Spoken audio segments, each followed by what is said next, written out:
You're a detective sergeant. You're assigned to robbery detail. A middle-aged businessman in your city is robbed and beaten senseless. The hold-up men escape. The victim refuses to report the crime. Your job? Investigate. You'll be amazed when you compare Fatima with other long cigarettes. You'll find they now cost the same. But in Fatima, the difference is quality. You see, Fatima is the quality king-size cigarette because it contains the finest domestic and Turkish tobaccos superbly blended. And Fatima is extra mild, with a much different, much better flavor and aroma than any other long cigarette. So compare Fatima yourself. Fatimas now cost the same as other long cigarettes, but your first puff will tell you... Ah, that's different. Yes, in Fatima, the difference is quality.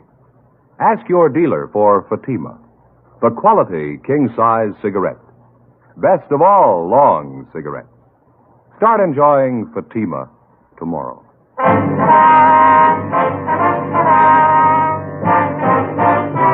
Dragnet, the documented drama of an actual crime. For the next 30 minutes, in cooperation with the Los Angeles Police Department, you will travel step by step on the side of the law through an actual case transcribed from official police files. From beginning to end, from crime to punishment, Dragnet is the story of your police force in action. It was Tuesday, October 8th. It was overcast in Los Angeles. We were working the day watch out of robbery detail. My partner's Ben Romero. The boss is Captain Didion. My name's Friday. It was 11:23 a.m. when we got to 700 South Hill Boulevard, the Butler Accordion Studios. What do you think? Oh, I don't know. It must be upstairs, I guess, huh? Oh, yeah, there it is. Main office, second floor. Yeah.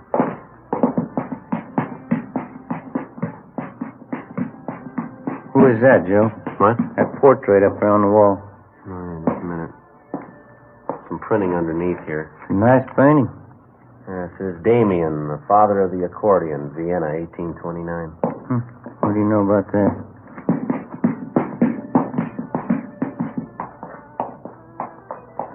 Must be it down there, huh? Yeah. Want to try? Yeah. Yes, sir. Are you Louis Butler? Yeah, that's right. And can I help you? Police officers, Mr. Butler. I'd like to talk to you for a minute. Is your name Friday? Yes, sir, that's right. This is my partner, Sergeant Romero. How do you do?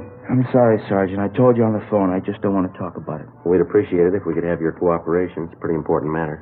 Well, I'm the only one concerned in it as far as I can see. I just as soon forget the whole thing. Besides, I got a pretty busy day ahead of me. Well, we'd like to straighten you out, Mr. Butler. It concerns a lot more people than just yourself. Now, we're not going to take much of your time, just a few questions, that's all. I told you on the phone, Sergeant, I don't want to talk about it. Can't you just forget about the whole thing? It's only going to take a few minutes, sir. All right. Come in if you want. Thank you. Thank you. Place is in kind of a mess. Wife's away to mother's. Oh, you can sit down if you want. Oh, thanks. Thank you very much. All right, Pepper, I'll feed you. Just a minute. It's a nice cat you got there. Siamese? A little bit, yeah. It's my wife's. Don't care too much for cats myself. All right, Pepper, now wait a minute. You know better. Here you go, Pepper. That ought to hold you for a while. Look at that, Joe. Sure goes for that milk, huh? Yeah, it sure does. You're going to have to make it fast, Sergeant. I got an appointment for lunch downtown. All right, sir. I'd just like to have you elaborate on what Dr. Hart told us. Is he your family doctor, by the way? Yeah, that's right. He had no business calling you in the first place. I told him I didn't want it to get out.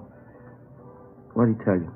He said you came to him for treatment night before last, and you told him you had been beaten up and robbed. He treated you for cuts and bruises about the face and head. No, it was nothing. It didn't amount to anything. Well, was there actually a robbery, Mr. Butler? Believe me, Sergeant, it didn't amount to anything. I don't even want to go into it. How much did the robbery involve? Money, I mean. I'd rather not say. I don't want any fuss made about it. That's why I didn't report it. Just isn't worth it to me. We understand the hold-up men took more than $800 from you. Wouldn't you like to get that money back? I don't want to be nasty about this thing, but I was the one who was held up. Now, if I don't want to press the case, I don't see why anyone else should worry about it. It was my money. How about the beating that the thieves gave you? It's nothing serious. It's like I told you on the phone. I want to forget about the whole thing. Well, it must have involved more than just a few scratches from the looks of you, and the doctor had to treat you. Take my word for it, please. I'm all right. I don't want to press charges. Appreciate it if you'd give us some kind of an explanation, Mr. Butler. Why? I don't want to bother, that's all. There's nothing to explain. Well, you'll have to admit that this is a little unusual. Somebody beats you up, slugs you, takes $800 from you, and you don't want to do anything about it? You're going to have to excuse me a minute. I have one of my accordion students down the hall in the practice room. Almost time for him to go. I have to give him his lesson for next week. All right, sure, go right ahead. It'll only be a minute. How about that? Yeah. Acts like he's scared to death. Well, whoever it was, they gave him a going over. Half of his head in bandages, face all swollen. Sure something phony. Well, he's not going to be much help unless we can talk him into a crime report. Huh? Somebody's got to him. I'll bet on it. Oh, hi there, Kitty. Hi, Kitty. I've been thinking it over, officers. Sorry I had to come out here, go to all this trouble, but I just as soon forget the whole thing. I don't even want to talk about it if you don't mind. We don't mean to high pressure you, Butler, but we'd like some kind of an explanation. Well, can't you understand? I just don't want to make a big fuss about it. I'd like to have you go along with my feelings in the matter. It's my affair, isn't it? No, sir, it's ours, too. Half a dozen people like yourself have been beaten up and robbed in this neighborhood, all in the last 5 weeks. Now, if we can find the thieves, we can put a stop to it. We can make sure the same thing doesn't happen to your neighbors. Well, they're going to have to look out for themselves. I'm not getting tied up in a big investigation. The neighbors don't worry about me. Afraid it goes a little further than that. Huh? You've been beaten up and robbed once. How do you know it isn't going to happen again? Well, it's not, that's all. I'll make sure it doesn't. How? What's going to stop the same thieves from knocking you over again? Look, if it's all the same to you, I want to forget about this. I'm going to have to be running along. It's getting late. No, just one more thing, Butler. When the doctor was treating you the other night, this Dr. Hart, he says you told him that you knew who the hold-up men were now. Is that right? No, he got it all mixed up. I didn't mean it that way. How did you mean it? I'm in a funny position. I just can't explain, that's all. I can't take the chance. Did the hold-up men threaten you? I can't talk about it. Give me a break, please. You're making a mistake, mister. Play ball with those thieves and they'll ruin you. It's not only me, it's my family, too. I'm not going to take the chance. If they threatened you and your family, you're taking more of a chance keeping quiet about it. They'll bleed you white. Blackmail, robbery, anything you can think of. Now, this has happened before. Can't you see the spot I'm in? I know who they are. I know what they can do. I got a wife to think about. Would you put your family in that position? You're buying protection from a couple of hoods. Now, figure it out. How much is it worth? How far can you trust them? If you pick them up, they'll know I told you. I don't want anything to happen. Can't you see that I haven't any choice? What else can I do? Help us put the thieves where they belong. You'll have all the protection you need till they're locked up. It's a big order. I don't know. You and your wife will be under 24-hour guard. Now, that's a promise. How long would that have to go on? Long enough to bring them to trial and convict them? Now, how about it? They warned me about telling the police. They said they'd get both of us if I did, me and my wife. Now, they meant it, too. They'd get us. What can you do about it? Get them first. After another hour of talking, we finally persuaded the robbery victim, Louis Butler, to come downtown with us. He dictated a full statement about the holdup and filed a crime report. He told us he'd been robbed and slugged late at night a few blocks from his music studio. $820 had been taken from him by two bandits, both of whom were armed, both of whom he recognized. He said one of the men was a Marvin Carter, a former bartender at a neighborhood tavern. The other was Ralph Quincy, a merchant seaman. We went across the street and met with Deputy District Attorney Fred Henderson. The next day, the case was presented to the grand jury and a true bill was returned. The two suspects, Marvin Carter and Ralph Quincy, were indicted on one count of armed robbery. That afternoon, both of them were booked at the main jail and then released after posting a required bail of $10,000. 4:30 p.m. Ben and I went back to the office and met with Captain Didion. How are you making out on it? Pretty fair shape, Skipper. The arraignment's set for 2 weeks from Thursday. How about protection for the victim? Well, it's all set up. Butler and his wife are under 24-hour guard. 3 teams of men on it. There's two thieves getting out on bail. It's not going to make it any easier. Who are you working with from the DA's office? Henderson. Seems to think we've got enough to convict both men. What makes him so sure? Well, for one thing, we got a line on a couple of good witnesses to the holdup. Excuse me. Robbery, Didion. Yeah, Mike. No, I'll check it before I leave. Right. What was that about witness? A man by the name of Bartlett runs a drugstore. He and his son were in the neighborhood when Louis Butler was held up. They're supposed to have spotted the two thieves running from the scene. Have you talked to him yet? Just over the phone. We've got an appointment with him at 6 o'clock tonight. Take your statement. I guess I don't have to tell you. Stay as close to this thing as you can. If we miss this time, we may not get another chance. You know as well as anyone how tough it's been reaching these thieves. Yeah. Well, we wouldn't be this far along if Butler didn't decide to cooperate and file charges. I wish I knew how many victims there are in this thing just like Butler. People we don't even know about, so scared they don't dare file charges. Guess there's a dozen of them anyway. I can't figure. People hire a police force on salary to protect them and their property, then they turn around and try to make a deal with a bunch of hoods, buy them off. How far have you gotten on the hold-up gang? Well, how do you mean? The two men you've got tabbed, Carter and Quincy. Anyone else working with them? Possible, not sure yet. Both Carter and Quincy have juvenile records. That's about it. We're still checking on them. Robbery, Didion? Yeah, Tom. That's right. No, I'll tell them they're here with me now. Right, thank you. It started already. How's that? The victim, Louis Butler, he got a phone call at his house a few minutes ago. Yeah? Figured it was one of the hold-up gang. They gave Butler a choice. What'd they say? Either he drops the charges or they'll kill him. 5:30 p.m. Captain Didion issued orders that the two suspects in the case, Marvin Carter and Ralph Quincy, be placed under 24-hour surveillance. An additional team of men was assigned to guard Louis Butler. Each officer was carefully instructed to take all possible precautions to prevent the robbery victim and his wife from being harmed in any way. 6 p.m. Ben and I met with the two witnesses to the holdup, a drugstore proprietor, Sam Bartlett, and his teenage son, Harold. They told us that they'd been in the immediate vicinity the night Butler was robbed, and that they'd gotten a good look at the two gunmen as they ran from the scene of the holdup. Bartlett and his son, Harold, identified the suspects as Marvin Carter and Ralph Quincy. Statements were taken, and both witnesses were warned to maintain absolute secrecy about their part in the case.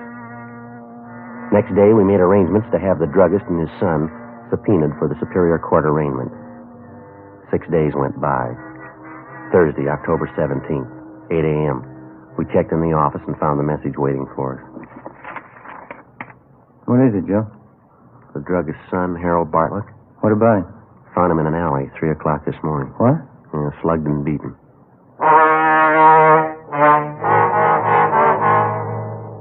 Late that afternoon, Ben and I received permission from the doctors to visit briefly with our witness, 17-year-old Harold Bartlett. His injuries were painful but not critical. The beating he'd received was nothing less than brutal. His left forearm had been broken, and he'd been beaten viciously about the face and chest. He told us that he was on his way home from a neighborhood movie just before midnight when two men jumped him from behind on a deserted street. Well, I drove around some, maybe 5 or 10 minutes. There must have been at least 3 men in the car. Why do you say that? Well, there were 2 in the back seat with me. Somebody else had to be doing the driving. And it had to be a sedan or a club coupe. I guess so, yeah. After we drove around a while, they stopped the car and then they began slugging me. Didn't say a word the whole time, just started slugging me. I asked them why. They just kept slugging me. I see. At first, I think they were hitting me with their fists. And it felt like something a lot harder. A piece of iron or metal or something. That's when I grabbed the cloth off of my face and I started to holler. What happened then? Oh, yes, nobody heard me. Nobody came anyway. One of the men swore at me and grabbed my arm. It was something sure sore. They didn't say anything to you all this time? No, not till just before they pushed me out of the car.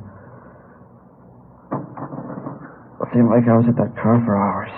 When they started to talk to you, Harry, what'd they say? It was about that robbery my father and me saw. The one you talked to us about last week? What'd they say about it? I said, maybe this will help you keep your mouth shut. Stay out of other people's business. They said that a couple of times. They said a lot more had happened to Dad and me if we went to the police. If we were witnesses at that trial. You remember if the men called each other by name? No, I don't. I don't remember anyway. Well, son, you remember when we talked to you and your father last week, we told you to say nothing about the case to anyone, didn't we? I remember, Sergeant. I guess it's my fault. Well, did you tell other people that you were a witness in the case? Did you mention it in public? I guess I did, yeah. I didn't think it was that important. Guess I talked about it quite a bit. I'm sorry. It's my fault. That's all right, Harry. If you remember it from now on, it'll save a lot more trouble. I remember, Sergeant. Those 2 men last night scared me for a while. Guess most of it was talk, huh? How do you mean, sir? Well, they were warning me about staying away from the cops. They said they'd kill me and my dad if we were witnesses.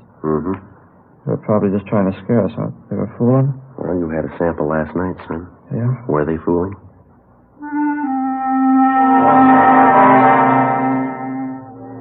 After we left Harry Bartlett, we went back to the office and arranged for a 24-hour guard to be assigned to the teenage boy and his father. A thorough investigation of the attack on the boy failed to turn up any leads. On the surface, the two robbery suspects, Carter and Quincy, were not involved. During the week that followed, we heard of no further threats or attacks, either on the victim, Louis Butler, or the witnesses involved in the case. Ben and I worked with Deputy District Attorney Henderson, preparing the case against the two suspects. 2 days before the trial opened in Superior Court, we got an urgent call. Yeah, I know, but how did it happen? Yeah. All right, Tom, thanks. What's the trouble? Couldn't be worse. No victim. What do you mean? Mr. and Mrs. Butler have disappeared.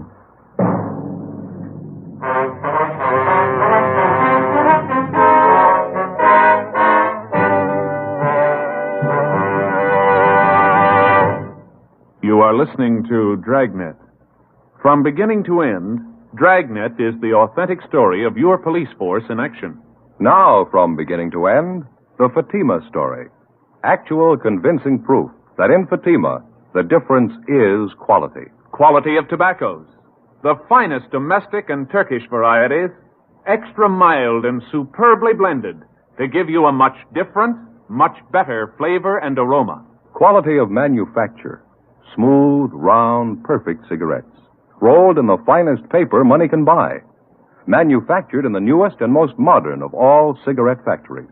Quality even to the appearance of the bright, clean, golden yellow package, carefully wrapped and sealed to bring you Fatima's rich, fresh, extra mild flavor. Because of its quality, its extra mildness, its better flavor and aroma, more long cigarette smokers are now insisting on Fatima than ever before. So if you smoke a long cigarette, compare Fatima. You'll find they now cost the same, but your first puff will tell you, Ah, that's different. Yes, in Fatima, the difference is quality. Insist on Fatima. Start enjoying the quality king-size cigarette. Fatima. Best of all long cigarettes.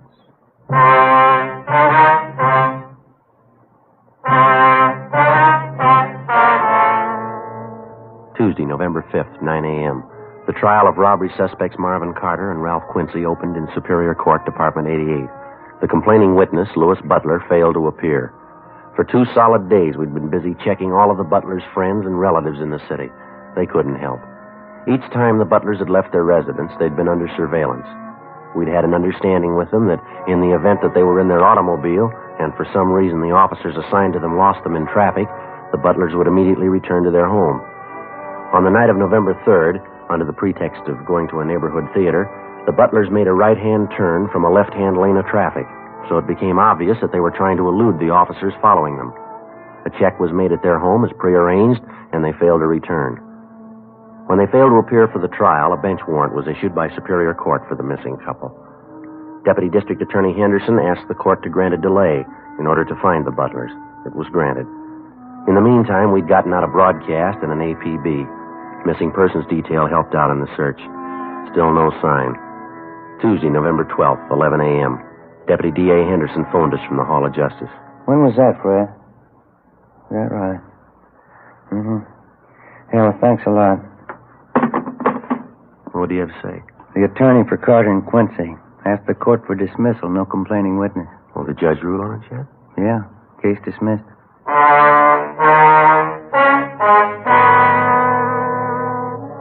No matter how guilty the two men might have seemed, there was nothing further anyone could do. Without a complaining witness, our case was finished. The two suspects, Carter and Quincy, were released from custody. In a few days, Quincy left town for the east. Carter remained in the city. The search for Mr. and Mrs. Butler went on. No sign of either one of them. December came, and then the Christmas holidays, New Year's. On January 16th, Louis Butler suddenly reappeared back in town and surrendered on the bench warrant. They explained to the judge that because of the numerous threats on their lives just before the trial, they were afraid to appear, and that they left the state without telling anyone. The judge gave them a lecture and a warning and dismissed charges. Another month passed, February and then March.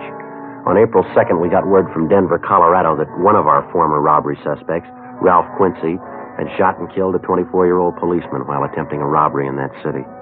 Quincy was tried and convicted of murder and received a life term. In the meantime, we'd heard little or nothing about the other former robbery suspect, Marvin Carter. Another 2 months passed. Spring months wore on into summer. Monday, July 8th, 8 a.m. Friday, Romero, see you a minute. Yeah, Skipper? You want to sit down? We got something for you. Yeah. A hold-up victim, man by the name of Sheridan, came in late last night, filed this crime report here. Have a look. Thank you. Let's see, Joe. You can notice there it happened in the same area where we had that rash of hold-ups last fall. Yeah, I see. Victim robbed and beaten. Suspects used the same approach, same M.O. Followed it right down the line. Yeah. Victim warned not to contact police. Bodily harm threatened if victim did so. How about the descriptions of the hold-up men here? The victim pretty sure about them? Gaffney handled the report. The victim said he got a good look at one of the thieves. Gaffney gave him a bunch of mug shots to look at. Yeah. Here's the one he picked out of the lot. Thanks. Have a look, Joe. Marvin Carter. As soon as the robbery report had come in, an immediate check had been made of Marvin Carter's last known address, an apartment in the West Pico district. The landlord revealed that the suspect had moved at least 2 months before. We got out a broadcast and an APB on him. Together with Sergeants Gonzalez and Henry, Ben and I started on a systematic check of all of Carter's known friends, relatives, and associates. After that, we started on the places he was known to frequent: hotels, bars, restaurants. No luck. 2 weeks went by. There were no further reports of robberies where the M.O. of the criminal matched that of Carter's. Tuesday, July 26th, 2 p.m.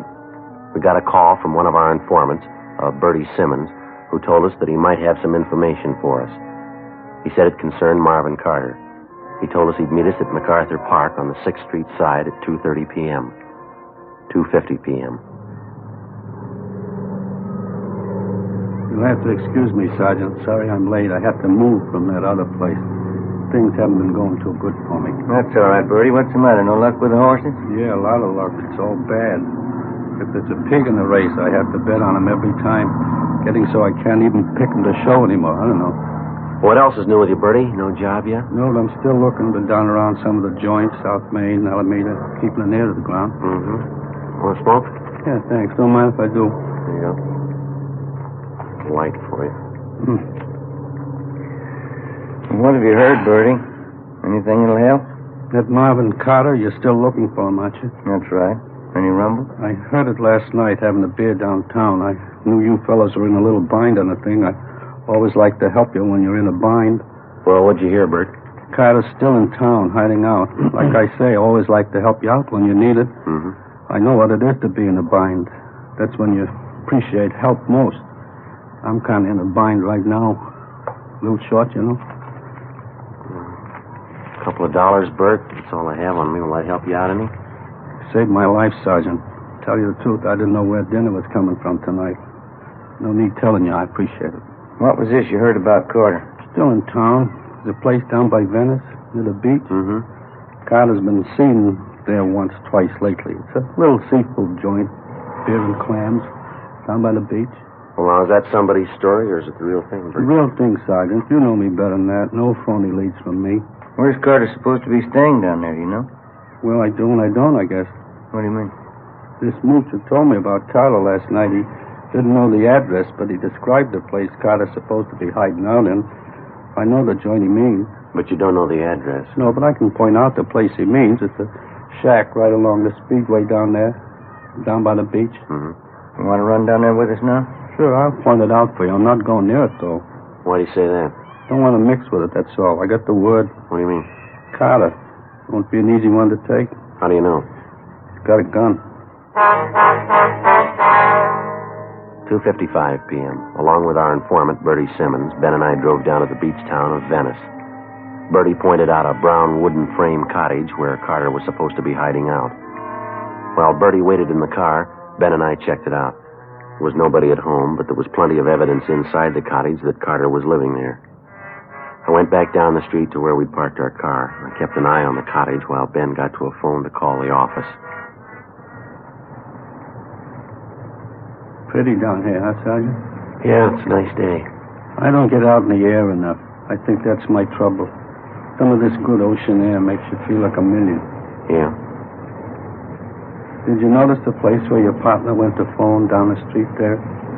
Yeah, what about it? You see the sign, beer and clams? Right over the door. Beer and clams? Yeah, Best in the city, I know. I've been there. Only great. Good beer for a dime, fresh clams. Nothing better. You like clams? Yeah, they're all right once in a while. What am I going to do if you two have to wait here all night? Well, we'll get you back to town, Bert. We'll figure out something for you. Hi, Ben. Did you get a hold of the captain? Yeah. Marvin Carter was picked up downtown 20 minutes ago. What? Yeah, he's driving a rented car. Traffic unit picked him up. Will they tab him on his description? Not at first. Reason they noticed him was because he was double parked on a busy street, and they pulled him over and got a better look at him. I did. Any trouble with him? None at all. Got him booked at Main Jail. Say, that's sure too bad, and What do you mean, Bert? it's your case, isn't it? How long you fellas been working on it? Just about a year, huh, Joe? Yeah, just about. Coming all this way for nothing. You're ready to make the pinch, and somebody else does it for you. Must be kind of disappointing, huh? All that time, all that work. Well, Carter's in jail. That's the main thing. Well, I guess we better drive back in, huh, Ben? Yeah. Say, just a minute, Sergeant. No use coming all this way for nothing. Wonder if you'd do me a favor. What's that, Bert? That sign down the street, What? the blue and white sign, beer and clam. Wonder if you could drop me off right in front. Beer and clam? Oh, yeah, Bert, all right. Sure nice of you. Just like I was saying. What's that? No use coming all this way for nothing.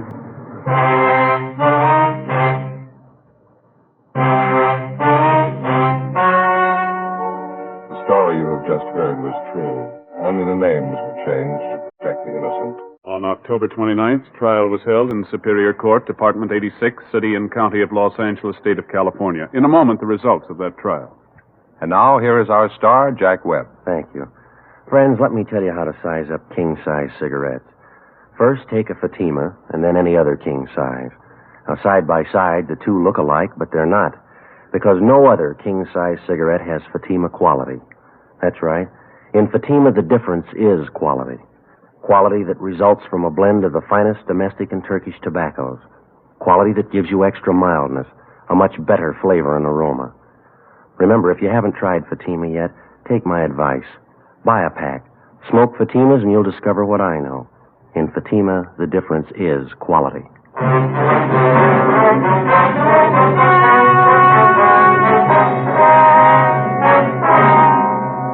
Marvin Lawrence Carter was tried and convicted on several counts of first-degree robbery and was sentenced to the state penitentiary where he is now serving his term. First-degree robbery is punishable by imprisonment from 5 years to life.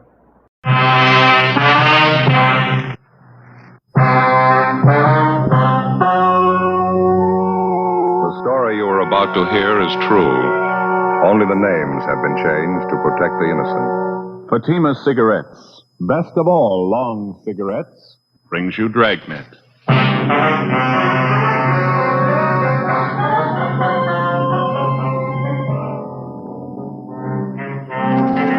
You're a detective sergeant. You're assigned to homicide detail. A phone call comes into your office from a man who tells you his wife has been murdered. He's not sure who the killer is. Your job? Find him. You'll be amazed when you compare Fatima with other long cigarettes. You'll find they now cost the same. But in Fatima, the difference is quality. You see, Fatima is the quality king-size cigarette because it contains the finest domestic and Turkish tobaccos superbly blended. And Fatima is extra mild, with a much different, much better flavor and aroma than any other long cigarette. So compare Fatima yourself. Fatimas now cost the same as other long cigarettes, but your first puff will tell you... Ah, that's different. Yes, in Fatima, the difference is quality. Ask your dealer for Fatima, the quality king-size cigarette. Best of all long cigarettes. Start enjoying Fatima tomorrow.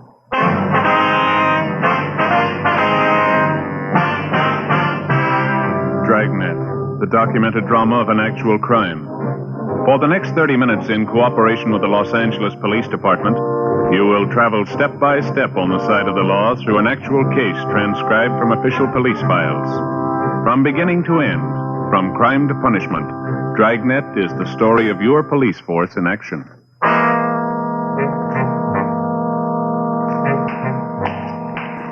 It was Tuesday, January 9th. It was rainy and windy in Los Angeles. We were working the night watch out of homicide detail. My partner's Ben Romero. The boss is Thad Brown, chief of detectives. My name's Friday. It was 9:27 p.m. when I got to room 42. Homicide detail. Hi, Joe. Great night, huh? Yeah, terrible weather. Just look out there on Spring Street. Yeah, I know. I just came in out of it. Really coming down. Yeah. Just like I told you on the phone this afternoon. What's that? Every time those seagulls fly in from the coast, it means rain. Yeah. Sure is a fine coat. I've never been sorry I bought this. Let me take another look at that, Joe. Yeah, sure. Oh, yeah. Yeah, that's a good one. English coat, huh? Yeah, they make them a little heavier over there than we do here. Seem to be kind of good in our business. You remember that Henderson stakeout last month? Oh, yeah. Really poured down that day. Mm-hmm. This coat kept me dry as a bone. Water just seems to roll off of it. Yeah, that's a good one. Here you go. Thank you. I have to hang it up. Mm-hmm. Supposed to keep a good coat on a hanger, you know, especially when they're wet. Betcha. Trouble with mine is it leaks right up here over the shoulders. Must be through the seams, huh? Yeah, I guess so. Same one I've been wearing. I told you about it before. You said you're going to get a new one, didn't you? Yeah, but it's such a good coat otherwise. I hate to throw it away. It's no good if it leaks. Oh, I guess you're right at that. Maybe I can get those seams fixed, do you think? Well, I don't know. How long you had it? 7 years. I'll get it. Homicide, Friday. This is 14 on the complaint board. Take this call. Right. Hello? Hello. My name's Leonard Gray. Yes, sir? My wife's dead. She's been killed. I just went down to the garage, and when I came back, she was dead. Could you send somebody out here right away? Yes, sir. What's that address? 1627 Oxford Place. 27 Oxford Place. Yes, sir, that's right. Can't understand that she was all right when I left, and then when I came back, she was dead. I can't understand that. We'll be right there, Mr. Gray. My best friend lives right next door. Yes, sir? He says I did it. 1627 Oxford Place was on the east side of the street. It was an average one-story stucco home. All the homes on the street were about the same general style and size. It was a nice neighborhood. All the grounds appeared to be well kept from what we could see through the heavy rain. The porch light was burning when we got there. Inside the house, we were met by the 2 officers from Unit 37R who filled us in on the results of their preliminary investigation. We asked them to stand by in front of the house. Then we asked the husband of the murdered woman, Leonard Gray, to show us where the body was. Back this way, in the dining room. Everything just the way you found it, Mr. Gray? You didn't touch anything? No, sir, haven't touched anything. Right there on the floor. That's where I found it.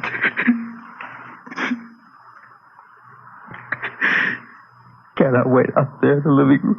Yes, sir, that's all right. Ben, would you like to help him, please? Yeah.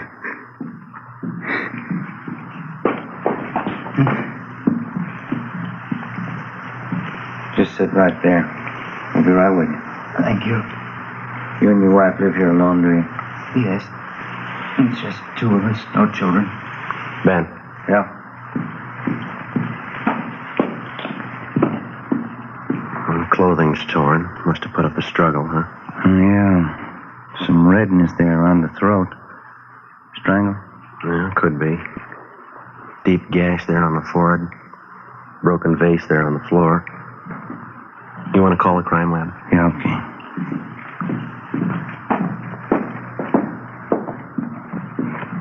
Mr. Gray, where's your telephone? Right in the hall out there by the bedroom. Thank you. You think you could tell us about it now, Mr. Gray? Yes, I think so. Do you have a cigarette? Yes, sir. There you are. Thank you. Just a minute, I'll give you a light.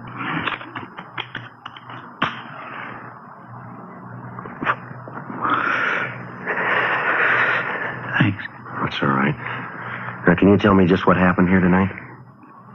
Earl Anderson, that's my friend. Lives 2 houses down. He and I went out after work. We usually do once or twice a week just to have a few beers. Yes, sir. I don't know. I felt pretty good. Guess I had a couple too many. Earl said it was late and we better be getting home, so he did. I had a little too much to drink, so he drove. I see. Well, where were you and your friend drinking? The bar right across from where we work. Earl Anderson and me. A lot of the men go there for a beer right after work. Mm-hmm. Were there quite a few men from work in there tonight? Yeah, quite a few. I wonder if the other officer found the phone all right. Yes, sir, I'm sure he did.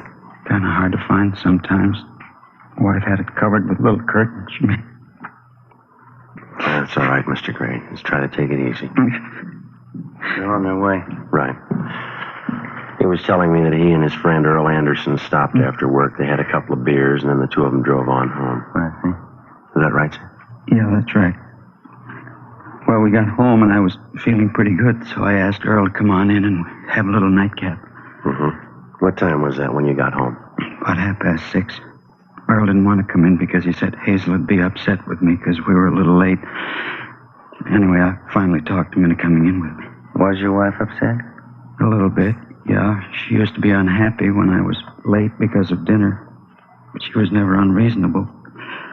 I didn't make it a habit to stay out unusually late anyhow. I see. I feel terrible. Just terrible. When we got in the house, the first thing Hazel asked me was if I'd looked at the car. Whose car was that? It's our car, Dodge Sedan 42. It's parked across the street now. I wonder if we might check back here a little. Yeah. I thought I understood you to say that you felt that you'd had a little too much to drink, so your friend drove this Earl Anderson? Yes, but it was his car. I guess I should have made that a little clearer. You see, we take turns driving home, either his or my car. We trade off to fight the traffic, no matter whose car. I see. Wonder if you'd go on, please. I didn't know what she meant by asking if I'd seen the car. She said someone had let all the air out of the back tires. Do you know why anybody'd want to do a thing like that? No, I had no idea who'd do that to us. Hazel said she wanted to use the car tonight. She had to go to a friend's house to help her do some remodeling or something. Mm-hmm. She didn't say a word about my being late. I thought the car had kind of taken her mind off it. Told her I'd go out and look and see if I couldn't fix it. Well, did it strike you as being important that you fix the car right away? How do you mean? Well, sir, I was just thinking I wouldn't want to go out in all that rain unless it was something pretty important. Well, I didn't want to either, but I figured all I'd have to do was put a little air in the tires and then drive it down to the gas station. I see. Do you want to go on? Earl said he'd be willing to give me a hand, so we went out to have a look at the car. One look at the tires, and I knew we couldn't fix them. Somebody had cut them with a knife or something. They were beyond repair. Do you have any idea who did that? No, I couldn't figure it out. I have no enemies that I can think of. No one that'd do a thing like that. What did you do then? Earl and I figured that we'd better take the wheels off, take them down to the garage and buy some new tires. I borrowed Earl's jack, and we took off the wheels. Mm-hmm. Earl said he'd be glad to take the wheels down and that I'd better go back in the house with Hazel, because she might wonder what we were doing about fixing the car. I understand. We talked back and forth for a minute or two, and I finally insisted that I go. Where did your friend, Earl Anderson, go? To his house. I dropped him off there. Where does he live? Just 2 houses down the street. Uh-huh. After I dropped him off, I went down and picked up 2 new tires and 2 tubes, and they mounted them on the wheels for me, and I came back. About what time was it when you got back here to the house, do you remember? I don't know, somewhere around 9:15, I guess. Then what did you do? I was going to put the wheels on, but I thought I'd better go back in the house and tell Hazel I'd have the car fixed in a minute. Yes. The minute I walked in the door, I knew something was wrong. It seemed like I could feel it. I called to her. She didn't answer. Went through the house, and when I got to the dining room, I found her. We'll have to ask you to come downtown with us, sir. You'll have to give us a complete statement on this. Is that necessary? Yes, sir, I'm afraid it is. All right. Wonder if it'd be all right if I called my friend Earl Anderson to go down with me. I haven't told him about this. We'll notify him. And this friend of yours, Earl Anderson. Yeah.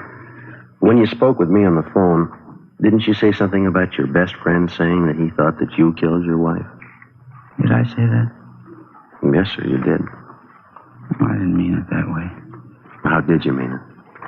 I've been drinking earlier tonight. Like I told you, I guess I must have gotten mixed up. Len, he didn't say that you killed your No, he didn't. Well, I know there's been a strain and a pretty bad shock, Mr. Gray, but you told us that you didn't say anything to Earl Anderson about this. Now, isn't that right? I'm so sick and upset. Is that what I told you? Yes, sir. You asked me if it'd be all right if you called your friend. You said you hadn't told him anything about that. I did. I called him right after I got home. I was terrified. I didn't know what to do. Then you did mention your wife's death to him? Yes, sir. The way you men are questioning me, your tone sounds as if you think I might have done this. No, sir, we're just trying to get the facts straight. Right now, anybody's a suspect. I didn't do this. I swear to God, I didn't kill my wife. Do you have any idea who might have wanted to kill Miss Gray? No, no one. Hazel and I didn't have many friends. No enemies that I know of. I see. You men have any ideas at all? Can you tell anything from what you've seen? We might know a little more after the crime lab checks things over. As soon as the lab men get here, then you can start on the case. No, sir, we've already started.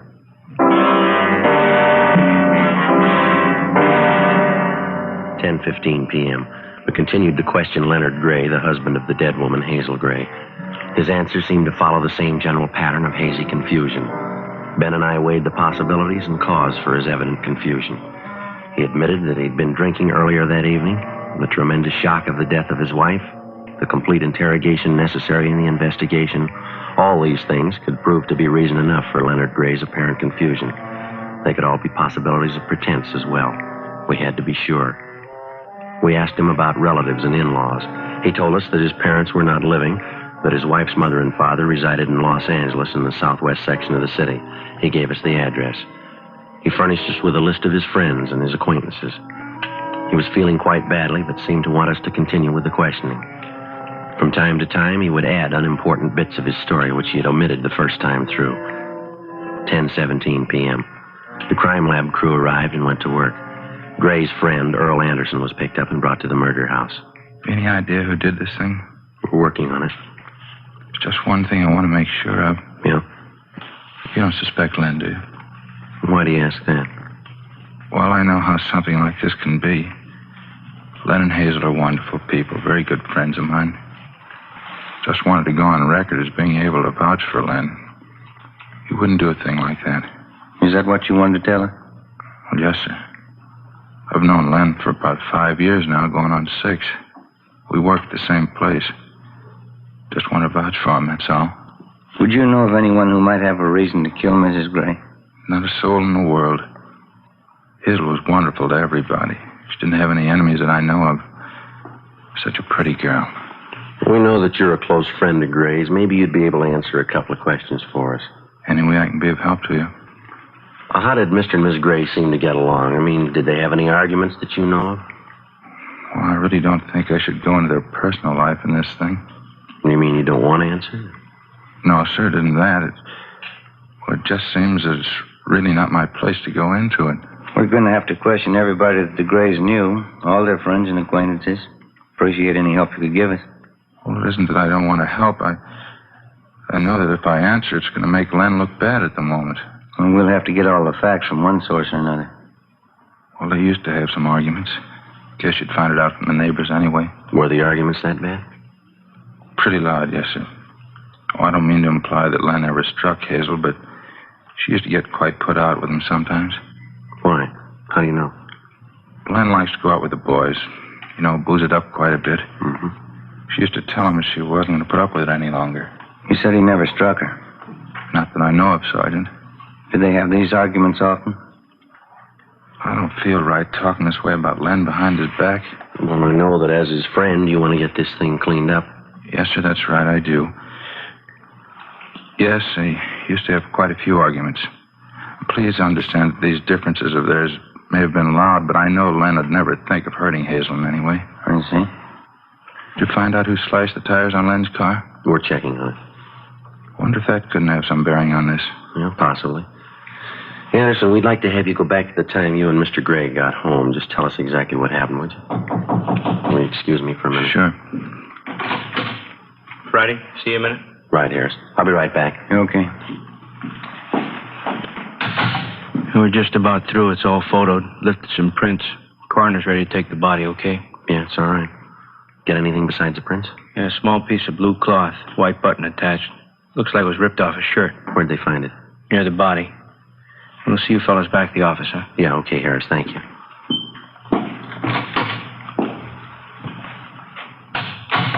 I was just telling your partner, Sergeant, while you were out of the room. Yes, sir? In this kind of a case, if it turns out to be murder, you have to know the whereabouts of everyone concerned, don't you? Yeah, we do. I suppose Len told you about his going down to get the tires fixed on his car. Yeah, he did. Did he tell you that I was at home during that time? Were you? Yeah, I was.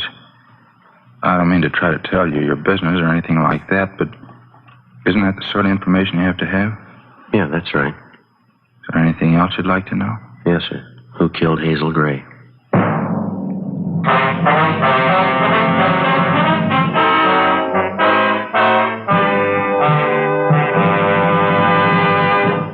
You are listening to Dragnet. From beginning to end, Dragnet is the authentic story of your police force in action. Now, from beginning to end, the Fatima story.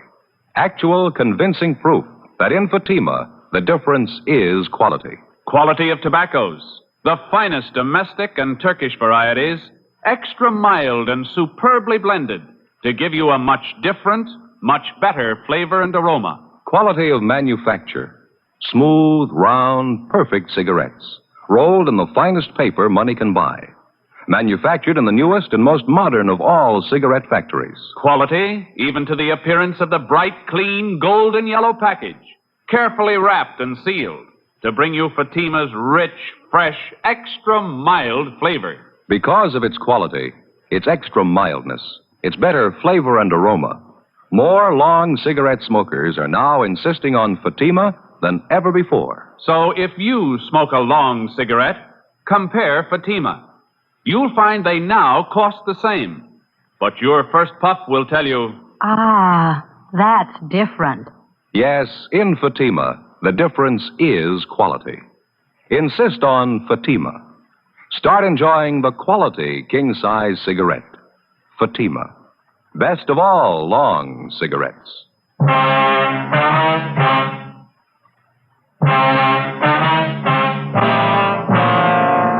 10:30 p.m. Tuesday, January 9th. Leonard Gray, the husband of the murdered woman, and Earl Anderson, his friend, were taken downtown to homicide for further investigation.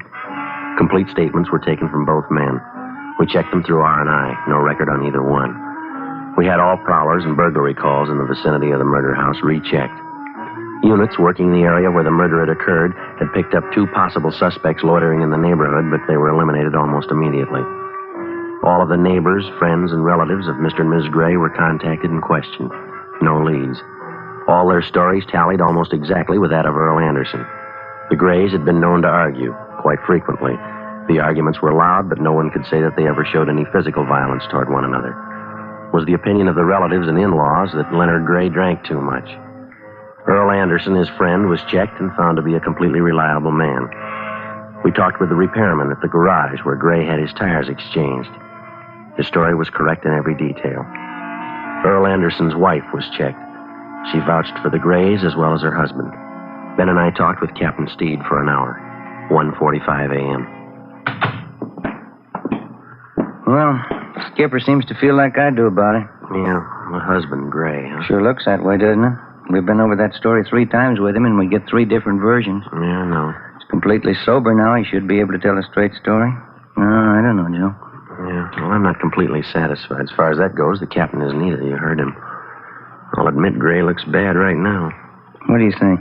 I don't know. I got it. All right. Homicide, Romero. Yeah, Edwards. No, Joe's right here. You want to talk with him?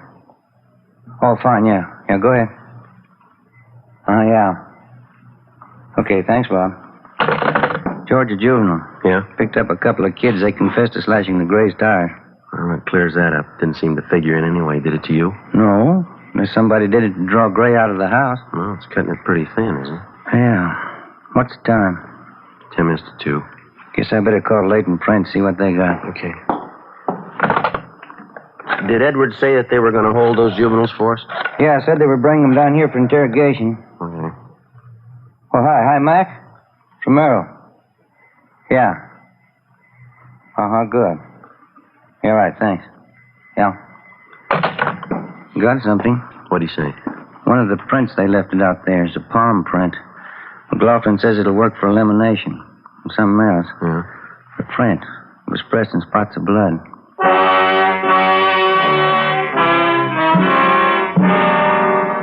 The killer of Hazel Gray had left behind him a clue to his identity about which there could be no mistake. His palm print. The prints of the dead woman, Hazel Gray, were checked and eliminated. They weren't hers. 2:40 a.m. Leonard Gray and his friend Earl Anderson were taken down and fingerprinted. Their palm prints were also taken. Both men were returned to the interrogation room. Sergeant, why'd we have to be fingerprinted? Just routine. Just like I was telling you, Sergeant Friday. What's that?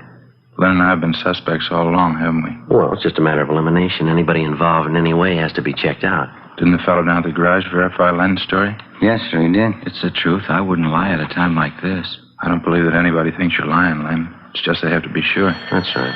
I get it. Interrogation room. This is Romero. Oh, yeah, right. Okay, right away.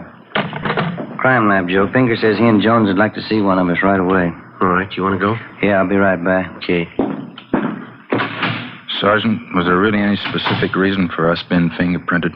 Well, we already told you it's just routine. Wouldn't it be perfectly in line to find Len's fingerprints around his own house? Well, yes, it would. Yours could be there, too, Earl. Yeah, I was going to say that. I'm over at their house a great deal of the time. Yeah, we know. You mentioned that. Makes you feel kind of funny getting fingerprinted. Doesn't make any difference what I have to go through if you can find who did this thing. I feel the same way, Len. Think you're any closer to knowing who did it?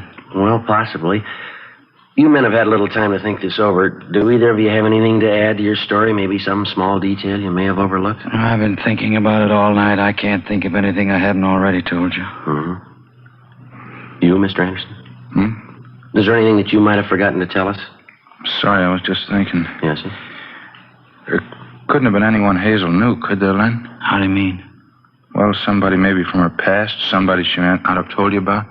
I don't see how that could be possible. You people checked her father and mother, didn't you? Yes, sir, we did. Well, that eliminates that possibility. Haven't you found any way at all of telling who it was that killed Hazel?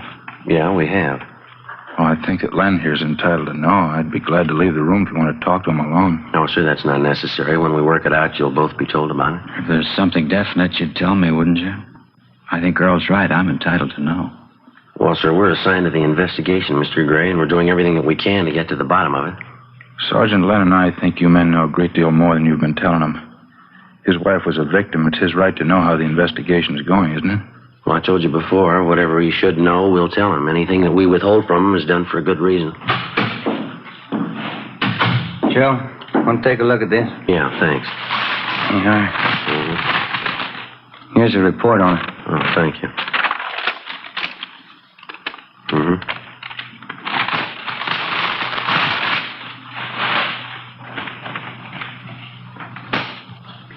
That shirt belonged to either of you men? It's not mine. No, why? What's it mean? I get it. Interrogation room Friday. Yeah, Dean. Mm-hmm. Right, thank you. What about that shirt, Sergeant? What's it mean?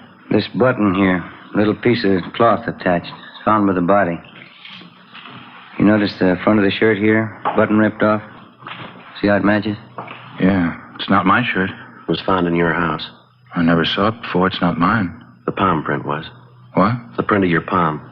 Blood stains on it was found near the body. What's he talking about, Earl? What's he mean? I killed Hazel.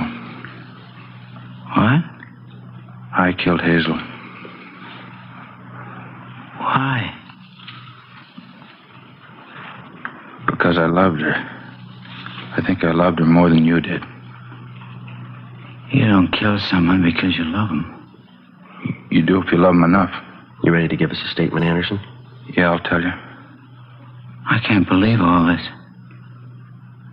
I ought to kill you. All right, Gray. Hold it. I can't believe it. My best friend. I wasn't your best friend.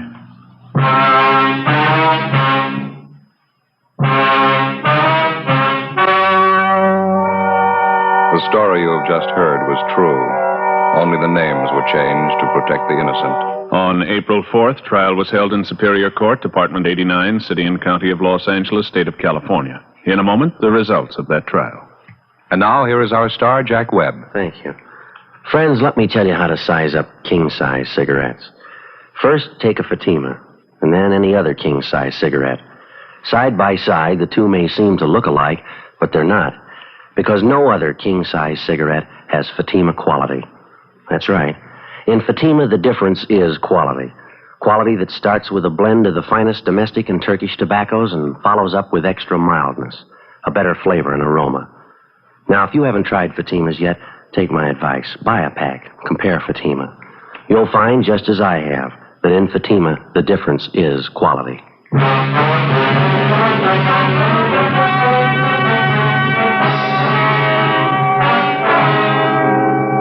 Earl Taylor Anderson was tried and convicted of murder in the first degree.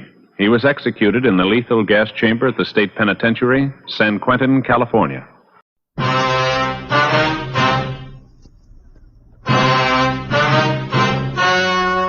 The story you are about to hear is true. Only the names have been changed to protect the innocent.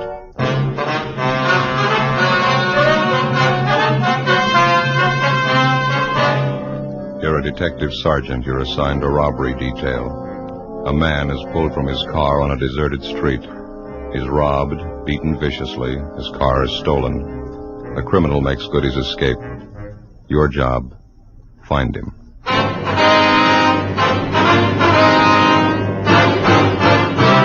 Dragnet, the documented drama of an actual crime.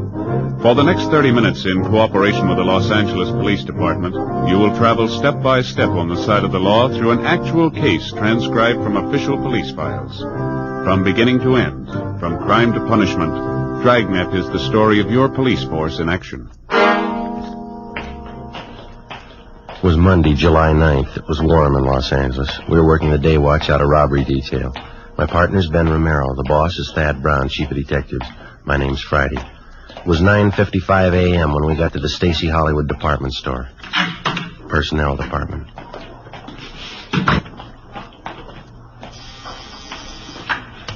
Stacy Hollywood. That would be the yardage department. Yes, ma'am, I'll connect you. Yes, sir, can I help you? Police officer. Yes, sir. I'd like to speak to one of your employees, Harvey Kimbrough. Just a moment, I'll page him for you. You got a match? Yeah. Here you are. Thank you. When I was a kid, I never could figure out what that was. What's that?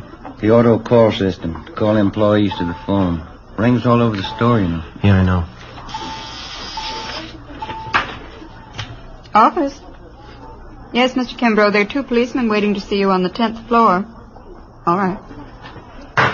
That was Mr. Kimbrough. He's on his way up. Thank you very much. Did I give you the crime report on this thing? No, I think you kept it, didn't you? Let's see.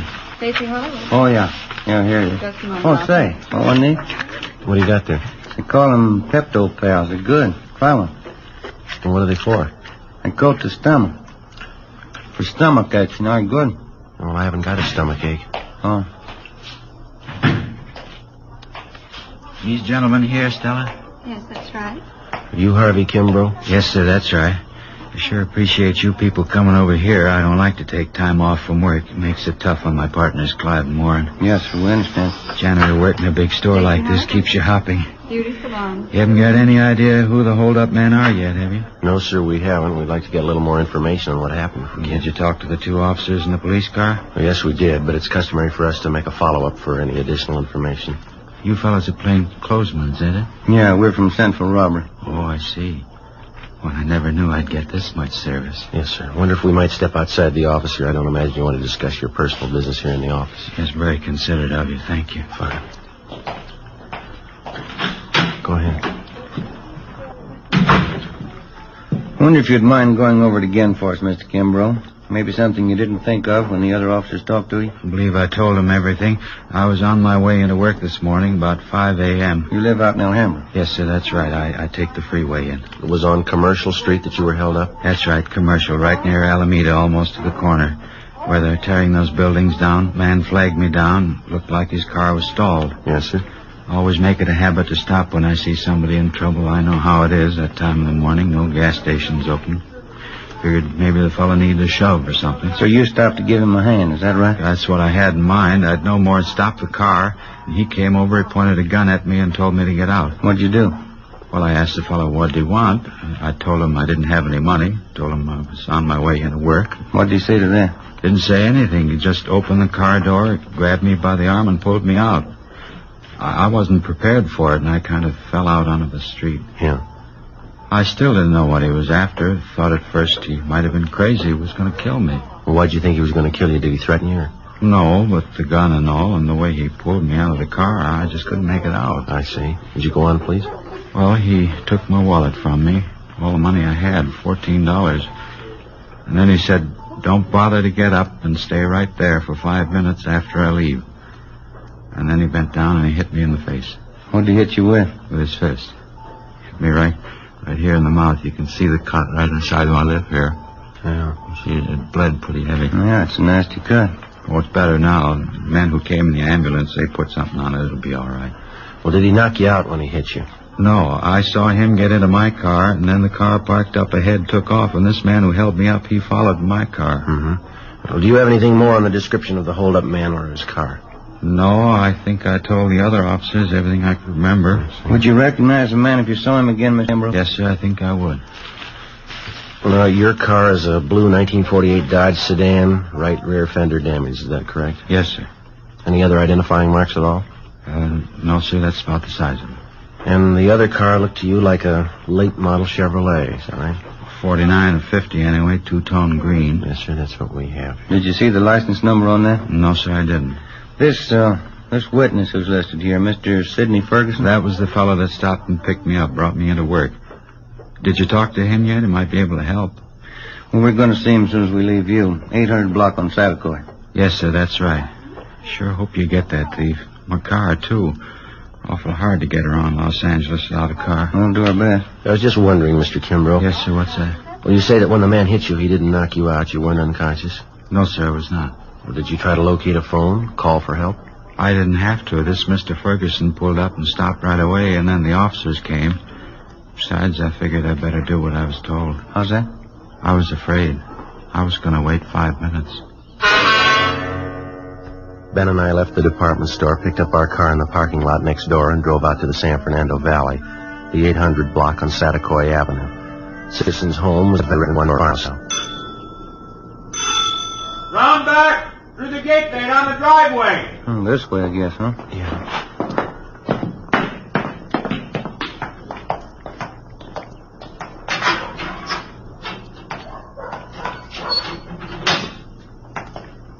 Hi there. This is the Ferguson house. Yes, sir. We're looking for Sidney Ferguson. Surely, I'm Sidney Ferguson. Police officers, Mr. Ferguson.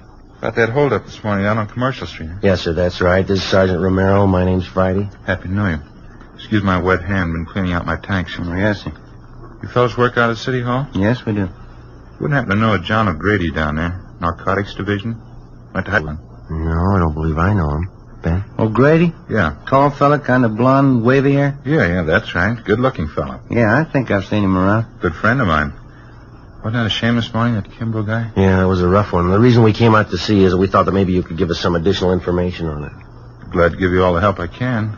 I'd like to see you get that hold-up, man. Mind giving us a rundown on what happened this morning? Not at all. It's around 5 o'clock this morning. I'm not usually up that time in the morning, but I was on my way back from Monterey Park. Generally try to make it down there at least once or twice a month.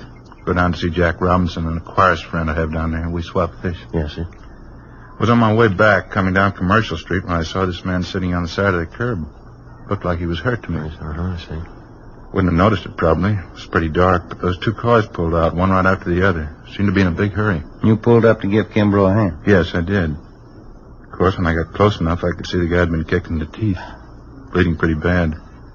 Offered to take him to a hospital, but he said he didn't want to be late for work. Mm-hmm. After the officers came and talked to him and the ambulance men treated him, I drove him up to Stacy's Hollywood, dropped him off there.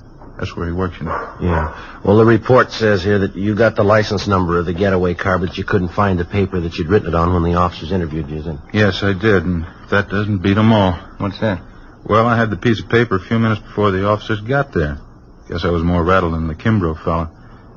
When I got home here this morning, there was a slip of paper right on the floor of my car. A little bit of a break, isn't it? Yes, sir, it is. I wonder if we could have it. You bet you can. Let's step inside. Fine, thank you. Don't mind the fish, officers. It's my hobby, tropical fish. Sure got a lot of them. Yeah. Let's see. Now, where did I put that piece of paper? I really wrote it down, believe me. I just misplaced it someplace here. I'm trying to get rid of some of the algae off the glass of the tanks. Joe, look at these. You ever seen anything prettier in your life? Yeah. Those are what they call clownfish, saltwater fish. Mm-hmm.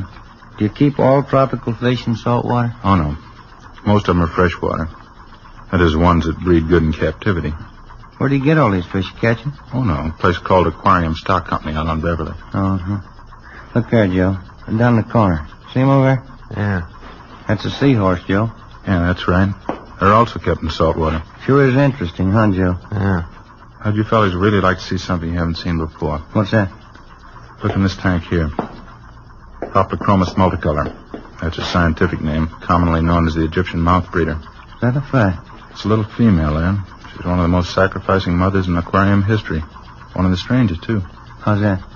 Well, she lays her eggs in a small depression in the sand down there at the bottom of the tank. Well, how many eggs would that be? Usually 80 to 90. Now, here's the strange part. As the eggs are fertilized, she scoops them up in her mouth. She eats them? Oh, no. They remain in her mouth while they hatch. Well, how long does that take? Over 14 days. Well, how does she eat? That's just it. She doesn't. She doesn't touch food in any form for this 2-week period. Seems to just waste away. And what happens then? Finally, the eggs hatch after 14 days, and the little fry comes swimming out of the mother's mouth.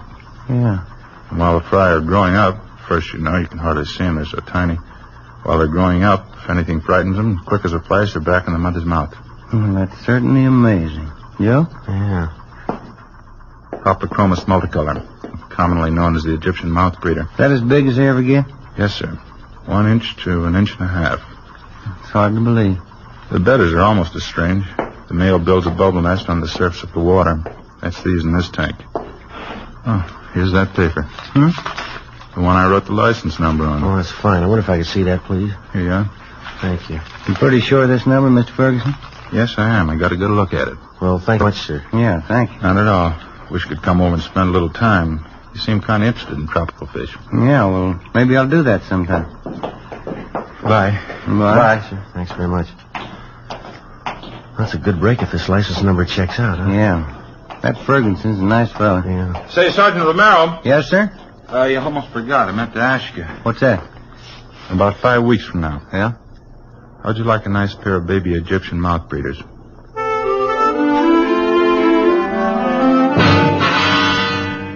"10:45 a.m. Ben and I got in the car and headed back toward town. I called communications and had them check the license number Ferguson gave us through DMV. They called back and told us that the car was a 1949 Chevrolet 4-door sedan. The registered owner was a Jack B. Grant, 19112 Beacon Street. It was in the southwest part of Los Angeles. It was a large, old-fashioned residence that had been converted into a rooming house. We checked with the landlady, a Mrs. Ida Fisher. He's been with me here about 8 months. What time did you say Grant left this morning, Miss Fisher? Well, it was pretty early. Must have been around 4 a.m. when I heard him go out. He came back in again about 8 o'clock this morning, parked his car, and then he drove off with some other man. Would you happen to know the other man? No, I wouldn't. I just saw him drive off. Where does Grant park his car, ma'am? Around back in the garage. What if you'd mind if we take a look? I know, that's all right. You just go right around the back there down the drive. Thank you very much, ma'am. Now, there's 2 cars parked in there. The black Ford belongs to Mr. Spencer. Yes, ma'am, thank you. And the 19 and 49 Chevrolet, that's Mr. Grant's. We checked the car and the license number. It matched the description given us by the victim, Harvey Kimbrough, and the witness, Sidney Ferguson. Together with Mrs. Fisher, we checked Jack Grant's room. We found nothing of importance. His clothing and personal effects were all there, nothing to indicate that he wouldn't be back. We told the lady that we're placing the house under surveillance, and if Grant should return, not to say that we'd been there. She agreed and offered further assistance. She said she'd signal us by raising and lowering her front window curtain when Grant returned. We parked down the street, called the office, and advised them we were on stakeout. 2 men were sent out, and they covered the back entrance. Ben and I covered the front. By 6 o'clock that night, Grant had failed to show. 9 p.m., still nothing. 11 p.m.,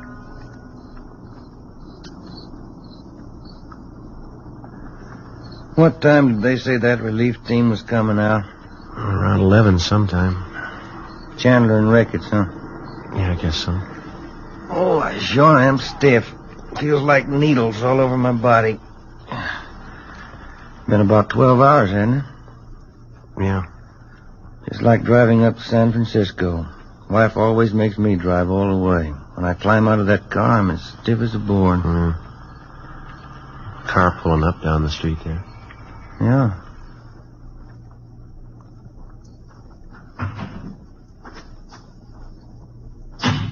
Mm-hmm. That's Ricketts.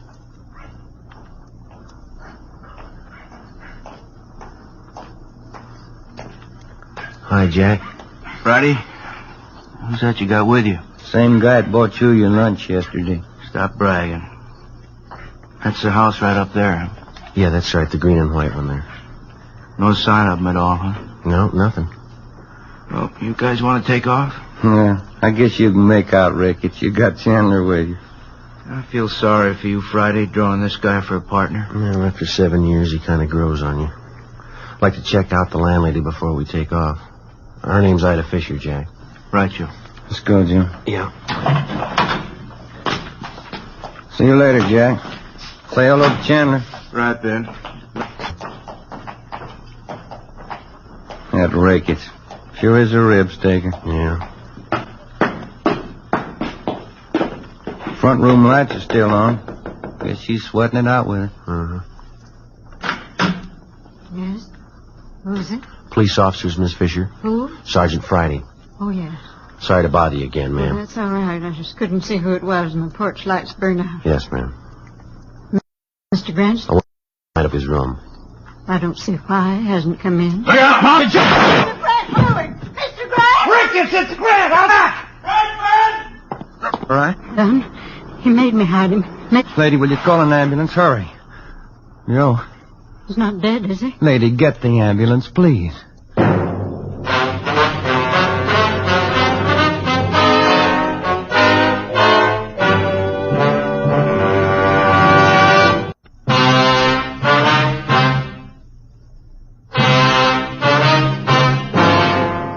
Monday, July 9th, 11:28 p.m. The ambulance arrived and Joe was taken to Georgia Street Receiving Hospital. His condition was critical. Despite the fact that the other men on stakeout at the house had closed in as quickly as possible, Jack Grant somehow succeeded in jumping out a side window and making good his escape through a maze of neighboring backyards. The men at the scene began a search of the immediate area. I called in and communications got out a broadcast on an APB. A special detail of men and cruiser cars was rushed to the scene and a blockade thrown up around the area. I stayed on and worked with Ricketts and Chandler. Under questioning, the landlady, Mrs. Fisher, broke down and admitted that Grant had given her $10 to keep his presence in the house a secret. He told us that when we'd searched the suspect's room earlier, he had hidden in the cellar. She was taken into custody. 1:30 a.m. I got a relief and I went downtown to the Georgia Street Receiving Hospital. P&F ward. We removed one slug from the upper thoracic region, another one from his right shoulder. Looked like they could have been .38 caliber. They've been marked for evidence. How's he doing? As well as can be expected. What does that mean? It's hard to tell. Depends on how it goes the next 4 hours. Can I go see him? No, we're not admitting anyone in there. They're under sedatives, lost quite a lot of blood. It's pretty weak. You need anybody for transfusions? No, it's all taken care of. His relatives been notified? Yes, sir. Just his mother. She's visiting relatives up in Renton, Washington. I sent them a wire. They'll break the news to her. Yeah, that's about all we can do for now. Oh, I wonder if I couldn't sneak in and leave this carton of cigarettes for him. I'm afraid it's going to be some time before Sergeant Friday can use them. Just leave them. I'll have the nurse take care of it. All right, Doctor. Thank you. Is there anything I can get for him? Anything he needs? No. We're doing everything we can for him. You don't think I could just look in for a minute? No, I'm sorry. Must be something I can do. You got a good prayer handy?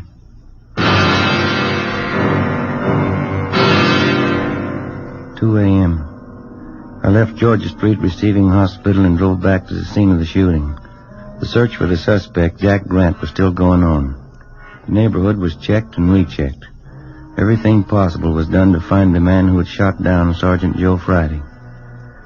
It's been said that a police department goes all out, doubles its efforts to run down a criminal who attacks a police officer. It's true, but most people aren't aware of the reason. Certain elements you to believe that the police officer places the safety of his fellow officers above that of the citizen. This isn't true. His first day at the academy, the cadet peace officer is taught this basic fact. If a criminal would shoot down the armed police officer, he wouldn't hesitate to shoot down the unarmed citizen. 3 a.m. I finally located Lieutenant Jack Ricketts at the corner of Coronado and Beacon Street, 7 blocks from the scene of the shooting. How is he? Not too good. Depends on the next 4 hours. What are his chances? I didn't ask. Well, we're not getting any place here. Nothing at all? Nothing. Something's got to break. Chandler's still downtown. They're combing through Grant's package down at the I Bureau. They come up with anything? Not the last time I checked, about 40 minutes ago. Got any ideas? Fresh out. You? Couldn't have gotten far. Not this soon he couldn't. Bus depots, train terminals, and airports are all covered. Highway patrol's been alerted. Nothing so far. He's someplace close. He's got to be. I think he's holed up in town, too, but where? Yeah? He's in a jam. He's had good publicity. A lot of his friends are going to hide to welcome that. Maybe that narrows it down a little. Maybe. Let's find him. 3:30 a.m. Jack Ricketts and I got back to the city hall. We went directly to the I Bureau. Chandler and Powers had sifted through Jack Grant's package. They'd drawn up a list of all Grant's known friends and associates. There were 22 names on the list. 3 of them were in San Quentin Penitentiary. 2 of them were doing time at the county work for him. That left 17 names on the list. Further checking showed that 5 of them had out-of-state addresses. 12 names. The list was split down the middle. Ricketts and I took 6 names, Chandler and Powers 6. Of the 12, with the exception of 1, all names had appeared in police blotter in the past 8 years. Raymond Weller, Peter Denton, Horace Phillips, Henry Breen. Ricketts and I checked them. Some were in bed, some hadn't been to bed. We were reasonably sure none of them knew the whereabouts of the suspect. I called Georgia Street to find out about Joe. They told me no change in his condition. 4:55 a.m.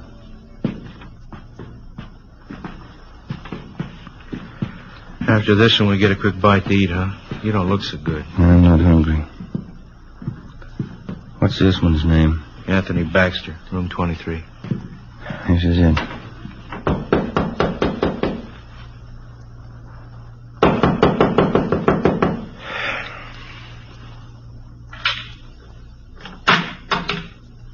Yeah.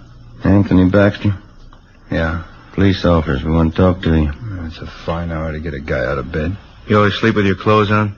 Let's step back there in the room. Hey. What's going on? You a friend of Jack Grant's? Why? Do you know Jack Grant? Why? Jack Grant's a friend of yours? I'm not going to tell you anything till I know why. You want to talk here or downtown? I got a right to know what it's all about. Get your hat and coat. You just want to know if I know Jackie Grant, is that all? You want to get that coat and hat? I know Grant. Where is he?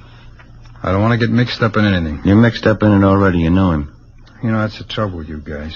Guy tries to walk the straight and narrow, and you guys come around and try and push him into a corner. Where's Grant? Look, I've been in jail, and I did my time. You haven't got anything on me. Baxter, let's get this straight. We're not after you. We're after Grant. We didn't come here to push you around. We don't want you to push us around. And where is he? I'm going to tell you something. I don't like being talked to this way, and I'm not going to stand for it. I got certain rights, and I'm going to stand on them. No, you listen to me. A friend of mine's lying in the hospital because of your pal Jack Grant. He put 2 bullets in him. Now I'm tired, and I'm out of since worse. Where is he? All right, Ben. It's all right. It's the last time around, Baxter. Tell us where Grant is, or we go downtown. Come on, quick. Hotel Filbert, room 605. 5:27 a.m. We located the Filbert Hotel on North Crocker Street. On the way over, we called in and told them what we'd found. Chandler and Powers met us outside the hotel. They took up their position. Ricketts and I checked with the desk clerk and confirmed that the suspect was in room 605. He was registered under an alias. We took the elevator to the 6th floor. Room 605 is directly across from the elevator.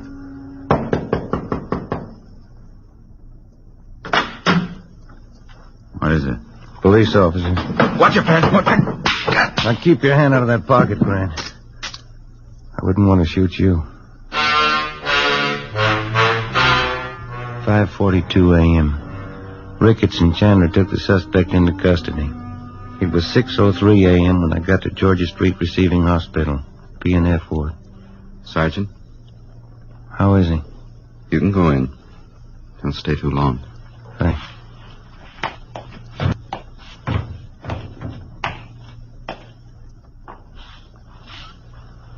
Hi, Joe. Hi. You look tired. How you feeling? Oh, I'll do. How'd it go? We got Glenn. You look tired.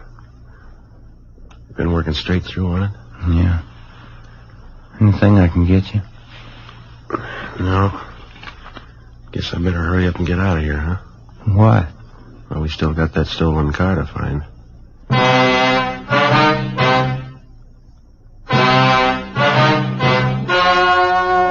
The story you just heard was true. Only the names were changed to protect the innocent. On November 7th, trial was held in Superior Court, Department 89, City and County of Los Angeles, State of California. In a moment, the results of that trial.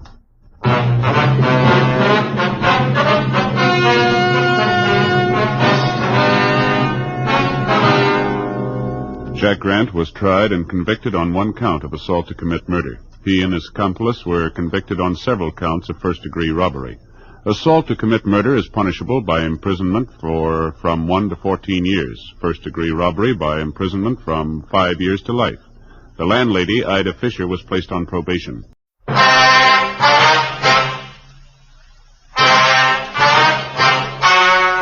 story you're about to hear is true. Only the names have been changed to protect the innocent.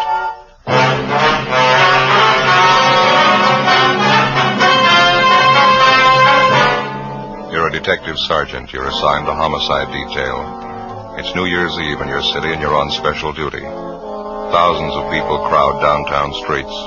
One of them is a killer. Your job, find them.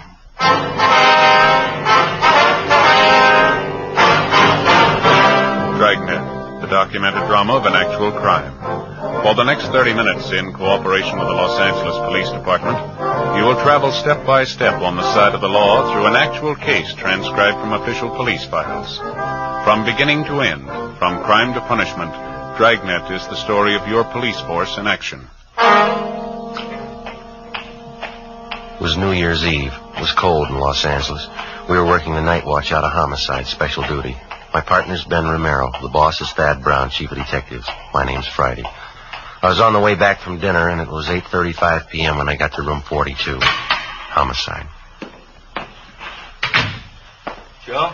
Hi, Barney. How is it outside? It's cold. Not keeping people at home, though. Did you check the crowds? Yeah. Been watching her from the window here. Seems bigger than last New Year's. Crazy. You're on with Ben and me tonight, is that right? Uh-huh. Thought I was going to have it off. Wife had a little house party planned and everything. Well, that's too bad. Maybe next time, huh? Yeah, that's what I said last New Year's. Nah, guess we better start moving. Yeah, where's Ben? He went down the hall a minute, said he'd be right back. I better take my top coat, huh? Yeah, I would if I were you. Nothing for us in the book, is there, Barney? I almost forgot Jack Conley called, having a little party out at his house. Wants you, Romero, to drop around when you get off. Said he'd call back. Oh. Hi, Joe. Hi. You about ready? Yeah, let me grab my overcoat. All right. I just tagged back communications. Switchboard's lit up like a Christmas tree, doing a millimeter bid. Just like last year, they're starting off strong. 415s, 507, calls coming in with a dozen. I'd like to see it just once. People celebrating New Year's without tearing up half the town. I get it. Homicide Friday. Oh, yeah, Jack. Yeah, well, Barney just mentioned it. Well, we'll try and make it. You know how things are tonight. Yeah, we'll try, sure. Thanks a lot. There's Jack Conley, Ben, on his way home. He wants us to drop by his place if we get off early tonight. Not much chance of that. You ready? Yeah, I am. You, Barney? Let's go.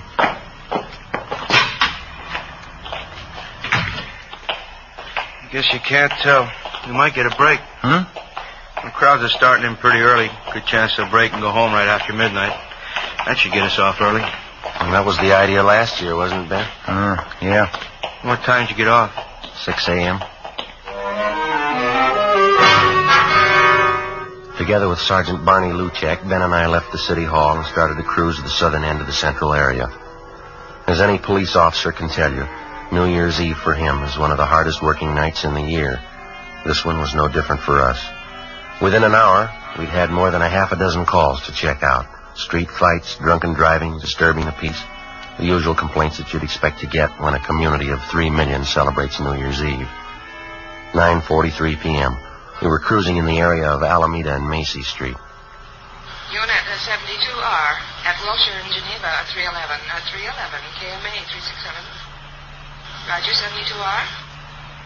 Unit 112 at 83 Naylor Avenue. See the man, keep the peace. KMA 367. No stopping them, huh? Well, it's a big night. Smoke, Joe? No, thanks. Attention all units in the vicinity at East Main and Darwin. An officer needs help. Well, looks like we got one, huh? Yeah. All units in the vicinity at East Main and Darwin. An officer needs help. KMA 367. I guess we better handle it, huh? All right. The next one to the left, Ben. We can go out Darwin. Well, I better call him. 80K to Control 1. 80K to Control 1. What's the matter? Well, I guess they're busy. 80K to Control 1. 80K to Control 1. Stand by, 80K. Attention, all units. All units in the vicinity. The call to East Main and Darwin is now a shooting. I guess you better push it, Ben. Yep. Got it down to the floor. All units in the vicinity. The call to East Main and Darwin is now a shooting. The call is now code 3, KMA 367. That's it coming up, Ben. East Main. Yeah. There's a crowd there on the corner. I guess you better pull up here, huh? All right. Come on. Yeah. Over by the light pole, Ben. Joe, man lying on the sidewalk. You want to check the crowd, Barney? Yeah, okay. Let us through here, please. Can we get through? Excuse me? Look, will you please get back? Move back, please. All right, come on. I wonder if you just move along. Just move along there. Move along. That's Give us right. a little room to work. Thank you. Ben? Yeah, Joe? Have a look here. Huh? No. That's Jack Conley. That? He's dead. His full name is John Patrick Conley, serial number 367. He was one of the veteran officers in Central Homicide. He lay face down on the pavement, one of his legs straddling the curbstone. He'd been shot twice at the base of his skull. There were 4 more bullet wounds in his back. Ben got to a phone, called Homicide, and told them what had happened. 24 cruiser cars and more than a half 100 men were immediately dispatched to the scene of the killing. They circled the area for a dozen blocks around and started a door-to-door search for the killer. Suspicious-looking pedestrians were stopped at every street corner and questioned. 10:30 p.m. The ambulance arrived and Jack Conley's body was taken to the morgue. Along with Thaxter and Bryan from Homicide, Barney Luchek, Ben, and I continued checking in the immediate vicinity of the killing. We found no one who'd admit that they actually saw the shooting. Half a dozen people in the crowd told us that they heard the shots and they saw Conley fall to the pavement. They'd also seen a man standing behind Conley turn and run down the street right after the shooting. No one had followed him. The man was described as medium build, wearing a dark suit and a dark hat. That's all they could tell us. 11:25 p.m. Ben and I met Barney Luchek back at the car. Morning. Did you get anything? Checked out every store in the neighborhood that's open. Not much. How about you? Well, it's the same. Pretty thin. Bryan and Thaxter turned up a newsboy down the street. He told him he saw the guy in the dark suit running down the street. Yeah.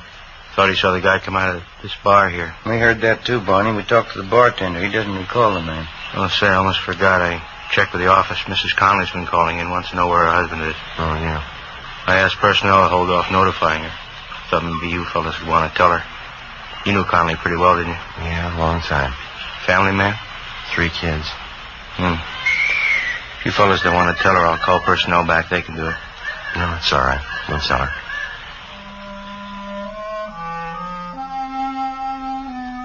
$11:40 p.m. Ben and I got in the car and headed out for the home of the slain officer, Jack Conley. The house was on Ralston Avenue, just a few blocks from where Ben lived. We parked the car and started up the front walk. The lights were burning in the living room.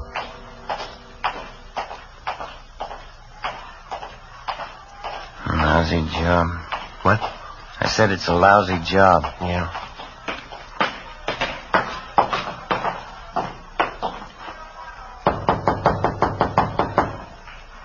Better try it again, huh?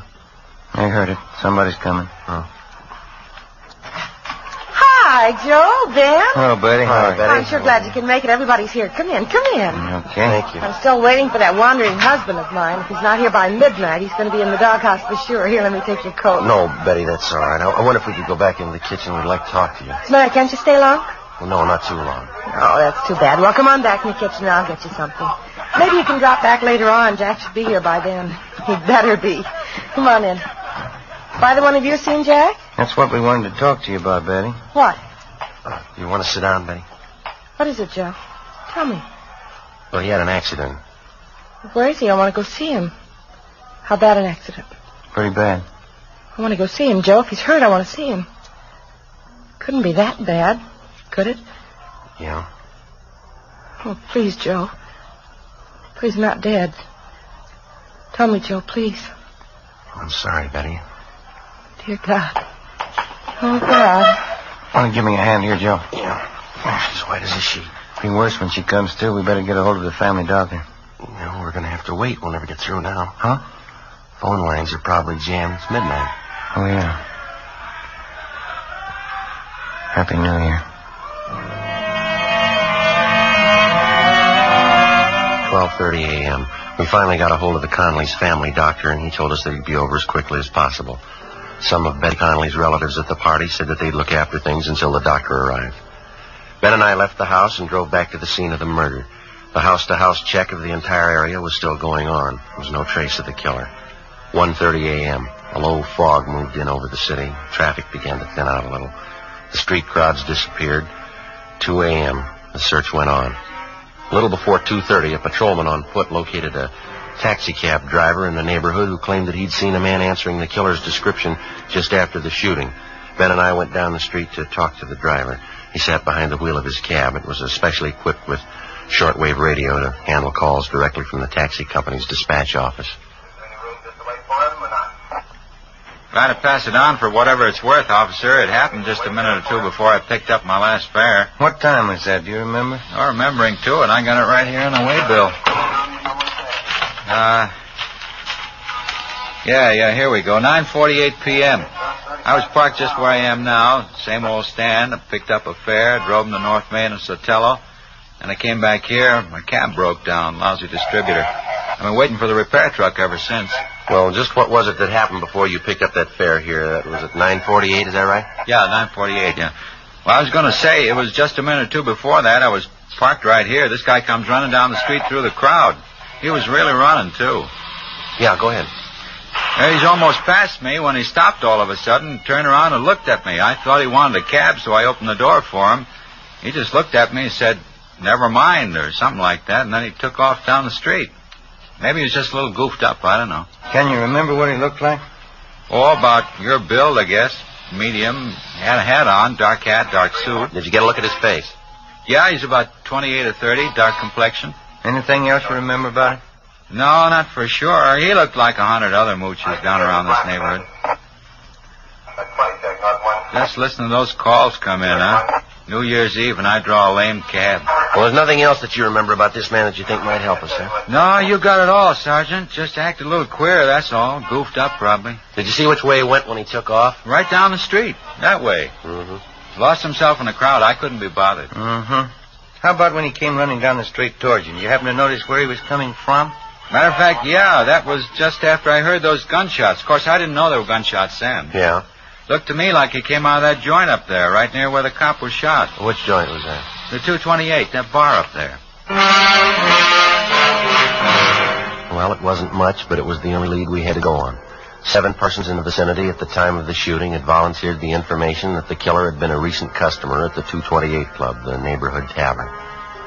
The owner and bartender of the club, a Ralph Stevens, had been questioned twice that night by different officers, and he twice denied that there was any possibility that the killer could have been a patron at his bar.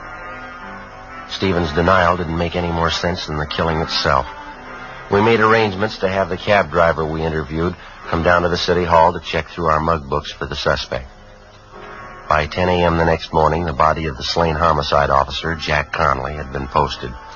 4 bullets were taken from his back, 2 from the base of his skull. Russ Camp ran the slugs through ballistics, where they were identified as having been fired from a .38 caliber Colt Special revolver. 11 a.m. We drove back to the 228 Club, where we talked to some of the customers who'd been there the night before. 3 of them told us that they'd seen a man answering the general description of the killer in the bar shortly before the shooting. Ben and I went back to the stockroom at the rear of the bar and talked to the owner, Ralph Stevens.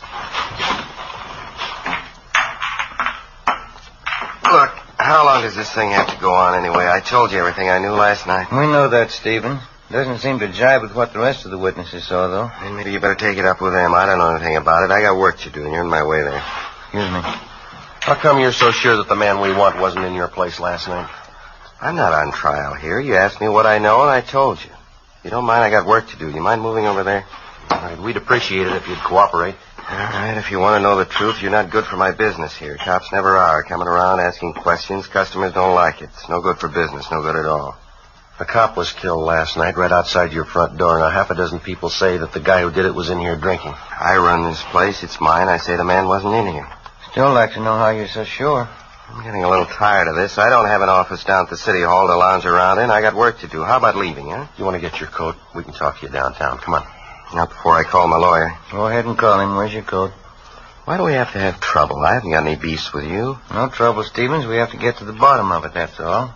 Like to have you cooperate. Maybe the guy was in here last night. He came in a couple of times, that's all. I didn't want it to get out. Bad for business, those things. Can't afford it. Keeps customers away. Then the man was in here last night, is that right? I wasn't trying to cover it for him. I hardly know him. I just didn't want it to get out. I got a right to protect my business. Who is the man? Harry Talmadge. He's a hophead. If he did it, it probably wasn't his fault. How do you mean? He was hyped up last night, uses heroin. He probably didn't mean to shoot. Where do we find him? I wouldn't know if this is right. Old address. What is it? Fairview Hotel. Try there. 11:35 a.m., New Year's Day. We got in touch with Barney Luchek and Tom Bryan from Homicide, and they drove downtown to check at the Fairview Hotel for the suspect. Ben and I finished questioning the owner of the 228 Club, and we went back to the office. 11:58 a.m., Barney Luchek and Bryan got back. Barney, what have you got? Fairview Hotel in South Grand. Was that the one? Yeah. Did you find it okay? Yeah, I talked to the desk clerk. Talmadge registered there? Yeah, he was. Checked out 2 months ago. No leads.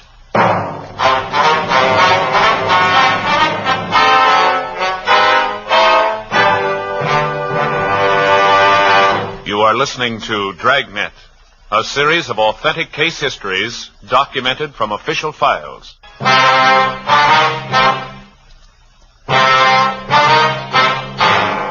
1 p.m. New Year's Day. After we found that the suspect, Harry Talmadge, had checked out of the Fairview Hotel months before, Ben and I went back to the office and ran his name through R&I. The information given us by Ralph Stevens, the owner of the 228 Club, was apparently correct. The record on Talmadge showed that he was a confirmed user of narcotics. He served 2 brief terms for illegal possession of narcotics and another short term in the county jail for petty theft. We got out a broadcast and an APB on Talmadge. We checked out all his known friends and relatives, the places that he frequented, hotels, boarding houses that he'd stayed at. No leads. With the help of Lieutenant Walters and narcotics detail, we finally found the trail most likely to lead us to the suspect. The peddlers who were suspected of supplying Talmadge with narcotics. They were kept under 24-hour watch. 3 days passed. No results. January 4th, 9 a.m. Ben and I went to the funeral and burial services for the murdered officer, Jack Conley. 11 a.m. We got back to the office. Don't know why, Joe. I just don't cotton to funerals. Not a cop's funeral, anyway. No, I don't blame you. His wife looked a lot better, didn't she? Yeah, seemed to be bearing up good, considering. Well, Joe? Hi, Barney. What do you say, Barney? Yeah, young fella you told me about. He phoned you, Ben. Oh, is that right? Did you give him the information? Yeah, he wanted to know all about taking the police department examination. Now, who's that? One of my neighbor's boys, a nice kid. Wants to get on the force. I told him to apply at room 5, City Hall, any weekday. You can make his application then. That it? Fine, Barney, thanks. Well, they got the recruiting campaign going now? Yeah, all this month. Taking applications from all over the country. I'll get it. Homicide, Friday. Oh, yeah, Walters. Just a minute. Okay. ALDSON, Donaldson. Okay, fine. Thanks a lot. Lou Walters and narcotics might be something. What's that? Oh? Well, he got a line on one of the mules who used to push heroin to town. He's a guy by the name of Donaldson. He's been sounded out. He's ready to talk to us. This Donaldson was close to Talmadge? Well, supposedly, yeah. Do you know where Talmadge is? Well, let's ask him. Ben and I left the office and drove to the address on South Alameda where Donaldson, a friend of the murder suspect, was supposed to be staying. Turned out to be a cheap hotel in the Skid Row district. It was next to one of the rescue missions down there. We finally located Donaldson across the street. He was standing on the sidewalk along with 4 or 5 other men. They were listening to a small Salvation Army band playing outside one of the beer joints. I hardly miss any of these sidewalk meetings, Sergeant. Like 'em. Band music. Even listen to the sermons. Do me a lot of good. I understand you're not pushing junk anymore, Donaldson. Is that right? And you want to call me Big, Sergeant? Name's really John, but everybody calls me Big. All right. No, I haven't been pushing junk. Not for months. All through with it. Well, when's the last time that you saw Harry Talmadge? A couple of weeks ago. I'm not much for Harry anymore. Like I say, I've been regular at these sidewalk meetings, hearing the sermons. Changes the way a fella does things, you know. Yeah. Man's got to turn good sometime during his life. Not getting any younger. 58. I figure it's time I start living by the word. Say, that's nice music, isn't it? Yeah. Do you have any idea where we might find Talmadge now? I might have a few ideas on it. I don't know. Say, I guess neither one of you fellas use snuff. No. Don't bother you, does it? No, go right ahead. That's right. I know the last boarding house Harry stayed at, if that'll help any. Place on 12th Street. I can give you the address. Well, is he still there, do you know? I don't think he is, no. Matter of fact, I'm sure he's not. Wish Harry'd come around and see me. Like to get him interested in these sidewalk meetings. Listening to the sermons. Might help him. Did an awful lot for me. Yes, sir. Will you say that you saw Talmadge about 2 weeks ago? Well, not quite 2 weeks ago. It was the day after Christmas. Came down to my hotel and wanted some money. I couldn't give him any. That's when he told me he was moving. Going to some rooming house up around the City Hall section up there. Did he mention any address? Not that I recollect, no. That sure is nice music, isn't it? Well, how about some of his other friends, Biggs? You think they might be able to help us? Well, Duke might help you. Harry and old Duke are still great friends. Duke sees them more than I do. Where do we find Duke? Well, you know the Penny Arcade down on South Main? Right down from the train depot there? Yeah. That's where Duke works. He's a janitor there. I've been trying to get Duke to come to the sidewalk meetings, too. He sure could stand it, old Duke. Well, thanks very much, Biggs. Not at all, Sergeant. Always glad to help out. Now look at that now. All out of snuff. Say you couldn't see your way clear, could you? There you go, Biggs. That's sure Christian of you, Sergeant. I'll handle this just like a personal loan. That's all right, Biggs. Don't say anything about us talking to you, though, huh? Not to anyone. No, sir, I won't. You can trust me. Say, when you see Harry, give him a message, huh? Well, what's that? You tell him to come and see me. I want him to show up at these meetings, hear the sermons. It could change everything, Sergeant. It could give him a new life, new soul. Brand new soul for Harry. Think of that. Yeah, I could use one. 3 p.m. Tuesday, January 4th. We drove down to the Penny Arcade on South Main. Harry Talmadge's friend, Duke, wasn't there. The manager of the place gave us his home address, and we checked it out. Duke wasn't there either. We staked out at the place for the rest of the afternoon. Duke failed to show. At 6 o'clock that night, Barney Luchek and Brian from Homicide came out and relieved us.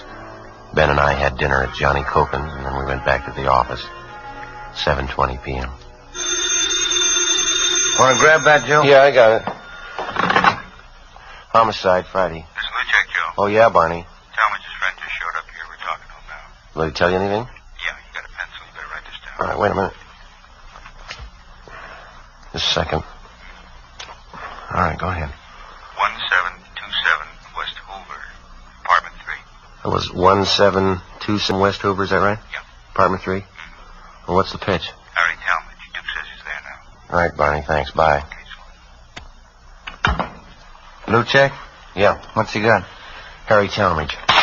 Supposed to be at this address. Ben and I got in the car and drove out to the West Hoover Street address where we met Luchek and Brian. 1727 was a small two-story apartment house, Spanish stucco in style. Apartment 3 was at the rear of the first floor. All right, Luchek, you want to pick up Brian and you cover the back. Huh? Right, Joe. Come on, Ben. Let's go, huh?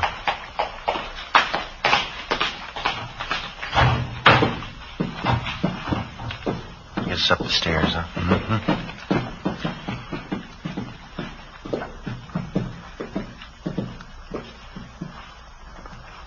Number 3. Okay. I'll cover you.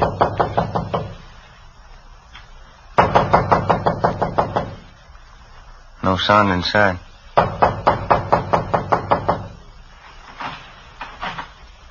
Door's open. Well, let's have a look.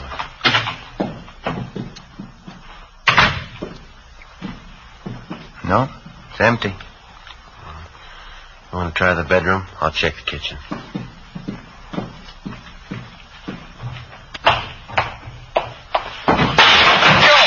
in here! Wait! All right, tell me. What's that? Got a gun, Joe. Grab it. All right, you a cop. All right, come on, drop it. Drop it! My arm. I got it, Joe. All right, come on your feet. All right, get him and backing him.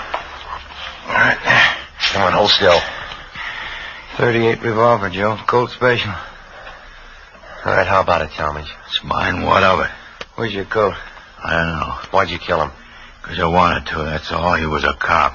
Is that your only reason? I told you he was a cop. What's the difference? There's a big difference, mister. Why? I killed him. It's just one cop less. What's the difference? Ask his family. They'll tell you. The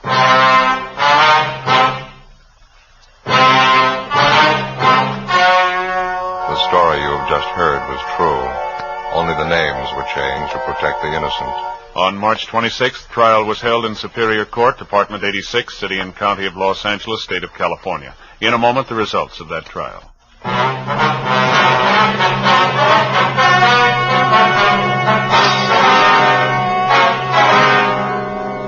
Harold Wesley Talmadge was found guilty of manslaughter by jury trial and was sentenced to the state penitentiary. He was paroled after serving 6 years in prison. The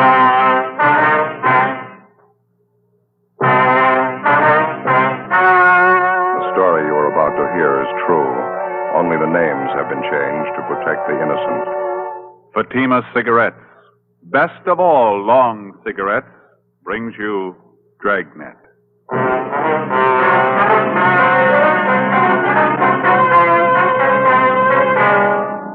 You're a detective sergeant.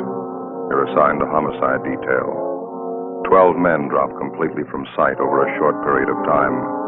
There's evidence of foul play. 4 months pass. You finally locate the leading suspect in the case. Your job? Pick him up.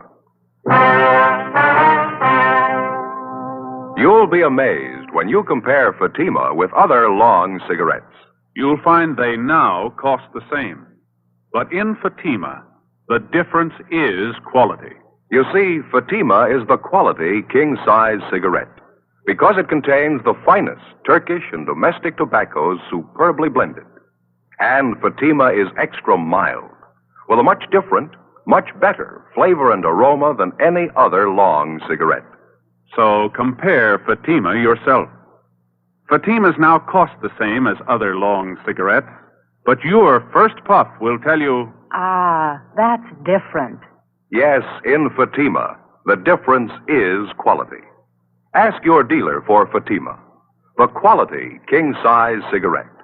Best of all long cigarettes. Start enjoying Fatima tomorrow.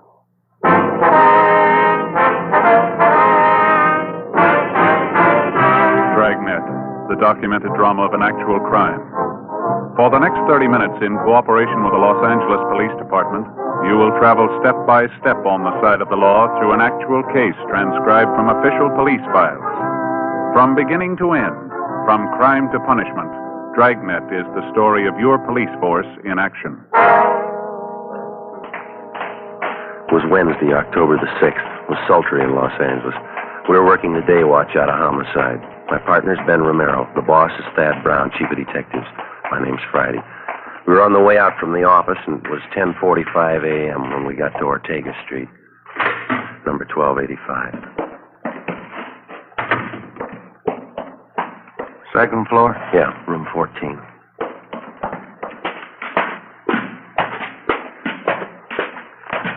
They all smell the same, don't they? What's that? Room and housing. Oh, yeah. No, these are the odd numbers here. Must be down that way, huh?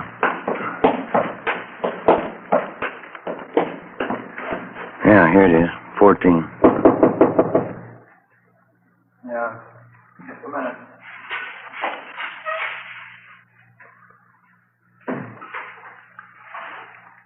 Taking his time.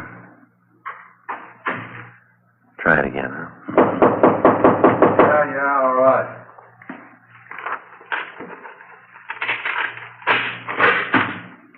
Yeah? Police officers. Your name Henry Ross? Get out of here. Get out of here. Come on.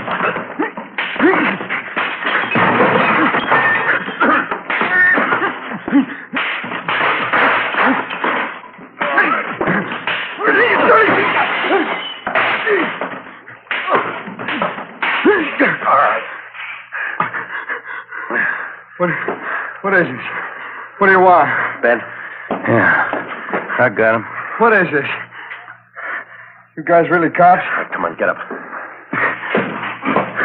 Don't fool him. Don't fool him. You really cops? I thought you were faking. We showed you our identification at the door. I thought you were faking. That's the truth.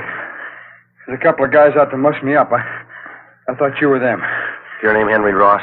Yeah, that's right. I thought you were one of those moochers I had a fight with in the bar the other night. Said he's going to get a pal and come back in and take care of me. Yeah? Yeah. I got no reason to fight with cops.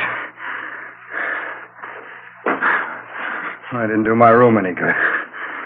Landlady's sure going to scream. All right, come on. You want to finish up dressing? I want to talk to you downtown. What's it about, officer? Missing person. We'll brief you when we get downtown. Well, that's all right with me. Could you take these handcuffs off, please? It's kind of hard dressing with them. All you have to do is put your shoes on. You can make out. All right. I don't know why you had to slap handcuffs on me. I didn't know you were cops. You mind if we check through your things, Rolf? Huh? Why? You mind? Oh, go ahead if you want. I got a knife. You know, if you'd spoke up at the door, there wouldn't have been a fight. I thought you were that mooch in a bar and his friend. I thought you were looking for trouble. You about ready to go? Yeah, I'd like to brush my teeth, though, if you don't mind. I got a real mouthful of cotton this morning. All right, where do you keep your toothbrush? It's over here. I'll get it. No, I'll get it. Never mind. Get here?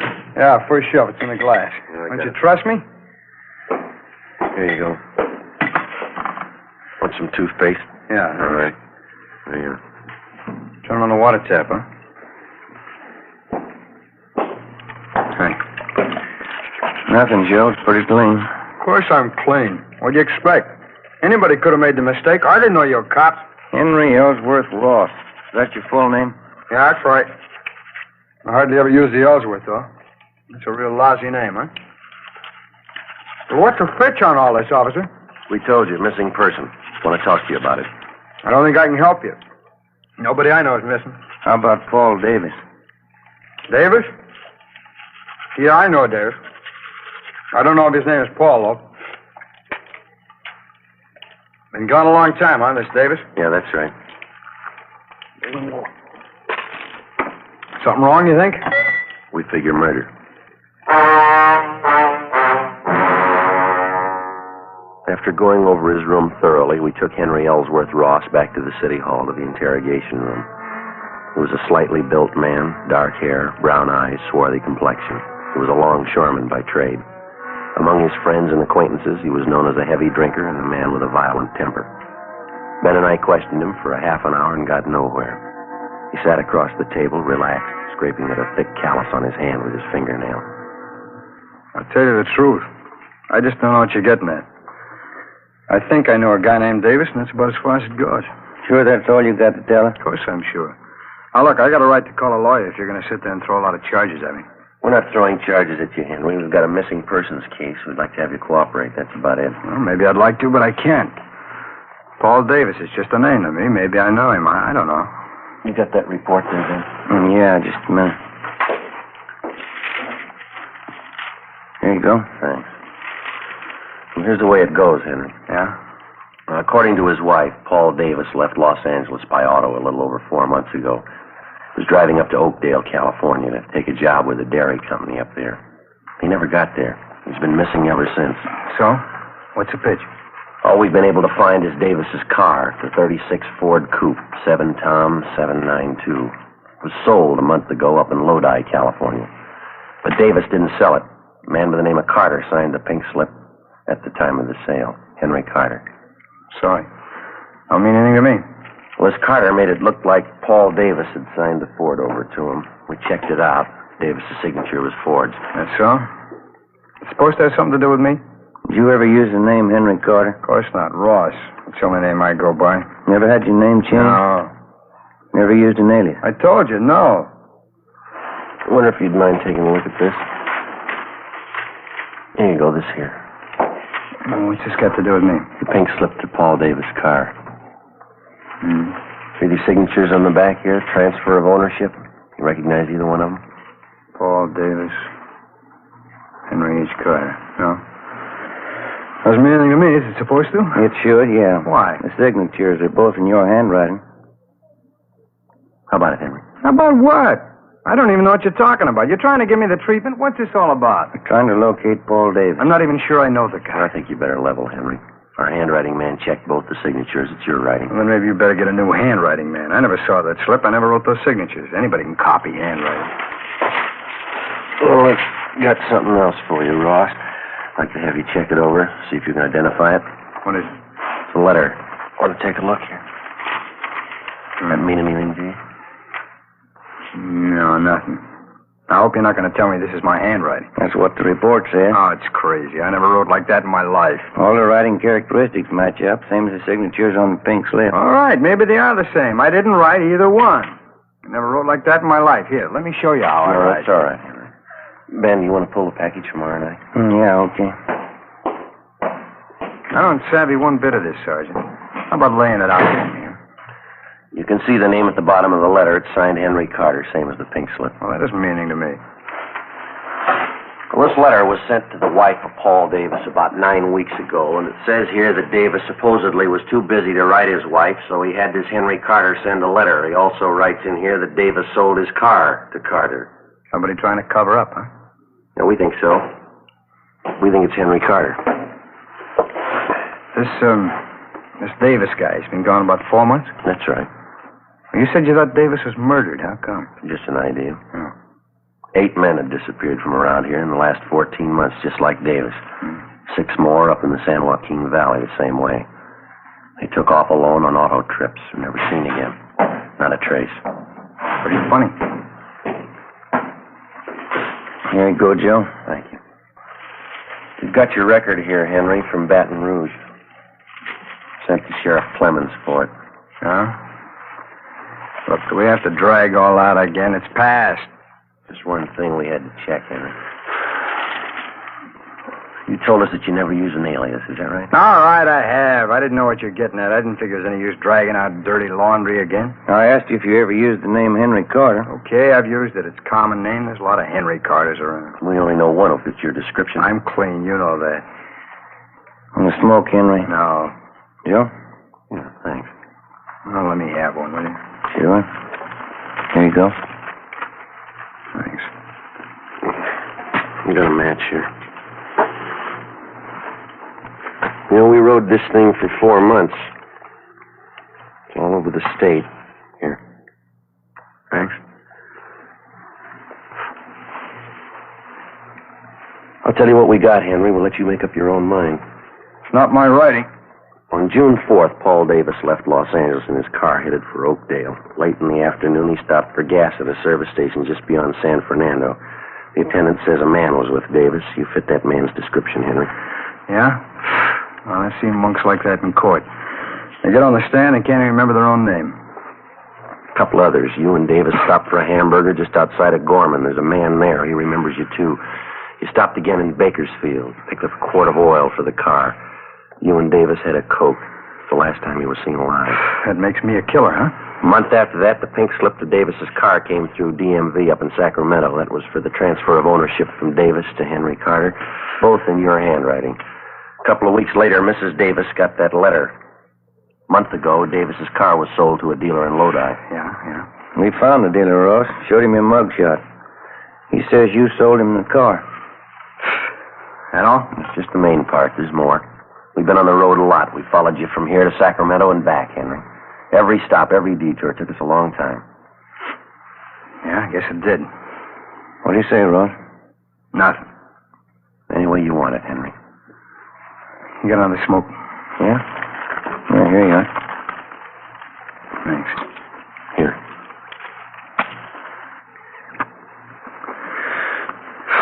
Yeah. I guess you worked hard on it, huh? All over the state. That's right. Must be pretty hot up in the valley summertime. Dusty, huh? We made out. I've never been up in the valley in summer. It's too hot for me. We got people who saw you there. What's it prove? 10 people and some writing samples. You can't build a case on that. You know it, don't you? We're going to try.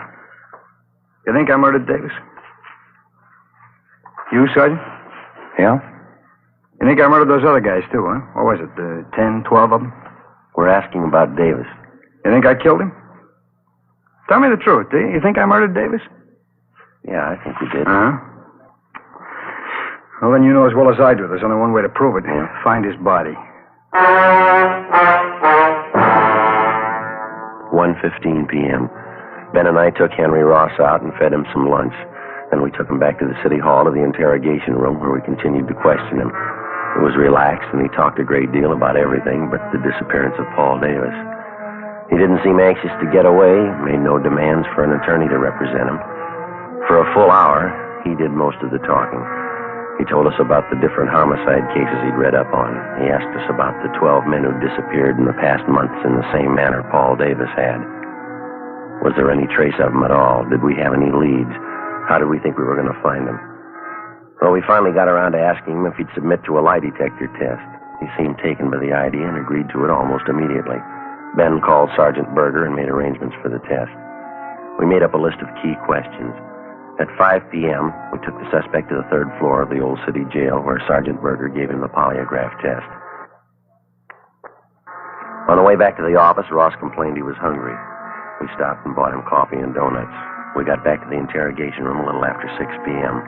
The questioning continued. Ross didn't seem to mind at all. He kept talking. We let him talk. 8 p.m., he was still going strong. You remember the Wilson case back in 34, don't you, Sergeant? Woman killed her whole family. Big case, you remember. Yeah, it was pretty tragic. Is that a hobby of yours, Henry, collecting murder stories? No, I just read them, remember them. I guess I can remember every big murder case in the last 15 years.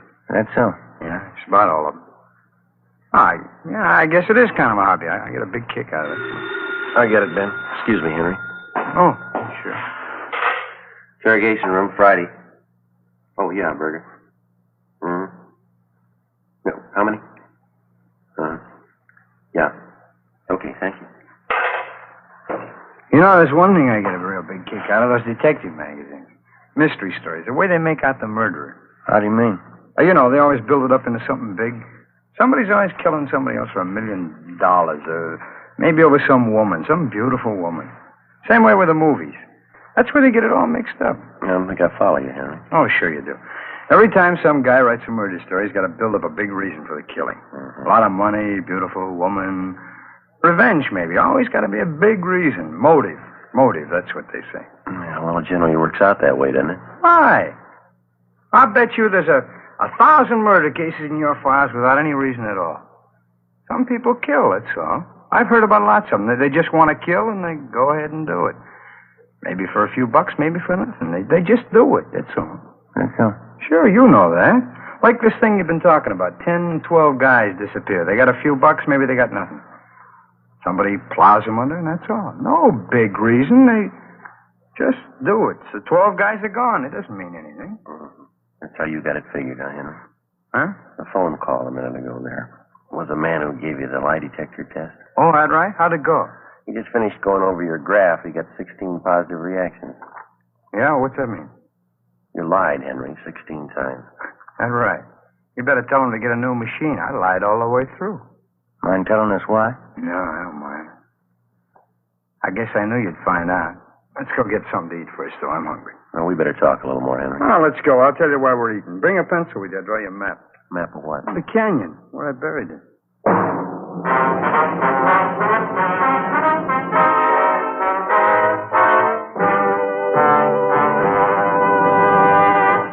You are listening to Dragnet for the step-by-step solution to tonight's authentic case history. Here, step by step, are the actual reasons why Fatima is the quality king-size cigarette. Why in Fatima the difference is quality. Quality of tobaccos. The finest domestic and Turkish varieties, extra mild and superbly blended to give you a much different, much better flavor and aroma. Quality of manufacture. Smooth, round, perfect cigarettes. Rolled in the finest paper money can buy. Manufactured in the newest and most modern of all cigarette factories. Quality even to the appearance of the bright, clean, golden yellow package. Carefully wrapped and sealed to bring you Fatima's rich, fresh, extra mild flavor. Compare Fatima yourself. Fatimas now cost the same as other long cigarettes, but your first puff will tell you, That's different. yes, in Fatima, the difference is quality. Insist on Fatima. Start enjoying the quality king-size cigarette. Fatima, best of all long cigarettes.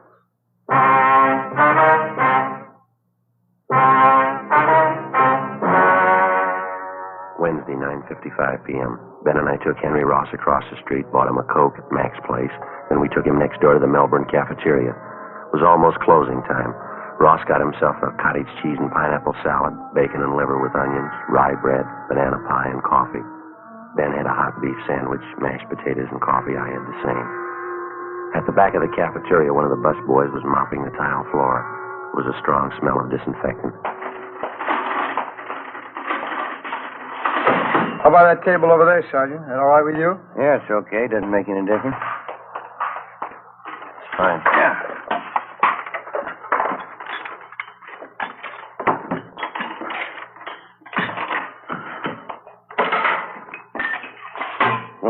Want some water? Yeah. Henry? Yeah, please. All right, I'll get some. Oh, boy, living onions. That sure smells great, huh? Yeah. I can't take those onions so well. They repeat on me. Not me. I can eat anything. Salt and pepper? Yeah, thanks. Boy, I'm sure hungry. I haven't eaten much today. Did you get a sandwich made with rye bread? Graham bread. Oh, you should have gotten the rye. Real German rye bread. Here. Smell that. Real nice and fresh. Here you go, Ben. Oh, thanks. Oh, thank you. You know, all that talk really sharpened up my appetite. Boy, this food tastes good. Mm-hmm. Sugar, Joe? No, thanks.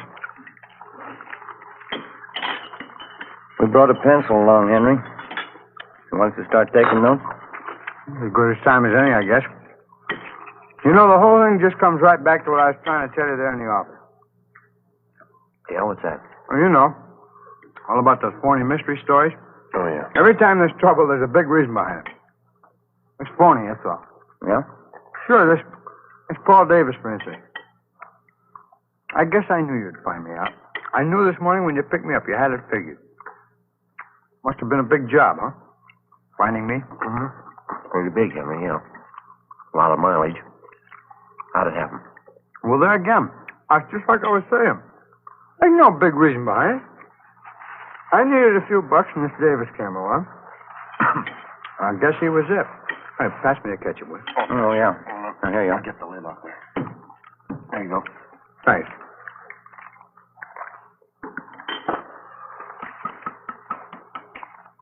Where'd you meet Davis, Henry? Oh, I was hitchhiking out in Ventura. Not a dime in my jeans. I was going up to Maricopa. I thought I had a job up there, and this Davis come along. Picked me up. You ever know him before that? No. Stranger. He says he's going to Oakdale. The guy give me a ride. Go ahead. Well, we stopped for gas at San Fernando, and I saw he had a few bucks in his wallet, and I guess that's when I got the idea. About what? Killing him. Now, maybe that gives you an idea what I was talking about. You don't need any big reason to kill somebody. Davis said 18 bucks. Now, suppose I told that to a writer. Somebody killing the guy for 18 bucks. That wouldn't make much sense, huh? He'd tell you it'd never sell. You need $1 million, beautiful woman, good motive. Yeah. Where'd you kill him, Henry? Just outside of Bakersfield. A little canyon there. I got Davis to buy a fifth of sherry in Bakersfield. He drank some on the way. Hey, pass the salt, huh? Yeah. There you are. Thanks. Liver's no good without plenty of salt. How'd you kill Davis, Henry? Well, that's a funny thing. He drank some of the wine, got a little sleepy. I was just outside of Bakersfield. Dark by that time. I spotted this little canyon. I figured it's as good a place as any. Well? So I get him, pulled off to a side road and had a few more drinks. And I spotted this little shack out there in the middle of nowhere. Exactly where was this, Henry? Well, I can show you. It's maybe 2 miles north of Bakersfield. We got to the shack, finished the wine, and went to sleep. Both of you? Mm-hmm. And that's where the funny part comes in. I guess I killed Davis, all right. But I didn't mean it. Oh, brother, get a whiff of that, huh? Why do these monks have to mop up while people are eating? They'll be through in a minute, Henry. Fine. How'd you mean, Henry, you didn't mean to kill him? You already told us you had the idea. Well, sure I had the idea. Let me explain, huh? We both went to sleep in the shack, Davis and me. Guess that must have been, about 9 o'clock at night. I don't know what it was. Maybe the wine, I guess, but I started having nightmares. Yeah, now maybe this part sounds like a story, but it's the truth. I had all these dreams. I woke up, but they're still there. What was that? Faces. Faces. That's all I could see. Air is full of faces. I guess I was really still asleep. Yeah, go ahead. Oh, I picked up a 2x4 and started swinging at them. Their faces. Funny thing, too. I knew every one of these faces. How do you mean? People I killed. There are only a dozen of them, really, but it seemed like there were 100 of them all around in the air. Well, I grabbed that 2x4 and I started swinging. I was cold and sweating all at the same time, and I kept on swinging. And I saw Davis's face, and I swung hard, kept swinging. Didn't he make a sound? His eyes closed, kept on swinging at his head. Well, I come to, there he was, lying on the floor. Seemed to take those other faces away. They didn't bother me after I killed Davis. What'd you do with him, Henry? Oh, pulled him outside the shack, dug a hole and buried him. Burned his clothes, took his car and money, and drove off. I'll show you if you like where I buried him, I mean. How about these other men, Ross? These faces you saw? Oh. What if I get a little more coffee? Huh? It's all gone. I'll get it. Joe? No, thanks. None for me. What about it, Ross? The other men? Well, I don't recall them too well. It's what you said in the office. 10 or 12 of them. A couple in Sacramento, the others down through the valley. Like I say, there was no big reason for killing them. It just happened that way. What'd you do with them, you remember? Generally, yeah. There's one of them that stands out. Guy by the name of Slattery, some kind of salesman, a real crybaby. Where'd this happen? Oh, he picked me up in his car outside of Chowchilla. It's nighttime. He must be feeling pretty good. I made him stop on a side road. I hit him with a piece of angle iron. He cried like a baby. Buried him in a field there. He was one of the faces that I saw. That's funny, huh? It shows you how psychology works, huh? Yeah, what'd you do with his car? Slattery's, I mean. Drove it down to Mexico and sold it there.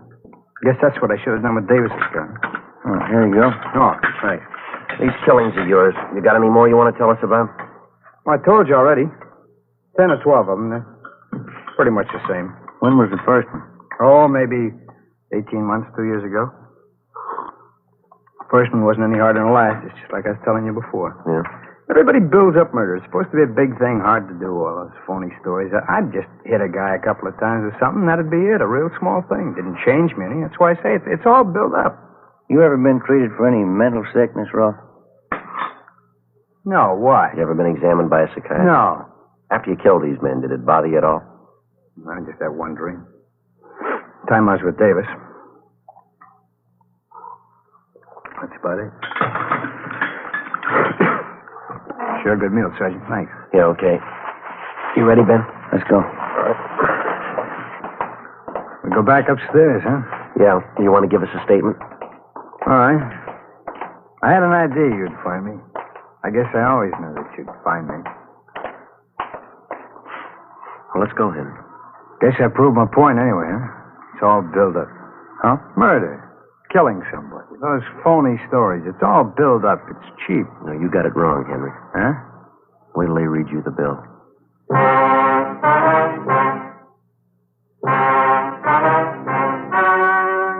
story you've just heard was true. Only the names were changed to protect the innocent. On January 7th, trial was held in Superior Court, Department 86, City and County of Los Angeles, State of California. In a moment, the results of that trial. Now, here is our star, Jack Webb. Thank you. Friends, the makers of Fatima have done everything possible to produce the kind of cigarette you want, just as we on Dragnet try to bring you the kind of entertainment you want. In my honest opinion, Fatima is the best of all long cigarettes. But frankly, my opinion doesn't count because Fatimas must please you. That's why I suggest you buy a pack of Fatimas tomorrow, so you can prove to yourself that Fatimas are extra mild, with a rich, better flavor and aroma. You'll find Fatima now costs the same as other long cigarettes. And I'm convinced that you'll discover what I did. In Fatima, the difference is quality.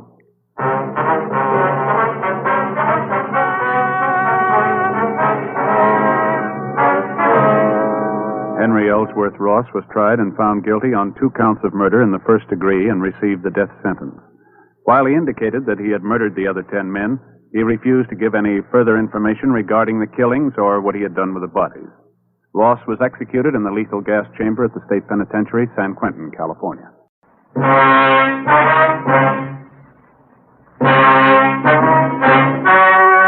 The story you are about to hear is true. Only the names have been changed to protect the innocent. Fatima Cigarettes, best of all long cigarettes, brings you Dragnet.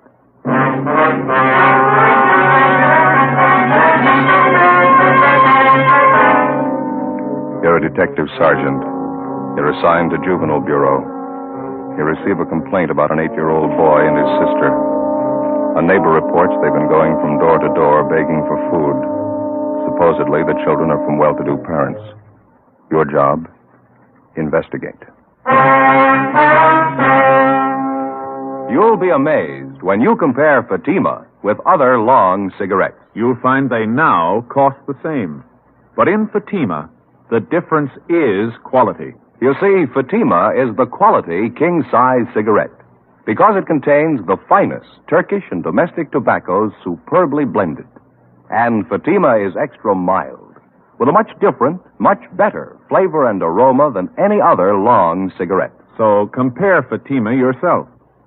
Fatimas now cost the same as other long cigarettes, but your first puff will tell you... Ah, that's different. Yes, in Fatima, the difference is quality. Ask your dealer for Fatima, the quality king-size cigarette. Best of all long cigarettes. Start enjoying Fatima tomorrow.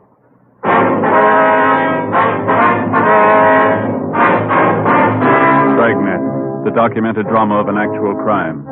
For the next 30 minutes, in cooperation with the Los Angeles Police Department, you will travel step by step on the side of the law through an actual case transcribed from official police files.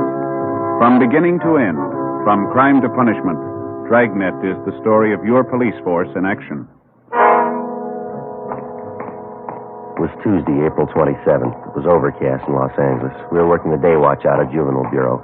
My partner's Ben Romero. The boss is Captain Kinsling. My name's Friday. I was on the way back from communications, and it was 4:38 p.m. when I got to 1335 Georgia Street, second floor, room 14.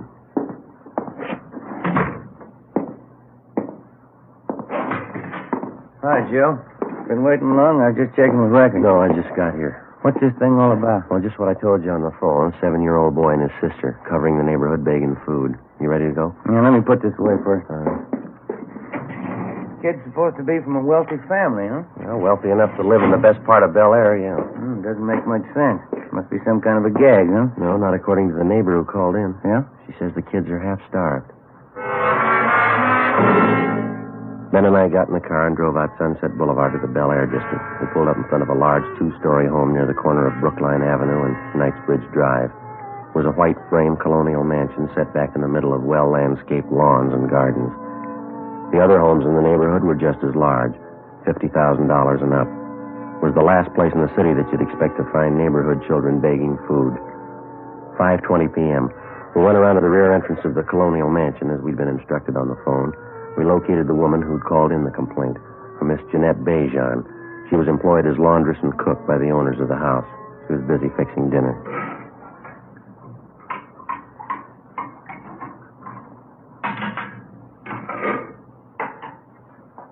They're from next door, officer. The children. As I explained on the phone, a boy about 7 years, a girl 5 years old, I guess. Which side do they live on, Miss Bejan? The house on the corner? No, the other side. Up here. A brown and white house. Just up the street next door. Mm-hmm. Are the children there now? Do you know that? No, but they were here this afternoon again. Here to the back door asking for something to eat. I do not understand it. Something must be wrong. Well, have they been around often, Miss Bejan? 2 or 3 days, maybe 4 days. At first I thought they were fooling, but they were not. I gave them some cookies, sandwiches. They were very hungry. They ate them like they were starving. The little girl saved her cookies. She took them with her. How about their parents? Are they at home? Excuse me. Passage.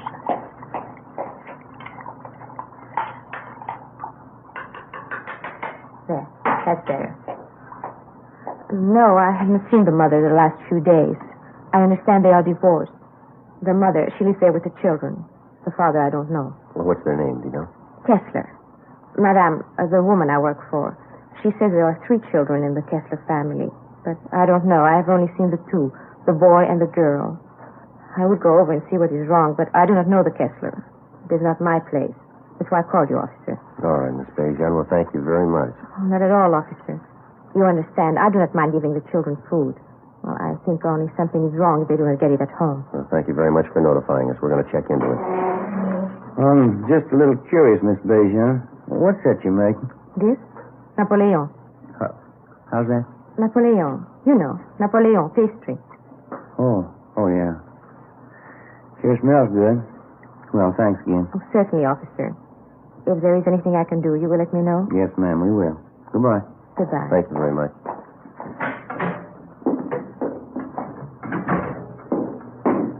It's a beautiful place. Yeah. Those Swedish women make pretty good cooks, don't they? I don't know. She sounded French to me. Huh? Maybe so. Most good at cooking, anyhow. Yeah, that brown and white house next door, that must be it, huh? Yeah, that name, Kessler, they fairly prominent around town, society? I don't know. There's quite a few of them. Could be. Any way you look at it, it's hard to figure, isn't it? Kids have been at it for 4 days. If it's on the level, they really must be in a bind. The garage door is open back there. No sign of a car. Kids' bicycles, though. Try the front door, huh? Mm-hmm.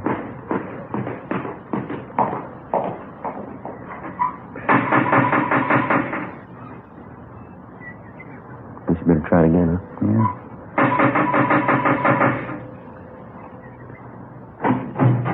Yes, sir? Hello, son. Your name's Kessler, is that right?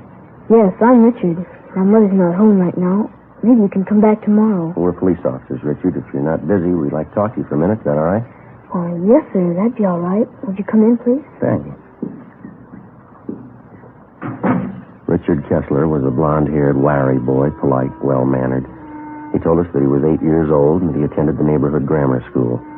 He showed us back to the kitchen where he was warming a can of soup that he'd borrowed from a neighbor. It was a large house, richly furnished, but it hadn't been cleaned for weeks.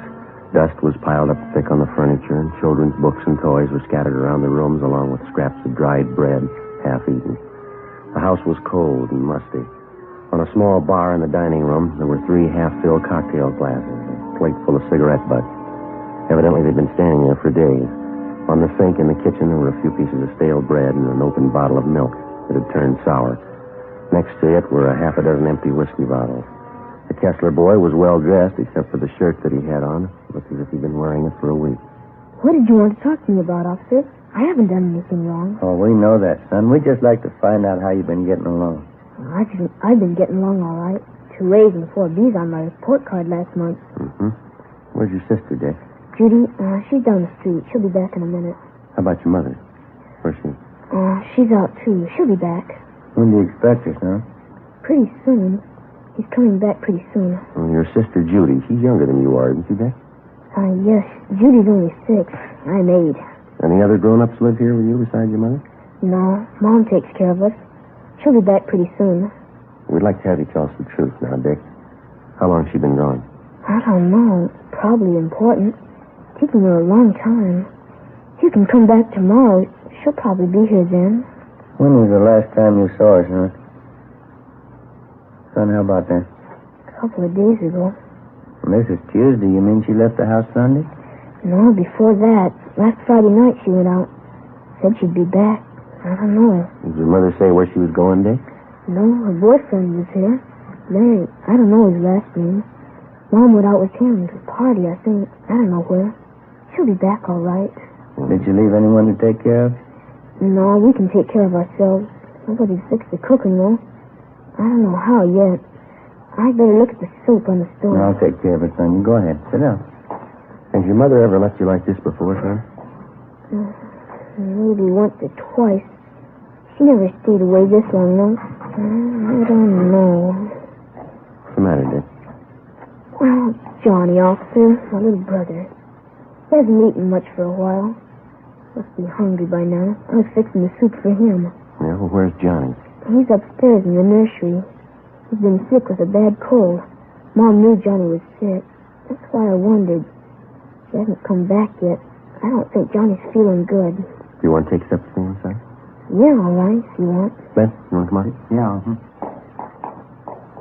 How long has Johnny had this cold, Dick? A couple of days before Friday, before Mom left. Mm-hmm. How old is he? Johnny's just a little kid. He won't be 2 years old until July. I've been wondering about him. Coughed a lot at first. Been giving him milk and cookies. That's what Judy and I had. I don't know. Has the doctor been to see Johnny? Oh, no, I thought of calling him. I didn't know the doctor's name. I was waiting until Mom got home. This is Johnny's room here. Mm-hmm. In the crib, officer. That's my brother Johnny. Pretty cold in here. Yeah, let's have a look. Hey there, young fella. Hi, Johnny.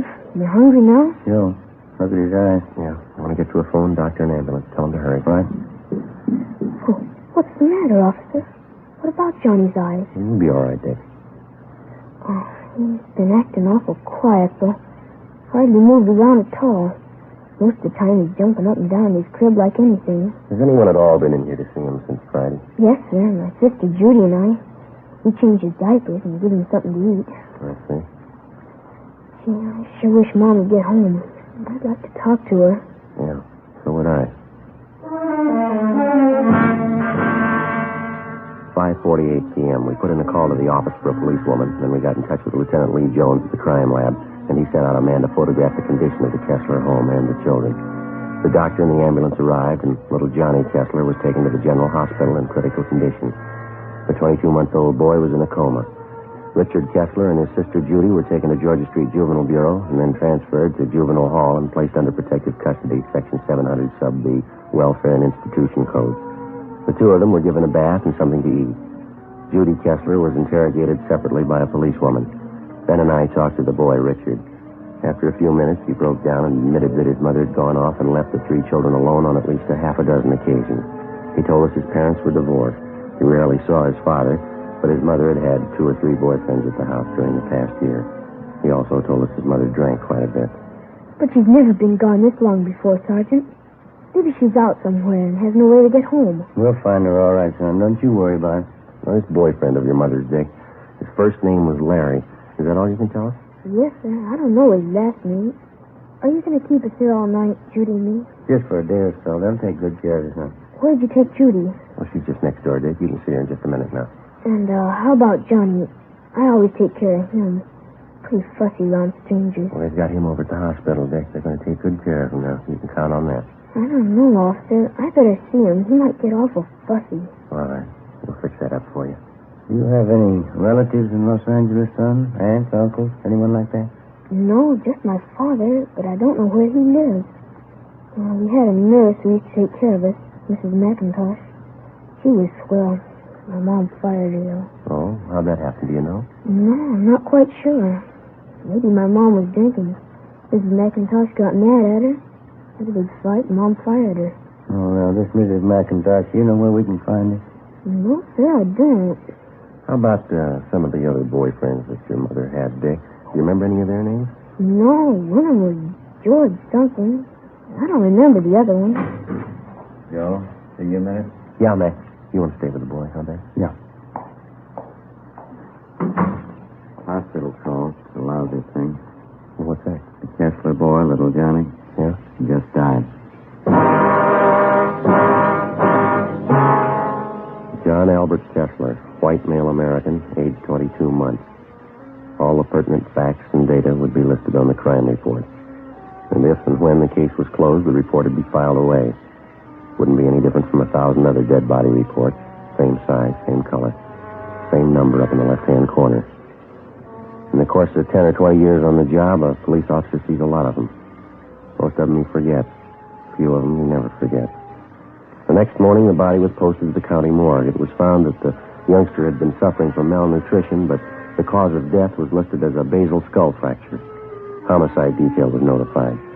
The search for the mother, Mrs. Jean Kessler, went on. We talked to her neighbors, all of her friends that we could locate. We checked out an address book that was found in Mrs. Kessler's effects at her home. We got out a broadcast and an APB. No luck. Thursday, April 29th. How about the youngster's brother and sister, Ben? You think it could have happened that way? How do you mean? Well, we were taking care of the little fella. They might have had an accident with him. They're afraid to own up to it. I don't think so, Joe. No, that's not very likely, Mac. We talked to them quite a bit last night. A couple of pretty honest kids. Pretty sure that they wouldn't lie about something like that. Where does that leave it, the mother? Good possibility. We know Mrs. Kessler drinks quite a bit. She could have lost patience with a little boy. More chance of an accident there. I get it. Juvenile, Friday. Yeah, Bert. Where's that? Right, thanks. Yeah? Woman answering Miss Kessler's description checked into the hotel down on South Hope last night. Still registered? Well, she checked out early this morning. They found a woman's sport coat in the room. What about it? Blood stains on it.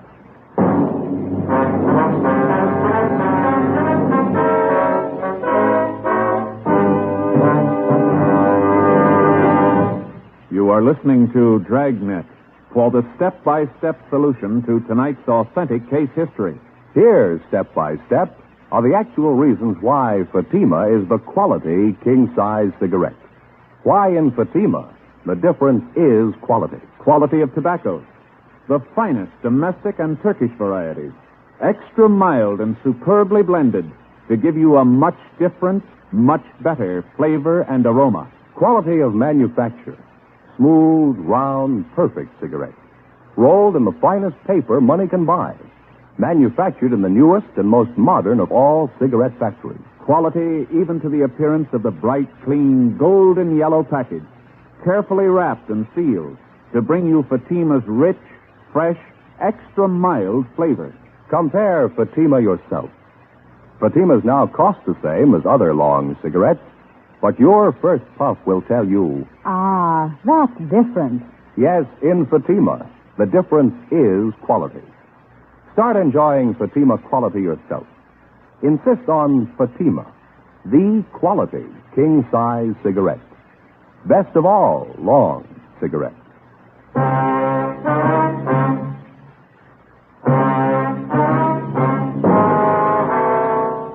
Friday, April 30th. We were still without a lead as to the whereabouts of the missing mother, Mrs. Jean Kessler.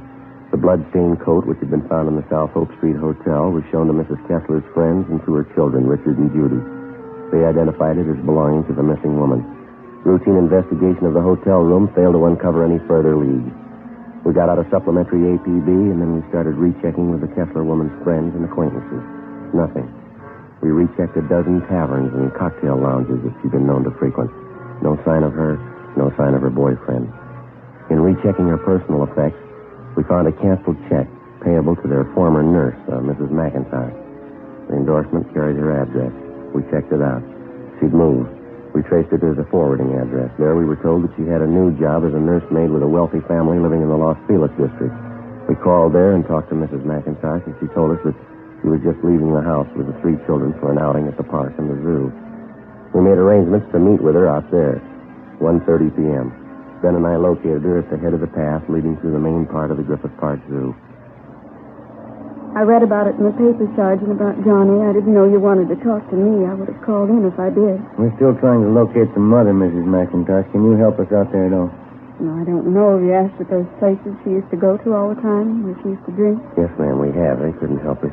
Did you know any of Miss Kessler's boyfriends, the ones that had come to the house? Yes, I knew all of them.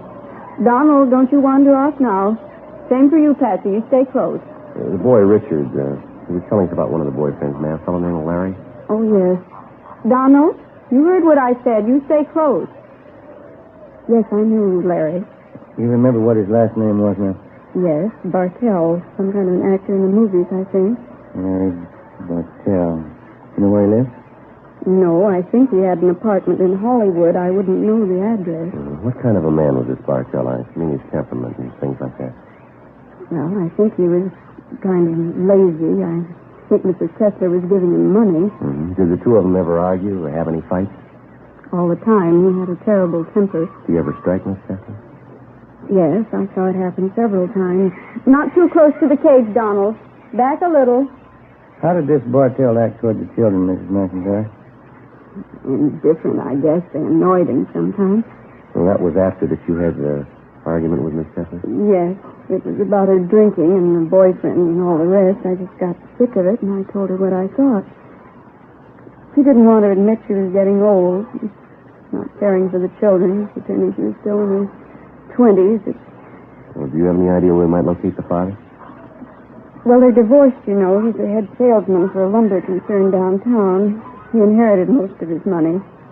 I have the name of the company at home. You can have it if you like. Yes, ma'am. We'd appreciate that. You know, it's the children I feel sorry for. Yes, ma'am. 3 beautiful children. And that poor little Johnny, I just can't understand it. What's that? How could anyone desert a helpless baby like that? We'll ask his mother. Friday, 5 p.m.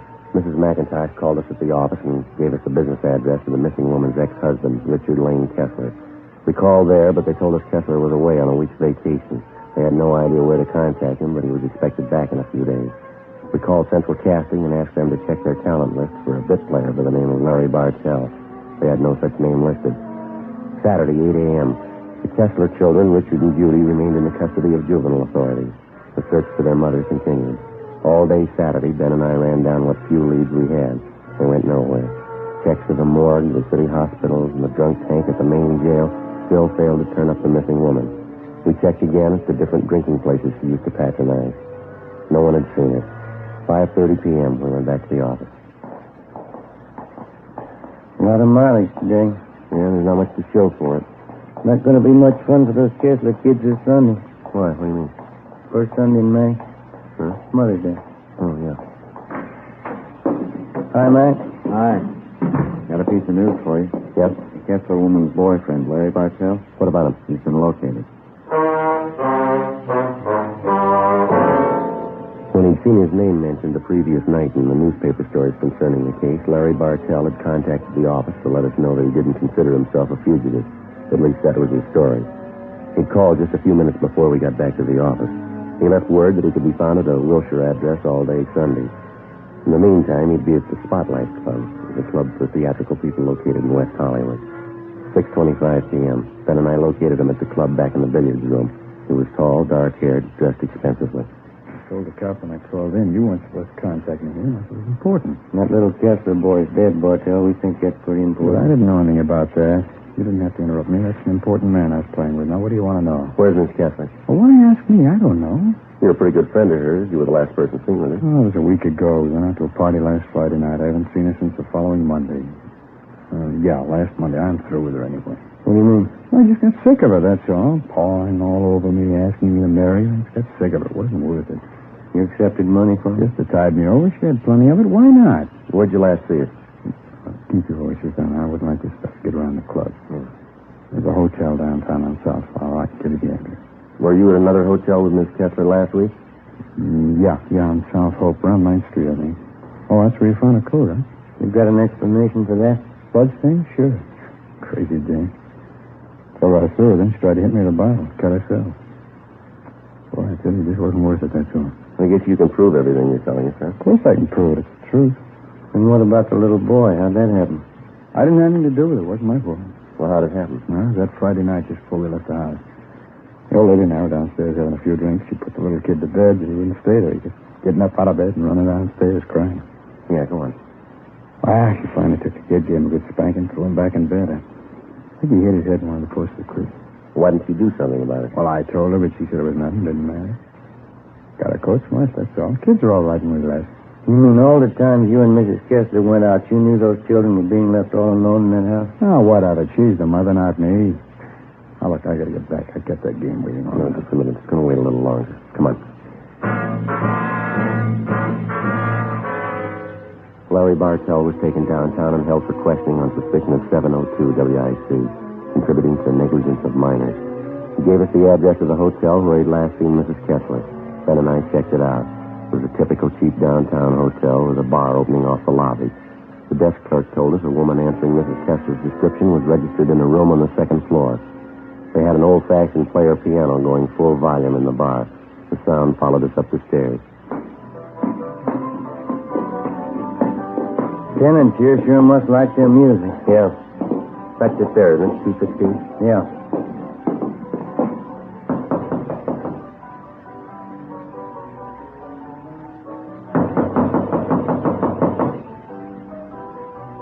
We better try it. Yeah.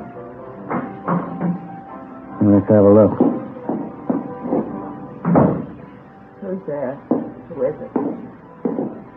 You Mrs. Jean Kessler? What is it? Who are you? Police officers would like to talk to you. I haven't done anything. What do you want with me? I want to talk to you about your children, Miss Kessler. But I didn't do anything. Donnie was sick, that's all. I didn't do anything. That's not what Bartell says. Larry, have you seen him? Is he coming back to me? You better get up, lady. Get your coat. I gotta have Larry back. He's everything to me. I love him. Is he coming back? You've been gone over a week. Aren't you a little worried about your children? They're all right. I'm too young to spend my life on children. I need Larry. Where is he? See if you can find a coat, will you, Ben? Yeah, all right.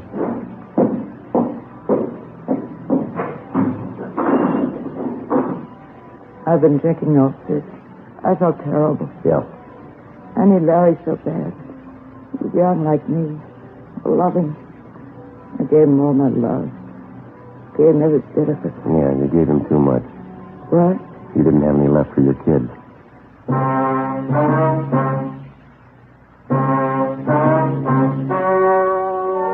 story you've just heard was true. Only the names were changed to protect the innocent.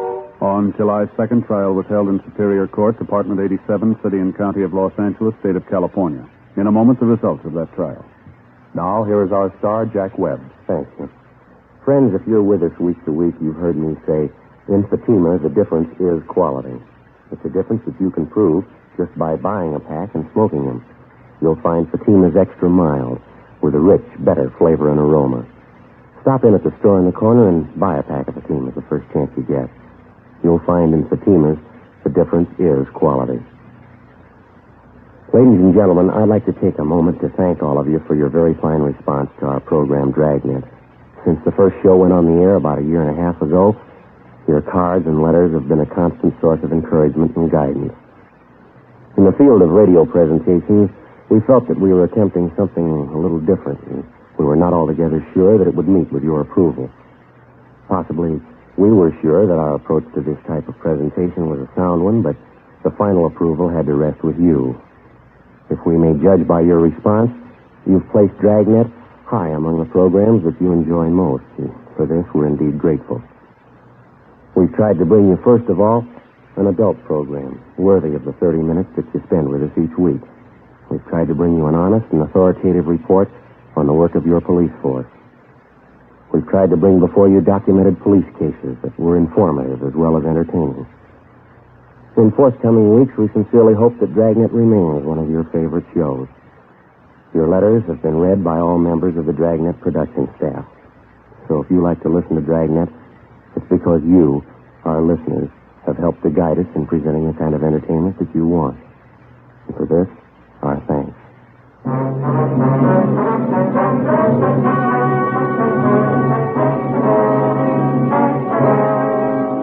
Mrs. Jean Kessler was filed on and found guilty in Superior Court, charge of manslaughter. She was sentenced to 1 year in the county jail and deprived of the custody of her children.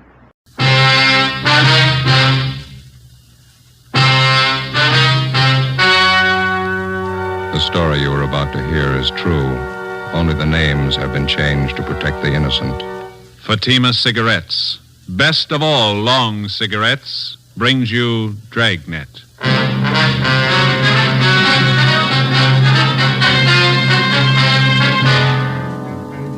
You're a detective sergeant. You're assigned to Juvenile Bureau. A pair of fake talent scouts are at work in your city. Their victims, young girls seeking careers in Hollywood. The criminals are vicious and relentless. Your job, get them.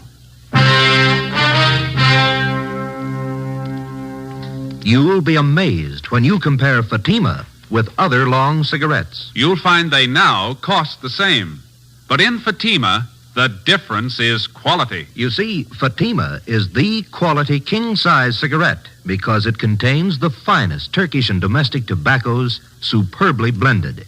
And Fatima is extra mild with a much different, much better flavor and aroma than any other long cigarette. So try comparing Fatima yourself. Fatimas now cost the same as other long cigarettes, but your first puff will tell you... Ah, that's different. Yes, in Fatima, the difference is quality. Ask your dealer for Fatima, the quality king-size cigarette. Best of all long cigarettes. Start enjoying Fatima tomorrow.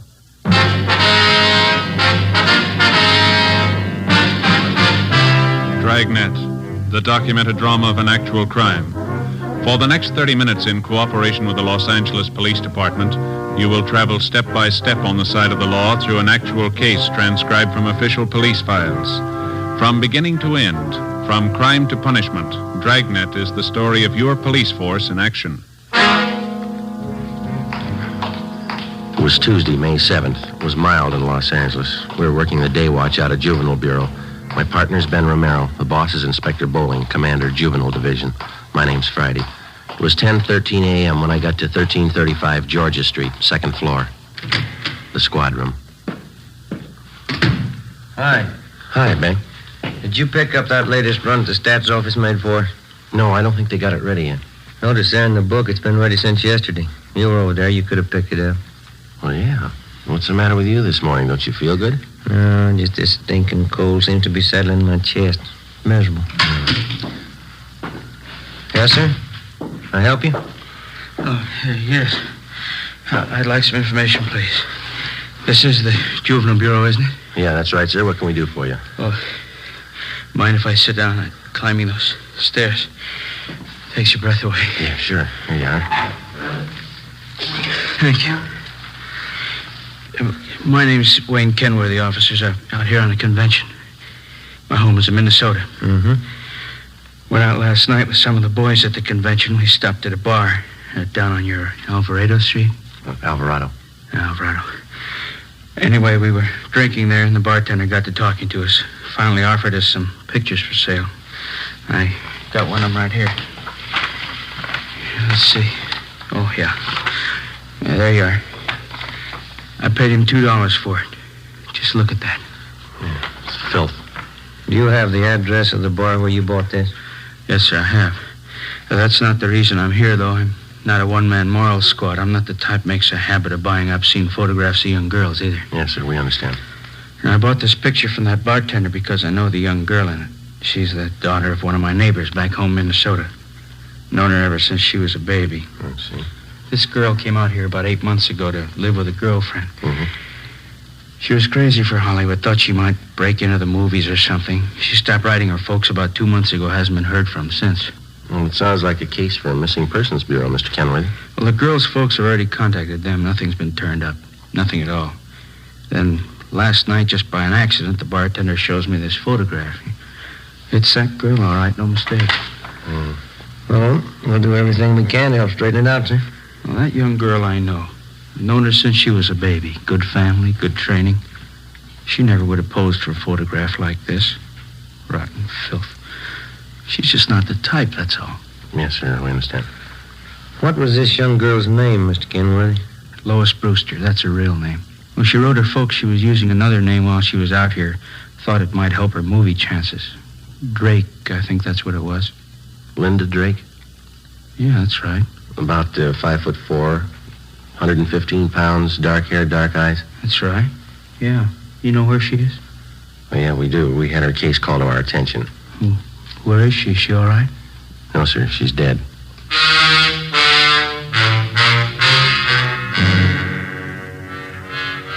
Two days before Mr. Kenworthy walked into Juvenile Bureau, the body of a young girl had been washed up on the shore just below the beach town of Venice. Apparently, she'd taken her own life. The girl was a brunette, attractive, not more than 17 years old. There was no identification on the body except for a rent receipt found in one of the pockets of a cotton jacket that the girl had been wearing. The rent receipt was made out to Linda Drake. It was signed R.L. King, 876 Peoria Avenue. The address was checked out, and R.L. King was found to be the girl's landlady. After identifying the body, she told investigating officers that Lois Brewster, alias Linda Drake, had lived at her rooming house with a girlfriend for about 6 months. The girlfriend's name was Joyce Fowler. The landlady went on to explain that the two girls had moved out about a week before without leaving a forwarding address. The Fowler girl had said that she would call back for any mail that might be delivered to the Peoria Avenue address. There had been no other leads to the dead girl's background or identity until her former neighbor from Minnesota, Mr. Wayne Kenworthy, showed up. Later that day, Ben and I met with Inspector Bowling and briefed him. Dirty, rotten business. I'll buy that. How far have you gotten with it? Check the dead girl's quints with the missing persons bulletin. It's Lois Brewster. We notified the girl's parents in Minnesota. They're coming out to claim the body. It's pretty tragic. She's an only daughter. 17 years old. Same old story, we figure, Skipper. Some phony talent scout grabbed her and showed her the bright lights, got her to pose for those pictures one way or another. They can make a teenage girl go one of 100 directions after that. This one ended up on a beach. That's all I care about now. How about the girlfriend Lois Brewster was living with? Joyce Fowler? No word so far. Well, what about it? Any ideas? Well, it pretty much depends on finding this Joyce Fowler. There's no background on her. We got out on all points. How about phony talent scouts? Cheap modeling schools, photographers? Check out that angle. We put 4 of them away in the past 6 months. Another half dozen are being watched. We can start double-checking them tomorrow. Now, how about that picture that old fella Kenworthy brought in? Any lead there? We gathered a dozen samples just like it. One's as bad as the other. They're all printed on the same quality photographic paper. There's no markings of any kind on them. It's a common type of paper. All right, then get on the distribution angle. Stay on it. Every rotten bum that peddles this trash. And get them. I want them right up the line. Distributors, wholesalers, guy that prints the pictures, guy that takes them, every lousy one of them. I still can't figure. What's that? Well, the Brewster girl is a good home there, good training. She knew right from wrong. Kids don't forget that in a hurry. That might have been her trouble. How do you mean? She remembered it.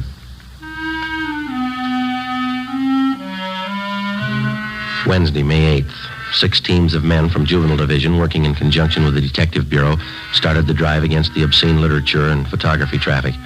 Within 2 weeks, more than a dozen wholesalers, distributors, and small-time peddlers had been apprehended and were awaiting prosecution.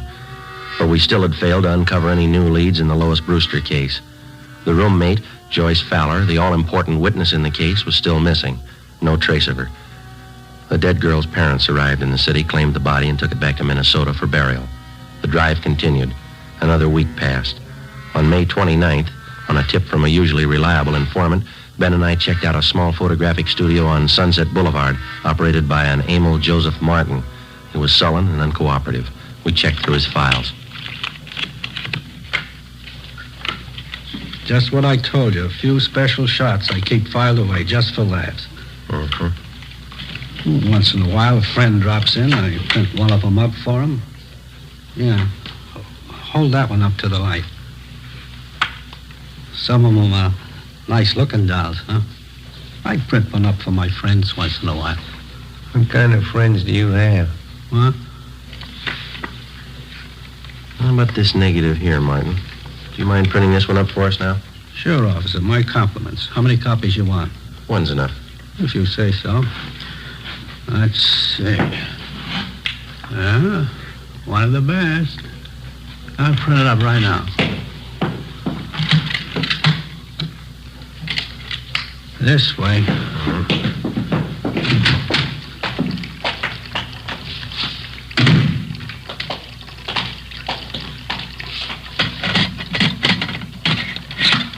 This one's a real collector's item, you know. Is that right? A friend of mine got me the negative. $100 it cost me. Worth it, though. I'll make up a couple of prints for you, huh? One's good. Okay, anything you say. You want to get that light switch? Oh, yeah. All right.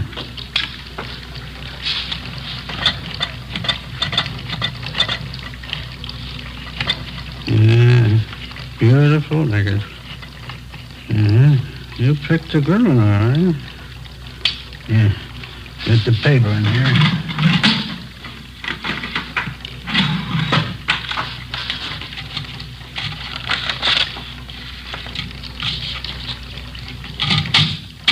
Yeah, that does it. Okay, one print. That's all you want? That's all.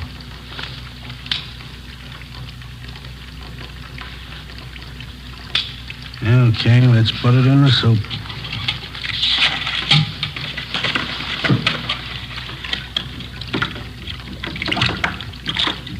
Yeah, I bet you get a kick out of this one. Real beautiful girl. How'd you happen to get a hold of this negative? You take the picture? No, a friend of mine got it for me. It cost me a C note. There we go. Put it in the stubber.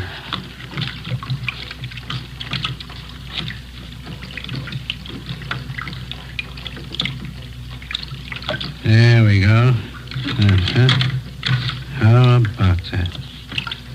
How about the guy you got this negative from? Did he take the picture? No, he bought it from somebody else. Don't know who. Cost him $350. Worth it, though, huh? Hi. Isn't that beautiful?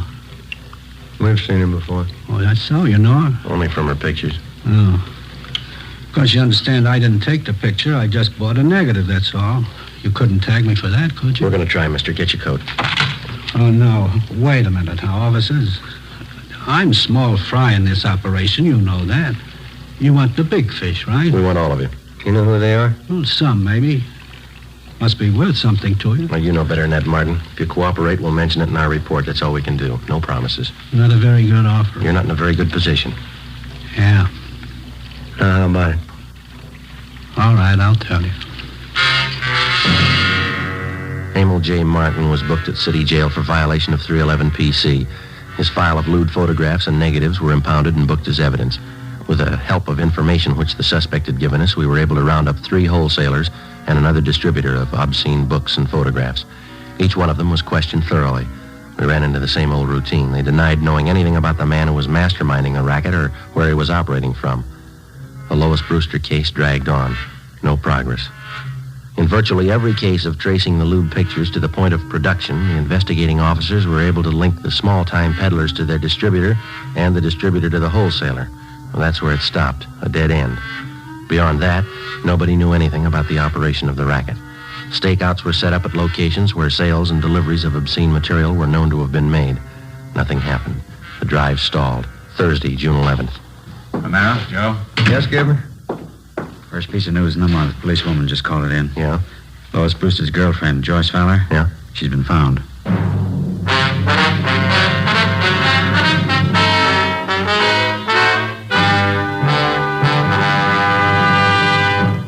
You are listening to Dragnet for the solution to an actual case from official police files. Now, here's a real solution to many of your Christmas shopping problems. If your friends smoke long cigarettes, give the best of long cigarettes. Give king-size Fatima. You see, Fatimas now cost the same as other long cigarettes. But in Fatima, the difference is quality. Quality of tobaccos. The finest Turkish and domestic varieties, extra mild, and superbly blended to give smokers a much different, much better flavor and aroma than any other long cigarette. Quality of manufacture. Smooth, plump cigarettes, rolled in the finest paper money can buy. Quality, even to the appearance of the distinctive royal blue Fatima gift carton, Christmas wrapped and carefully sealed to ensure Fatima's rich, fresh, extra mild flavor. Remember, Fatimas now cost the same as other long cigarettes. But in Fatima, the difference is quality. So this Christmas, give your friends the best. Give Fatima, the quality king-size cigarette. Best of all long cigarettes.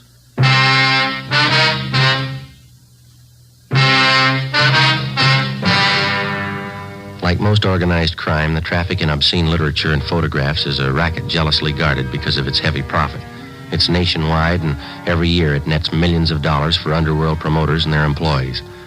As an organized business, it's one of the most vicious and insidious rackets that exists today, despite the fact that many citizens regard it lightly.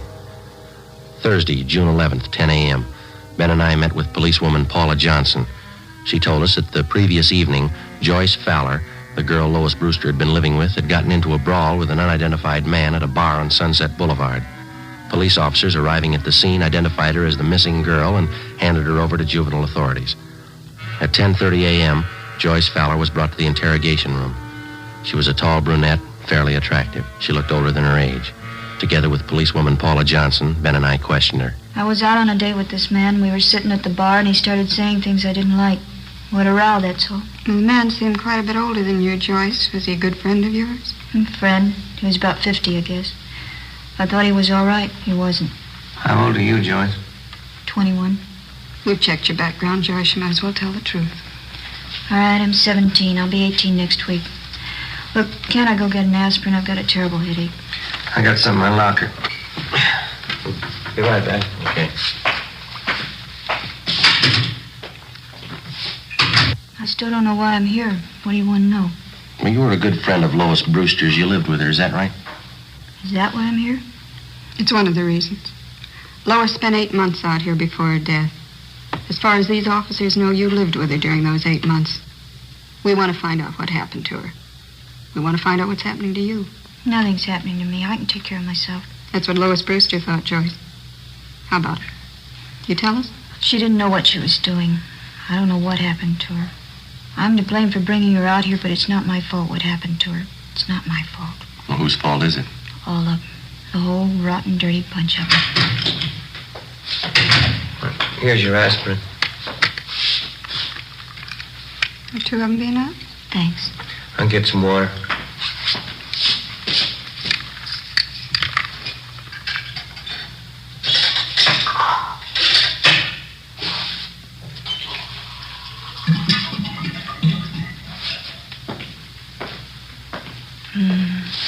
Is something wrong, Joyce? Don't you feel well? I'll be all right. All right, here you are. Thanks.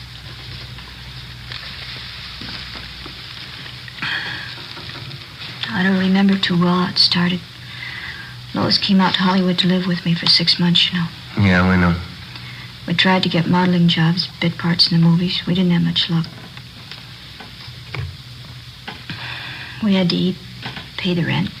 So we took jobs as waitresses at a drive-in place out on Santa Monica Boulevard. Are you still working there?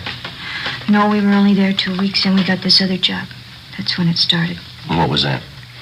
One day, these 2 men drove in with a brand new Cadillac, ordered a couple of Cokes. I could tell they were watching us, Lois and me. When they were leaving, they gave me a card. They said they were talent scouts. They asked us to come to their offices for interviews. You still have the card they gave you? No, I looked for it once. Guess I lost it. Mm-hmm. Would you go on, please? The older fellow's name was Fred Ramus. Other one was Mr. Gilbert. They were both very nice. We didn't think anything was wrong. Didn't you go for the interview? Yes, Lois and I both went. They talked to us a lot, had us read out of a script and walk up and down. They said both of us showed a lot of promise. They said they wanted to be our agents, so we signed a paper. Fred Ramus told us he'd see we got a break. Mm-hmm. Did either of them ever arrange any legitimate interviews for you? I mean, with the movie studios, radio, television, anything like that? No. They took us out quite a bit, restaurants, nightclubs. Told us we had to be seen around town first. Had to show us off to the producers, all the important movie people. Both of them were very nice. And did you keep on working at the drive-in? No, they had me and Lois quit the job. They said it wouldn't look right. We still had to eat. We still had to pay our rent. That's when they brought up the idea of the pictures. What pictures do you mean, Joyce? I'm sorry. Could I have some more water, please? I'll get it. Fred Ramus and Mr. Gilbert took us out to a big nightclub one night. Fred told us that if Lois and I had some good pictures taken of ourselves, he could show them around and get us jobs as models. That is, till we got a break in the movies. Here you are. Thanks. Mm-hmm. Up to that time, how long had you known these 2 men? About a month and a half.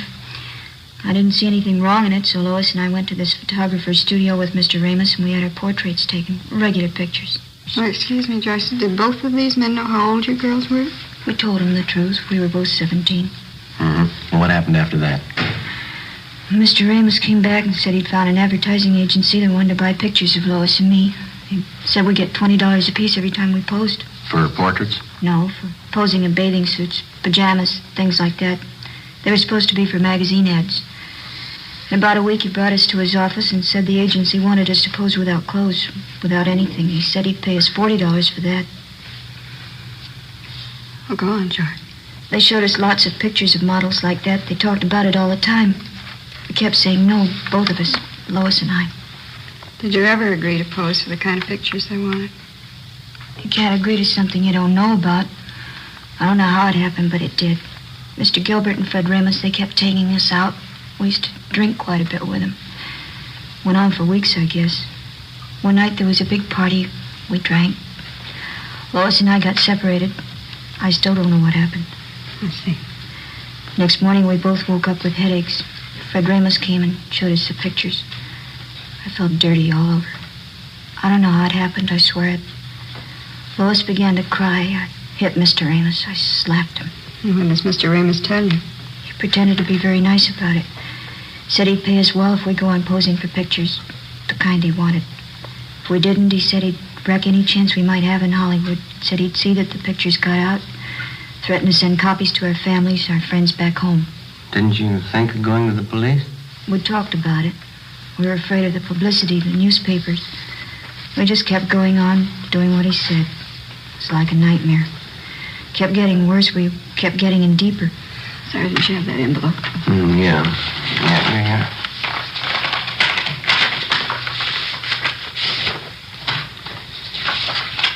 You recognize these pictures, Joyce? Yes. Mr. Ramos and Mr. Gilbert, they have you pose for these? Yes, that's some of them. We always drank a lot, so we wouldn't remember.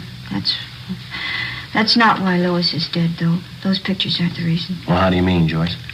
Ramos and Gilbert, they'd fix up dates for us. They said the men were their friends. 3 or 4 times a week they'd call. We had to go out with them. We had to do what they said. One morning we got home about 5:30 in the morning. Lois changed, said she was going for a walk. I went to bed. She left a note. I never saw her again. I see. Romero? Oh, yeah, just a minute. It's that long-distance call we placed to your home, Joyce. It's all right. Oh, thanks. Hello? Yeah, it's me, Joyce. Yeah, it was just a mistake. Yeah. How's Uncle Henry? Swell. No, it's all right. Don't you worry. Yeah, all right. I'll write you tomorrow. Yeah, bye. Thanks for placing the call, Sergeant. You're welcome. Glad to do it. Anything else you want to know? Yeah, there's just one more thing. Do you still have that note that Lois Brewster wrote before she died? No, I lost it. I remember what it said, though. Yeah. It said, I'm sorry. It was signed Lois. That's all.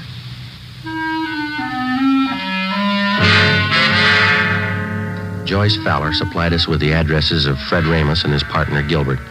She gave us all the names and addresses of all their friends and employees that she knew of. She also pointed out their offices and base of operations. Inspector Bowling ordered an immediate investigation into the background and business activities of both men.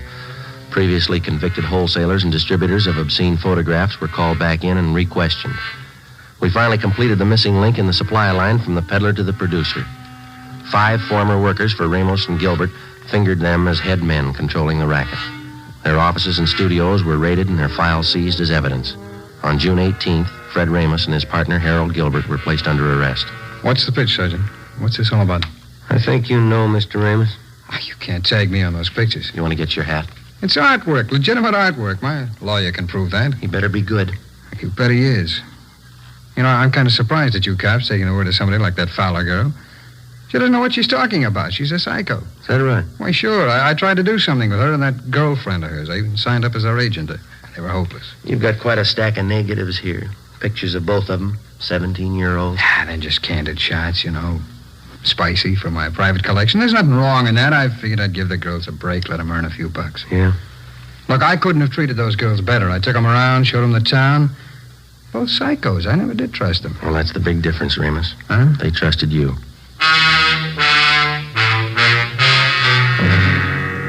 Fred Ramus and Harold Gilbert were brought downtown to Inspector Bowling's office. Joyce Fowler was seated next to the desk. Gilbert was brought in. She identified him. He was taken out and held for booking. All right, bring in the next one. All right, come on.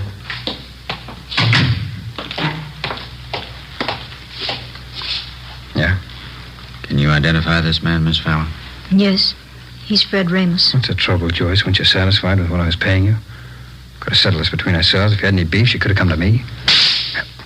You're lucky, Fred. I'd kill you now if I could. Oh, Joyce, come on now, sit down. All right, Sloan, take him out. Joyce, sit down. Come on, sit down. Be back in a minute, Joe. All right.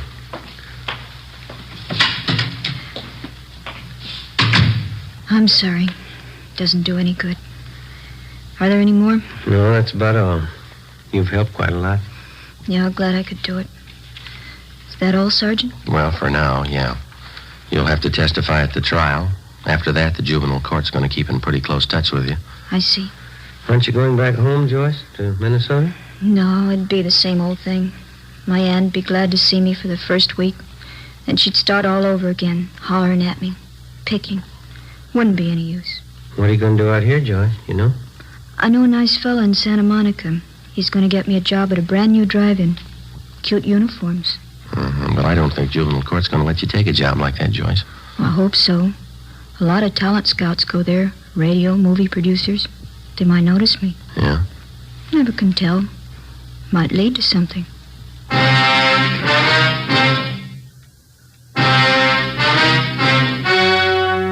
The story you have just heard was true. Only the names were changed to protect the innocent. On October 4th, trial was held in Superior Court, Department 91, City and County of Los Angeles, State of California. In a moment, the results of that trial. Now, here's our star, Jack Webb. Thank you. To get year-round thanks for the gift that you give this Christmas, why not give Fatimas to every long cigarette smoker on your list? Their first pack of extra mild Fatimas will have them convinced, like I am, that in Fatima, the difference is quality. And Christmas Fatimas come in a distinctive royal blue slip-over jacket that makes a perfect gift just as is. Remember, Fatimas now cost the same as other long cigarettes, but in Fatima, the difference is quality. Give Fatimas, the quality king-size cigarette, to every long cigarette smoker.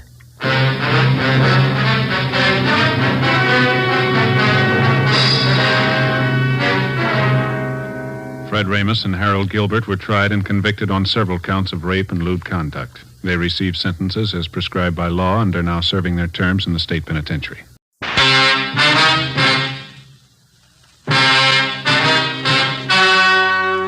The story you're about to hear is true. Only the names have been changed to protect the innocent. Fatima Cigarettes, best of all long cigarettes, brings you Dragnet.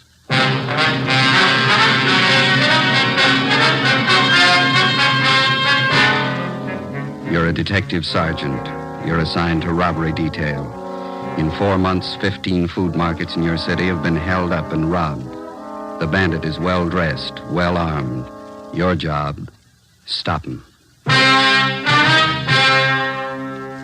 You'll be amazed when you compare Fatima with other long cigarettes. You'll find they now cost the same. But in Fatima, the difference is quality. You see, Fatima is the quality king-size cigarette because it contains the finest Turkish and domestic tobaccos superbly blended. And Fatima is extra mild with a much different, much better flavor and aroma than any other long cigarette. Because of its quality, its extra mildness, its better flavor and aroma, Fatima has more than doubled its smokers coast to coast. So try comparing Fatima yourself. Fatimas now cost the same as other long cigarettes, but your first puff will tell you. That's different. Yes, in Fatima, the difference is quality. Ask your dealer for Fatima, the quality king-size cigarette. Best of all long cigarettes. Start enjoying Fatima tomorrow.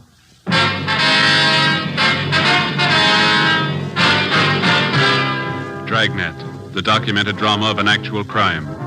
For the next 30 minutes, in cooperation with the Los Angeles Police Department, you will travel step by step on the side of the law through an actual case transcribed from official police files. From beginning to end, from crime to punishment, Dragnet is the story of your police force in action. It was Monday, February 12th. It was cold in Los Angeles. We were working the night watch out of robbery detail.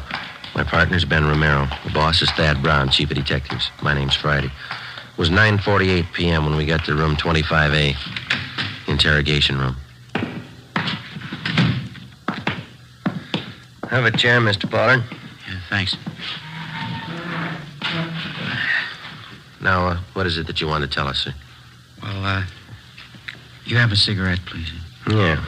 Here you are.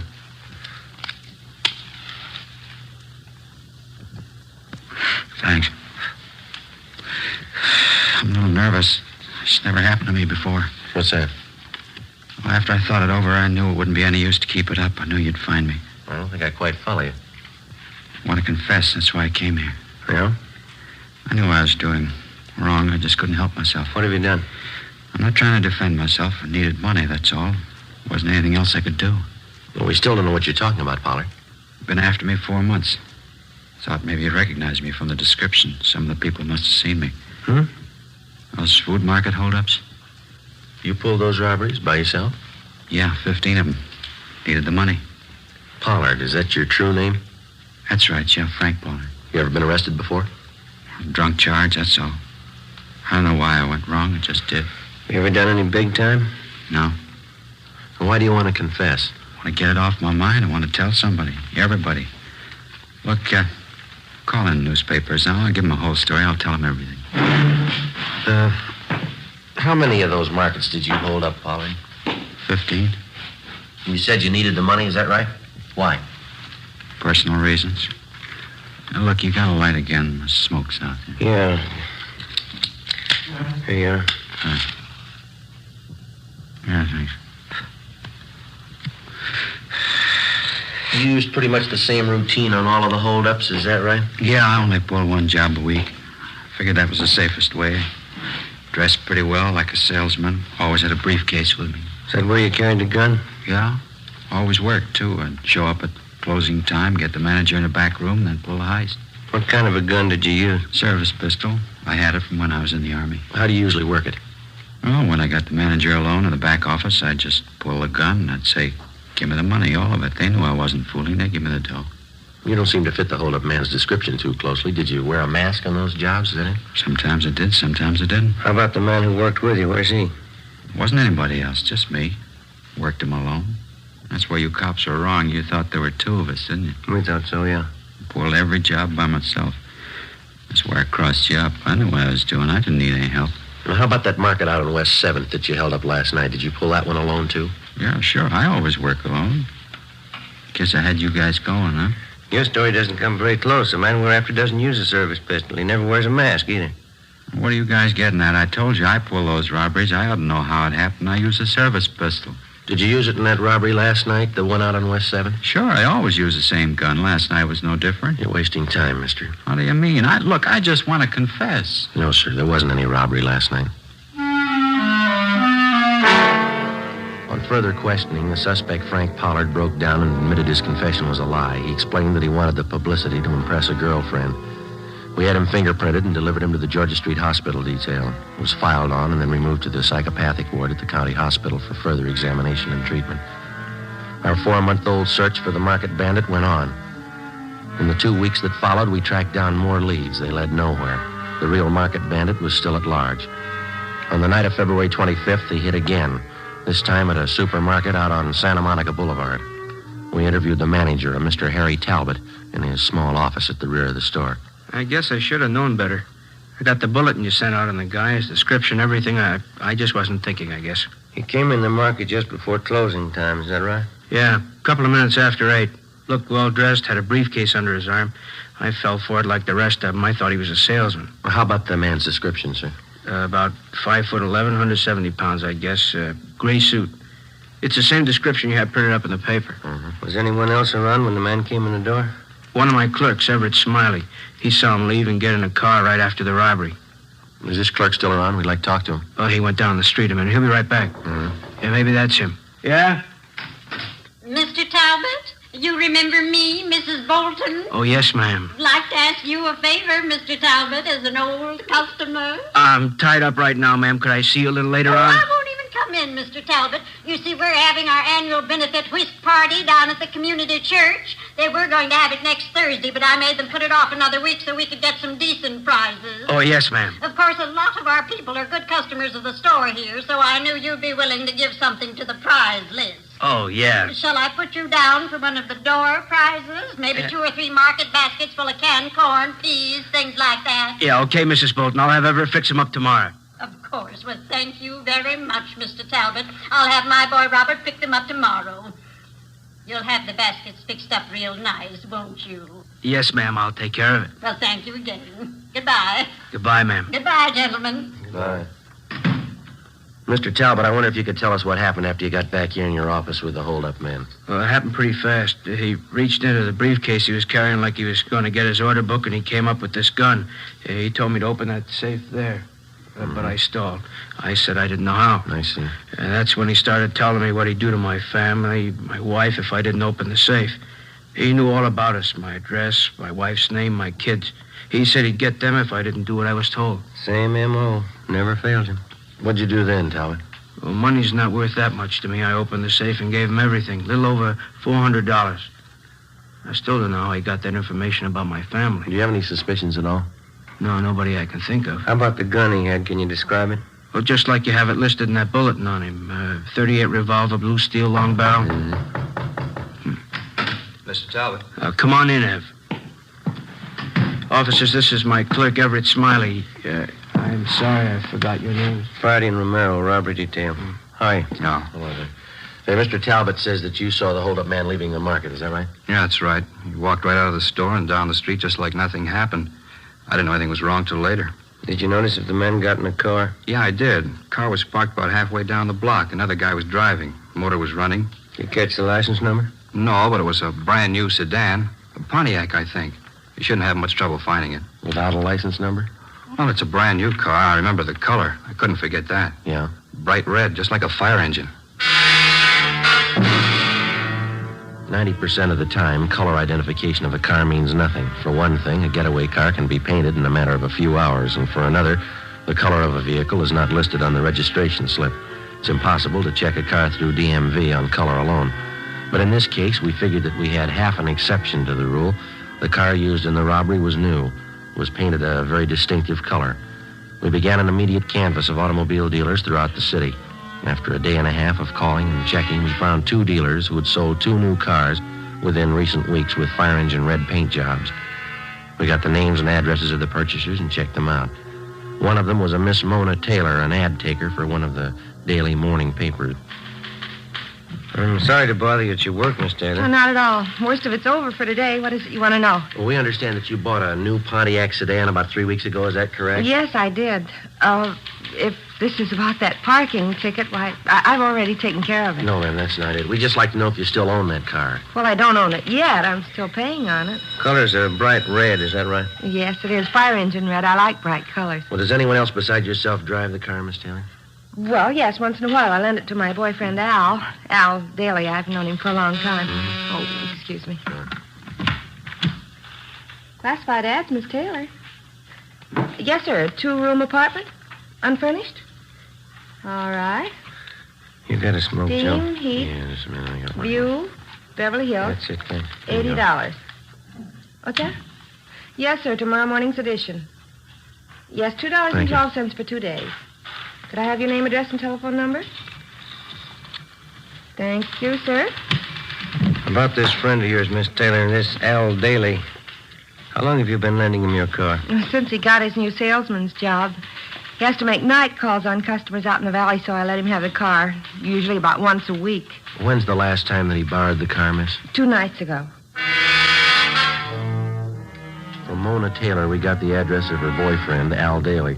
We located him in a rooming house on South Boulevard Avenue. He admitted he borrowed the Taylor girl's car the night before, but he denied that he drove it anywhere in the vicinity of the robbery. How about your friend, Jimmy Bray? I don't know. I loaned him the car, that's all. He gave me $30. Well, that's an awful lot of rental money. Why did he need a car so bad? I don't know. Why don't you ask him? Where's he stay? Bartlett Hotel. 8th and Flower. Mm-hmm. You going over to see him now? That's right. Why? Well, I thought if you were going over there, you wouldn't mind taking this with you. He left it in the car when he brought it back. His briefcase. Let's have a look. What's the matter? What's all the fuss about a briefcase? Joe? Mm-hmm. What is it? Let's see. All right, you got an answer for that, Daly? Sure, a funny place to keep a gun. We took Al Daly downtown where he was held for questioning. We had a stakeout placed on his rooming house. We had both Daly and Bray checked through R&I. No criminal record. The briefcase and the .38 revolver were booked as evidence with the property clerk. There was no record or prints on the gun. The Taylor girl's car was impounded to be checked for fingerprints. 7 p.m., we drove out to the Bartlett Hotel on 8th and Flower. The room clerk confirmed the fact that Jimmy Bray was a registered guest at the hotel. You want to call the office, Joe? Yeah, all right, I'll do it. You got change? Yeah, I think I have. Yeah, okay.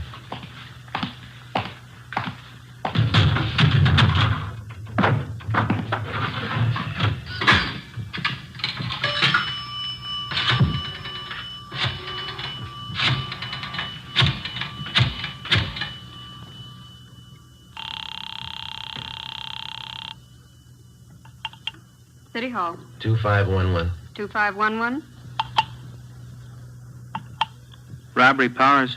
Joe Friday, John. We're out at Bray's Hotel. We're going to stake it out. He's not in yet. Yeah, that's what I figured. What do you mean? The market out on 12th Street was held up a minute ago. Yeah? Bandit carried a briefcase.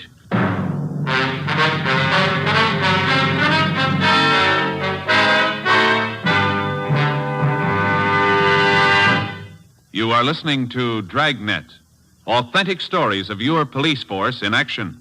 You'll be amazed when you compare Fatima with other long cigarettes. Buy a pack. You'll find Fatimas now cost the same. Light a Fatima. Ah, that's different. What a difference. Yes, friends, in Fatima, the difference is quality. Quality of tobaccos, the finest Turkish and domestic varieties, extra mild and superbly blended to give you a much different, much better flavor and aroma than any other long cigarette. Quality of manufacture. Smooth, plump cigarettes rolled in the finest paper money can buy. Quality, even to the appearance of the bright, clean yellow package, carefully wrapped and sealed to bring you Fatima's rich, fresh, extra mild flavor. Try comparing Fatima yourself. Fatimas now cost the same as other long cigarettes, but your first puff will tell you... Ah, that's different. Yes, in Fatima, the difference is quality. Ask your dealer for Fatima, the quality king-size cigarette. Best of all long cigarettes. Start enjoying Fatima tomorrow.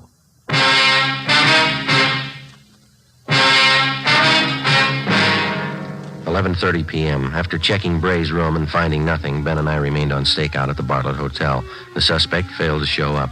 At midnight, Young and Mackenzie came out and relieved us. We drove back to the office and got the particulars on the holdup of the 12th Street Market. The M.O. was almost exactly the same as in the other 16 robberies. The victim's description of the holdup man matched perfectly with Bray's. By noon the next day, the suspect still had not returned to his hotel. An intensive canvass of the immediate neighborhood around the Bartlett Hotel netted us nothing. Nobody remembered Bray. We checked the bars and restaurants that he was known to patronize. No one had any idea where he might be. Details at the airport, railroad stations, and bus terminals were alerted. We got out a supplementary description on our original APB. The sheriff's office was kept advised. 2 days passed. Still no sign. We questioned and re-questioned Al Daly. Either he couldn't or he wouldn't add anything to what he'd already told us about Bray.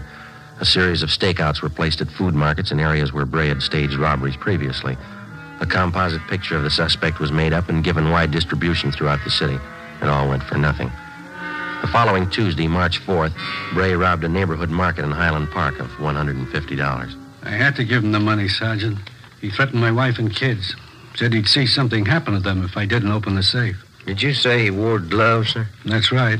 I thought it didn't jibe at first. A salesman wearing gloves like that. Didn't think about it till it was too late. Did you notice if he was on foot or did he get away in a car? He had a car, all right, parked down the street there. Saw it through the window. Another fellow was at the wheel. Mm-hmm. Did you notice anything else about the car? The license number, maybe? No, I couldn't see that. But it was a coupe. I'm sure of that. Yeah? It was red. Bright red. There was one angle we couldn't figure. If Bray was bent on a steady career of robbery, why did he use an escape car painted the most conspicuous color possible? We checked out Mona Taylor's car again. There was no connection. The search went on. 2 weeks, 3 weeks, another month. Bray kept to his usual schedule, one robbery a week. The legwork went on, too. On March 20th, we got a call from one of Ben's informants. He told us that he'd seen a man answering Bray's description in the Venice Park amusement area down by the beach. Well, we drove down to Venice to check it out. Pretty good crowd for a cold night. Yeah. Where do we find this friend of yours? See where the merry-go-round is up ahead? Yeah? It's just beyond that. He runs one of the booths. You throw baseballs at phony milk bottles, 3 chances for a dime, you know. Oh, yeah. He and his wife run it. They've been out here for years. I don't know how they ever make a living at it. Hey, those hot dogs smell good, don't they? Is that your friend's booth across the way there? Yeah, I see. Come on, fellas. Show the girls how you can throw a baseball. Spill the milk. How about it? We'll let the girls have a free throw. Step up and win a prize. Looks like Maud's running the place tonight. Maud, that's his wife. Oh, yeah. How you doing, Sergeant? Cold night, huh? Hi, Maud. This is my partner, Joe Friday. How are you? Glad to know you, Joe. Guess you're looking for Scooter, huh? Yeah, is he around? Just down the way, Sarge. Hey, how about it, sailor? Try your luck. 1 thin dime. Spill the milk. Pretty good crowd tonight, Maud. Oh, yeah, but they're not spending. Hasn't been good at all lately. Where'd you say your husband was, ma'am? Just down the way. Old man Hudson's out to chow. Scooter runs a merry-go-round for him while he eats. Now, thank you, Maud. We'll drop back and see you before we leave. Right. Glad to meet you, Joe. Yeah, glad to meet you. Goodbye. What do you say, girls? Have the boys show you how good they can throw. Spill the milk. Come on. Scooter, is that what you said? Is that the guy's name? Yeah, that's right. He used to run the scooter drome. You know the little electric cars you drive around, bumpers all around them? Yeah. All right, Hey, Murphy, come on. There he is. Scooter? Hey, Scooter! Hi, Sarge. I've been waiting for you. Hop on. Yeah, go ahead, Joe. Okay.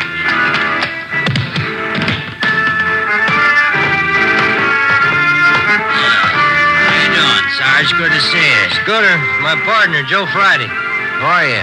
Yeah, glad to know you, Joe. I guess we can talk here as well as any place, huh? Sure. What's the story, Scooter? It's like I told you on the phone. Murphy down the Penny Arcade, he noticed the guy first. He pointed him out to me. He sure hits close to Bray's description. Well, when did you first see him? Oh, 2 nights ago. I wasn't so sure it was Bray the first time. Then I saw him last night. That cinched it. I didn't hear that. I said I saw him last night. That cinched it. Oh. Well, when did this Murphy, was that his name? When did he first see him? About a week ago. He's got an eagle eye for strangers who hang around. Murphy thinks the guy's staying out here someplace. Is there any idea where? Yeah. Hey, just a minute. No jumping around like that, son. Now you'll fall off and bang your head. Kids. Where'd you spot this man, Scooter? Same place Murphy did it. He's hanging around the shooting gallery down the way. The guy who runs the place is new. We don't know him well enough to ask him about it. You mean this man who looks like Bray just hangs around the counter there? Well, no, not exactly. You see, there's a little office to one side of the shooting gallery, and the times I seen the guy, he was either coming in or going out of there. Mm-hmm. When's the last time you saw him, Scooter? Huh? I say, when's the last time you saw him? Oh, earlier tonight, about 6:30. I think Murphy's right. The guy's holding up in there. Hold on there, girlie. Now, don't try to get off the merry-go-round till it stops. Yeah, that's the girl. Thank you a lot, Scooter. We'll check back with you before we leave. Yeah, okay, Sarge. I hope it helps you out. I'm glad I met you, Joe. Right, see you later. There's the shooting gallery down there by the bullseye, son. Yeah, if the guy is Bray, it's funny that he hasn't been spotted before. This area is pretty well patrolled here. Yeah. Try your skill, fellas. 10 shots, only quarter. We're police officers. Like to ask you a few questions. Oh, what about? What's your name? Gridley? Max Gridley? You know anybody by the name of James Bray? Bray? Uh-huh. No, I don't. Why? How about this, Mr. Gridley? Know anybody who fits that description? No, it doesn't mean anything to me. What's the matter, anyway? Well, a man answering that description has been seen entering and leaving this office right next door over here. It's part of your concession, isn't it? Yeah, that's right. But I'm the only one who uses it. Somebody must have got the wrong slant. Then you wouldn't mind if we looked it over. Routine investigation. Well, I don't know. Yeah, all right. I'll come around and open the door for you. All right, come on.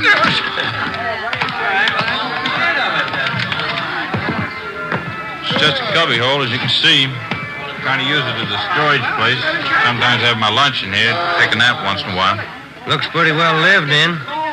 All those clothes are yours, Mr. Gridley? Yeah, that's right. Why? Hey, Mac, how about a load on this thing? Oh, it's a customer. Excuse me a minute. Be right back. Yeah, go ahead. Hey, Joe. Yeah. Over here, have a look. This towel. Yeah. Look at the name stenciled on it. Bartlett Hotel. 9:30 p.m. We advised the shooting gallery operator not to attempt any phone calls. Then I called the office, and Ricketts and Powers came out to help us with a stakeout on the shooting gallery and the adjoining office. Ben and I covered from the Penny Arcade directly opposite the shooting gallery. Ricketts and Powers were staked out 2 doors away at a stand that advertised handwriting analyzed, 25 cents. We waited. Ben munched on a bag of popcorn. 10:30 p.m., no sign of the suspect. 11 o'clock, still no sign.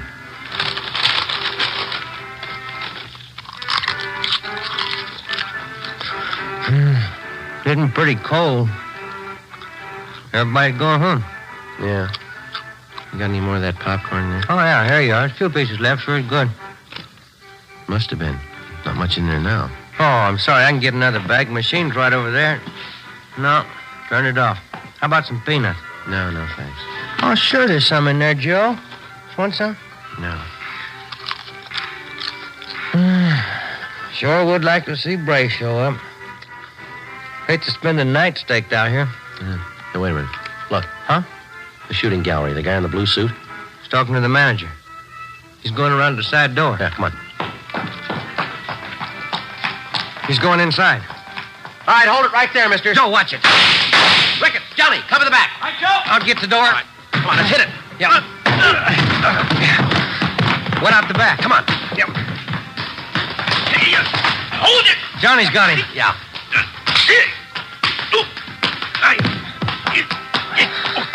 Good. Johnny, you okay? Yeah. It's a rough one. Let's roll him over, huh? Yeah, all right. How about it, Joe? Short, dark complexion, fat. What do you think? I don't know, but it's not Bray. Ricketts and Powers remained on stakeout at the shooting gallery while Ben and I took the suspect downtown along with the proprietor of the shooting gallery, Max Gridley. We had the man treated for cuts and bruises at Georgia Street Receiving Hospital, and then we took him to the office. He identified himself as Blake Chatfield, an unemployed salesman. After 2 hours of questioning, he broke down and admitted that he was Bray's accomplice. In each of the 18 robberies, he drove the getaway car. He said for the past month, he and Bray had been living in the office adjoining the shooting gallery. He was booked at the New City Jail on suspicion of 211 PC. Max Gridley was held for further questioning. 1:35 a.m. We checked back in at the office. Guess I had too many hot dogs out there. Yeah, what's the matter? Oh, indigestion. Maybe it was the popcorn. Yeah.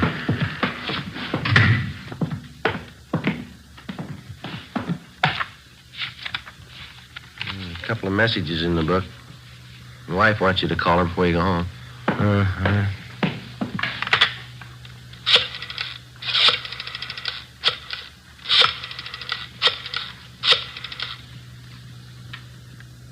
Hello, Amy. Yeah, long night, yeah. What?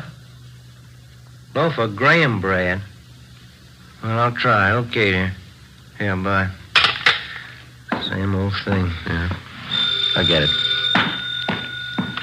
Robbery Friday. Johnny Powers, Joe. Yeah, John. How's it going? Jimmy Bray finally showed. We got him. Any trouble? No. Drove up in a bright red coupe. Couldn't miss him. Mm-hmm. You coming in now? Yeah, just leaving. See ya. Right, John. Bye. Well, I picked up Bray. Bringing him in now. Good. Sure been a long haul, almost 5 months. Yeah, it's a long time.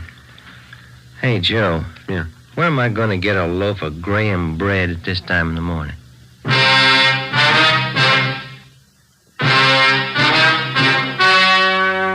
The story you have just heard was true.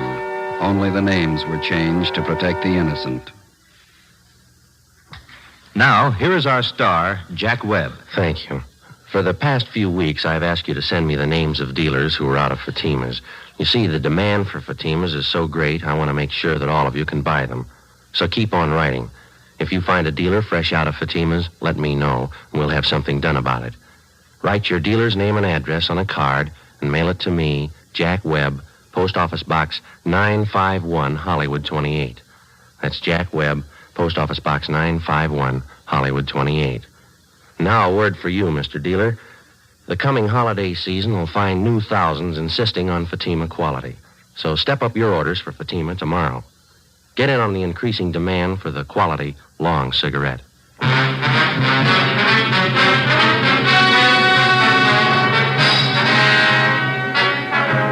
James R. Bray and Blake A. Chatfield were tried and convicted on several counts of armed robbery and received sentences as prescribed by law. Max Gridley was filed on for failure to register as an ex-convict. Bray and Chatfield are now serving their terms in the state penitentiary. The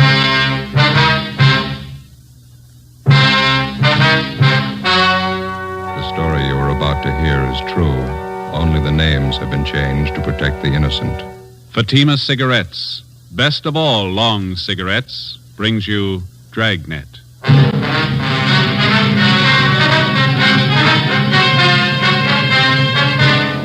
You're a detective sergeant. You're assigned a homicide detail. A newborn baby is taken from a hospital nursery. There's no trace of the infant. There's no trace of the abductor. Your job, find him.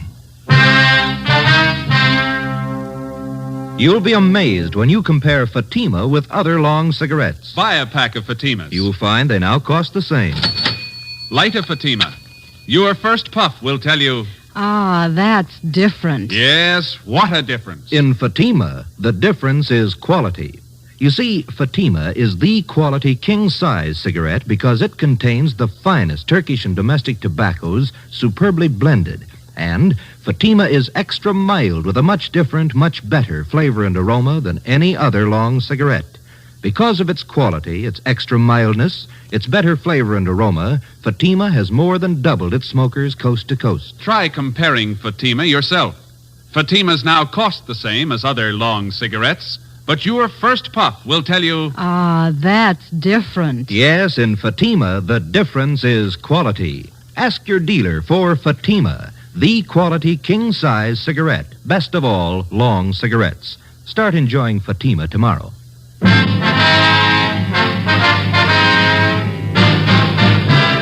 Dragnet, the documented drama of an actual crime.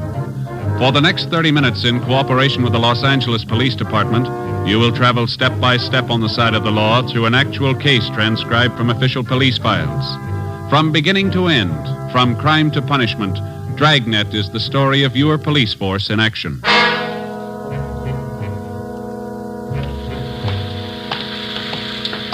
It was Thursday, January 28th. It was raining in Los Angeles. We were working the night watch out of homicide. My partner's Ben Romero. The boss is Captain Steed. My name's Friday. It was 11:35 p.m. when we got to Mercy Hospital on Norwich Avenue, the main entrance.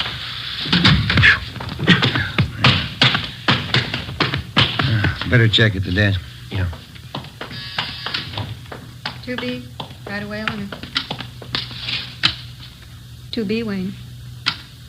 Yes, sir? Police officers, we received a call from the hospital here. Oh, yes, sir. Right this way, please. Yes, ma'am. Dr. Walsh is waiting for you. Is he the man in charge? Oh, no, Dr. Walsh is the head of the hospital. I see. Please, Dr. Walsh. Fine. Come in, please. Come in. Thank you, miss. Yes. Dr. Walsh. How you do? It's my partner, Sergeant Romero. My name's Friday. Yes, Homicide. I'm waiting for you. You have a seat, please? Thank you. Thank you, sir. Gentlemen, I just got here a few moments ago myself. No doubt you know as much about this as I do. We were notified that a 3-day-old baby's missing. Is that correct? Yes, one of the Stryker twins. Born just Tuesday morning. Mm-hmm. Where'd the baby disappear from, Doctor? Nursery. Can't understand how it could happen. Never heard of such a thing. Who was in charge of the nursery? Nurse O'Connor. She's back with the superintendent of nurses. Quite upset. Would you like to talk to her? Yes, sir, we would. All right. This way, please. Thank you.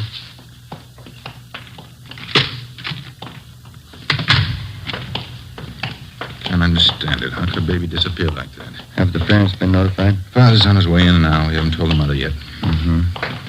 When did they first notice the baby was gone? I understand it was around 11 p.m. Call came into our office about 11:20. Go ahead, Sergeant. Nurse O'Connor? Yes, Dr. Walsh. These gentlemen are from the police department. Sergeant Romero, Sergeant Friday. Oh, you What do you do? They want to know all about what happened tonight. You know, of course, it's a serious matter. Try to tell exactly how it happened. I'll try, Doctor. All right, officers. Thank you. Well, we know that you're probably pretty upset, nurse, now. You just relax and take your time. Yes, sir. When did you first notice that the striker baby was missing? Must have happened somewhere between 11 o'clock and 10 minutes past 11. I'm sure of that. How were you sure of that? I came on duty a few minutes before 11. I took the night reports as usual, and then I started checking the orders and the formulas. I remember very well that both the Stryker twins were in their cribs at that time. Mm-hmm. Go on, please. I think it must have been about 5 minutes past 11 when I got this phone call from home. My mother's been sick lately. It was about her. How far did you have to go to answer the phone? About 10 feet down the hall from the nursery, just around the corner. Could you see the entrance to the nursery from where you were talking on the phone? No, sir, I couldn't. But I was only on the phone for a minute or two. As soon as I hung up, I came right back to the nursery. Was the telephone call actually from your mother? Yes, sir. My mother has a heart condition. She wanted me to be sure and have a prescription filled. What time was it when you got back to the nursery, owner? Can you remember that? It wasn't quite 10 minutes past 11. As I came back through the door into the nursery, I noticed right away one of the cribs was empty. One of the Stryker twins was gone. Is there more than one entrance to the nursery, Miss O'Connor? Yes, sir. There are 2 entrances, but at night one of them's kept locked. Mm-hmm. Is it possible that somebody in the hospital, maybe a doctor, took the baby for examination or some kind of treatment? No, sir. Just as soon as I noticed the baby was gone, I went to the head nurse, and the 2 of us contacted everybody in the hospital. No one knew anything about it. Well, is it possible that the child's mother could have come down from the 2nd floor and taken the baby? No, sir. Miss Stryker's been asleep since 10 o'clock. She's still asleep. Were there any other nurses or attendants working near the nursery when the baby disappeared? No. No reason for anyone besides myself to be around at that time. None of the cleaning people. They'd all gone home. Dr. Walsh, I wonder if we could have a look at the nursery now. Certainly, Sergeant. Want Nurse O'Connor to come along? Yes, would you please? Yes, sir. Thank you.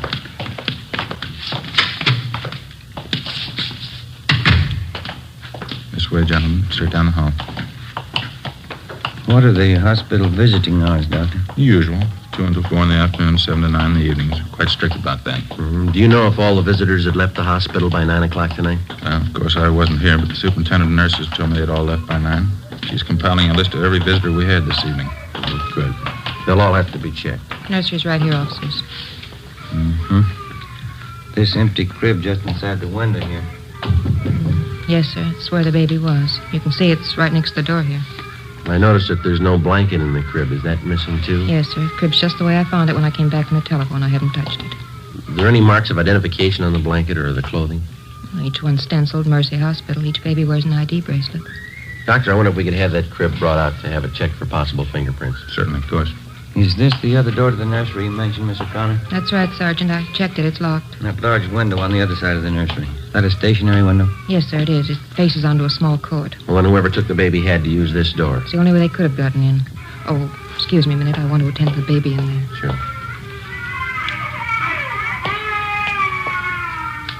Listen to that, Jim. Yeah.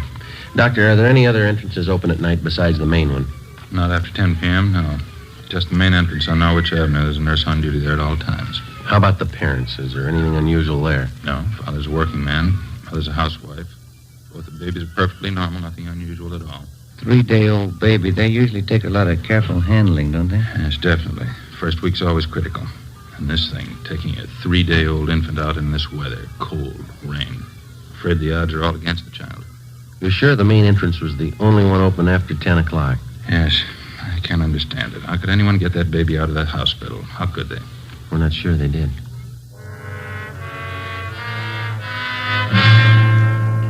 Midnight. A 3-day-old twin boy was missing from his crib in the hospital nursery. That's all we knew. We checked the list of possibilities. The baby could have been taken for ransom. Somebody wanted revenge on the Stryker family and decided on the baby as the best means. Maybe someone just wanted a child, someone mentally unsound, a maniac, a pervert. Maybe an accident had happened at the hospital.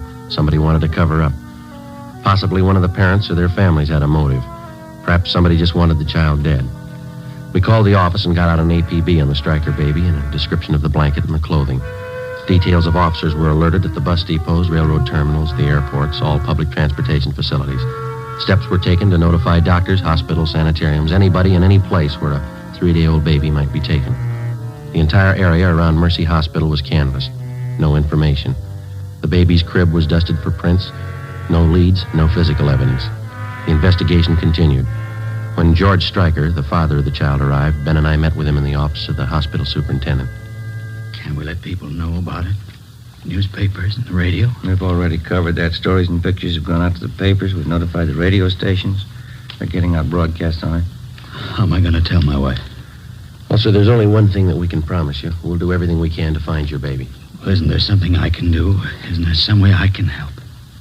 This is just a remote possibility, Mr. Stryker, but you ought to know about it. What's that? In case anybody contacts you regarding your baby, in case they make any demands on you for money or anything else, we want you to notify us immediately. What could they expect to get from us? We own our home. That's about all. We just want to cover all the possibilities, Mr. Stryker.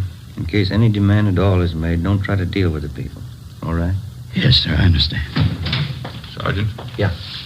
One of the men from the homicide would like to see you outside. Sergeant will leave us. Oh, thank you, Doctor. We'll have to go now, Mr. Stryker. We'll keep you informed. All right, thank you. Joe? Yeah, I'll leave us. I think we got something back here. What's that? Encina's and I were the night watchman out back, the side of the hospital that faces on Stacy Avenue. Yeah. 2 doors back there, just off the street. One of them's open. Together with Sergeant Olivas and Dr. Walsh, the head of the hospital, we went back and examined the side door which opened onto Stacy Avenue. The latch was obviously faulty. It took only slight pressure on the door to open it. The latch, both doorknobs, and the door itself were dusted for prints. The entranceway and the immediate area were rechecked. No leads, no physical evidence. We traced an imaginary path from the open door to the nursery. We came to the conclusion that it could have been possible for an abductor to enter the hospital, make his way to the nursery, take the child from its crib in the absence of the night nurse, and leave by the same side door without being seen. Storekeepers and residents along Stacy Avenue were re-questioned. We got nowhere. When the abduction story broke in the newspaper and over the radio the next morning, the calls started to come in. People in practically all sections of the city thought that they'd seen the missing baby. Each call was carefully checked out. None of them paid off. 10 a.m. We checked back in at the office. I must be getting old, Joe. Can't seem to take these all-night sessions like I used to. Yeah, I'm pretty tired. I drank too much coffee again. I got a sour stomach.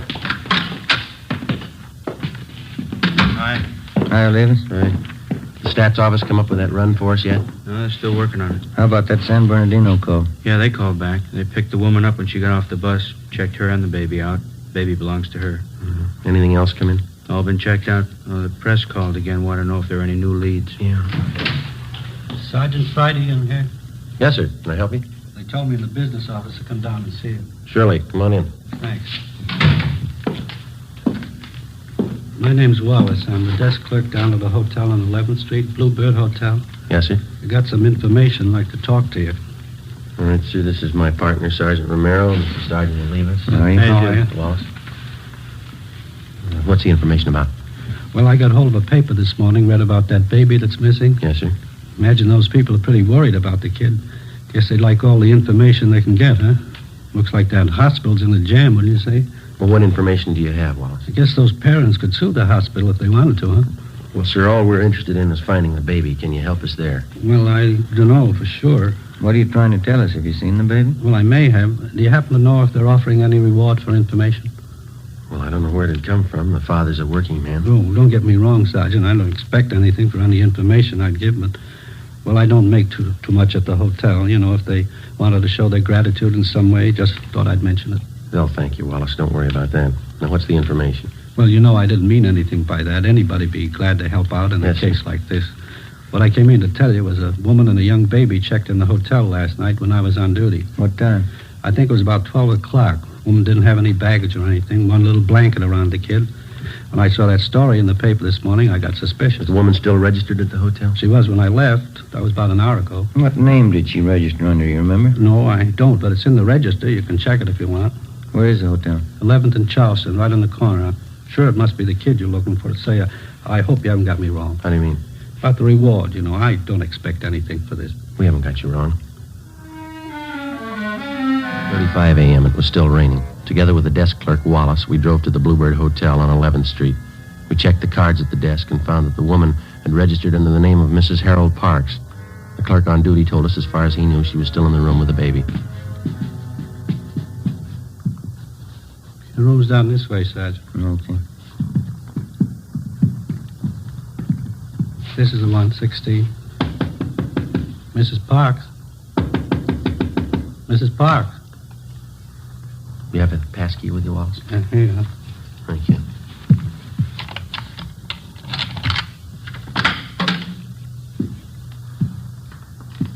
There's nobody here. Wait a minute. What have you got? Small blanket. Check the lettering. Mercy Hospital.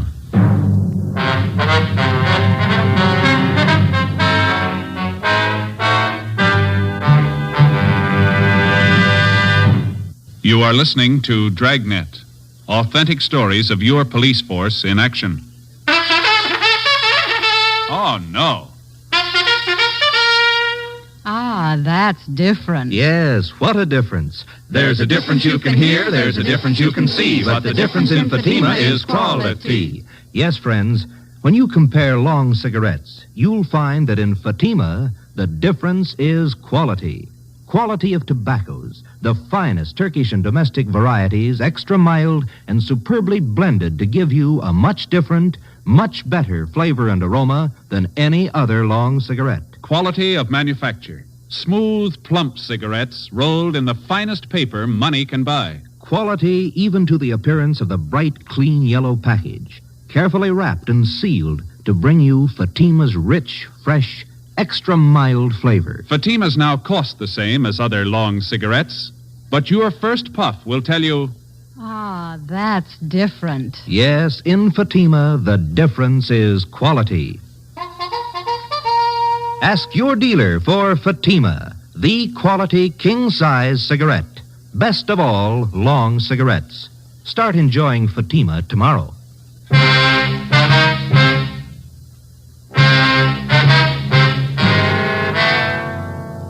Friday, January 29th, 11 a.m.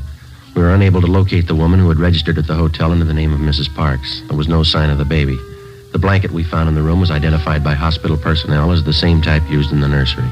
The room was checked for fingerprints and physical evidence. We found nothing. People in adjoining rooms were questioned, but they could give us no information. We got a description of the woman who used the name Mrs. Parks from the desk clerk, and we got out an all-points bulletin on her.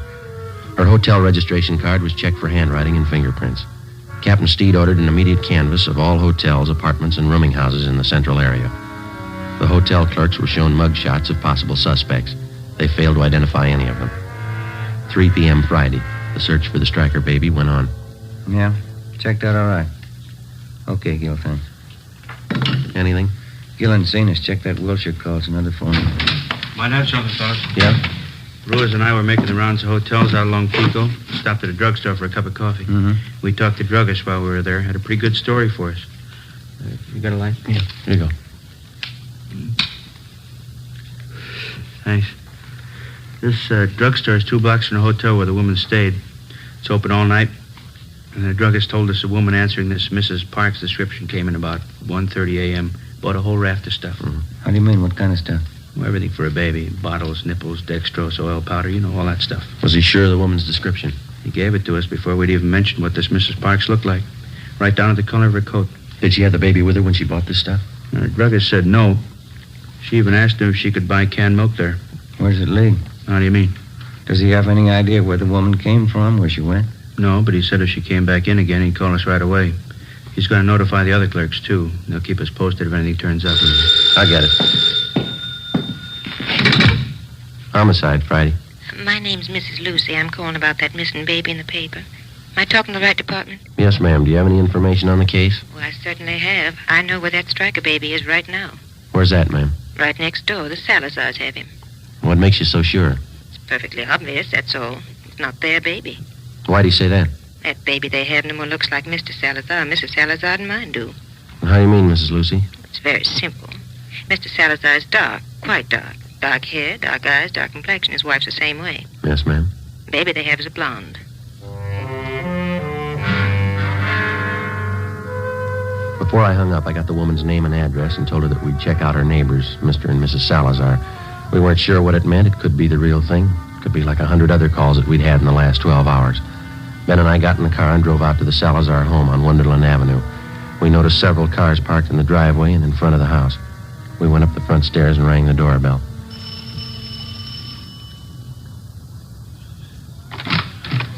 Yes, sir? Come on in, please. We'd like to speak to Mr. Salazar. Yes, sir, that's me. Come on in. Thank you. Come inside. Let me fix you a drink. You're late, huh? No, thank you. We're police officers, Mr. Salazar. I'd like to ask you a few questions. Oh? What's the matter? We making too much noise for the neighbors? No, it's not that, sir. Just like to ask you a few questions. Someplace we can talk. Well, I have to take care of the guests, you know. We have this party here. My son was baptized today, my first son. That's why we're having a party. Yes, sir. We're sorry to interrupt, but this is pretty important. It won't take very long. Well, all right. I guess they can get along for a few minutes. Back here in the kitchen. It's probably the quietest place. Fine. Back this way, officer? Fine.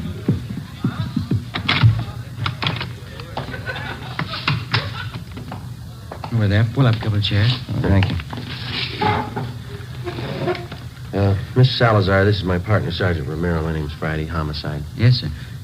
What's the matter? What do you want to ask me? We're investigating a case that involves a missing baby, sir. Well, the one in the paper this morning. I read about that. It's a terrible thing, isn't it? Yes, sir, it is. We've had a report that the missing baby was seen in this neighborhood. We don't know how true it is, but we have orders to check it out. Well, sure, anything I can do. I don't know how much I can help, but I can understand how that mama and papa feel. My brand new son, I know how I'd feel. How old is your son, Mr. Salazar? He's just 1 week old this afternoon. Fine boy. Was the baby born here in Los Angeles? No, I sent my wife Roberta to Phoenix to have the baby. We thought it'd be a lot healthier for her down there. She has a good friend of hers in Phoenix. Oh, I see. Your wife had the baby in Phoenix, and then she brought him back here. Yes, that's right. Roberta came in early this morning. Big surprise for me. I didn't know she was coming. Right away, I called all our old friends. I called Father DeSoto for the baptism, and I got things ready for the party. Big baptism party. Mm-hmm. You say your wife got back early this morning? Yes, a few minutes after 3 o'clock. Roberta came in on the plane. She said it was late. You know, the big storm. Mm-hmm. I wonder if we could talk to your wife, Mr. Salazar. Well, Roberta's taking a little nap right now. She got in late, you know, all the excitement. Do we have to wake her up? Well, no, sir, not right away. I just wonder if we could see the baby. Well, baby's sleeping, too. Roberta said not to go in, but... Well, if you're real quiet... Yes, sir, we'll be. Okay, he's right back. Over here.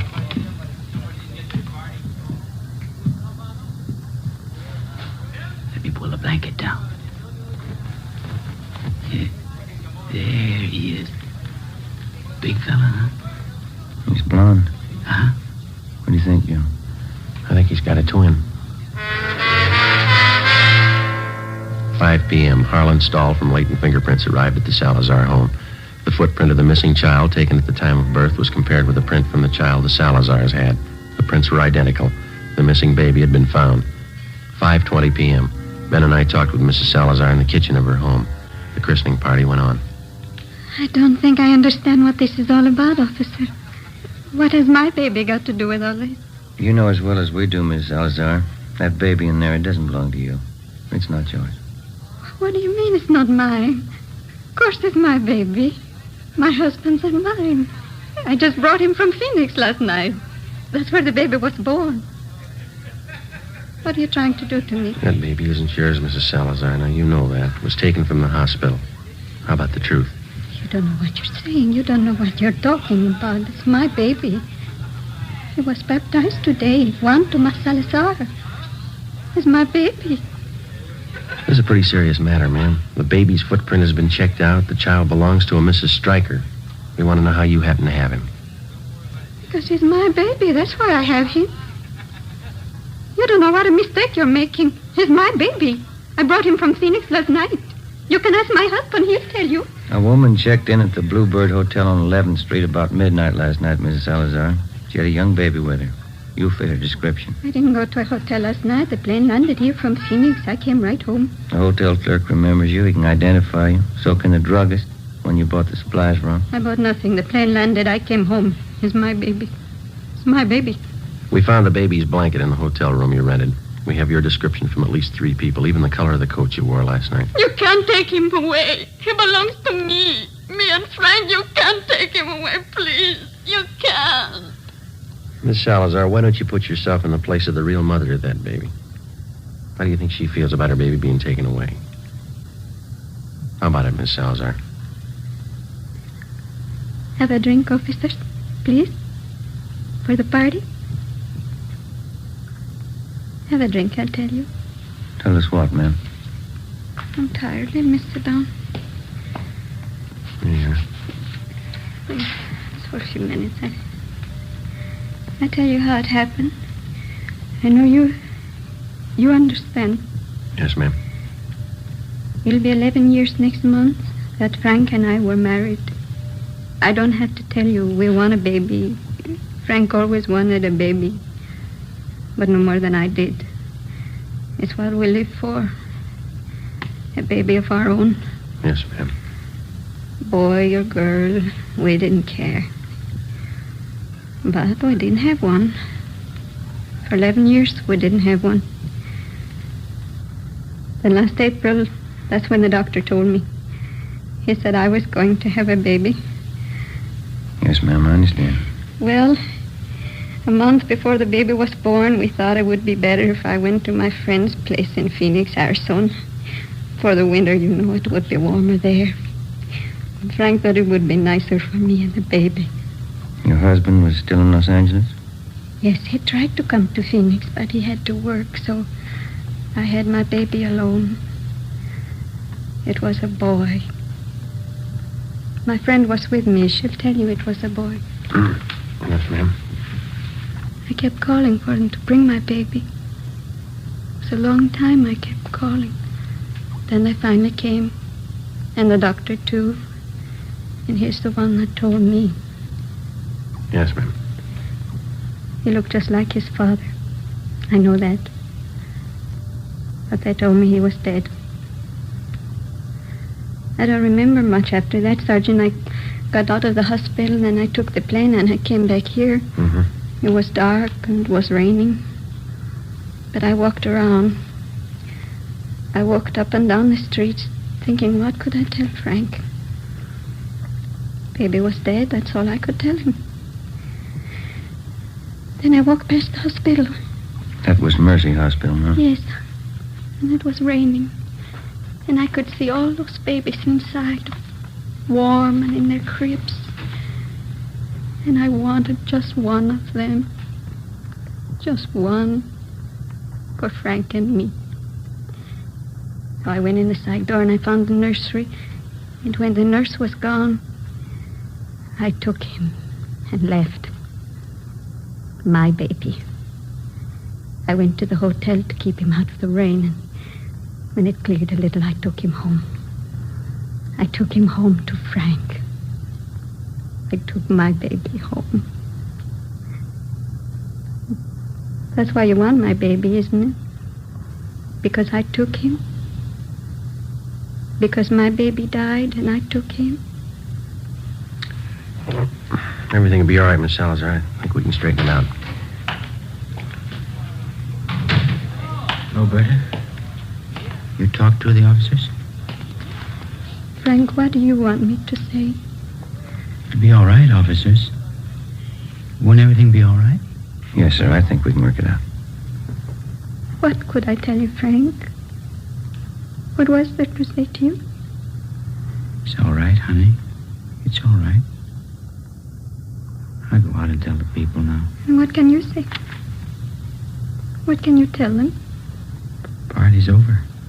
It's just a mistake.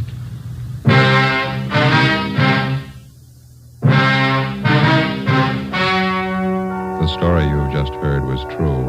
Only the names were changed to protect the innocent. In a moment, the results of the trial. Now, here is our star, Jack Webb. Thank you. Last week, I asked you to write me if your cigarette dealer was out of Fatima's. Well, you did, and we've done something about it. Now, if any more of you find a dealer fresh out of Fatima's, send me his name and address. We'll take care of that, too. Write me, Jack Webb, Post Office Box 951, Hollywood 28. And, Mr. Dealer, don't wait another day. Step up your Fatima order for Thanksgiving and the coming holidays. Get in on the increasing demand for Fatima, the quality long cigarette.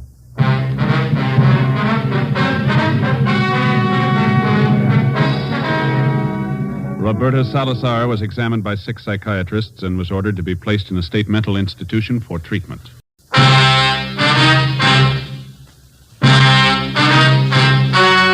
The story you are about to hear is true. Only the names have been changed to protect the innocent. Fatima Cigarettes, best of all long cigarettes, brings you Dragnet.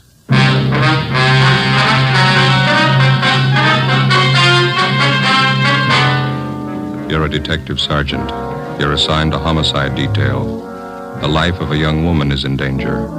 Anonymous letters and phone calls threaten her with murder. The notes bear the mark of a fanatic. Your job, stop them. You'll be amazed when you compare Fatima with other long cigarettes. Buy a pack of Fatimas. You'll find they now cost the same. Light a Fatima. Your first puff will tell you... Ah, that's different. Yes, what a difference. In Fatima, the difference is quality. You see, Fatima is the quality king-size cigarette because it contains the finest Turkish and domestic tobaccos superbly blended. And Fatima is extra mild with a much different, much better flavor and aroma than any other long cigarette. Because of its quality, its extra mildness, its better flavor and aroma, Fatima has more than doubled its smokers coast to coast. Try comparing Fatima yourself. Fatimas now cost the same as other long cigarettes, but your first puff will tell you... Ah, that's different. Yes, in Fatima, the difference is quality. Ask your dealer for Fatima, the quality king-size cigarette. Best of all, long cigarettes. Start enjoying Fatima tomorrow.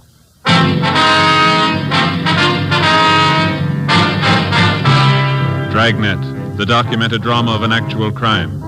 For the next 30 minutes, in cooperation with the Los Angeles Police Department, you will travel step by step on the side of the law through an actual case transcribed from official police files.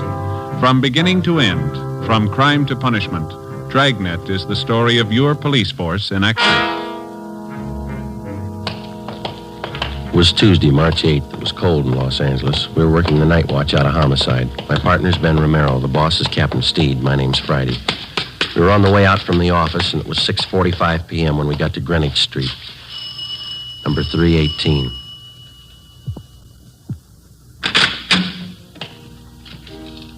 Yes, gentlemen? Police officers. I'd like to see Dr. Small, please. I'm Reverend Small. Won't you come in? Thank you. Here, let me take your hats, officers. I've been waiting for you. Oh, thanks. My name's Friday. This is my partner, Sergeant Romero. How do you do? I'm glad to know you. How do you do, sir? Hope we didn't interrupt your dinner. Oh, no. The organist, Brother Reber, and I were just running over a few hymns for the service tonight. Would you come this way, please, into the parlor? All right.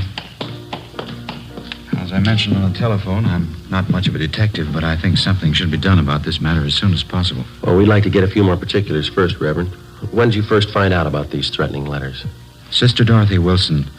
I think I told you about her. She came here to the rectory and showed them to me. She told me she's been getting them for the last 4 days, and phone calls, too. Mm-hmm. How long have you known this Dorothy Wilson? Is she one of your regular parishioners? Well, she first joined my congregation about a month ago. She's been in regular attendance at our services ever since. Is that the church next door, joining the rectory here? Yes, that's right, Sergeant. Second Reformed Church of the Holy Book. I founded it here about 3 years ago, and I've been pastor ever since. Have you ever had this trouble before? I mean, threats against the people who join your church? No, never any trouble at all. I wonder if you have those notes that Miss Wilson's been receiving, Reverend? Yes, right here in my desk. Let me see, Yes, here are the 5 Sister Wilson got. And here are the 2 that I received. I wonder if I could look at them. Yes, surely. Here you are. Thank you. Oh, would you excuse me for a moment? It's about time for Brother Reber to get over to the church. I'd better tell him. Certainly, Reverend. Didn't mean to hold you up. No, not at all. I'll be back in just a moment. All right, sir. What do they look like, Joe? Yeah, let's see. Postmarks here are March 4th, 5th, 7th, 8th. Come from different places around town. According to the postmark, there's Long Beach, a couple from Azusa, Glendale here. No return address on any of them. This notebook paper looks like to me this one. Isn't it to you? Yeah. And then there's this other one here. Looks like some kind of wrapping paper. The writing's not too bad. Let's see. According to the postmark, this is the first one they got, I guess. Let me see. Dorothy Wilson, you are a sinner and you have led a sinful life. Yet you have the nerve to come into our church and make believe you're a Christian. Spelling sure is bad. Yeah. I have been coming to our church for a long time, and it is an outrage to have you praying in our temple. If you don't get out and stay out, I'm going to make sure you're taken care of for good. Look outside. Sister in the Lord. Must be some kind of a fanatic. We better run all these through the crime lab. Yeah. This one, maybe. It's typewritten. Well, here, you read it. It's dated March 6th. Yeah, take this as a warning. Bring your sinful body to our church again, and your blood will run in the aisles. A life can be taken when God demands it. It could be yours. Sorry for the interruption, officers. A few things I had to remind Brother Reber of. Have you seen all the letters? Well, we're just checking them over, Reverend. It's certainly a terrible thing for our church. I hope we can keep the matter as quiet as possible. Yes, sir. I noticed the two different signatures on these notes. Now, half of them are signed, a sister in the Lord. Yes. And the other half are signed, it's Brother D.R. Griswold. Yes, that's right. The first letter I got was from this Brother Griswold. His are the typewritten ones. You know anyone in your congregation with that name, Reverend? D.R. Griswold? No, I checked over my list of regular parishioners twice. If there is such a man, I don't know of him. Well, we can run that name through R&I anyway, huh, Ben? Mm-hmm. Do you have any suspicions at all, Reverend? What do you mean, Sergeant? Well, I mean, can you think of anybody in your congregation who might possibly resent this Miss Wilson's joining your church, maybe? Well, no, I haven't had an opportunity to think it over in that light, but I can't imagine anybody in our group writing letters like this. What's her background, Reverend? Do you know much about her? No, she's a quiet girl. She's very religious. Works as a stenographer at an office downtown. Helps support her mother. Will she be at church tonight? Yes, she's here already, helping to set up the chairs for the service. Why, would you like to talk to her? Yes, sir, if we could. All right, let's go over to the church. There's still half an hour before services begin. We're fine. I'll have to take these letters along with us, Reverend. We want our handwriting man to check them over? Yes, by all means. That manila envelope on the desk, you can put them in there if you like. Thank you. This one here? Yes. Okay. This way, officers.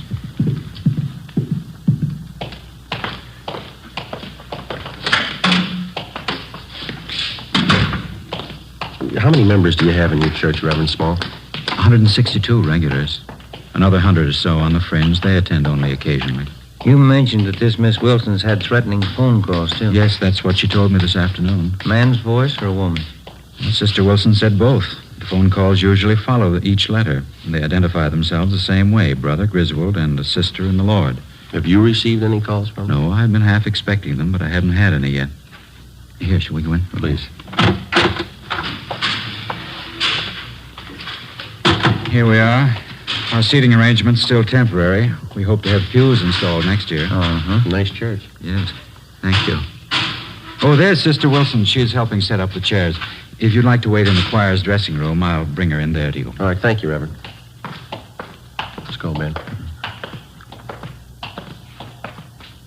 This one, Joe? Yeah, this is it. Ought to open a few windows in here. It's musty. Yeah. What time do you say the services start? 7:30. It's 5 minutes past 7 now. Officers? Yes, sir. Officers, this is Sister Dorothy Wilson. Sister Wilson, Sergeant Friday. How do you do, ma'am? Hello. And Sergeant Ramirez.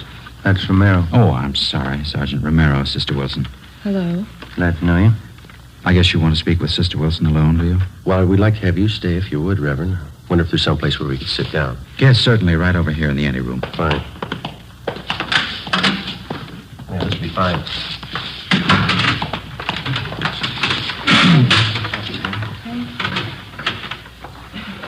Now, Sister Wilson, there's no need to be afraid. These officers are here to help you and to protect you. See that nothing happens. Yes, Brother Small. Hold fast in the faith of the Lord, and you shall not fear. Yes, I will. You want me to tell you all about it, Sergeant, how it started? Oh, if you please. Say, is it all right to smoke in here? Yes, of course. Go ahead. Anyone care for a cigarette? No, thank you. No, thanks. Ben? Not right now. Okay, I'll leave the pack there if you want them. We've already looked over the letters that you received. The Reverend here told us that you got the first one last Friday. Yes, that's right. I've gotten one each day since then. Phone calls, too. Did you recognize the voices making the calls? No, I didn't know them at all. The woman's voice was very rough. Sounded like she might be old. Mm-hmm. She said some terrible things about me and Brother Small. She called both of us terrible names. Awful. The same with the man who calls? Oh, yes, sometimes he's even worse. None of the things they say are true, Sergeant. Not one word. Well, I'd like you to think carefully before you answer this, Miss Wilson. Is there anyone at all that you know in your neighborhood, or here at church or at your work, who might be doing this? Maybe somebody that you knew a few years ago, some acquaintance? Ever since it's happened, I've been trying to think of someone. I don't think I've ever met anybody who'd do this kind of thing. Well, how about a former boyfriend or a girlfriend who might be jealous of you for some reason? No. I did have quite a few boyfriends, just casual dates, nothing serious. They were always taking me out, dancing and out to parties. We went everywhere, but I was never interested in any of them. Well, were any of them upset when you stopped going out with them? A few of them were angry when I wouldn't marry them, but I don't think any of them would write those kind of letters. Do you think the whole thing might be some kind of a joke someone's playing? It's a pretty grim joke to go this far. Do you live by yourself, Miss Wilson? No, with my mother, but I don't want her to know anything about this. Well, I think it'd be wiser if you told her. No, she mustn't know. Mother's been ill lately, and if she found out, it might upset her an awful lot. She's not well at all. Help yourself to some of the water there, Jim. Miss Wilson, like a drink? Yes, please, I would. All right. Thank you. There you are. Anybody else? Reverend? Yes, please. Ben? Nothing. Okay. Thank you. Yourself. How about some of the church members, Miss Wilson? Have any of them been at all unfriendly to you since you started coming here? No, I don't think so. A few are pretty hard to get to know. They're shy, I guess. But none of them have been uncharitable. Then you don't think the threats are coming from anyone in the church? Well, if they are, I don't know who the person is. The way they say all those rotten things about me. They call me a sinner and a bad woman. Well, I guess I'm a sinner, like all of us are, but I'm not a bad woman. I'm going to church because I want to be born again of the light, but I've never killed anyone, and I've never been a bad woman. You believe me, don't you, Everett? Yes, of course I do. Now, don't get yourself all upset, Sister Wilson. You think that's why they want to murder me, because I'm a sinner? You think that's why? Please, Sister Wilson, try and get your mind off of it. If they want to kill me because I'm a sinner, then why don't they want to kill all the sinners? Well, we're going to have a lot of homicides if they try.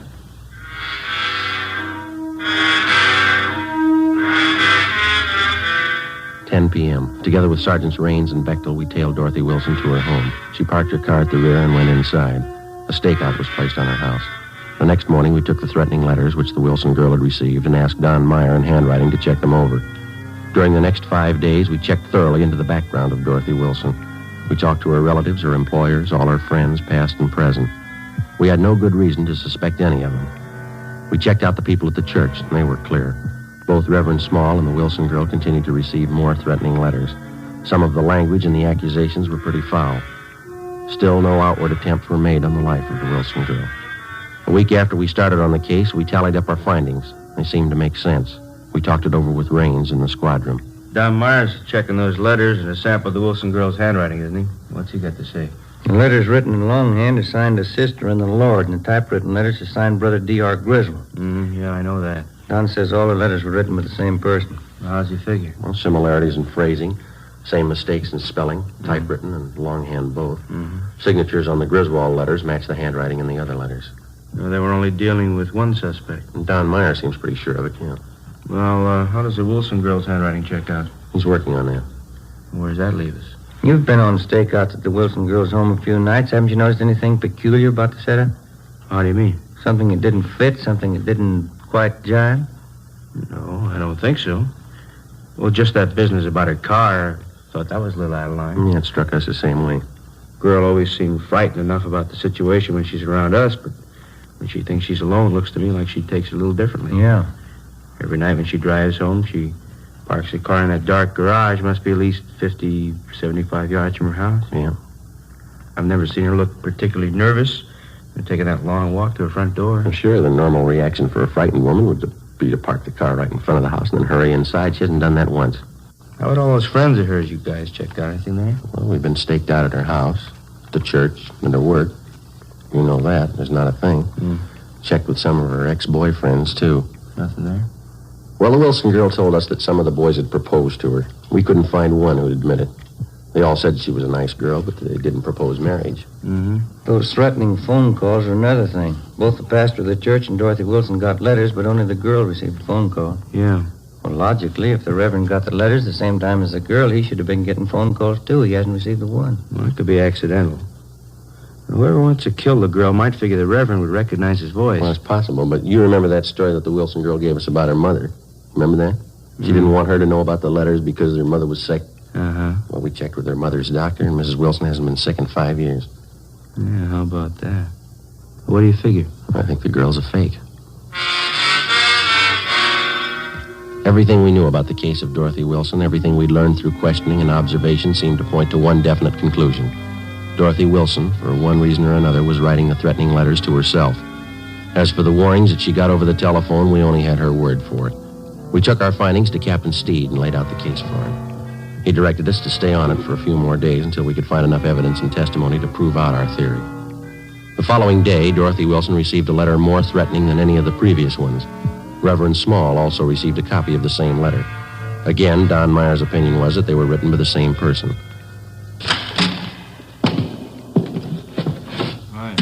Raines, what's it doing? I don't know. Boys got any new theories? What do you mean? On the Dorothy Wilson case. Do we need one? Well, I don't think your old one's going to hold up. Why? What's the matter? She's at Georgia Street. Yeah? Somebody tried to kill her.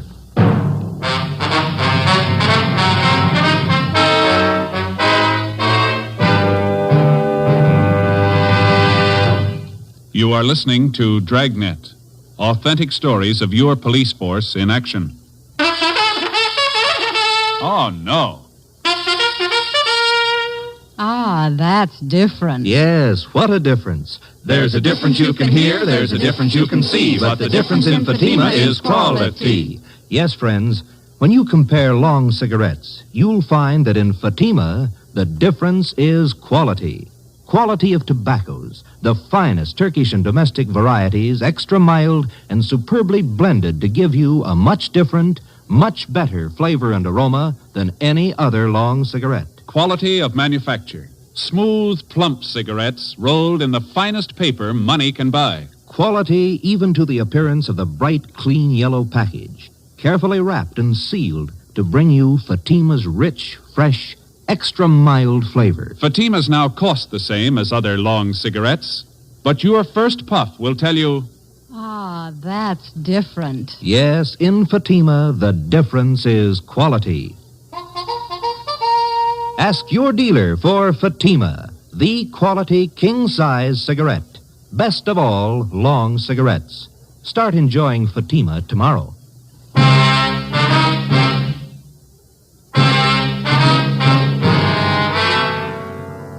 As soon as we got the report that Dorothy Wilson had been attacked by an unknown assailant, we drove to Georgia Street Receiving Hospital where she was being treated. Anderson and Bechtel from Homicide were standing by. We talked to the doctor, who told us that the victim had no serious injuries. She had 2 slight bruises on her upper arms and a slight bruise on her forehead. She complained of a headache. While the doctor made out his report, we questioned the Wilson girl. She told us that she'd gone to the Church of the Holy Book at 6 o'clock that night after work. She told us that she wanted to pray before the start of the regular service at 8:15 p.m. We asked her exactly when and where the attack occurred. At about 6:30, I felt a little tired. I told the officers on duty at the church I thought I'd get a little rest before services started, and then I went into the ladies' dressing room and laid down. That's where it happened. It was terrible. Did you see the person who tried to hurt you? No. I was lying down with my eyes closed, and he must have come up from behind. Put his hands around my throat and started to press tight. It was awful, just awful. What happened then, Miss Wilson? Well, I fought as hard as I could. I kicked and scratched him, and I guess I hurt him because he let go of my throat for a minute. After that, he pulled me down on the floor. I remembered that. And then he put his hands around this part of my head like this. Mm-hmm. The other officers told us that one of the choir members, Mr. Sherman, found you unconscious in the choir room. Is that right? Yes. Whoever it was who wanted to kill me, they put a gag in my mouth and blindfolded me, then tied my wrists together with tape. That's how Mr. Sherman found me. How long do you figure you were unconscious then? I don't know. It was about 6:35 when I laid down in the dressing room. Mr. Sherman said he found me there at 20 minutes past 7. And then you were out about 45 minutes, is that it? I suppose so. I don't remember anything. What makes you think the person who attacked you wanted to kill you, Miss Wilson? That's what they said in the letters, isn't it? They want to kill me for coming to church? Now, your purse and everything that was in it was scattered all over the dressing room floor. Is that correct? Yes, it was. My money and everything scattered all over. I guess they wanted to rob me, too. $52 in cash. Is that what you had with you? That's right, a $50 bill and some change. I don't know why they didn't take it. Maybe something frightened them off. It's possible. The officers found some other articles scattered around the dressing room. A roll of tape, the metal box that the tape came in, and a half a dozen razor blades. Did you notice any of these in the dressing room before you were attacked? No, none of them. I never saw them before. Those razor blades, officer, what do you think they wanted to do with them? There's no use thinking about that now. It's all over. I knew I'd be protected. I felt the spirit. I knew the holy light would protect me. Yes, ma'am. Will you find whoever did it, officer? Well, this is just a hunch, Miss Wilson. Yes. I think we already have.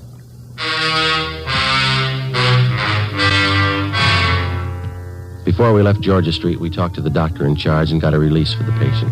Dorothy Wilson agreed to drive back with us to the office to make out a crime report. On the way, she seemed to lose most of her nervousness. She was relaxed and she talked quite a bit. Religion's a great comfort to me, Sergeant. I think it's a great comfort to anybody, don't you? Yeah, I do. Maybe I'm different from most girls, but I get an awful lot out of my church. It's like Brother Small says, you have to be born again of the holy light if you really want to live. Don't you think so? That's right. I don't know what I'd do if it wasn't for my religion. No, I used to have a lot of boyfriends. Of course, I don't care for any of them anymore, but when I was younger, they were always taking me out all the time. That's so? Yes, I had a good time when I was younger, going out to dinner, dancing, parties. Fellas were taking me out all the time. Of course, that was when I was younger. You're not much over 25 now, are you, Miss I'll be Wilson? 27 in August. That's pretty old for an unmarried girl, but I'm not worried. You get interested in more important things when you get older, isn't that right? Oh, yes, that's right. I remember when I was in junior college, how boy crazy I was. I remember that junior prom I went to. Seems such a long time ago. Yeah. I had the most beautiful white dress, Sergeant, with sequins. And the skirt was all white net gathered in here at the waist, and it flared out real full. I went to the dance with one of the big football players. He looked so nice in his blue suit. His name was Stanley. I knew him for a long time. He's one of the fellows who asked me to marry him. I guess I was too particular. I just couldn't see any of them. Would you mind if I laid out a few facts for you, Miss Wilson? Well, not at all, Sergeant. Go ahead, please. Now, I'm not trying to embarrass you in any way, but since we've been on this case, we've checked with just about all the friends that you've had in the past few years, and that includes your boyfriends, of course. None of the fellows that you've mentioned say they've ever proposed marriage to you. Say they've been out with you once or twice, but that's all. Oh, well, you probably didn't talk to the right fellows. You probably got the names mixed. No, ma'am, we didn't. We talked to the right people. Well, I can't understand that. Neither can we, Miss Wilson. Well, what difference does it make anyway? I wasn't interested in them. I wouldn't have married them anyway. Going out and dancing and parties, that's all they were interested in. What reason did you have for lying to us? Parking in a car, necking with girls, trying to take advantage of them. That's all those fellows wanted. Some of the silly girls they married. Oh, I don't... You discover a lot more important things when you get older, Sergeant. No, I don't think that's the point. Why did you lie to us about it? I don't know, really. Maybe I didn't have a reason. I just didn't remember right, I guess. Well, you sure you remember right about what happened tonight? What do you mean? It just happened. Of course I'm sure about it. Someone tried to kill me. Might as well park on Spring Street, Ben. It's pretty clear this time of night. Yeah, okay. Sergeant, I wish you'd tell me what you're getting at. What are you thinking? Well, there's still a few things that we're not too sure of, Miss Wilson. We'd like to clear them up. What aren't you too sure of? I told you everything I knew. I was lying down in the dressing room and somebody tried to kill me. I told you all about it. Well, you told us you were unconscious about 45 minutes, didn't you? Well, yeah, 40 or 45. No, we talked to the doctor at Georgia Street. And the way you described the attack, well, it would have been just about impossible for anybody to make you unconscious that long by pressing his hands against your head. Well, like but he this, hit me on the head, too. You can see the bruise here. Well, yes, ma'am, I know, but that's very slight. The doctor says that couldn't have done it either. Just a minute, I'll get the door here. Let you out, Miss Wilson. What else aren't you sure of? Well, your wrists were taped individually. Now, if somebody wanted to restrain you, they probably would have taped them together, wouldn't they? Well, I don't know what they would have done. All I know is they wanted to kill me. They said so in those letters. We're not too sure of those letters either, Miss Wilson. What? What aren't you sure of? Where they're coming from and who's sending them. We do know they were all written with the same person. How do you know that? They're signed by two different people. Our handwriting man checked them over. He says you're written to the same person. You might as well have it straight, Miss If Wilson. we're going to talk, can't we do it inside someplace? Please, I'm tired. Oh, I'm sorry. All right.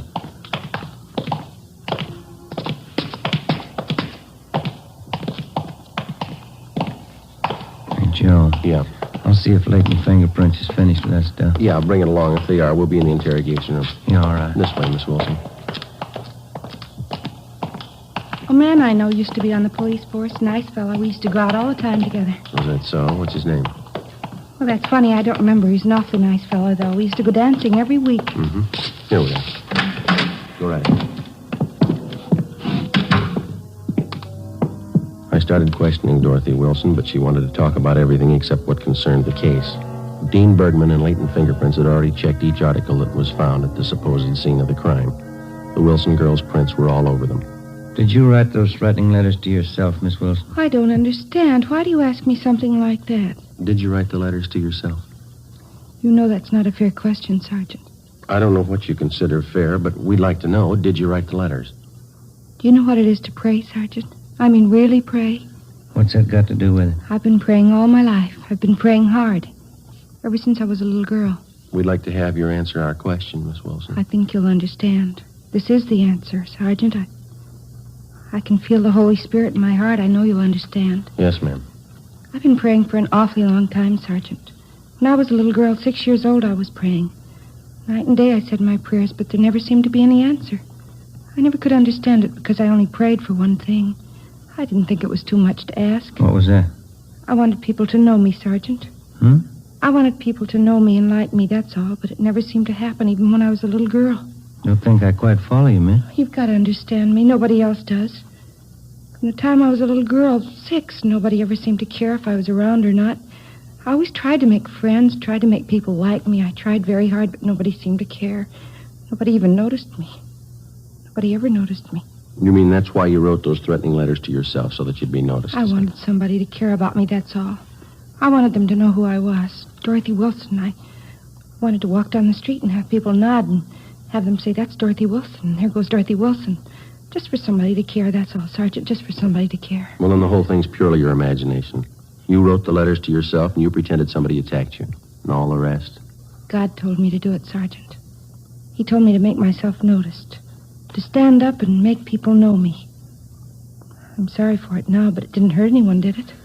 Well, ma'am, you had an awful lot of people working for nothing. Oh, I'm sorry. It was so nice while it lasted. People looking after me, caring about where I went, what happened to me. It's the first time anybody ever really noticed me. It was that important to you? People knew who I was. Dorothy Wilson. They all noticed me.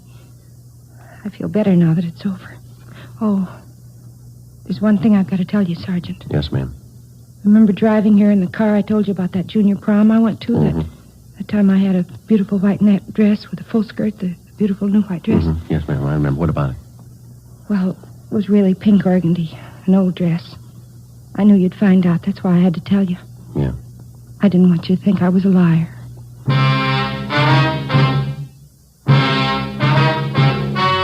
The story you've just heard was true. Only the names were changed to protect the innocent. In a moment, the results of the trial. Now, here is our star, Jack Webb. Thank you. Dragnet's mail this week has included cards from some of you listeners saying that your dealer is out of Fatima's. Thank you. We've done something about that. Now, if any more of you find a dealer fresh out of Fatima's, send me his name and address, and we'll do something about that, too. Write me, Jack Webb, Post Office Box 951, Hollywood. And, Mr. Dealer, don't wait a day. Step up your orders for Fatima. Get in on this ever-increasing demand for the quality long cigarette.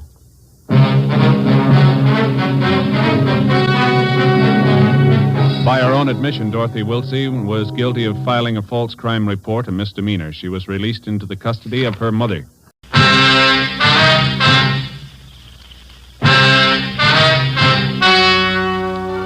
The story you are about to hear is true. Only the names have been changed to protect the innocent. Fatima Cigarettes, best of all long cigarettes, brings you Dragnet.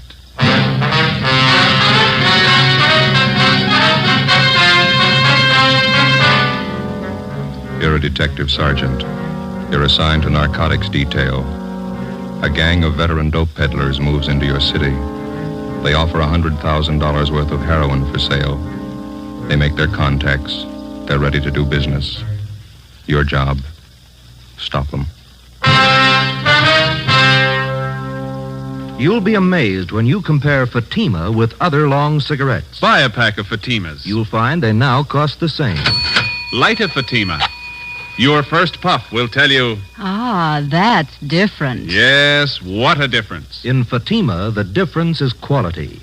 You see, Fatima is the quality king-size cigarette because it contains the finest Turkish and domestic tobaccos superbly blended.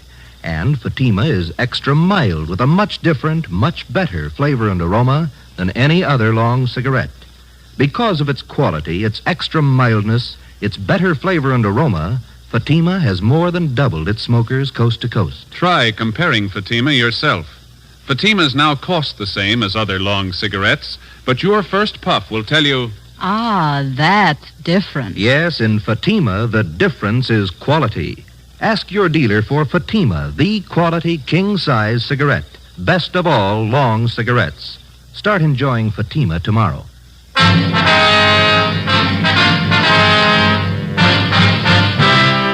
Dragnet, the documented drama of an actual crime. For the next 30 minutes, in cooperation with the Los Angeles Police Department, you will travel step by step on the side of the law through an actual case transcribed from official police files. From beginning to end, from crime to punishment, Dragnet is the story of your police force in action. It was Wednesday, June 24th. It was sultry in Los Angeles. We were working the day watch out of narcotics. My partner's Ben Romero. The boss is Thad Brown, chief of detectives. My name's Friday. It was 9:27 a.m. when I got to the Charing Cross Apartments on 12th Street. The side entrance.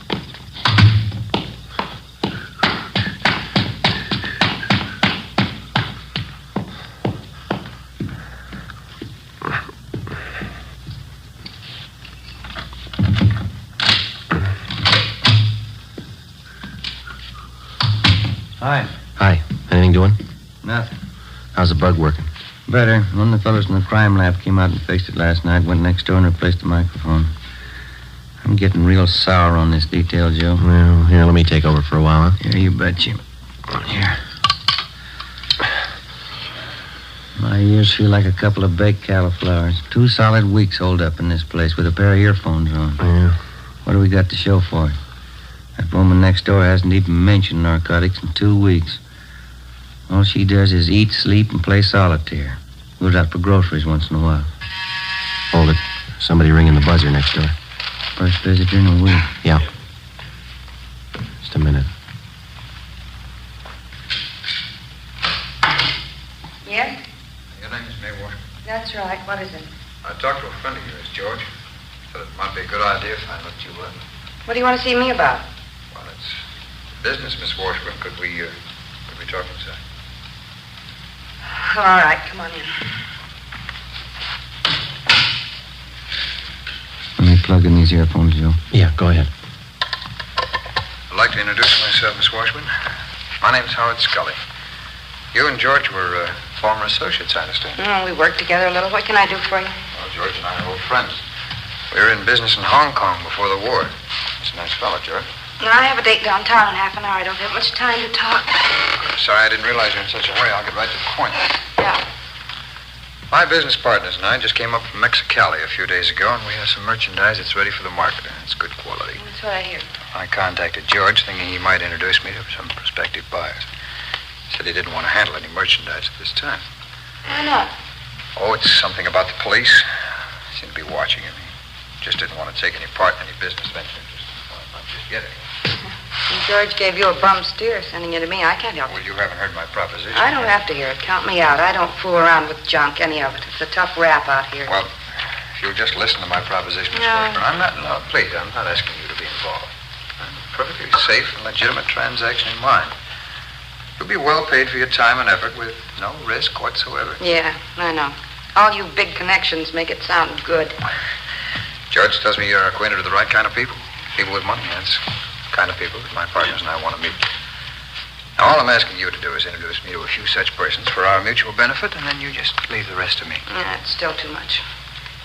If I gave you an office to a buyer and you were caught, they'd get me for conspiracy. No, there's not I've gonna seen too much of it, Scully. It's no sale. Well, you'll just have to believe me, Miss Washburn. No one's going to be caught. Now, we work in an entirely different manner. The police haven't any idea of our method of operation. We've tested it in 6 big cities in the Orient.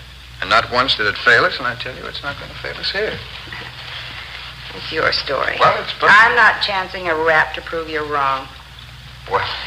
Here, do you want a cigarette? Yes, thank you.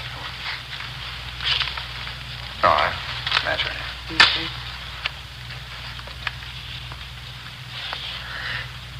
Thanks. Now, I'm only asking one thing, Miss Washburn. An introduction to the right party, and that's all. Now, you know my reputation. I'll make it well worth your while. If the connection is right, you can live on your take for the rest of the year. I don't have many friends, just a few, and I guaranteed for my payoff. Well, I can deposit the money with George. He'll hold it until the deal is made. You'll be real rich, Miss Washburn. Come on, what do you say? An introduction, that's all. That's all we'll need. Our product speaks for itself. I know a fellow out in Hollywood. His name's McMillan. I can call him and tell him to meet you. That'll be fine. How so? I'm not going to introduce you. No, that won't I'll be... set up a meet for you, that's all. All right, that's all we ask. Do you have this, Mr. McMillan? McMillan. You have him meet me tonight? I think so, yeah. Yeah, that's fine. Now, tonight at 11:30, I'll be at the corner of 7th and Alameda. Now, remember this now. Yeah, all right. Corner of 7th and Alameda at 11:30 exactly. I'll have on a gray coat, and I'll be carrying a book. Now, McMillan shouldn't have any trouble recognizing me. You just tell him to walk right up to me, put out his hand, and say, "My name's McMillan," that's all. I'll know if he's the right party. My name's McMillan. That's all he has to say. All right, I've got it. I'll pass it on to you. Fine. Well, I'll make arrangements with George as soon as possible to take care of your fee.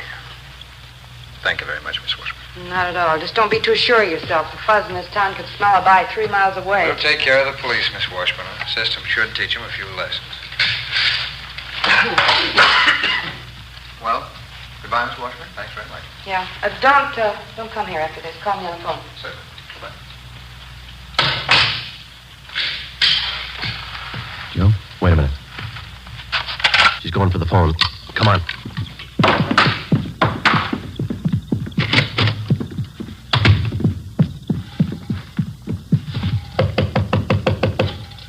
Just a minute. Try the door. It's locked.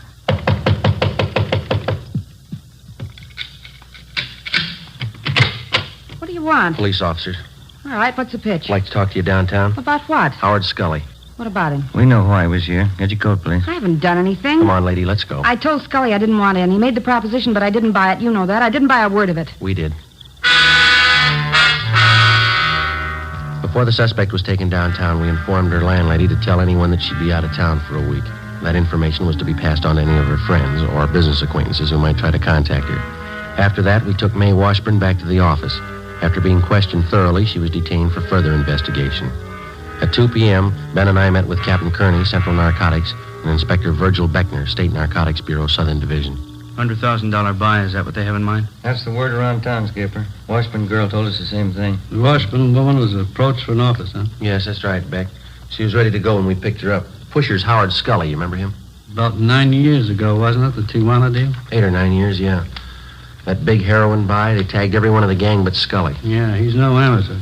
He's got every narcotic law in the book memorized. He sets the deals, takes the gravy, but he never gets tagged. How about the federal narcotics men in Romero? They've been briefed on this deal? I called Harry Stone over there this morning. They've been following it, too. Said he'd be over this afternoon. The setup of this McMillan guy. What do you think, Captain? Clear sailing there, Beck, as far as I can see. Scully set up to meet with May Washburn. Ben and Joe grabbed her before she could contact McMillan. Unless Scully's got a Ouija board, he still must figure everything's Jake. Then we could have a man meet with Scully tonight and pass himself off as McMillan. Well, shouldn't be too much trouble. From the way he talks, Scully's never seen McMillan. Has no idea what he looks like. It's just a guess. Neither one of you are known to Scully, are you? I never met him or his friends. I worked that case last February when we grabbed Ray Murdoch. He used to be a mule for Scully. That's the closest I've been. Well, I'm afraid that's too close. You know how many hype friends Murdoch has in this town. If any of them spot you and pass the word to Scully, the whole deal's choked off. Joe? You think you could pass yourself off as McMillan for a couple of days? I'd like to give it a try. Beck, what do you think? Good with me. We can help with the tailing. Only one possible hitch I can see. Yeah? We're not positive this guy McMillan's a total stranger to Scully. It sure sounded like it, didn't it, Joe? The way Scully and the Washburn girl were talking. It's possible Scully might have seen a picture of McMillan. Maybe he knows something about his background, his habits, how he does business. It's possible, yeah. Suppose Scully starts asking you questions, Joe. How are you going to cover? Well, we could talk to the Washburn girl again. She might brief us. Now, if we need the guy's life history, let's pick it up firsthand. How do you mean? Get McMillan. Late that afternoon, Stanley McMillan was located at a small restaurant out in the valley and quietly placed under arrest. He was booked at one of the outlying stations on suspicion of violating the State Narcotics Act. We questioned him and got all the necessary information on his background that we needed. He told us that he had never seen or had any dealings before with Howard Scully. 7:30 p.m. I went home, changed my clothes, put away my gun, ID card, and the rest of my identification. An hour later, I checked in at a small hotel near 5th and Main Streets.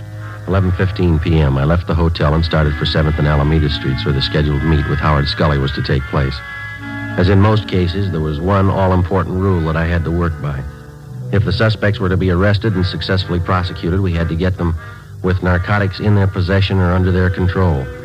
And one of the first things that the working detective learns is that dealers such as Scully rarely do the actual handling of narcotics except at the actual moment of sale. If the officer fails to make an arrest at that moment, the odds are stacked heavily against the conviction of the narcotics criminal. 11:30 p.m. I got to the corner of 7th and Alameda Streets. I walked up to a man standing by a lamppost. He was short, heavily built, dark hair, dark eyes, and a small scar on his chin. He had on a gray coat, and he carried a book under one arm. I put out my hand. Yes? My name's McMillan. Oh, glad to know you, Mr. McMillan. My name's Scully. Why are you? Understand we have mutual friends, is that correct? That's what I'm told, yeah. You're from Louisiana originally, New Orleans. No. Oh, that's so? Thought you were from Louisiana. Missouri, St. Louis.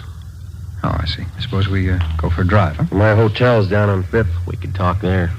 Oh, I think my car would be better. I can't afford to waste time. I got customers waiting. Oh, you can believe me, this won't be a waste of time. I'm prepared to do business.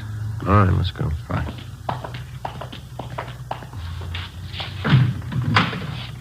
No, go ahead, McMillan. All right, thanks. Oh, will you raise that handle on the other side so I can get in? Yeah, sure. Fine. Thank you.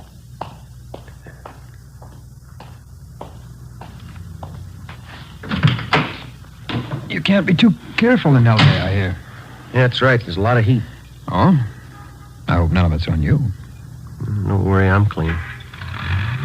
No tumbles. Would I be here if there were? I got customers to protect. Good customers. Fine.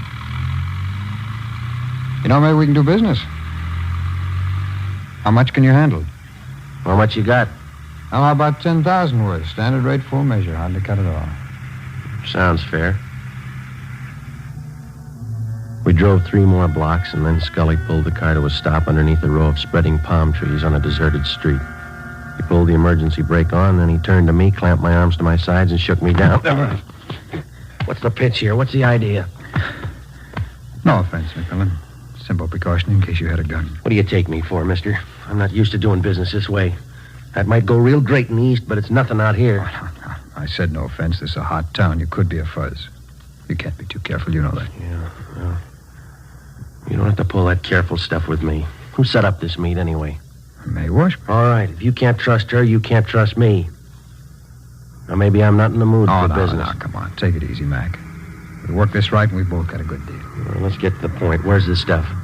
You bring the money, we'll bring the merchandise. Wait a minute.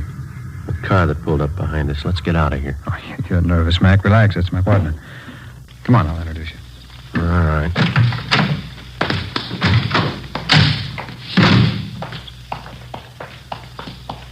Hi, Jim.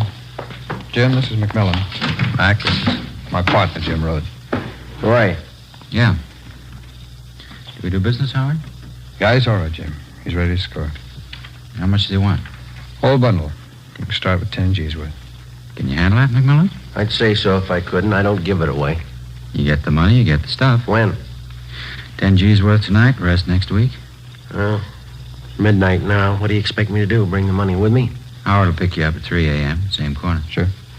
Well, that doesn't give me much time, does it? It's enough time if you're really looking. If you're just shopping, we'll forget about it right now. A lot of my customers live out of town. That's interesting. 10 grand is no geezer. Suppose I can't get all the money together. Then don't show up. All or nothing.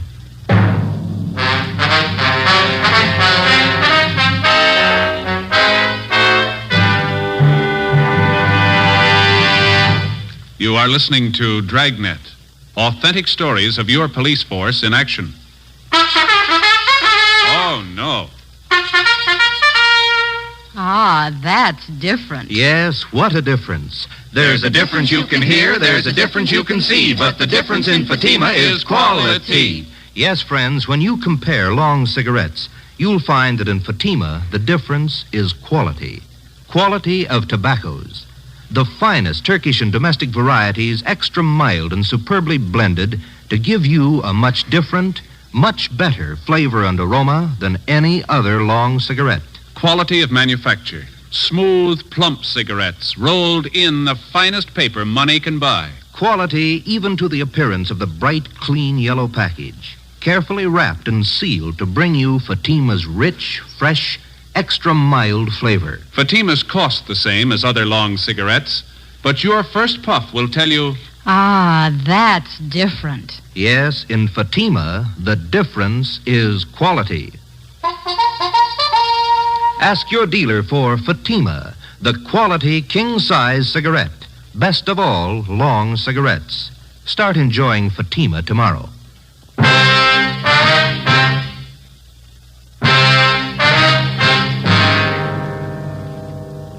June 25th, Thursday, 12:30 a.m.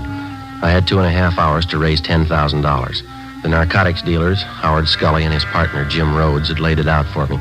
Either I had the money by 3 a.m. or there was no deal. If it failed to come off, our plan to trap the narcotics gang would be worth nothing. Rhodes and Scully could possibly find another buyer without our knowledge, make a deal, and flood the market with their store of narcotics. I knew it'd be impossible to get the $10,000 together. We had only one alternative, fake our way as best we could. I went back to the hotel, put a call through to Captain Kearney at the office, and told him what had happened. He went to work on it. From the Narcotic Details Emergency Fund, set up for such purposes, we got together $600. From Chief of Detectives Thad Brown, Deputy Chief White, the State Narcotics Bureau, and anyone else available by phone, we succeeded in rounding up another $350. 2:30 a.m. The money was tied in 2 small bundles, with hundreds, 50s, and 20s on top. $1 bills were sandwiched in between. The 2 bundles were placed in a briefcase and delivered to me at the hotel on 5th Street. The gun was also in the briefcase. I took it out, put it in my pocket, closed the briefcase. 2:45 a.m. I left the hotel with the money and started for the big meet. 3 a.m., 7th and Alameda. McMillan, how are you? Scully? We're down this way. You have the money? Well, your pal said all or nothing. I got it. Let's have a look. How about the merchandise? We can check it in the car. It's right down here. Rhodes? All right. The money? Yeah, that's right. I got the money. Now, how about a look at this stuff? I'd like to know what I'm buying. We can stop on the way for a sample. Okay, Howard.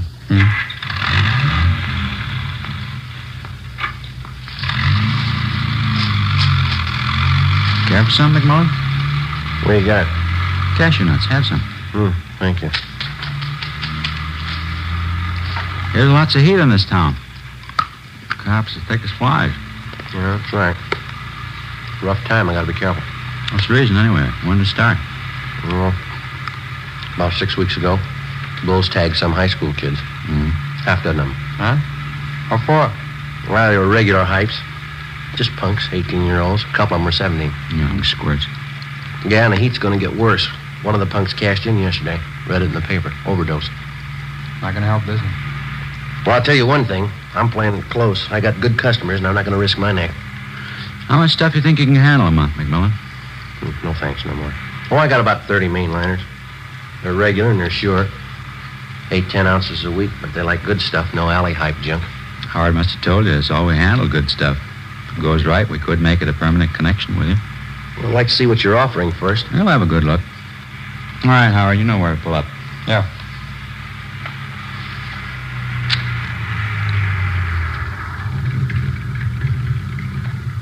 You stay in the car, McMillan. All right.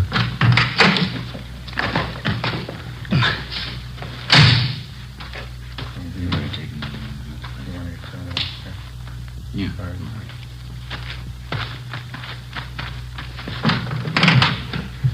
All right, Mac, you can get out. Yep. There you go. Some of the best white stuff you've seen in a long time. Satisfy yourself. Okay. All right. Okay, it's standard. It's all good. Not just that sample. Okay, I'll go. Okay, now how about the money? All right, have a look. There you are. 1 stack. 2 stacks, 100s, 20s, 10s. A few 5s in there. It's 10 grand. Satisfied? Okay. Jim? Right. Oh, excuse me, Mac. Just a minute. I'm just checking. What do you think you're doing? Get your lousy hands off of me. Now, no offense, McMillan. These are simple precautions. Precautions, nothing. We're doing business, aren't we? You shook me down once tonight. Now, how many times are going to take you? No offense, Mac. He was just checking, that's all. All right, then. Suppose I fan you two down. I got the dough. How do I know this isn't a hijack deal? Now, come on. This business works both ways. Either we have a deal or we don't. We play ball on both sides or not at all. I'm getting sick and tired of taking second place. Okay, Mac. Okay, take it easy. Forget it, Howard. Let's all go back to the car. Sure. I'm sorry, Mac. No offense. Yeah.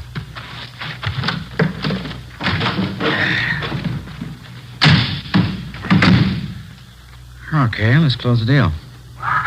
Where are we going to go? Don't worry, it's a safe place. Okay, Howard.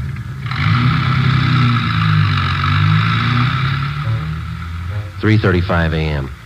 In another hour, it'd start getting light. I knew they'd planned to have the buy take place before then. According to our plan, Ben and Sergeant Hunt, along with the other team of men from the State Narcotics Bureau, they were to tail us to the place of the meet and move in on a signal from me when the buy was actually in progress. 3:45 a.m. Scully drove out North Figueroa onto Pasadena Avenue and turned right onto Avenue 43. We headed up Montecito Drive. The area became more deserted. There were no homes around, no buildings of any kind to provide cover for anybody that might be following. Somewhere below, we could hear the rattle of a freight train on its way to the Southern Pacific yards. Off in the distance, I could see the lights of the city. They looked pretty far away. Scully finally pulled the car to a stop on the crest of the highest hill in the area. We got out.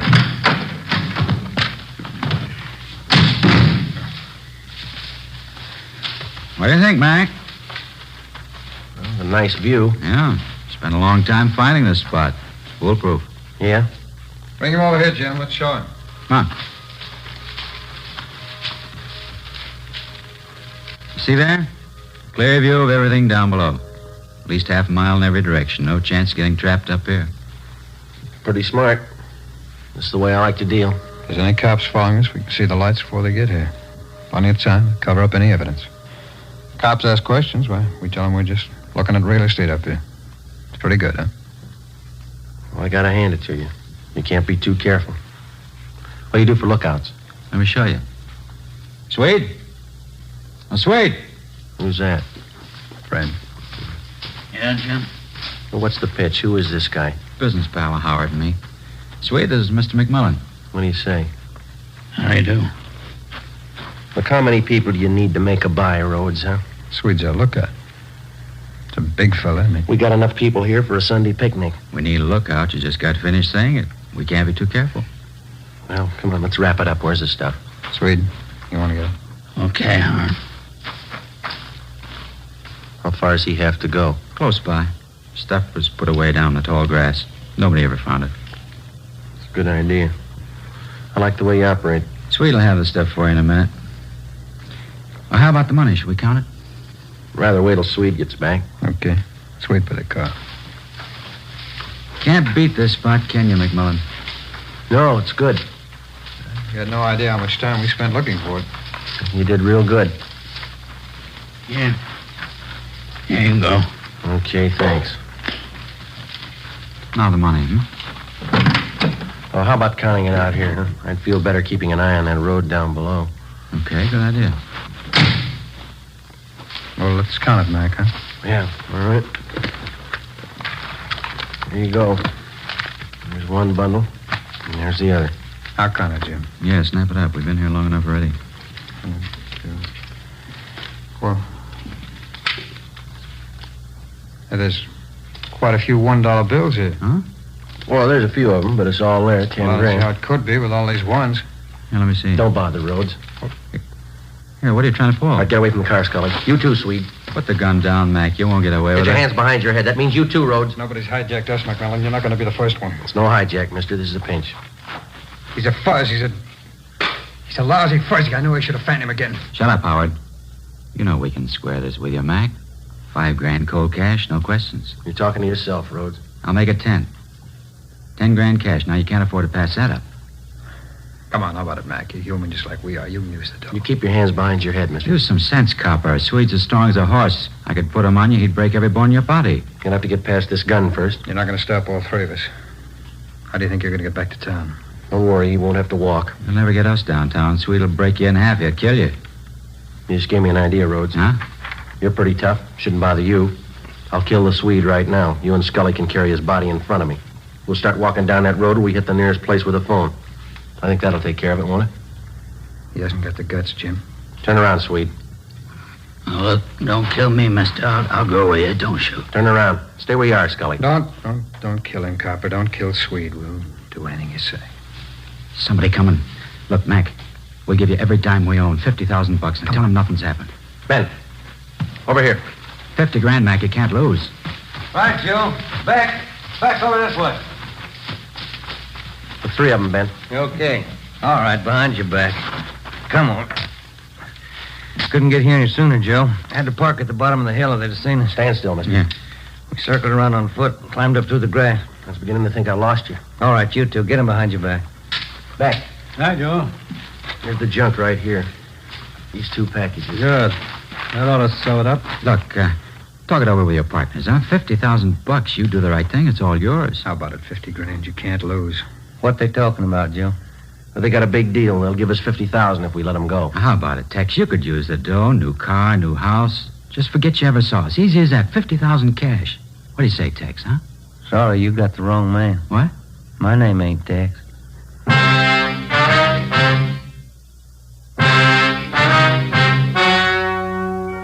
The story you have just heard was true. Only the names were changed to protect the innocent. In a moment, the results of their trial. Now, here is our star, Jack Webb. Thank you. In his training, the working detective is taught the importance of thoroughness. He has learned never to overlook even the smallest detail. What may seem unimportant to the novice may well be the one thing to help the working detective successfully culminate his case. So with a cigarette. The people who make Fatima are well-trained and thorough in the manufacture of their cigarette. Fatimas contain the finest Turkish and domestic tobacco superbly blended. And pack after pack, Fatima is extra mild. If you're a long cigarette smoker like I am, smoke Fatima. They cost the same, but in Fatima, the difference is quality. Smoke Fatima.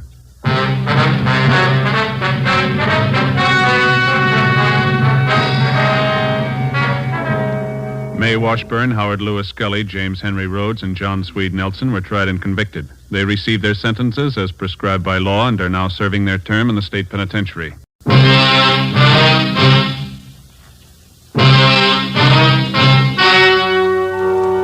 The story you are about to hear is true. Only the names have been changed to protect the innocent. Fatima Cigarettes, best of all long cigarettes, brings you Dragnet.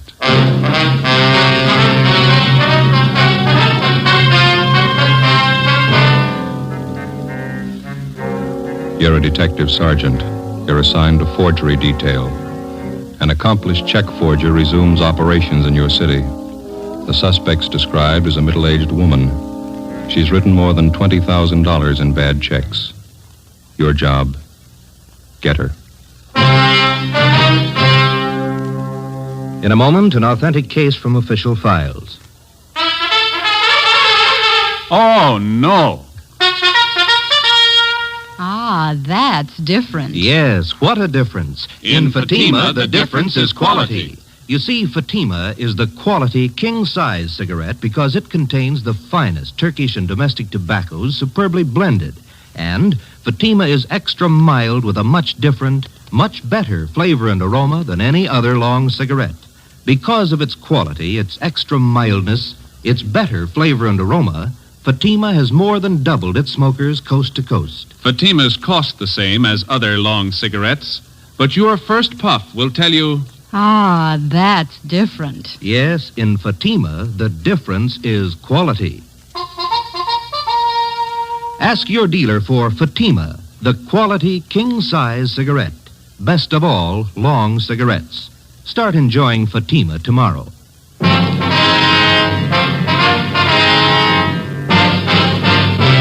Dragnet, the documented drama of an actual crime.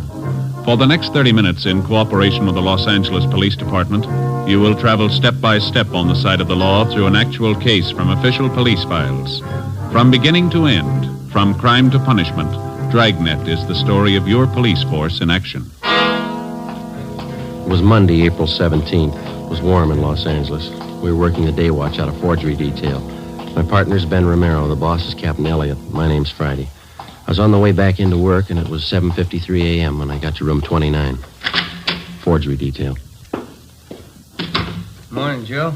Hi, how'd the weekend go? Oh, pretty slow. Stayed home, did some gardening. How about that new lawn you put in? How's it doing? If we want a lawn, we're going to have to move. What's the matter now? Same old thing. Gophers? Must be hundreds of them. So many holes at the top of the lawn looks like an old punch board. Oh, that's too bad.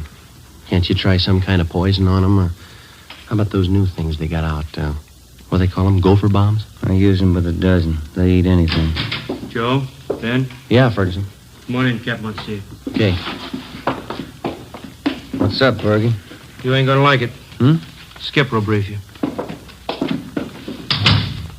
Morning, Skipper. Hi. Have a seat. Yeah, thanks. You two finished up with the Benson case yesterday, that right? Yeah, it's all washed up. We're clear. Good. Then you can start on this one right away. You'll work with Frank Besser and Ferguson here. What is it? Grandma. I had a hunch, Joe. What have we done to deserve this? It's nothing any of us have done. It's what we haven't done. I want her stopped once and for all. Are we any closer to her than we have been, Fergie? Just about same, Joe. That's why I'm putting 2 more of you on it. How well do you know the case? Well, just what we've heard around the office. Same here. I could stand some briefing. Ferguson? Well, you must have heard how she operates. 3 months out of the year, April, October, and December, that's all. She's never been known to change that schedule? Not as far as I know. She's been doing it the same for 9 years. All the phony checks she cashes are personal checks. That's right. She never writes them less than $2 and never more than 100. 9 years. She been going that long? 9.5. It'll be an even 10 this October. You want to check them out on the totals, Ferguson? Up to and including the first of this month, she's cashed 1,273 checks. The total's a little over $22,000. Anything special about the way she writes the checks? Nothing but the signatures. There's an alias list on her that'll knock your eye out, more than 200 different names. Her description's still the same, about 50 years old, kind of plump, nice face. A few minor changes. Last year she had gray hair, dressed very plain. This year she dyed her hair black, dresses a little more expensively. 9 years. That's a long streak of luck for any paper hanger. That's just it. This old gal's not just an ordinary paper hanger. She's no amateur, don't get me wrong, but she doesn't operate like any check forger I've ever known. She contradicts part of her M.O., part of it she doesn't. She takes chances an ordinary paper hanger would never take, and she gets away with them. Take a look at just one of these exhibits. Yeah? This one here. 28 checks passed on the same chain of grocery stores, same company. She passed them all in 1 month? No, that's just the point. 2 years ago, she passed 14 of them, spread them out over a period of a month. Last year, she passed another batch of 14, all within 3 days. 1 year, she used a different name on each check. On this batch, she used the same name. Well, does she have any identification when she passes these checks? Always. Phony driver's license, social security cards, it works. And she's got that sweet grandmother smile of hers. Clerks rarely turn her down when she shows up with a check. You can get used to different descriptions of her, too. Give the file a look. Hardly 3 of the check victims can get together on what she looks like exactly. Well, where are they getting stung most? Downtown or out in the neighborhoods? The neighborhoods, anywhere from the beach area to the valley. This whole file, Skipper, that's not just her work, is it? Every last bit of it. We can't fit it in a 6-foot shelf. In 9 years, I've had 5 teams of men work this thing. None of them reached her. You and Friday make the 6th. It's April 17th. How's she doing so far this month, Fergie? Cashed $624 in checks we know of since the first of the month. Same general description, same general M.O. No fresh leads? She's been operating 9 years, Joe. Yeah? Just as good as ever.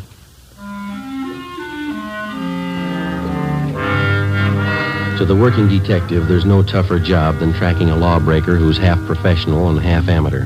You can expect a criminal who's entirely professional to react generally the same in a given set of circumstances. And the same with the amateur. But take the two, the professional and the amateur, and intermingle their possible and probable reactions. you'll likely have a sound reason why and how an elderly woman could victimize merchants with $20,000 in bad checks over a period of 9 years without being caught. Grandma, as she'd come to be known, worked only 3 months out of each year, April, October, and December. Her apparent fine sense of timing and her knowledge of psychology was far and away superior to that of the ordinary paper hanger. If the file on Grandma was any indication, she apparently had been born to be a successful check forger. After Ben and I spent 3 days on the case with Sergeants Ferguson and Besser, we were almost convinced that there was only one way we could reach the suspect. She had to make a mistake. Fergie, how'd you do? Pretty sour. 4 checks in 2 days. What'd you fellas get? 2. Don Meyer checked the signatures. They're all hers. Mm-hmm. Here's our list if you're interested. Mm-hmm. Meat market out in Pico, $25. Grocery in West Hollywood, $48. 2 department stores downtown, $100 apiece. And how do they describe the woman? Same old yarn. She was a nice, charming little lady, about 55 or 60, small, dark hair, graying, dark eyes, nice smile. Clerk told me she reminded him of his mother. Yeah. Now, how'd you make out on those 2 of yours? Oh, about the same. Even the story about her looking like somebody's mother. Well, one thing's sure, her timing's just as good as it was 9 years ago. Downtown Merchants Association screaming again. They're looking for action. So are we. You talked to the captain today? Yeah, he's looking for action, too. I don't know what we can do unless we get some kind of cooperation from the merchants. Every time the old gal pushes a bum check, it's 3 or 4 days before it gets to the bank, and we hear about it. The trail's pretty cold by then. Yeah, Joe and I were talking just before you came in, Fergie. We can't expect too much to happen the way we're going. Any ideas? More men and more stakeouts. The captain says he'll buy that. That's about all we can do. Another 10 days and April will be over. Grandma'll be through pushing checks till October again. I don't know, Joe. Her formula's too perfect for me. There's got to be a flaw in it someplace. Yeah. You got out a bulletin of that revised description of her, Fergie? Yeah, it's all taken care of. Special notices were mailed out to merchants, too.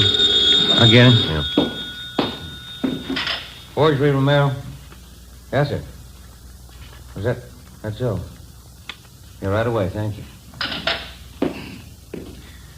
Supermarket on Temple Street. Grandma. Hit him with 2 checks. Any lead? Clerk says you remind him of his mother.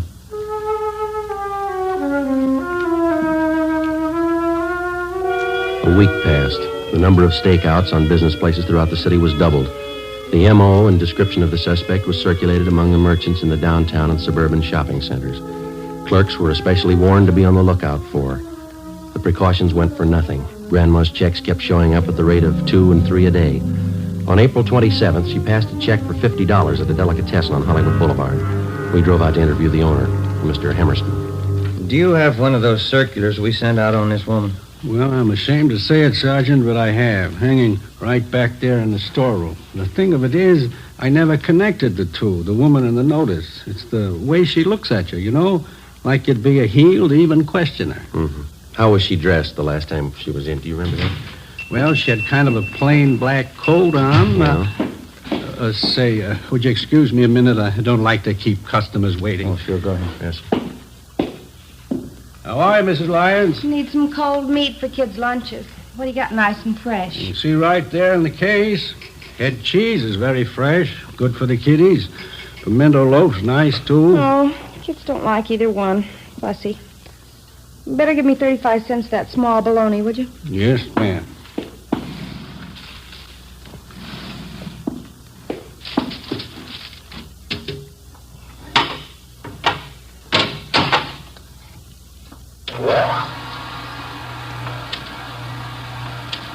Kids are so fussy nowadays.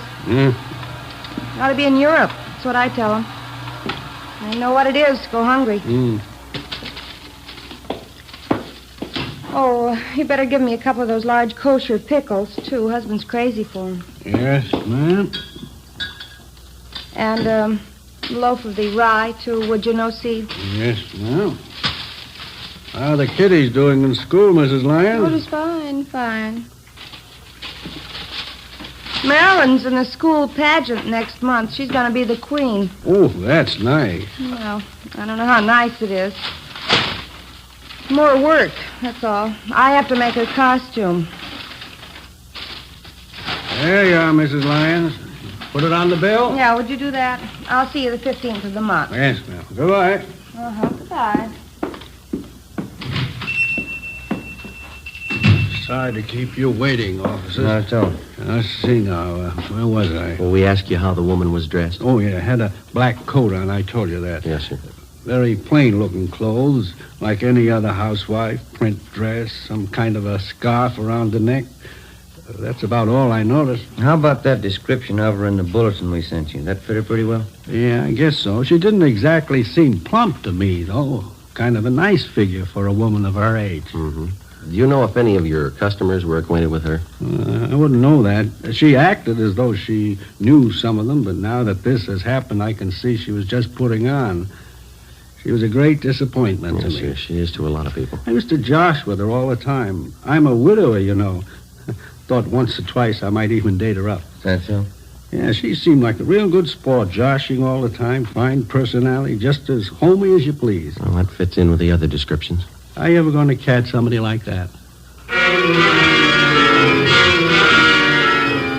2 days later, on April 30th, right on schedule, the flow of bogus checks in Grandma's handwriting suddenly stopped.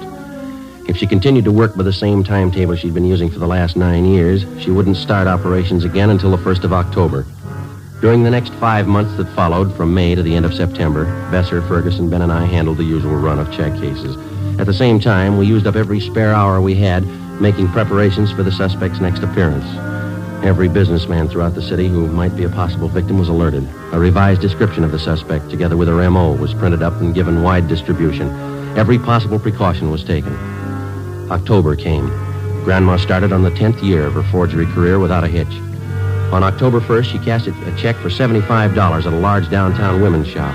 As soon as we got the report, we went to the department where the check had been received. A fashion show was in progress. She's wearing a deep, wide velvet dinner suit, the newest shade for evening wear. You will notice the pencil-slip skirt and the dolman three-quarter sleeves. Excuse me. Are you Mr. Montrose? Yes? What is it? Police officers, sir. Forgery detail. Oh, yes, that check. I wonder if you could hold on for just a moment. Yes, sir. Miss Janice Morgan next. She wears a gown of striking originality with rich but simple lines. A black dinner dress, the satin skirt with pannier points, a sculptured silk and latex sweater top with an oval neckline punctuated with ball fringe. Hey, Joe. What kind of outfit is that the model's wearing? I don't know. Not much to it. All right, officers. Would you like to step this way, please? Okay. Yes, sir. This is my office here.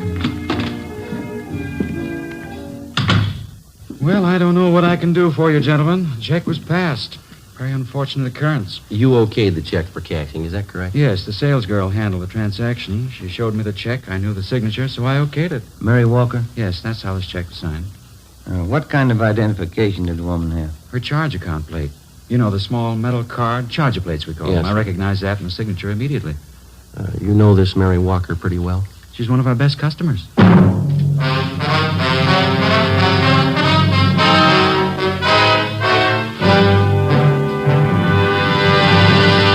You are listening to Dragnet, authentic stories of your police force in action. Oh, no. Ah, that's different. Yes, what a difference. There's a difference you can hear, there's a difference you can see, but the difference in Fatima is quality. Yes, friends, when you compare long cigarettes, you'll find that in Fatima, the difference is quality. Quality of tobaccos. The finest Turkish and domestic varieties, extra mild and superbly blended to give you a much different, much better flavor and aroma than any other long cigarette. Quality of manufacture. Smooth, plump cigarettes rolled in the finest paper money can buy. Quality even to the appearance of the bright, clean yellow package. Carefully wrapped and sealed to bring you Fatima's rich, fresh, extra mild flavor. Fatimas cost the same as other long cigarettes, but your first puff will tell you... Ah, that's different. Yes, in Fatima, the difference is quality. Ask your dealer for Fatima, the quality king-size cigarette. Best of all, long cigarettes. Start enjoying Fatima tomorrow.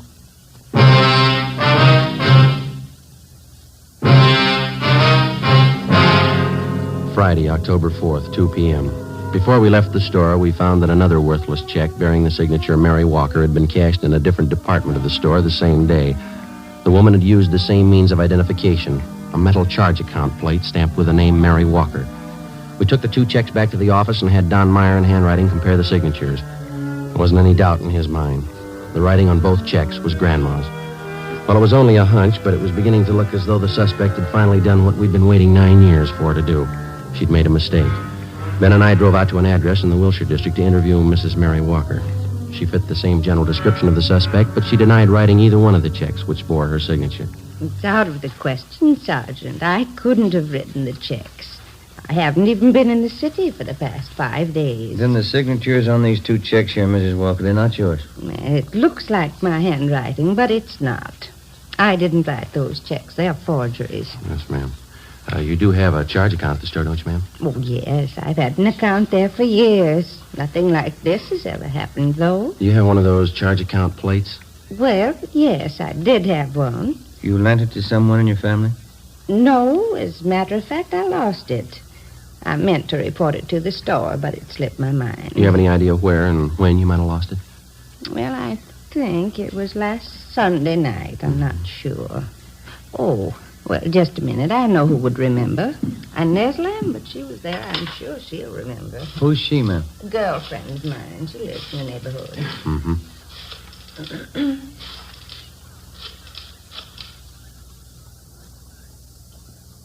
Hello, Inez. Mary Walker, Inez. Oh, just fine. And you? Oh, good. Say, Inez, which night was it we went to the Boosters Club meeting? Sunday? Yes, I thought that it was. Oh, nothing. Just some silly misunderstanding. Yeah, well, all right, Inez. Thanks for remembering for me. Yes, goodbye. It was Sunday night, Sergeant. Inez Lambert and I went to the neighborhood Boosters Club meeting. I'm sure that's where I must have lost it. Well, you think the charge account plate fell out of your purse, is that it? Well, either that or it was taken. Why do you say that, ma'am? Well, it's a serious thing. I didn't want to mention it. What's that? I left my purse on the chair next to me a part of the evening. When I got home, I thought I was missing a $5 bill from my change purse.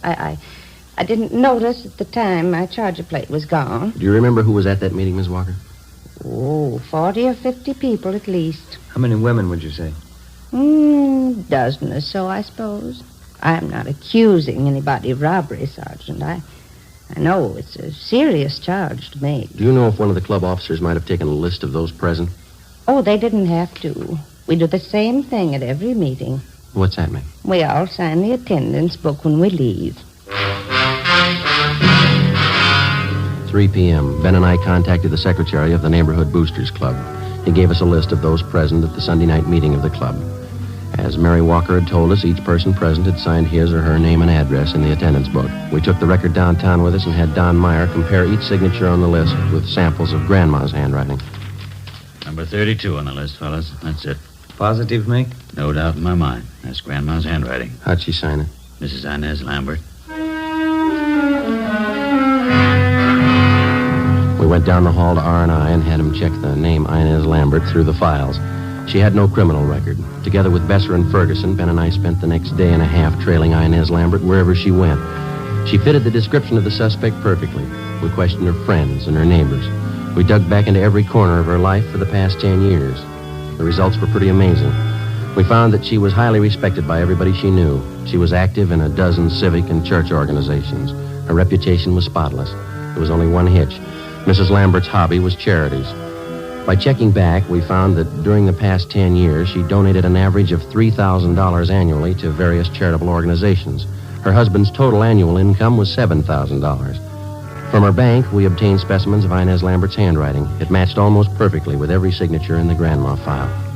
Monday, October 7th, Ben and I called on Mrs. Lambert. Oh, yes, officers. Won't you come in? Mary Walker was telling me about you. Come in, please. Thank you, ma'am. Thank you. Mary told me about the things missing from her purse at the meeting. Is that what you're inquiring about? Yes, ma'am. We've got a few other questions to ask you besides that. Well, you sort of caught me at a bad time. Just getting ready to put some baking in the oven for dinner tonight.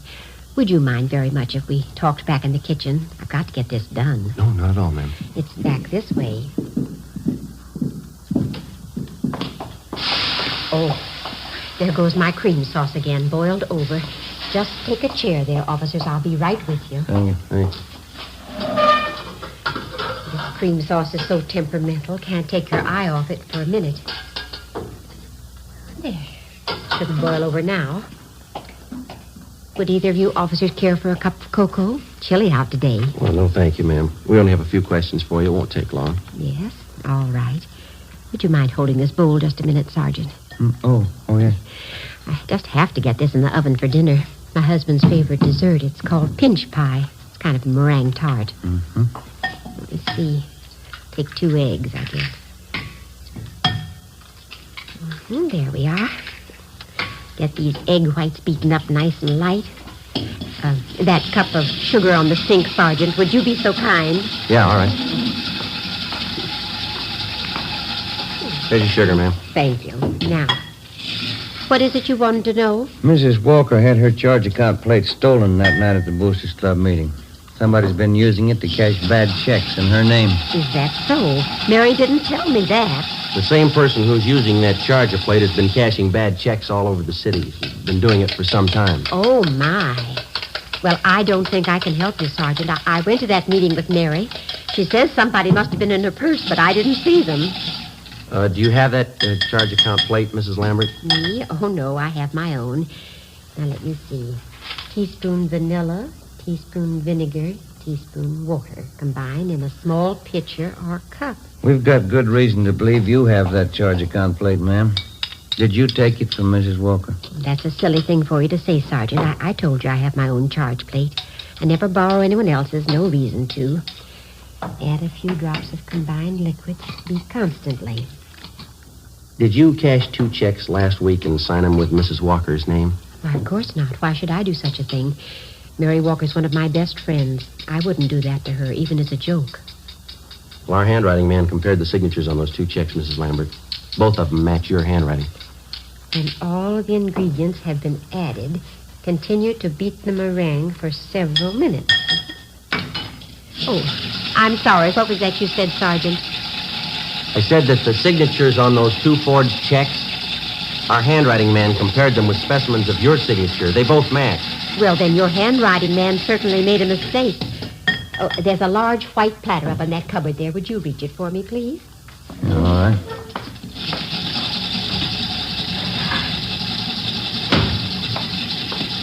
There you are, ma'am. Oh, thank you.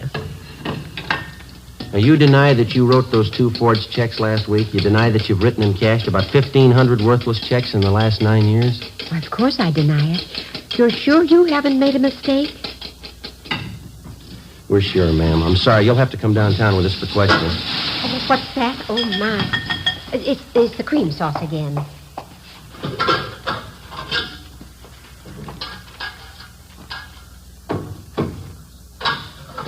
Sergeant, I can't leave the house now, right in the middle of getting dinner ready. My husband would be furious. If you want to talk, couldn't we do it later on? I'm sorry, ma'am. Afraid not. But you certainly can't accuse me of doing anything wrong. The folks at the church will vouch for me. We've got just as many people who say you've cheated them. People who cashed those checks for you. Quite a few of them, ma'am. 9 years' worth. But that's silly, 9 years cashing checks. I'm sure you must mean somebody else, Sergeant. I've got to get this platter greased. Let's see. Heat meringue upon lightly greased platter. Yes.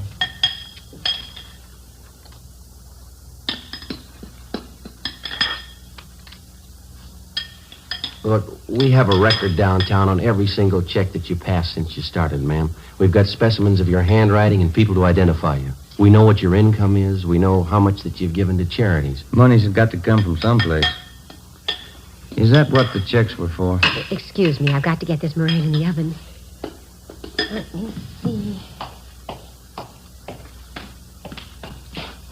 275 degrees. Yes.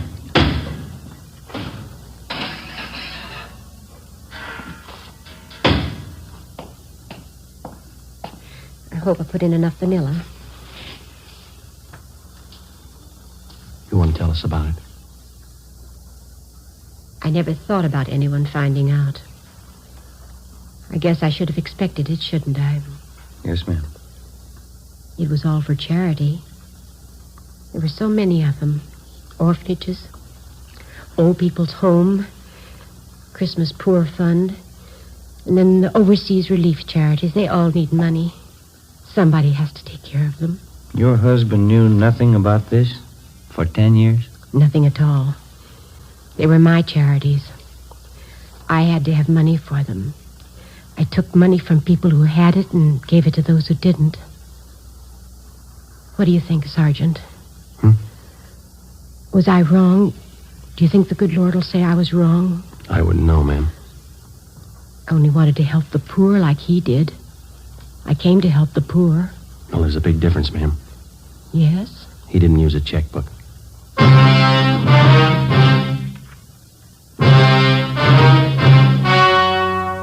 The story you have just heard was true.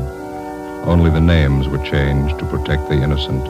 On December 18th, trial was held in Superior Court, Department 91, City and County of Los Angeles, State of California. In a moment, the results of that trial. Now, here is our star, Jack Webb. Thank you. The efficiency of any local police department depends on the quality of its personnel. Each and every man is carefully selected and thoroughly trained. In uniform or plain clothes, your police officer knows his job. And so with a cigarette. The men who make Fatima cigarettes know their job. They carefully select and blend the finest Turkish and domestic tobaccos to make Fatima extra mild, different from other long cigarettes. They cost the same, but in Fatima, the difference is quality. If you're a long cigarette smoker like I am, I'm sure you'll like Fatima best. Start enjoying Fatima tomorrow.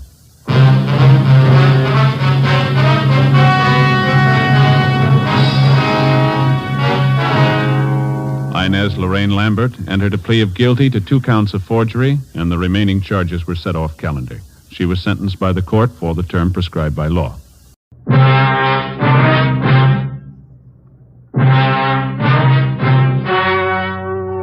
The story you are about to hear is true. Only the names have been changed to protect the innocent. Fatima Cigarettes, best of all long cigarettes, brings you Dragnet.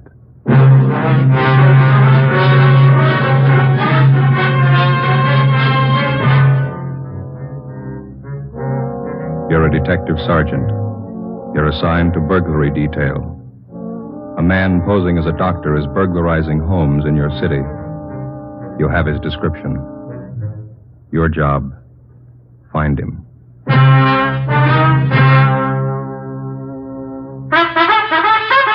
Oh, no.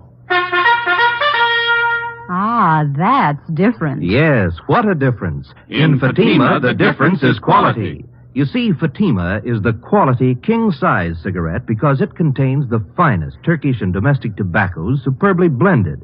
And Fatima is extra mild with a much different, much better flavor and aroma than any other long cigarette.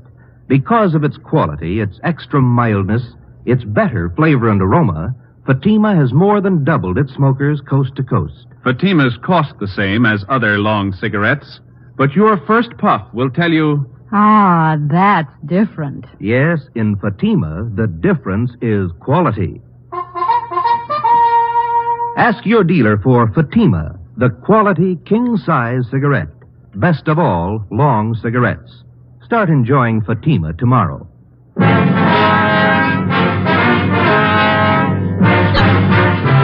Dragnet, the documented story of an actual crime.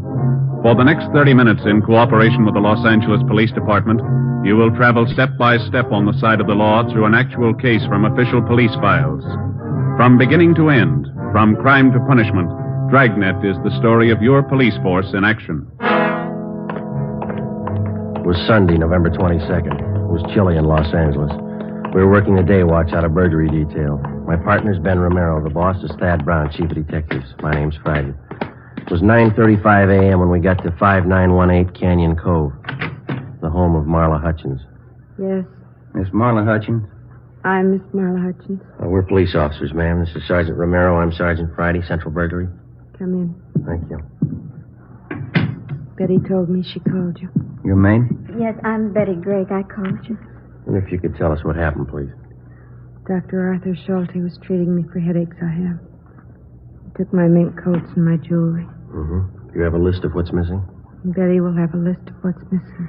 Here, I've written down everything I think's gone. Thank you. Well, why do you say it was this Dr. Schulte? Is that right? Yes. Why do you say it was him that took the things, Miss Hutchins? He didn't.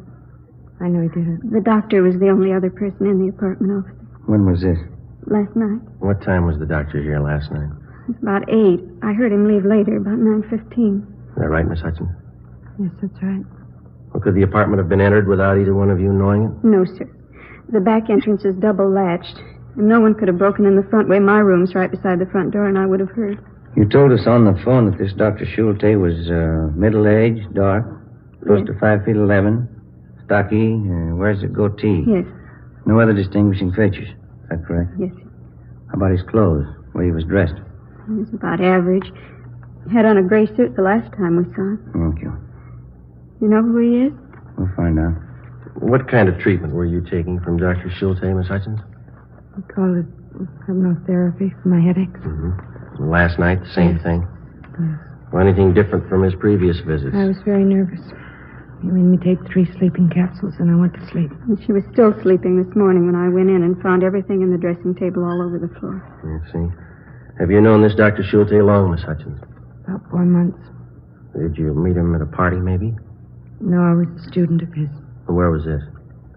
A small college in Hollywood. He was the head of the school. He was a teacher, too.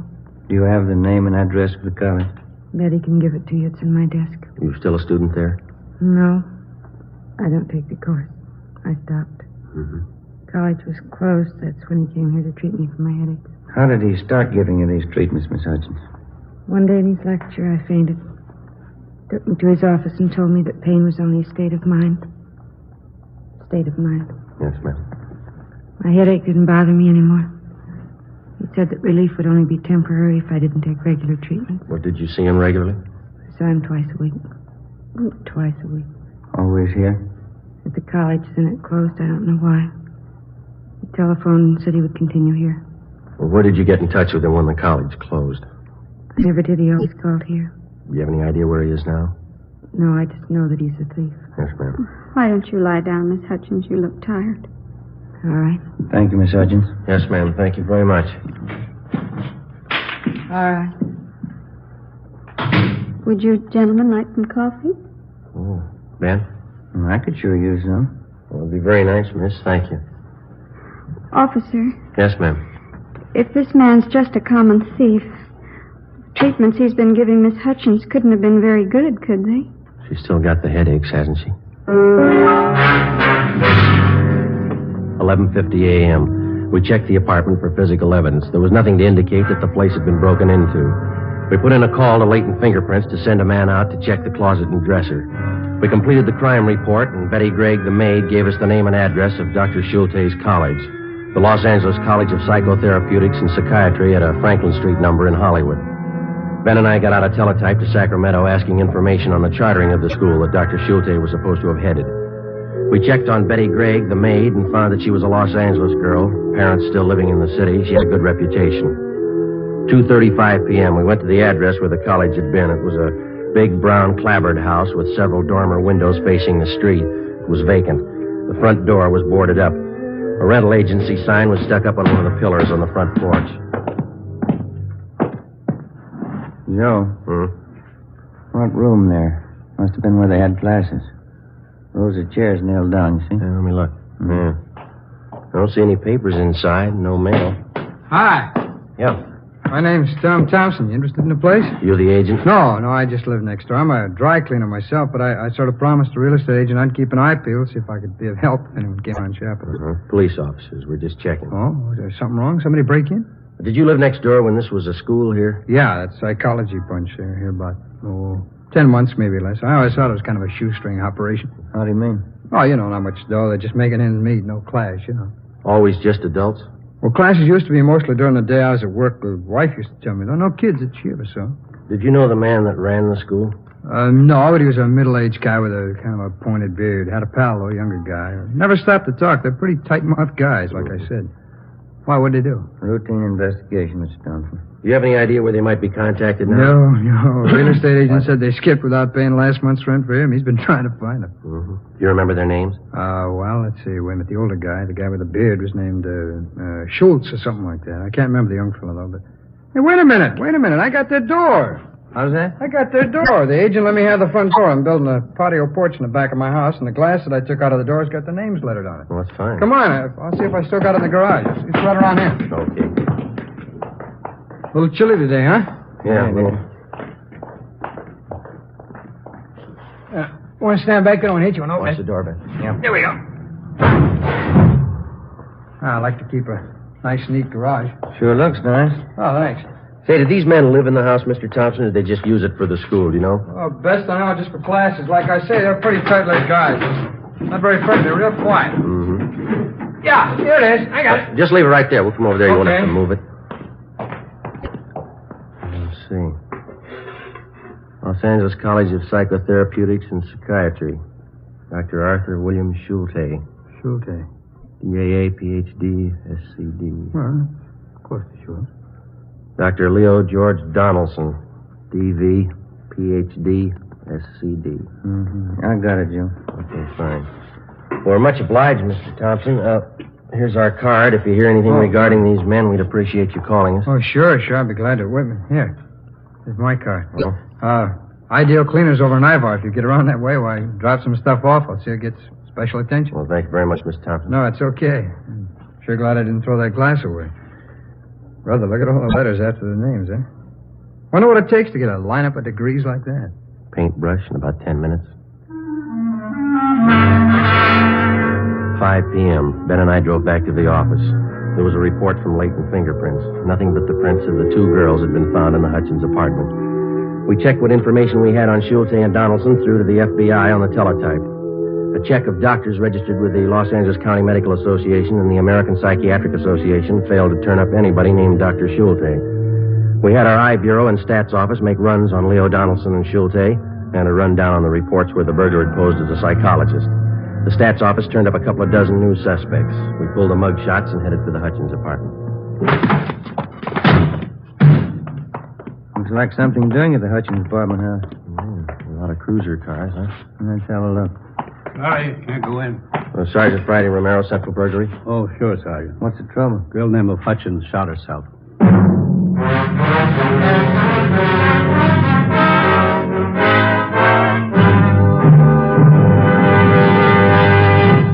You are listening to Dragnet, authentic stories of your police force in action. Oh, no. Ah, that's different. Yes, what a difference. There's a difference you can hear, there's a difference you can see, but the difference in Fatima is quality. Yes, friends, when you compare long cigarettes, you'll find that in Fatima, the difference is quality. Quality of tobaccos.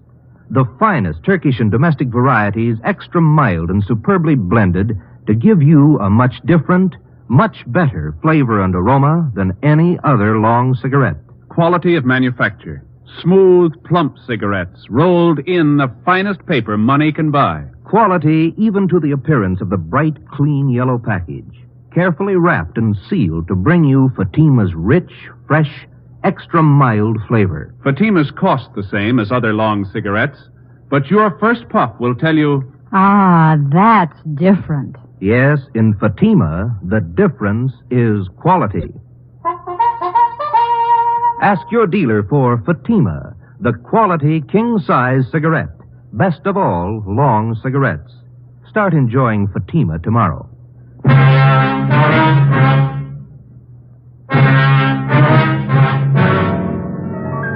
Monday, November 23rd. During the morning, the coroner's office signed off Marla Hutchins' case. The verdict was that she had taken her own life. The police psychiatrist told us that probably the hypnotic treatments by Schulte had hastened her death. The information we'd received from the Medical Association told us that they had had complaints against the operation of the Schulte school.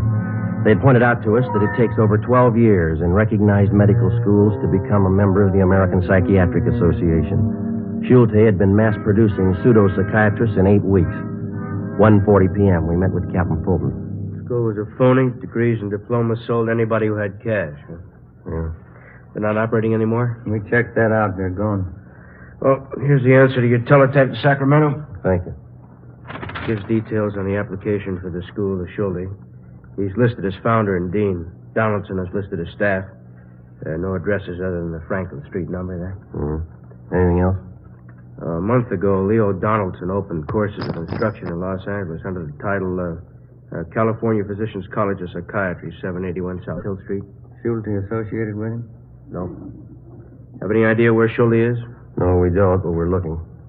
We've got the support of the medical people to push a bunco charge for the operation of the old school. Donaldson should be able to give you a lead on Schulte. Figures they might be in contact. Looks like they actually ran the school together, even though Schulte was legally responsible. And Ben and I have an idea on how maybe we can find out. How's that? We thought one of us could make a pitch to Donaldson, see if he'd sell a degree from the new school. Get evidence to support a bunco warrant and check at the same time to see if Donaldson has contact with Schulte. Well, I'll let bunco detail know we're trying. You think you can do it? I can try. You know anything else about Donaldson's courses? No, that doesn't bother me. How come? Neither does Donaldson.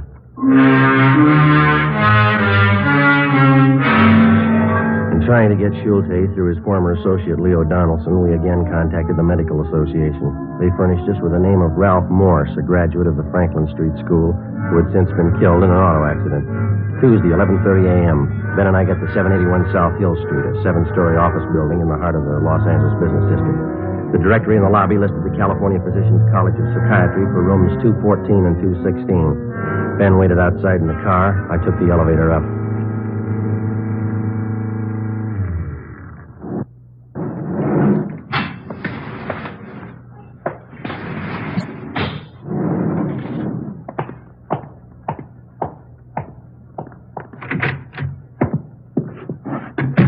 Yes, may I help you? Dr. Donaldson?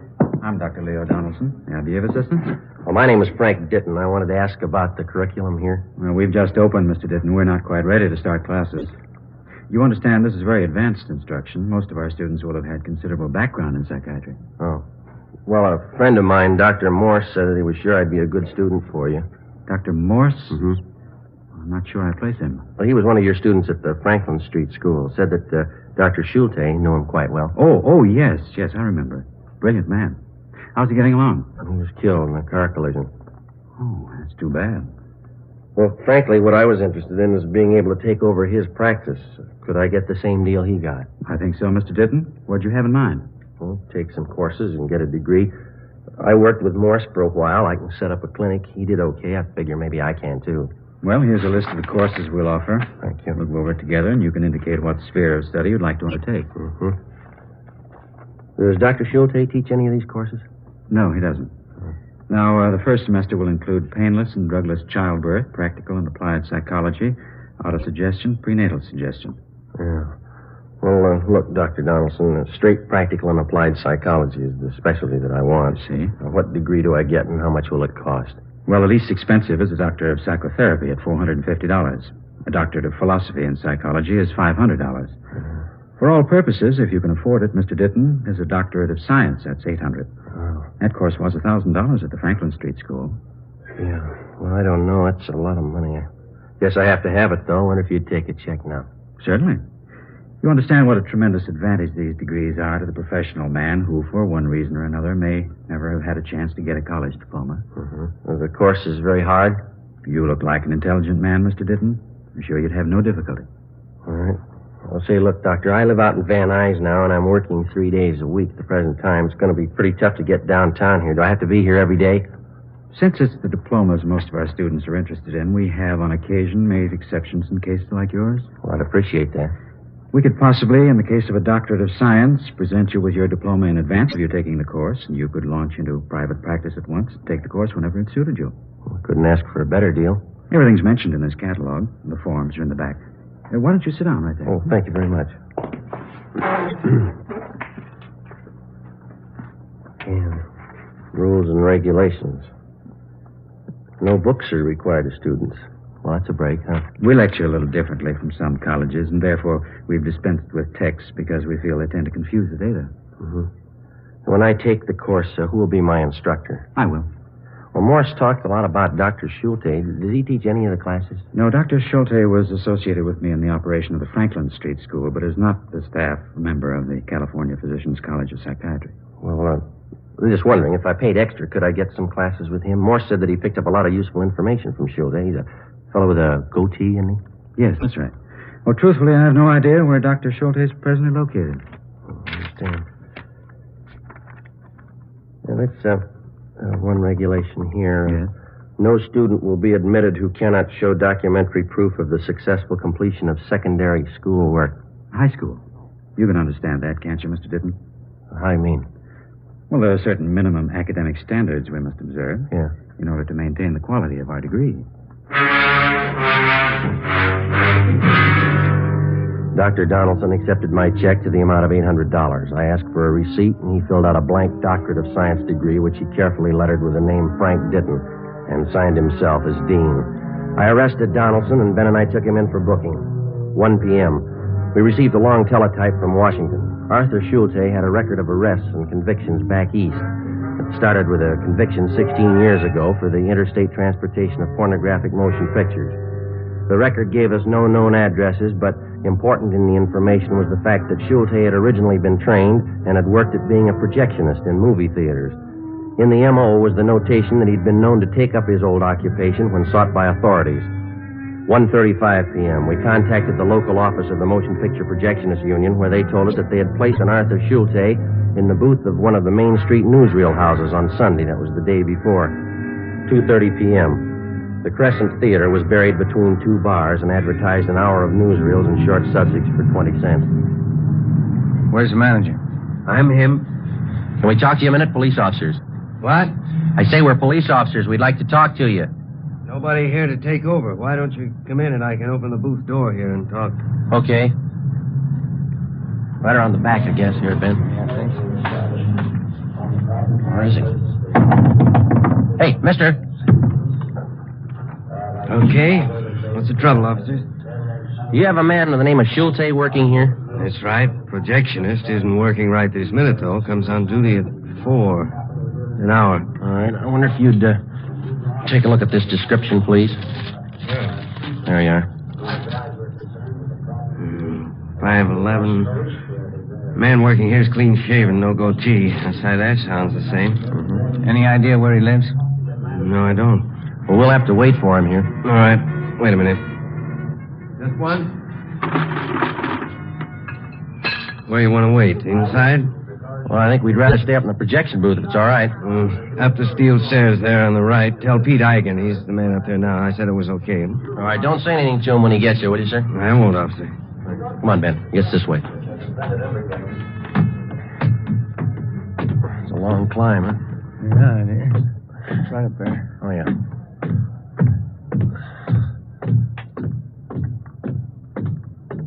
This must be it. Yeah. Hey, mister! Mister? Yeah? Police officers. Anything wrong? We're going to have to wait here. The manager said it was okay. Wait for what? We want to talk to your relief man. You mean the doc? You know him? Well, just since yesterday. Why do you call him the doc? Oh, you know, speaks kind of fancy for a projectionist. What do you do? Oh, he just likes to talk to him. Okay, you know the guy doesn't come on for about an hour. Yeah, they told us. You want to look at the picture? You can both sit by the observation port on the film stage, sir. Yeah, thanks. Yeah, sit over here, Ben. Is this all right here? Yeah, that's fine. Huh. Well, what's the matter? I've seen this newsreel. 5:45 p.m. Schulte was nearly 2 hours late. Ben and I were worrying about whether somehow he'd been tipped. Usual for a man to be this late for a shift. Not in a house like this. Bigger house would be different. Way it is with a doc being late like this just cost the boss a couple of bucks. How do you mean? I get more dough. I'm over my maximum hours. If the old guy'd stay away long enough, I'd be on Golden.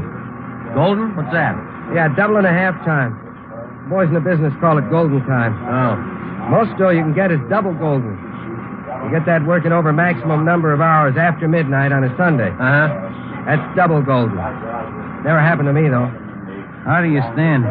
What do you mean, the money? The noise. You get used to it. Don't pay any attention after a while. Don't you get tired of hearing the same soundtrack over and over? No, you just know it's there. It never registers. What they're saying, I mean. Just if it stops when it shouldn't. Get used to it over the years. You've been doing this long? 11. It's a long time. Excuse me. I gotta make a switch over. What'd you say? I said I gotta make a switch over. I've been watching you do that all afternoon. How do you know when to turn the other projector on? Marks on the film, up in the right corner on the screen, usually a black dot. Look through the window. Look, Ben, right here. Mm-hmm. The first dot tells me to start the other projector. When the second dot hits, I cut this one, turn on the other one. Now watch. Okay. See the first one? Uh-huh. Now the second dot, see? Uh-huh.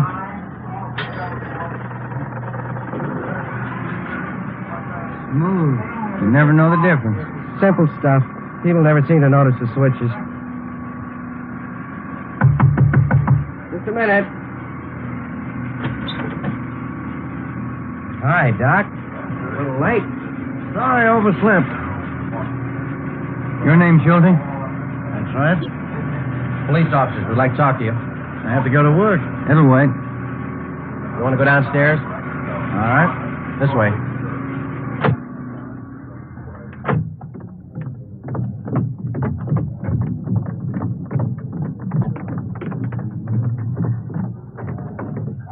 All right, this will be fine right here. You say your name is Schulte, Arthur William Schulte? That's correct. Ever been known by any other name? Why? Do you operate a school called the Los Angeles College of Psychotherapeutics and Psychiatry during the past year? I'm not saying anything. Where are you living, mister? I'm not saying anything. Let me see your identification. Here, my wallet. All right. No, you hold it. Say, open that part there. I take out the card. Union card.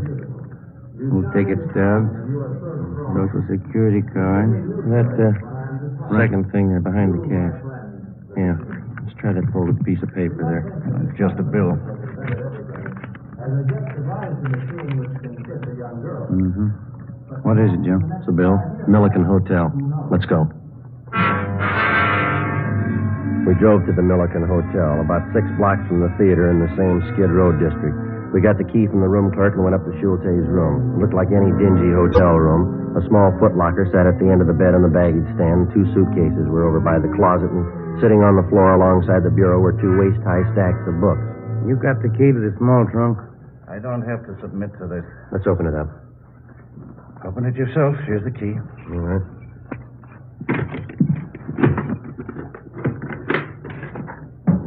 2 mink coats. I'll check the rest of the room, Joe. All right. This your property, Doctor? I'm not saying anything. Just clothes, regular stuff in the bureau. Mm-hmm. How about those suitcases over there? Got it.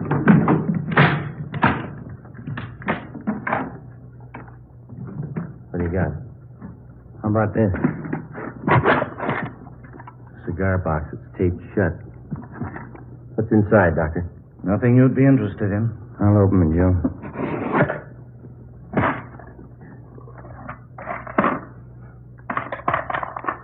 Schulte? Bracelets, rings, matched earrings. Fit our stolen property report. These were gifts. People say you took them. They're sick. I've done them a lot of good. They know. They thank me this way. Well? People I get these things from, they know I've helped them. The way you helped Marla Hutchins.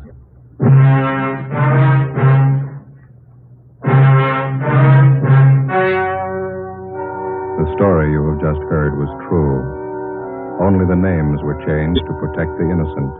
Arthur Schulte, free on bail pending trial, died of natural causes on June 15th in Fresno, California.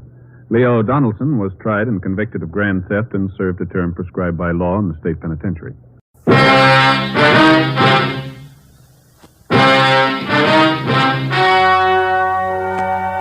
The story you are about to hear is true. Only the names have been changed to protect the innocent. Fatima Cigarettes, best of all long cigarettes, brings you Dragnet.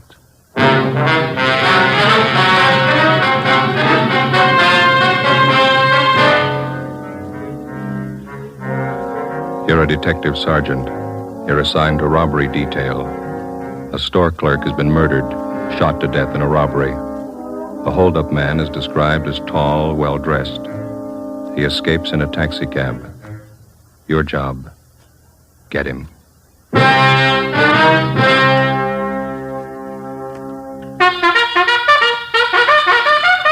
Oh, no. Ah, that's different. Yes, what a difference. In Fatima, the difference is quality. You see, Fatima is the quality king-size cigarette because it contains the finest Turkish and domestic tobaccos superbly blended. And Fatima is extra mild with a much different, much better flavor and aroma than any other long cigarette. Because of its quality, its extra mildness, its better flavor and aroma, Fatima has more than doubled its smokers coast to coast. Fatimas cost the same as other long cigarettes, but your first puff will tell you... Ah, that's different. Yes, in Fatima, the difference is quality. Ask your dealer for Fatima, the quality king-size cigarette. Best of all long cigarettes. Start enjoying Fatima tomorrow.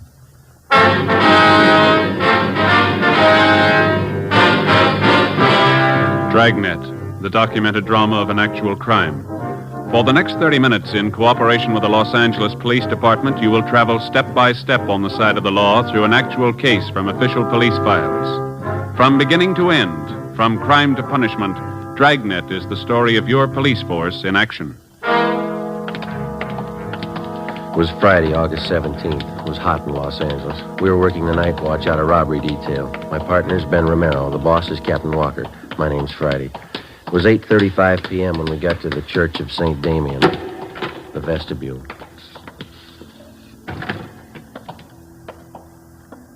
That must be her playing the organ. Yeah, I don't see any stairs. I wonder how you get up there to the loft. Looks like that might be the sexton over there. Well, let's ask her. Mm-hmm. Excuse me, sir. Yeah? We're looking for an Ernestine Matthews. Understand she's the organist here at the church. Well, that's her playing up there now, putting over a few pieces for Sunday. Could you tell us how to get up to the choir, officer? Surely, through that door over there. Follow the stairway straight up. Can't miss. Thank you.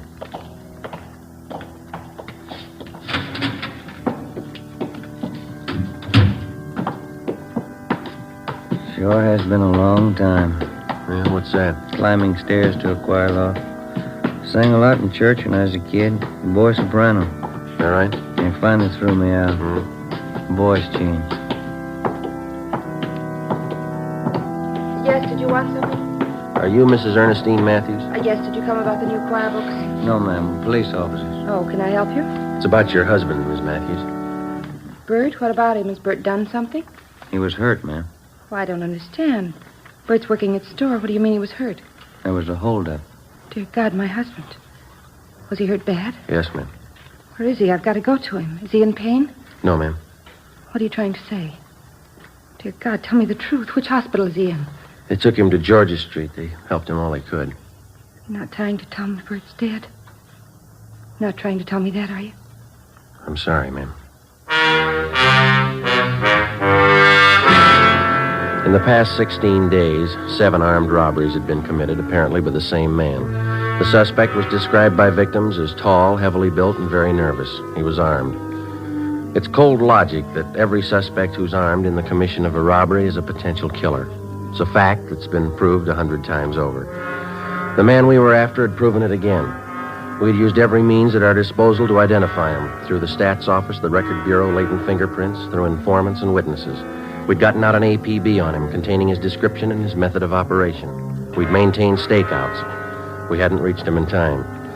Early that evening, a downtown grocery store had been held up. One of the clerks, 31-year-old Bert Matthews, failed to empty the cash register quickly enough, and the bandit shot him 3 times through the chest.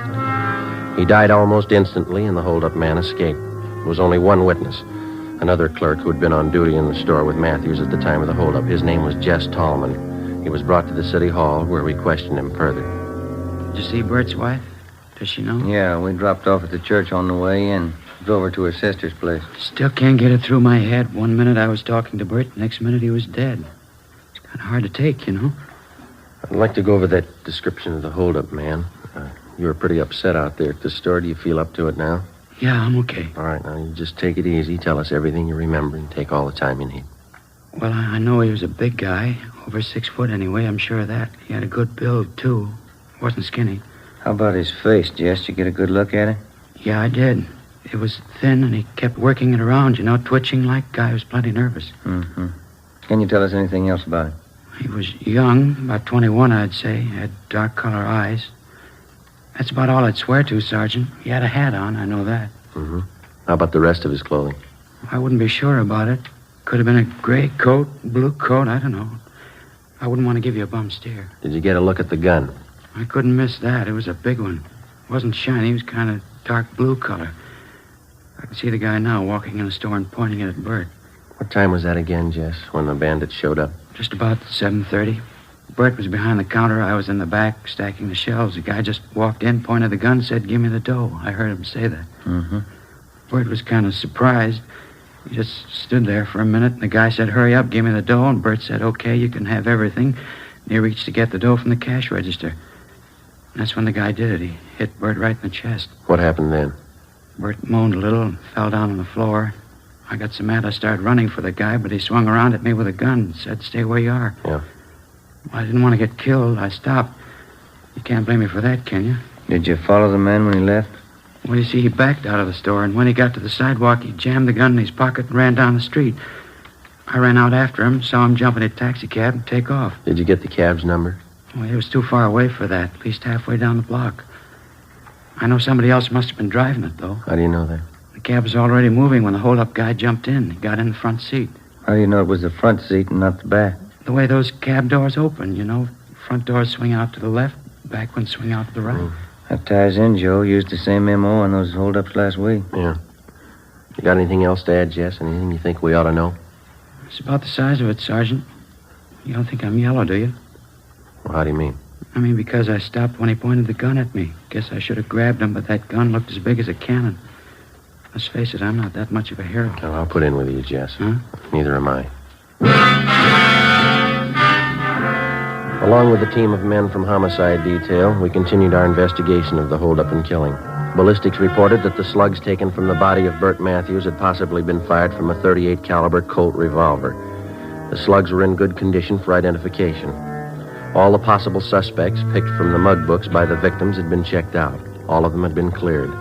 Fingerprints left by the bandit at the scene of his latest crime were checked out. No make. We tried to check the taxi cab used in the escape. We got nowhere.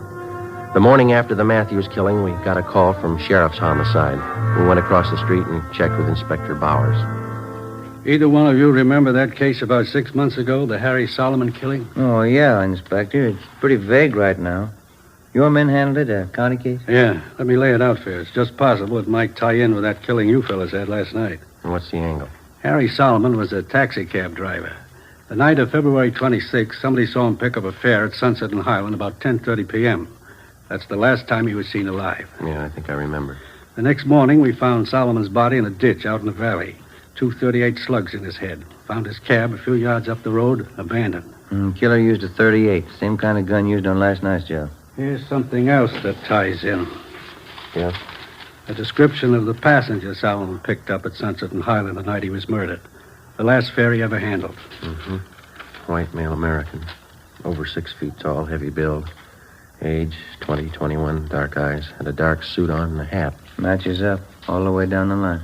You had a robbery motive figured on the Solomon killing, didn't you? That's right. Except for a $5 bill hidden in his wallet, Solomon didn't have a penny of his receipts for the night. Might have been another reason behind the killing besides that. Yeah? It's just barely possible Solomon might have known the hold-up man, the guy who killed him. How do you figure? Solomon had been a cabbie for 14 years before he was murdered.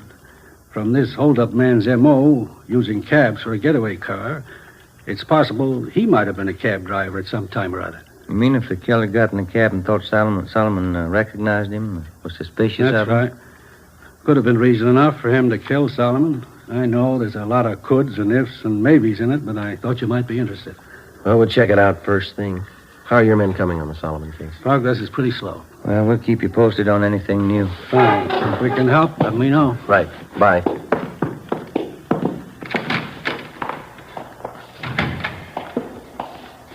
2 sets of 38 slugs. What do you think? Let's ask the crime lab. We put in a request to Russ Camp and Ballistics to check the 38 slugs found in taxi driver Solomon's body against those found in the body of grocery clerk Bert Matthews. Then we contacted the special agent at the taxi cab company. We asked him for pictures of all their drivers employed by the company during the past year who were 6 feet in height or over. He told us that they'd have a file ready for us the following morning. We drove back to the office and checked in with Russ Camp at the crime lab. He was examining the 38 slugs under the comparison mic. Just a few more minutes, fellas. Have a chair. Yeah, all right. Not much luck so far. No. No. Yeah. Well, that's it. Yeah? No make. These slugs come from 2 different guns. That night, 2 more armed robberies were committed. One at a liquor store, the other at a cafe. In both cases, the holdup man escaped in a taxi cab. The description of the man who robbed the liquor store matched that of the bandit who shot and killed Bert Matthews. The big switch came when we checked the cafe holdup. There, the victims described the suspect as short and fat with dark blonde hair. He had a deep scar on his chin. During the robbery, this suspect had become so nervous that he'd dropped his gun, but he'd succeeded in getting outside and escaping in a taxi cab before he could be apprehended. The gun was taken back to latent fingerprints and checked. It was clean. Russ Camp checked it through ballistics. Some days are like this, fellas. What do you mean? That cab driver Solomon was shot with a 38. Yeah? Bert Matthews was shot with a 38. A different one, though. Mm-hmm. This gun the bandit dropped tonight, it's a 38, too. Yeah, we know that. What are you getting at? Doesn't match either case. The next morning, we started working one of the few leads we had left. We drove down to the taxi cab company and collected the pictures of all the drivers that they employed during the past year who were 6 feet in height or over. There were 87 of them. We started checking them out. It's what the working detective calls legwork. It's slow and it's tedious, and you're not sure it's going to amount to anything even by the time you finish. 2 nights later, the taxi cab bandit hit again. His first repeater. A restaurant on South Figueroa. He'd robbed the same place less than 3 weeks before. Ben and I interviewed the manager, a Mr. Cavallo. Telling you, Sergeant, I can't take any more of it. Twice in 1 month. Yes, sir. Could we talk back there in one of the booths? Oh, yeah. Come on. You got a good look at the man, did you, Mr. Cavallo? 2 feet from him. Memorized his face from the first time. It's no joke, you know. So I have no time for the customers. I'm too busy opening the cash box for that thief. Yeah, sit down. Thanks. Well, and you're positive it's the same man who robbed you before. There's no question there, huh? None, I'm positive. And he used the same M.O., too. Yeah, sure. M.O.? What's that? Oh, excuse me. I mean, he used the same approach, the same method of operation. Everything was the same. The man, the gun, the taxi cab, everything. You didn't get the number of the cab. I looked for it. I didn't see any. Must cover it up some way. Mm-hmm. Well, we've got some pictures here, Mr. Cavallo. I'd like to have you look at them. Just tell us if you recognize any of them. I won't do any good. I already did that. They showed me pictures the last time. This is a different lot, sir. Oh, all right. Quite a few of them, huh? I'd like to have you check each one of them carefully, if you would. Just take your time. Yeah, we can't sit here without coffee. Natalie! Well, I wouldn't... Natalie! I don't care for anything. Yeah, don't be silly. You can't work without eating. Natalie! Yeah. Coffee, 3 cups. Okay. And now, where do I start? Well, these right here, if you'd just check these over, please. Uh-huh. No, not him.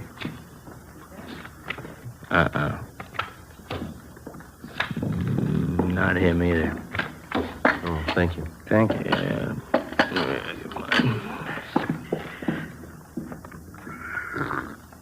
Oh, it's hot. No, not that one. No. Is that all? No, I have some more here. Oh.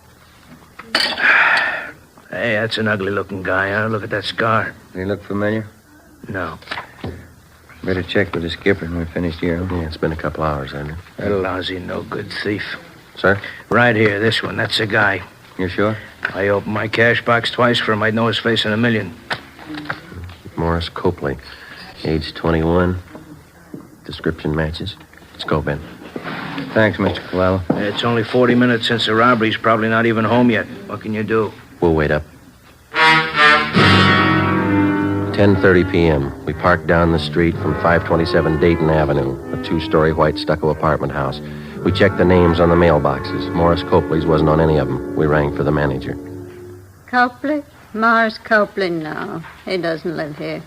Never heard of him. I wonder if you'd take a look at this, ma'am. This picture, ma'am. You ever seen this man before? Well, let me get over here in the light. Let me see now. No, he doesn't live here. And you've never seen him before? No, I didn't say that. I just said he doesn't live here. And you have seen him before? I believe I might have, yes. Matter of fact, I'm sure of it. He's a friend of Mr. Tobin's, apartment 5. Comes to visit Mr. Tobin every now and then. Is this Mr. Tobin in now, ma'am? We'd like to talk to him. No, I'm afraid not. He works nights, never comes home before 2 a.m. Oh. Yeah, he's a cab driver.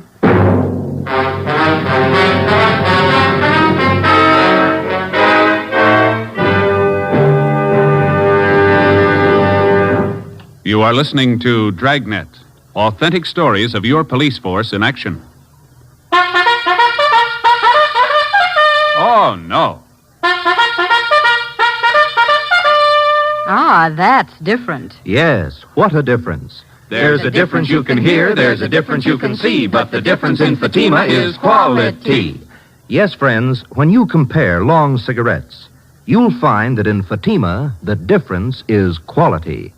Quality of tobaccos, the finest Turkish and domestic varieties, extra mild and superbly blended to give you a much different, much better flavor and aroma than any other long cigarette. Quality of manufacture. Smooth, plump cigarettes, rolled into the finest paper money can buy. Quality even to the appearance of the bright, clean yellow package, carefully wrapped and sealed to bring you Fatima's rich, fresh, extra mild flavor. Fatimas cost the same as other long cigarettes, but your first puff will tell you... Ah, that's different. Yes, in Fatima, the difference is quality. Ask your dealer for Fatima, the quality king-size cigarette. Best of all, long cigarettes. Start enjoying Fatima tomorrow.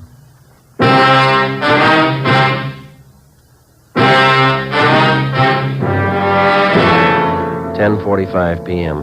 In the presence of the manager, we made a search of the apartment registered in the name of Ralph Tobin, the man who was supposed to be a friend of the suspect, Morris Copley. We found nothing that would tie either of them up with the robberies and the killings. Before the manager returned to her apartment, we instructed her to say nothing about our being there in case Tobin or Copley returned. We called the office and told them we'd received an identification on Morris Copley. They checked them both through R&I. Neither had any criminal record.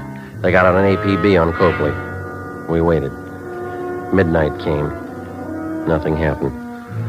1 a.m. 1:30. Still no sign of either man. 1:45. Somebody's coming around back, Joe. Yeah. Kitchen door.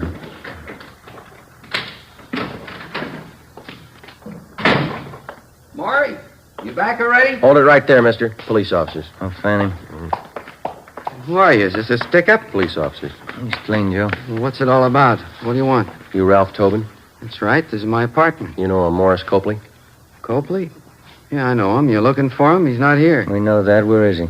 Wish I knew. I'm looking for him, too. He owes me money. Copley's a pretty steady visitor here, is that right? He was till I lent him that $65. Haven't seen him since. He took off. When was that? When? About 2 weeks ago. Yeah, just about. Look, you mind if I sit down? I'm a little nervous. Go ahead. Kind of upsets you, you know. Why are you looking for Maury? I'd like to have you repeat what you said when you came in that door. What I said? I asked who you were, didn't I? No, I mean before that. Say, I don't think I know what you're getting at, officer. You said, Maury, you back already? Not what you said? Yeah, I guess I did. I guess I thought Maury came back to pay me the $65 he borrowed. You didn't make it sound like that, Tobin. I got the idea you were expecting. Expecting him? No, I haven't seen Maury in 2 weeks, maybe 3. He took me for $65. All right, that's enough small talk, mister. Now, Copley's in deep. You're going to match him if we don't get a straight story. There's some cans of beer in the refrigerator. Let's have one around, Skip the beer. Where's Copley? I'll swear on the Bible if you want me to. I don't know. Look, if Maury pulled anything heavy, I'm not in on it. Ben, you want to check with the manager? Ask her when's the last time she saw Copley here. Yeah, right. Now, wait a minute, officers. I want to cooperate. Maury's in deep, that's his fault, not mine. That's right, isn't it? That's right. Now, where is he? I don't know. That's the truth. I'll tell you something else. I wasn't squaring. I saw Maury early tonight, 6 o'clock. Came here and borrowed another $5 from me. But you don't know where he is now? No. Said, sure like a can of beer, if you don't All mind. right, sit still. I'll get it for you. You sure you won't have one? No, not me. No, thanks. I don't want him. There you go. Good cold beer. I like it when I get nervous. It always calms me down. Say, Tobin. Yeah, officer? You haven't taken your hat off. Oh, I was nervous. I guess I forgot. There. Your hair always been dark blonde? Since I was a kid, yeah, why? How about that scar on your chin? It's a pretty deep one. Beer's sure good. I asked you about the scar.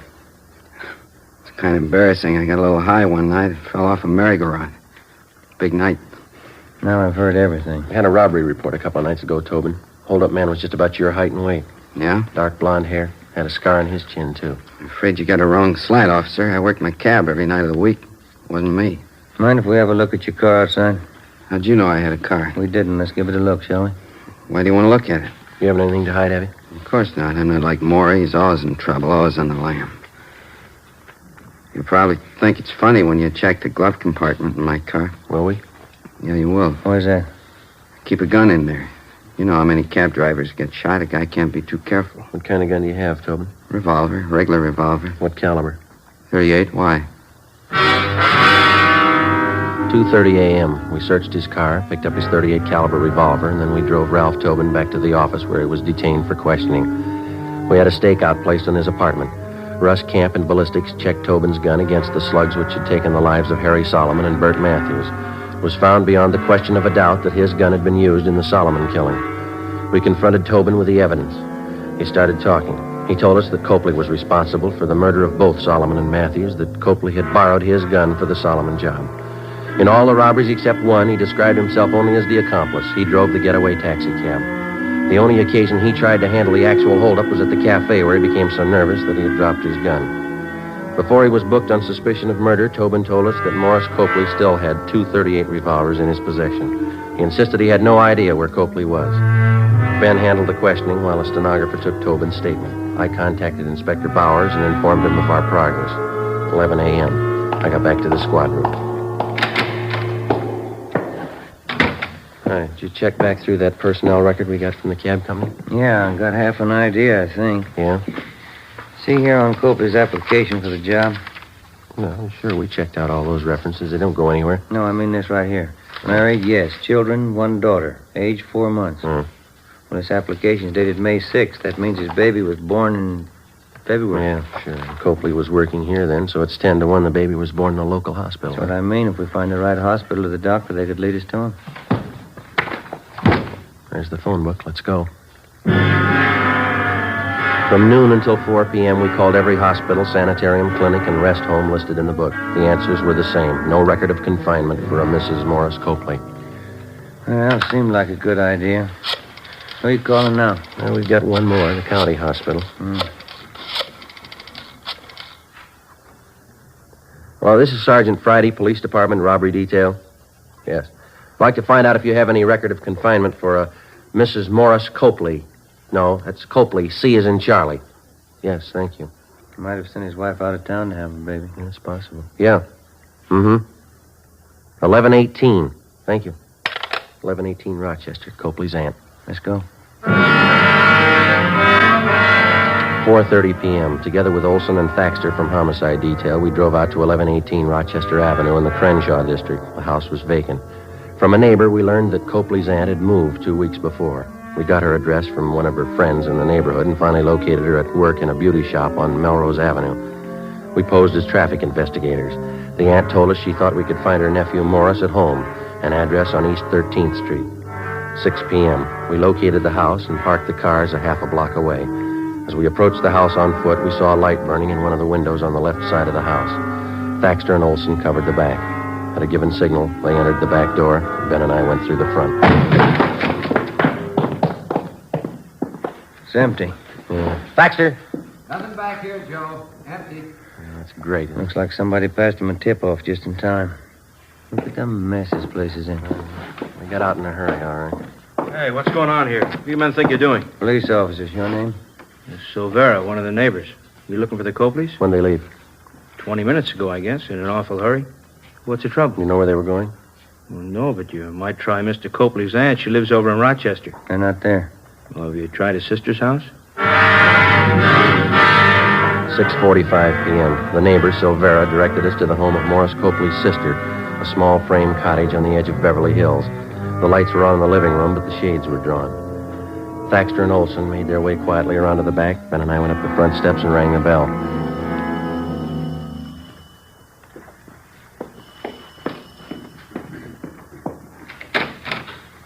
Yes? What do you want? You Miss Copley? Yes? What is it? Police officers, ma'am. We're sorry. Oh, he isn't here. Maury isn't here. We know he's here. Living room's empty. Must be in the back, Joe. You can't. He's in the bedroom with the baby. He's got a gun. You can't go in there. Where's the bedroom? It's the end of the hall there, that door. He was sleeping. I think he's awake now. The baby close to him? In the same bed. She's propped up on pillows right next to him. He's got that gun with him. Don't go in, please. Where's the bed situated in the room? It's right inside the door to the left. Please don't go in. He won't care what happens to the baby. Ben, I'll open the door. You hit the light switch and cover me. Watch the baby. You better stay here, Miss Copley. Your baby won't get hurt. Let's go.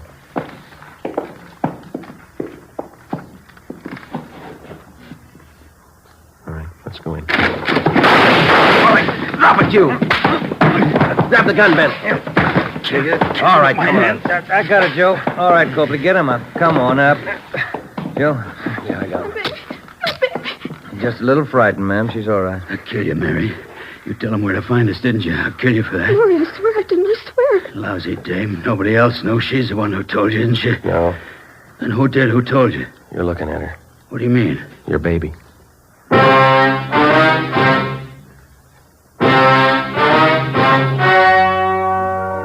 The story you have just heard was true. Only the names were changed to protect the innocent. On December 16th, trial was held in Superior Court, City and County of Los Angeles, State of California. In a moment, the results of that trial. And now, here is our star, Jack Webb. Thank you. The working detective knows that there is one mark of identification that never changes, a man's fingerprints.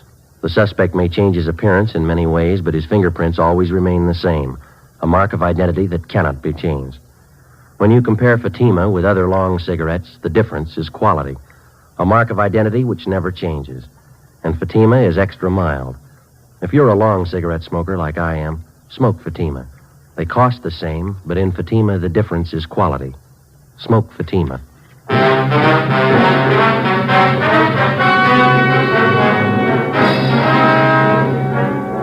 Morris John Copley and Ralph Edward Tobin were tried and convicted of murder in the first degree, 2 counts. They were both sentenced to be executed in the lethal gas chamber of the state penitentiary, San Quentin, California.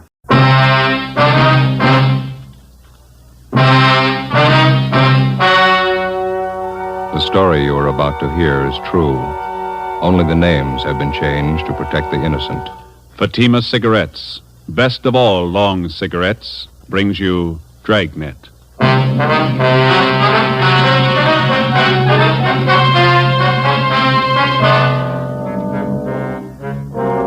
You're a detective sergeant.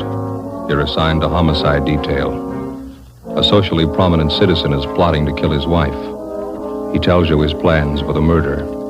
He hires you to do the killing. Your job, stop him. When you compare Fatima with other long cigarettes, the difference is quality. Yes, in Fatima, the difference is quality.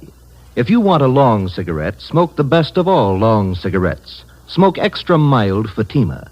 Fatima is the quality, king-size cigarette because it contains the finest Turkish and domestic tobaccos superbly blended. And Fatima is extra mild with a much different, much better flavor and aroma than any other long cigarette. Because of its quality, its extra mildness, its better flavor and aroma, Fatima has more than doubled its smokers coast to coast. So enjoy extra mild Fatima yourself. You'll find king-size Fatima different from other long cigarettes. They cost the same, but in Fatima, the difference is quality. Smoke Fatima. the quality king-size cigarette. Best of all, long cigarettes.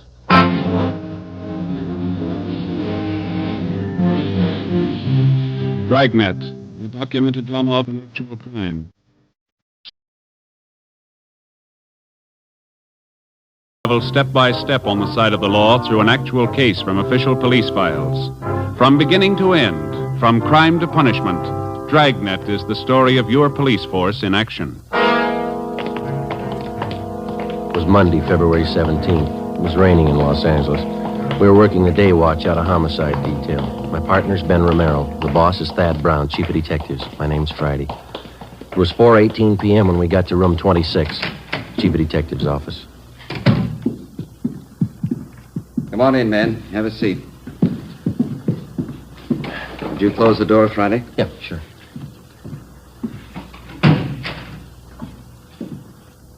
Captain Steed, Sergeant Romero, Sergeant Friday. I'd like to have you meet Special Agent Ray Kimball, Public Utilities Commissioner. Mr. Kimball? Mr. Kimball. And his friend, Mr. Trudeau. How do you do? Mr. Trudeau. Oh, I see. Gentlemen, Mr. Kimball and Mr. Trudeau here have some important information to give us. Mr. Trudeau, would you like to repeat for these officers what you told us a few moments ago? Yes, sir.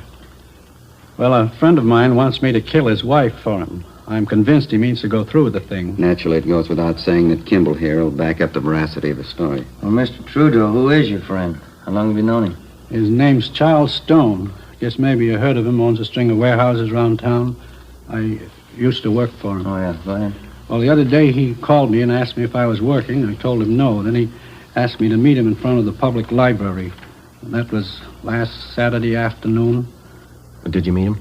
Yes, I did. And he took me to a bar in the neighborhood, started telling me all about his troubles at home. Mm-hmm. He said his wife was stepping out on him, running around with other men.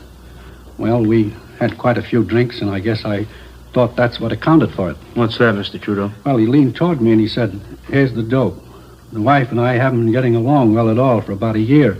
She's stepping out with some other guy on me, and to make a long story short, well, that's when he told me." I see. He said, "I want to lose her. What do you say?" Well, I told him I didn't quite get the drift of the thing, and then he said, "I want my wife killed. I'll pay you $1,000 for the job." Mr. Trudeau, have you any idea why he contacted you on this thing? Well, I don't know, other than the fact that I hadn't been able to work for some time. He knew I needed the money pretty badly. As soon as I was sure he wasn't kidding about the murder, I told Mr. Kimball here. He's an old friend of mine. Yeah. He said the only thing to do was to take it to the police. Did this Mr. Stone make this proposition to you more than once? Yes, he did. Kept reminding me how much I could use the $1,000. Well, all I could say was that I knew his wife too well. I couldn't do it. What did Stone say to that, sir? Said I had cold feet. Told me I was just like another man he'd lined up to kill his wife. Told me if I didn't want the job, he'd get someone else to do it. Do you think he might go for a substitute, Mr. Trudeau, one of our men? Well, I don't know, Chief. There's only one thing I'm sure of. Yes, sir. He wants his wife dead. 4:42 p.m. The meeting in the chief of detectives' office went on. A man by the name of Charles Stone wanted his wife murdered. He'd offered $1,000 for her death. He'd approached two men to do the job. Both had refused. From the information we'd received, we knew he wouldn't stop there. There are a lot of people who'd kill for $1,000. It was only a matter of time till he found one. A plan was formulated, and Ben and I were assigned to the case. 5 p.m. Together with Captain Steed and Mr. Trudeau, we left Thad Brown's office and went down the hall to homicide. In your last meeting with Stone, Mr. Trudeau, you refused outright to have anything to do with this plan to have his wife murdered. Is that right? That's right. Did you leave any opening at all? Well, just to get away from the guy, I told him if I heard of anybody that'd do the job, I'd let him know. You think that maybe he'd listen to you if you went back and suggested somebody? I don't know. He'd listen to me, but he's no dummy. You got to understand that. He's going to be careful. Well, which one of you is going to play the killer? I'd like to try it, Skipper. Who's going to fit the part best? Trudy here just told you that Charles Stone's no pushover. I don't know, Captain. This officer here... Me? Yeah, no offense, but I'd sure peg you for a cop. You would? Why's that? Well, I don't know. You just look like one, I guess. Well, Joe is a little closer to average height, weight. Yeah, that's what I mean, Captain. He doesn't look like a cop. All right. Now, Mr. Trudeau, you're willing to go along with us on this thing? Certainly, Captain. Anything I can do. You just tell me what you want. Well, just as soon as possible, we'd like to have you contact Mr. Stone. You'll know how to approach him so as not to make him suspicious. Yes, I think I can do that. Joe, how do you want to go about this? Well, I better use some kind of an alias. Let's see, Matson. Joe Matson. Mm-hmm. How about Kelly? Just plain Kelly. That's fine with me. Good. Now, how about your background? Better get that straight with Mr. Trudeau here. Well, suppose I tell him I'm from Phoenix, huh? If I know that town pretty well, he might ask me some questions about it. Okay. And now, how'd you happen to know Trudeau, the Army? Did you ever serve in the Army, Mr. Trudeau? Yes, sir. 42 to 45. CBI did it. All right. Well, we served together in the Army, huh? Let's make it in China. Quartermaster Corps, all right? All right. And now, Mr. Trudeau, this is all you'll have to do. Set up a meeting with Stone as soon as possible. Introduce Friday as the man who's willing to do the job for him, an old Army friend. Then step out of the picture as quickly as you can. All right, Captain. I understand. It goes without saying, we certainly appreciate your cooperation. And not at all, sir. Only glad I'm in a position to help out. You'll probably save that woman's life. I wish I could be sure. How do you mean, Trudeau? The last time I saw Charlie Stone was 3 days ago. Maybe he's hired somebody else.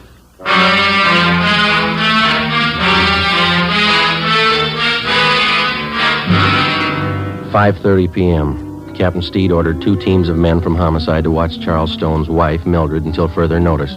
For her own protection, she'd be kept under 24-hour surveillance without her knowledge. We checked the I Bureau to see what we could find on Charles Stone. He owned a gun, a .32 Smith & Wesson revolver. That's all we found. He had no criminal record.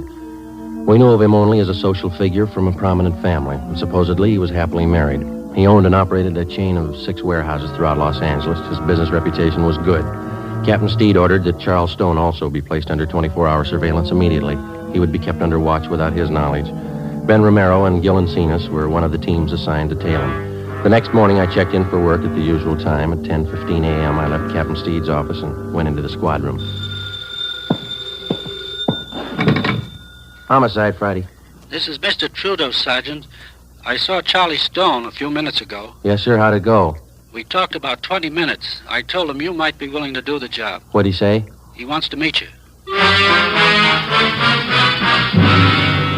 Before he hung up, Trudeau told me that Charles Stone would meet us that night in Section B in the grandstands at the midget auto races out near Santa Monica. I informed Captain Steed of the development, and then I left the office, went home, put away my gun and all my identification, changed into some old clothes. I boarded a bus and rode back downtown to the Skid Row area where I rented a single room in a cheap hotel. I signed the register J. Kelly, Phoenix, Arizona. 5:30 p.m. I went to Koken's Cafe on the corner of South Main and Satella Streets. Captain Steed was waiting for me in one of the rear booths. Hi. Hi. You look like you're all set. How does the outfit strike you, okay? Yeah, fine. That old leather jacket's a good touch. Oh, better let your beard grow a little. All right. I rented a room in one of the hotels down here. I could use a little expense money. Glad you said a little. All right, I'll fix it up for you. Here's the phone number of the hotel in case you want to contact me. Good. It's one thing that's got me a little worried, Skipper. Yeah? The legal angle. You know, you can get pretty close to entrapment in cases like this. Nothing to worry about. You just play it straight down the line. Yeah? The idea for the crime has to originate in the mind of the criminal. It's got to be all his idea. You just go along with him. Okay. Be sure and keep us posted. Yes, I will. Murder of his wife means a lot to Stone. He wouldn't want anybody getting in his way. Yeah. Be careful. That night I had dinner with Trudeau at a cafeteria on South Grand, and then we caught a bus and rode out to the stadium where they held the midget auto races. We found the seats where Charles Stone was to meet us, numbers 4 and 5, row 27, Section B, main grandstand. The auto races started. At 10 minutes past 8 p.m., Charles Stone arrived. He looked like an average, prosperous businessman, well-dressed, medium build, dark hair that showed a few streaks of gray. Trudeau introduced us, and then he left. Where are you from, Kelly? Phoenix? You like midget auto races? That's not why I came out here. Trudeau said something about a job. Sure. Guess he told you what it's about. Yeah? You ever handle anything like this before? I'd be a sucker to answer that one, wouldn't I? I just want to know if you could handle it. Trudeau told me about it. I wouldn't be here if I couldn't handle it. It's a delicate job. Gotta be sure it's done right. What are you looking for, references? Gotta be careful, that's all. Well, what about me? I don't know you from Adam.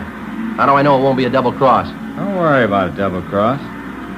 Let's go below the grandstand. Get away from this crowd. All right with me.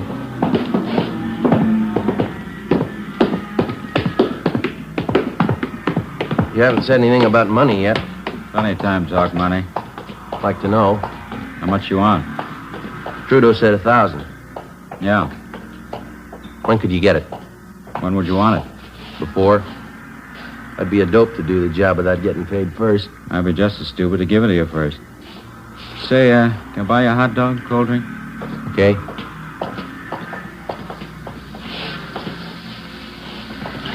Miss? Yeah, 1 hot dog, couple of root beers. 1 dog, 2 beers. You like root beer? Sure. How about settling on the dough, huh? You do the job, you'll get paid. You can ask Trudeau if you like. He'll tell you I keep my word. Well, it's got to go fast, that's all. I may have a job lined up in Phoenix. I got to get that dough and some new clothes. Got to put up some kind of a front. That's why I need the dough fast, no waiting. You'll get your money. We can work out something. Hot dog, 2 root beers, 40. Mustard's on the counter.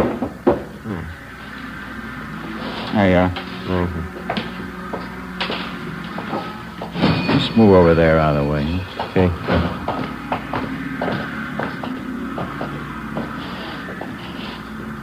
But you haven't told me yet. What? How do you want it done? All depends. I haven't got my gun. I'm on the lam. Have you got one? No, I don't own one. Couldn't use a gun anyway. Too much noise. Well, make up your mind. We'll meet tomorrow night. We can talk about it then.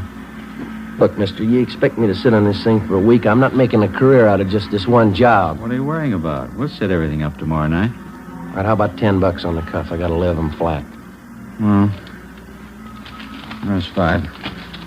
See if that'll do. All right. Now, how about that payoff, the 1,000? How do we set that up? We can talk about that later. Why can't we talk now? Look, Stone, I don't think I like your attitude. You haven't told me how you want the job done. You talk cute every time the payoff's mentioned. Take it easy, Take Kelly. it easy, nothing. I'm taking the chances. How do I know I'm going to get paid? How do I know you'll kill her?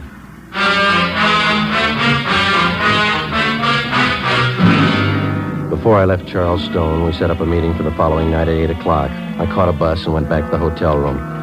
So far, I'd been unable to get any other corroborative evidence on Stone, evidence that could be presented in court.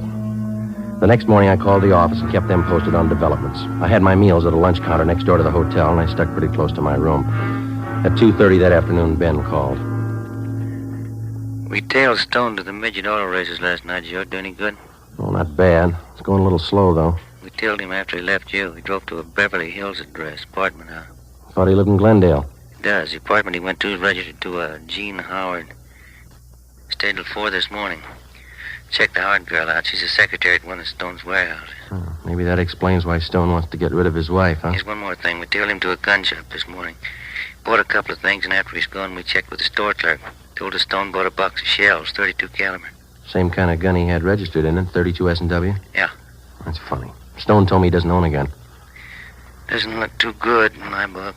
All right, now let's don't start worrying, huh? Don't trust him a dime's worth, Joe, that's all. All right. You want to check with me later on? I got to keep this line open. Yeah, all right. See you later. Right?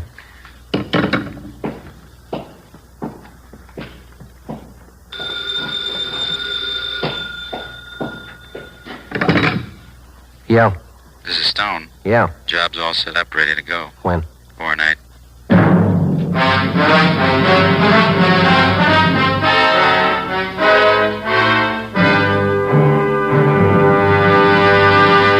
You are listening to Dragnet, the case history of a police investigation presented in the public interest by Fatima Cigarettes. If you smoke a long cigarette, it will be in your interest to listen to a typical case history of a Fatima smoker. It's the case of New York cover girl Rita Daigle. This is her actual signed statement. I find Fatima different from other long cigarettes. They cost the same, but in Fatima, the difference is quality. And they're extra mild. You see, Fatima is the quality king-size cigarette because it contains the finest Turkish and domestic tobaccos superbly blended. And Fatima is extra mild, with a much different, much better flavor and aroma than any other long cigarette. Because of its quality, its extra mildness, its better flavor and aroma, Fatima has more than doubled its smokers coast to coast. So enjoy king-size Fatima yourself. You will find king-size Fatima different from other long cigarettes. They cost the same, but in Fatima, the difference is quality. Yes, in Fatima, the difference is quality. Ask your dealer for Fatima, the quality king-size cigarette. Best of all, long cigarettes. Start enjoying Fatima tomorrow.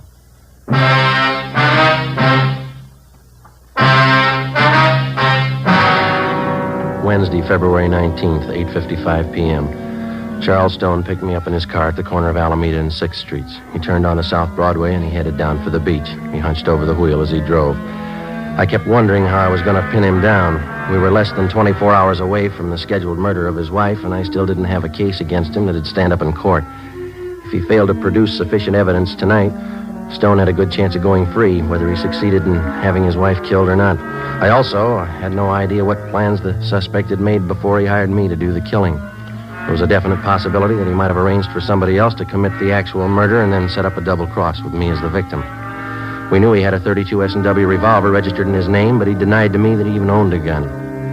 9:03 p.m., we pulled up in front of Stone's beach house.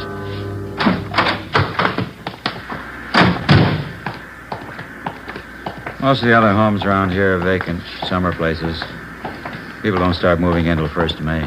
But you said you were afraid of the neighbors seeing you here. There's some living up the next block. Oh. Can't afford not to be careful. This one here.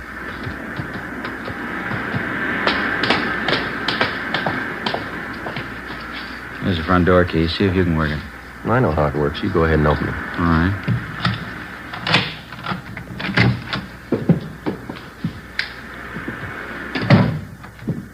The living room, huh? Yeah, bedroom's over here through this door.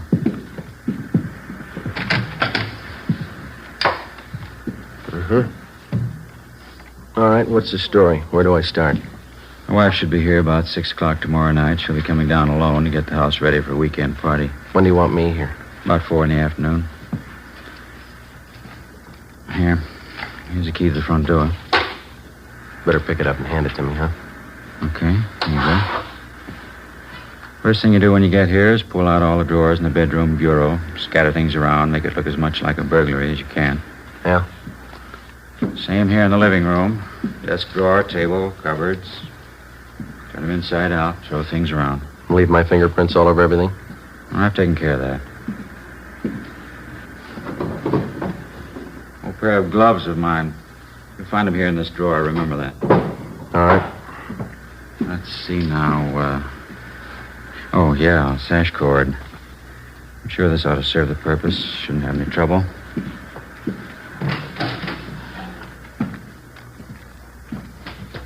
Yeah. Piece of rope's pretty new. It's a little slippery.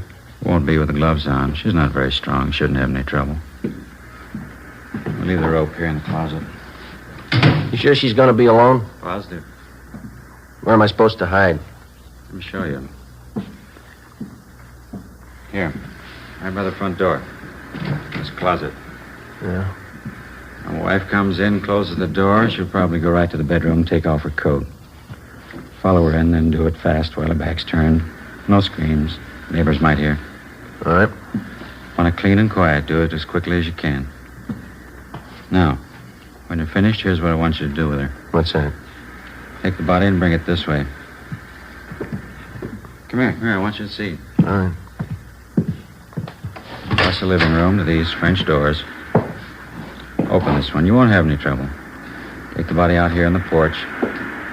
Come with me now. I want you to get this clear in your mind. Yeah, I think I got it. Take her down to this end of the porch, right to the railing, leave her here. It's very important, you understand? All the way down to the end of the porch here. I don't get it, but I guess it's all right.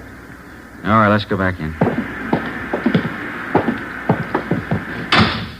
Look, Stone, I may forget the layout of this house here. Would you draw a floor plan for me?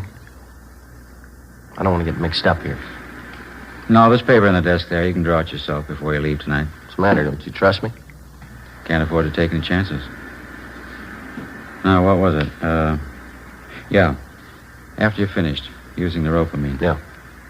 You'll find some rings on my wife's fingers. Take them all off. Big setting especially. There'll be a bracelet on her left wrist. Take that, too. What'll I do with them? Put them in this white vase in the mantel here. The rings and the bracelet. Don't miss any of the rings. They're expensive. Well, how about me bringing them to you? I can pick up my dough at the same time. No, put them in the vase. As soon as that's done, leave here and go back downtown. I'll pick you up where we met tonight, 6 in Alameda, 7:30 sharp. Have the money for you then. Where are you going to be at 6 o'clock? I have to cover myself. I'll stay on at the office. Special conference. I don't know. I don't think I like this. What do you mean you don't like it? Suppose something should happen. I got no protection. I'd feel a lot better with a gun. I told you I don't have a gun to give you. Why would you need one anyway? Just feel a lot better, that's all. Buy one if you want. That's your problem. I'm paying you for the job. I haven't seen your money. I told you, when the job's done, you get your money then. There's just one thing I want to make sure of. No mistakes here. Don't worry, you get your pay. Ask Trudeau if you like. He'll tell you can trust me. You can ask anybody. How about your wife? Before I left Charles Stone, I got one more valuable piece of evidence out of him, a special phone number written in his handwriting on the back of one of his business cards. In case anything went wrong, I was to call him at this number. In his own handwriting, I also got a list of times that I was supposed to remember. When to come to the house, when to leave, when to meet him for the payoff. The next afternoon at 3:30, I left the hotel and drove my car out to Venice to Stone's beach house. Captain Steed and another officer from Homicide followed me out. We waited in the house together. Shortly before 6 p.m., Mrs. Mildred Stone arrived with Bill, Ben, and Gil and seen us. She refused to believe the story of her husband's plot to have her murdered. Captain Steed laid out the evidence for her. This key, Mrs. Stone, you recognize it? Why, yes, it's the one for the front door. It must be Charles. He gave it to this officer, Mrs. Stone, the man who was supposed to murder you. No, I don't believe it. Do you have any idea what's in that closet, ma'am, that one over there? There's nothing in there. I cleaned it out the last time we were here. I cleaned out all the closets. I'd like to show it to you, ma'am.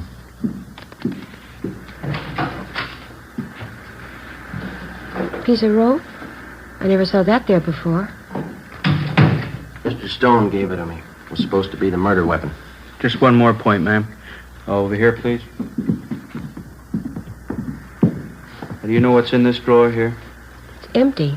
It has to be. We never keep anything in there. Only when we move down for the summer months. Joe? Right. Pair of your husband's old gloves. Is that right, ma'am? Well, why would they be there? What for? I was supposed to wear them while I was in the house so I wouldn't leave fingerprints.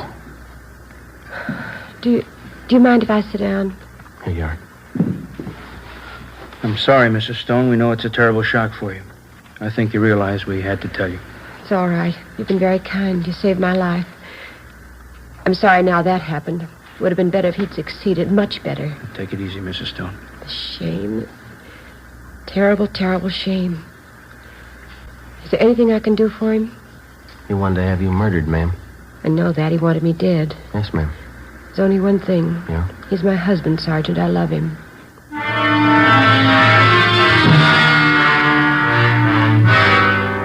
6:45 p.m. I telephoned Charles Stone and told him the job was done. His wife was murdered. He said he'd meet me at 6th and Alameda Streets for the payoff as scheduled. I waited. He failed to show up. At 7:30 p.m., Stone was placed under arrest as he parked his car in front of their Venice beach house. A loaded .32 caliber revolver was found in his pocket. He was taken back to the city hall, the chief of detective's office. Ben and I waited outside the open door. We could hear Thad Brown start the interrogation inside. Do you know what we have you down here for, Mr. Stone? No, I haven't the faintest idea. What would you say if I told you your wife had been murdered? I think you're crazy. What would you say if I told you that you're accused of her murder? It's silly. It's ridiculous. I've been at work all day. I can prove it. All right, Friday, come in. Yes, sir. You ever meet this man before? I've seen him on Skid Row. I don't know him. Do you recognize the man you hired to kill your wife? I didn't know the man. I didn't kill my wife. I don't understand all this. The name's Kelly, Mr. Stone. He's some fake officer. He's a Skid Row bum. I don't know him. I don't think that's going to make it, Stone. Both you and your wife have been tailed constantly for the last couple of days. Photographs taken. Midget auto races. 6th and Alameda. Beverly Hills apartment. Crazy. You don't know what you're talking about. Mike, would you send the lady in, please?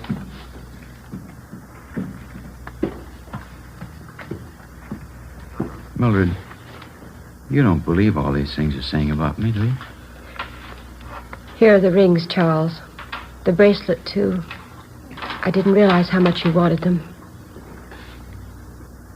Molly, I didn't mean it. I didn't mean it. I don't know what I was thinking of. There, Charles. There, it's all right now. You'll feel better in a few minutes. Yes, ma'am. That's all, Friday. Right.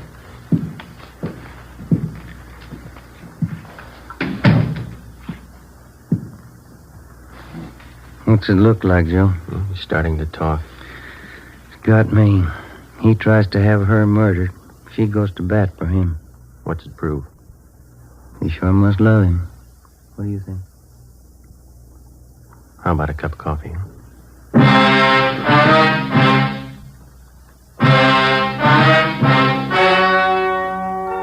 The story you have just heard was true.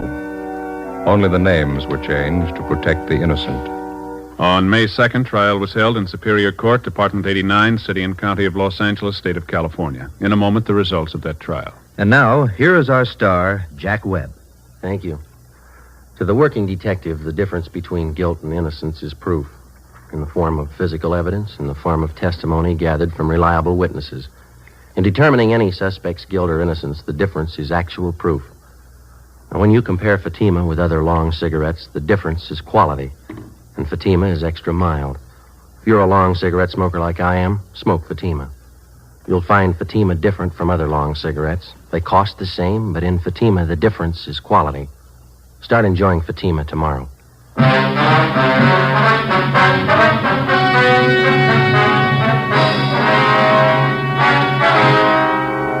Charles Farnsworth Stone was tried and convicted on soliciting the commission of a felony, 2 counts.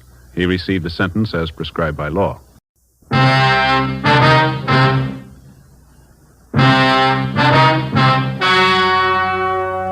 The story you are about to hear is true.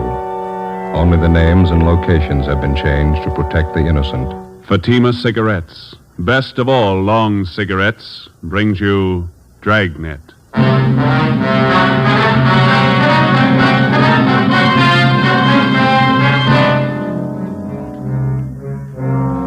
You're a detective sergeant. You're assigned a homicide detail. You answer an early morning call. A police officer on patrol duty disappears. Any attempt to contact him by car radio fails. Your job, find him. If you want a long cigarette, smoke the best of all long cigarettes. Smoke extra mild Fatima. Yes, Fatima is the king-size cigarette, which contains the finest Turkish and domestic tobaccos, superbly blended to make it extra mild, to give Fatima a much different, much better flavor and aroma than any other long cigarette. That's why Fatima has more than doubled its smokers coast to coast. Enjoy extra mild Fatima yourself. Best of all, long cigarettes. It's wise to smoke extra mild Fatima. It's wise to smoke extra mild Fatima.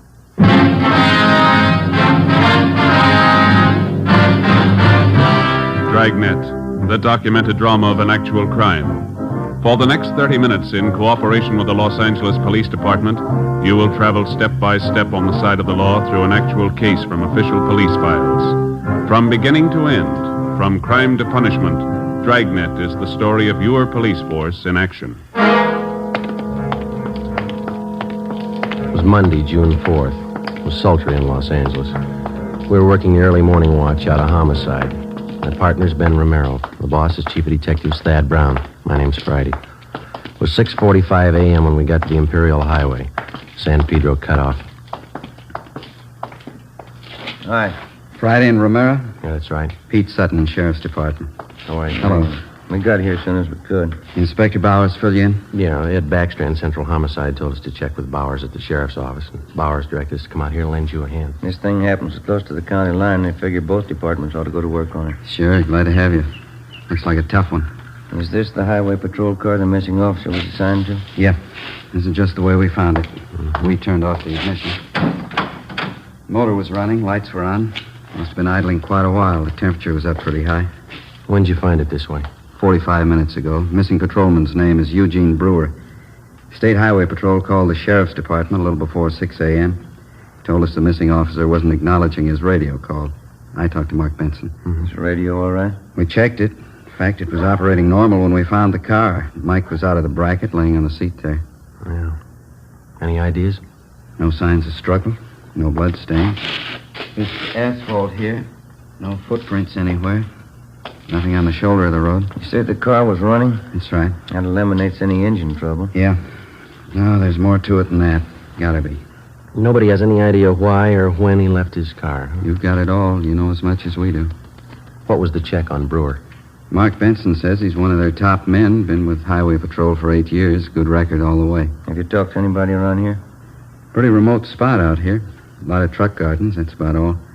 My partner, Dave Terry, turned up one man. Maybe he's got something. Let's send him over by our car. Hey, Dave, would you send him over here, please? Who is the fellow? One of the farmers. Works a truck garden out here. Name's Henry Taniguchi. Lieutenant Sutton? Yes, sir. Mr. Taniguchi, this is Sergeant Friday in Romero. Yes, sir. Oh, yes, sir. I know you filled my partner in, but would you mind going over it again for us? Oh, all right. I can tell you very little. You know, we start work early in the garden. Yes, sir. Conrad, a fellow I work with, Conrad Ishikawa, we started in the string beans about 5 o'clock this morning. Bean patch near Imperial Highway. Yeah. We noticed a headlight stop off the side of the road. This happened all the time along the highway, but this stayed very long. Mm-hmm. About what time did you notice this, Mr. Taniguchi? Must have been 10 minutes past 5. I remember ask Charlie Fujikuni, our cultivator man, what time was. I see. Did you see or hear anything out of the ordinary? Oh, no, sir. We wait a while, and headlight do not move. Conrad and I decided maybe somebody was in trouble. This highway quite deserted early morning hours. What'd you do then? We walked up to see what was wrong. When we get close, we could see was state highway car, so we know everything all right. Mm-hmm. Did you see the officer in the car? Oh, no. Door was open on the other side. We thought maybe officer investigate something down in the brush. Did you see him down there? Oh, no. We just think he was check up something. So we go back to work. You saw nothing out of the ordinary, nothing unusual? No, we don't. We hear the radio play. We know everything okay. That checks out. The radio was functioning when we got here. Mm-hmm. You didn't notice any other cars around anywhere, did you? Oh, no, sir. Thank you very much, Mr. Taniguchi. Here's my card. Appreciate it. If you think of anything else, please let us know. Oh, yes, sir, I will. What happened to officer in this car? We don't know. Oh, he's all right. Probably look for somebody. Well, that makes us even. We're looking for him. Monday, June 4th, 8 a.m. According to our instructions, we headed back to the Hall of Justice to check in with Inspector Gordon Bowers and Captain Garner Brown of the Sheriff's Department. They were coordinating the search for the missing highway patrolman, Eugene Brewer. Inspector Ed Backstrand, Central Homicide, was helping out. To the peace officer, cooperation with all branches of the various law enforcement agencies is essential. Each man on the force knows the value of a coordinated effort. He knows that without the aid of the many divisions of law enforcing bodies in his city and county, the task of maintaining law and order would be a total failure. The local officer depends on the men in the federal, state, and county departments as they depend on him. Without this coordination, no one department could survive. 8:25 a.m., we met with Inspector Bowers and Ed Backstrand in the sheriff's office. Nothing, huh? Nobody saw him. If somebody did, we haven't found him, Inspector Bauer. We both figured the only thing to do was to ask for cooperation of the newspapers. We got it. Pretty good layout, huh? The story's in every morning edition in town. They're running a picture and full description of the missing patrolman. Well, we talked to everybody we could find in the general area out there. We worked 2 hours at it. The spot where the patrol car was found is pretty remote. A couple of gas stations, some vegetable gardens. We told you about the Taniguchi fella. Checked all his friends that worked with him. They couldn't add anything. Maybe the newspapers will turn up something. I sent a special detail out there to fan out and search the entire area, 5 square miles. Yeah, it'll take time. There's nothing else we can do. No, there's nothing more we can do. There's nothing anybody can do until we can show them the patrol cars how to carry 2 men. Nobody seems to be able to do anything about it. Maybe they will now. Sending one officer out in a patrol car is like trying to run a trolley line with 1 man. How many cases can you remember in our department? Ed Dudman pulled the car over in Dogtown at 3 o'clock one morning. I remember. Driver turned out to be a guy with a record. Dudman couldn't know that. While he was making out the traffic ticket, the guy shot him down in the street. Dudman died before he could get help. Yeah, we do a lot of griping in the detective division, but those men in the patrol cars and the motorcycle boys, they get the dirty end of the deal for sure. You bet they do. When a detective is sent out on a job, he knows who he's after, what he looks like, what he can expect when he finds him. The boys in the patrol cars answer a call, a 390, a 415, a 507. Sure, we know what they're supposed to be, but how often do they turn out that way? Prowler, a peeping Tom? How many times do they have a gun in their pocket? How many cops do they kill every year? We've all been through it. We know what it is. Yeah, but how often do we think about it when we're griping on stakeouts? Let me tell you something. This goes for me as well as you. Let's not forget who the real cream of the force is, the backbone of any police department. Men on wheels. No question there, Skipper. Sorry, I didn't mean to make a speech, but when something like this happens, it gets to me. We're riding on short odds as it is. There ought to be 2 men in every patrol car. Well, wish it'd been somebody else with Brewer. The guy on the job just doesn't disappear without a trace. It's just what he's done. We've checked everywhere, everything. Excuse me. Powers. Who? Yeah, send him right in. This might help. Truck driver by the name of Nat Wolf. Says he's got something for us. Come in. Mr. Wolf? Yes, sir. Come in. Mr. Wolf, Inspector Backstrand, Sergeant Friday, and Romero. How do you do? Right. I saw the story in this morning's Times. I don't know if what I got's worth anything, but I figured I'd better pass it along to you guys. Something on the missing highway patrolman? Well, I don't know. The reason I'm here, maybe it's just a coincidence, but I gave a fella a hand earlier this morning out of the Imperial Highway, not far from where the paper here says the empty patrol car was found. About what time was that, Mr. Wolf? Oh, around 4:30 this morning. You want to tell us about it? Yeah. I'm an independent trucker. I haul topsoil for different nurseries. Stuff out there in Imperial's good rich stuff. We dig it right out of the side of the hill. Yes, sir. Well, I just loaded up, and as on my way back to town, this fella flags me down. Said he'd had a flat, pulled out on the shoulder of the road to fix it. Said he didn't know it was sand. After he'd fixed the flat, he found out he's stuck. He couldn't get his car. You gave him a hand, huh? No, not with the flat. He already had that fixed, but I towed him out. I see. That's how I became suspicious of this fella. How do you mean? Well, I offered to get out and hook up the tow chain. He said, no, just stay in a cab. I figured if he could do it alone, it was all right with me. Well, I pulled him out, but here's the funny part. Yes, sir? The chain got a kink in it from the weight of the pull. It's no mean job to handle that alone, but he says, no, he'll do it himself. Seemed to me like he didn't want me to get a good look at him or his car. I could be wrong, but, well, that's the way it struck me. Did you notice anything? Yes, I did. For one thing, I got a look at him when I threw on my backup lights and his car. That's a real funny one. What do you mean? Well, this is a fairly new car. I'd say no older than last year's model, Plymouth. Well, at the risk of sounding completely nuts, I'm going to tell you that car looked like it had just been painted. There's nothing wrong in that, is there? Well, there is if you're off on the side of the road that time of the morning throwing cheap black paint all over a fairly new car. If you're using a spray gun, I could understand part of it. What's that? It was his license plate. The front one. It was all painted over. You couldn't read any of the numbers. Mm-hmm. What led you to believe he just finished painting his car? Oh, his hands and arms, and it was all over his clothes. Oh, I see. It's that kind of paint you put on the rag, you know. Oh, yeah. Well, I don't know. Was it worth bothering you guys about? You bet it was, Mr. Wolf. I can't tell you just what it means now. Maybe it doesn't mean anything, but certainly it's out of the ordinary and worth reporting to the police. Well, I hope so. I'd like to see you boys find that missing officer. Something was pretty rotten in Denmark about that one, huh? Maybe we found a hole. Maybe. Friday, I'd like to have you and Romero help out in the next step. What's that? Throw up a roadblock.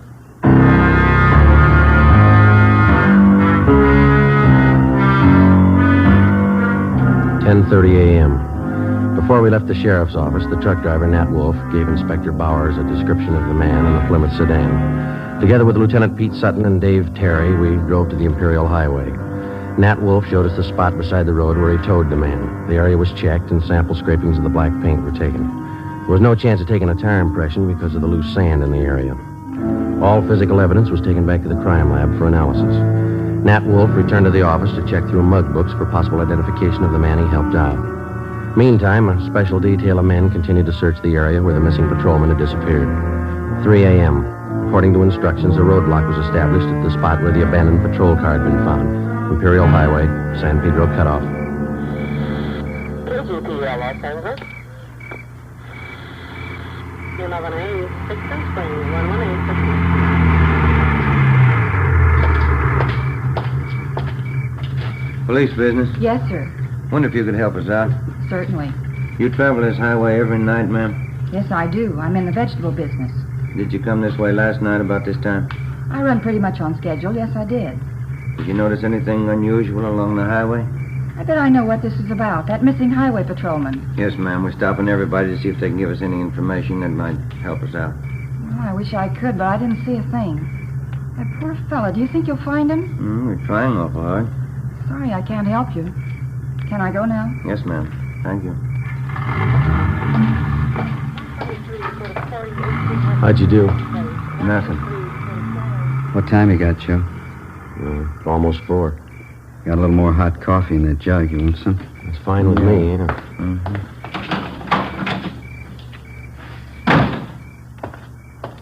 Here we are. Cups in the lid here. Ben, Joe? Thanks, Lord. Watch your fingers. It's hot. Yeah.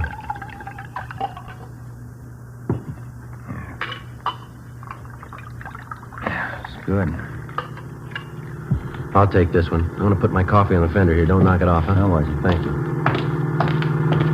Hey, wait a minute. Wait a minute, fella. Can you see my light? I haven't even got a cigarette. I mean my flashlight. I got a cigarette lighter if that'll do you any good. You've been drinking, haven't you? Yes, I have. I never get drunk, but I've had a little drink. I'm sorry, but I'm going to have to ask you to pull over to the side of the road. Okay. What happened to my car? It's broke. You better let me do it, huh? You want to slide over a little bit there? I never pick up hitchhikers. No, I'm just going to move your car off the side of the highway there. Any trouble, Joe? No, 502. We'll have to hold him a while. Well, tell your friend to get in, too. It's a sedan. We're not going far.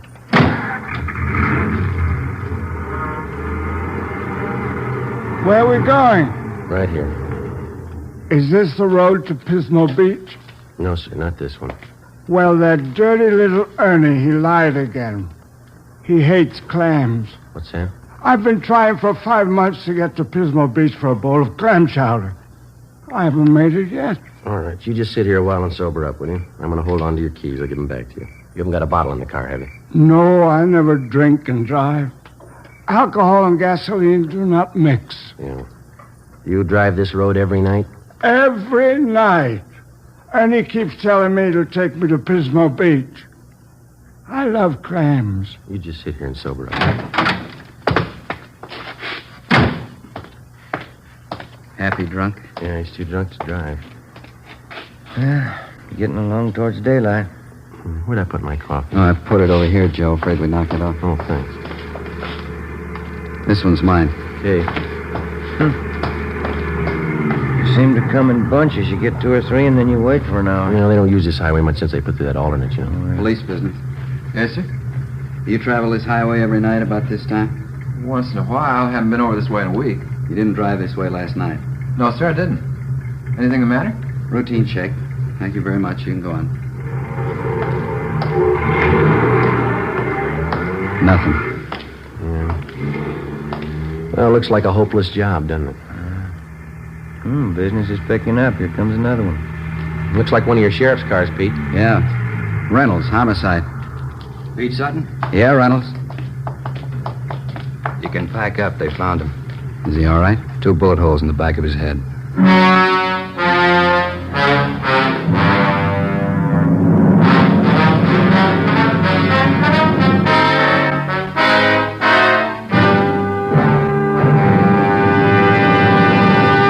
You are listening to Dragnet, the case history of a police investigation presented in the public interest by Fatima Cigarettes. If you smoke a long cigarette, it will be in your interest to listen to a typical case history of a Fatima smoker. It's the case of Northwest Airlines stewardess Jean Madsen. You'll see her picture in leading magazines this week. Now, her actual signed statement. There's one thing I really look forward to after a long flight, a good, mild smoke. That's why I prefer king-size Fatima. It's milder than any other long cigarette I've tried. Yes, I agree. It's wise to smoke extra mild Fatima. And so do more and more smokers every day. Actual figures show extra mild Fatima has more than doubled its smokers coast to coast. So enjoy extra mild Fatima yourself. The king-size cigarette, which contains the finest Turkish and domestic tobaccos, superbly blended to make it extra mild. You will prefer Fatima's much different, much better flavor and aroma. You will agree. It's wise to smoke extra mild Fatima. It's wise to smoke extra mild Fatima. Best of all, long cigarettes.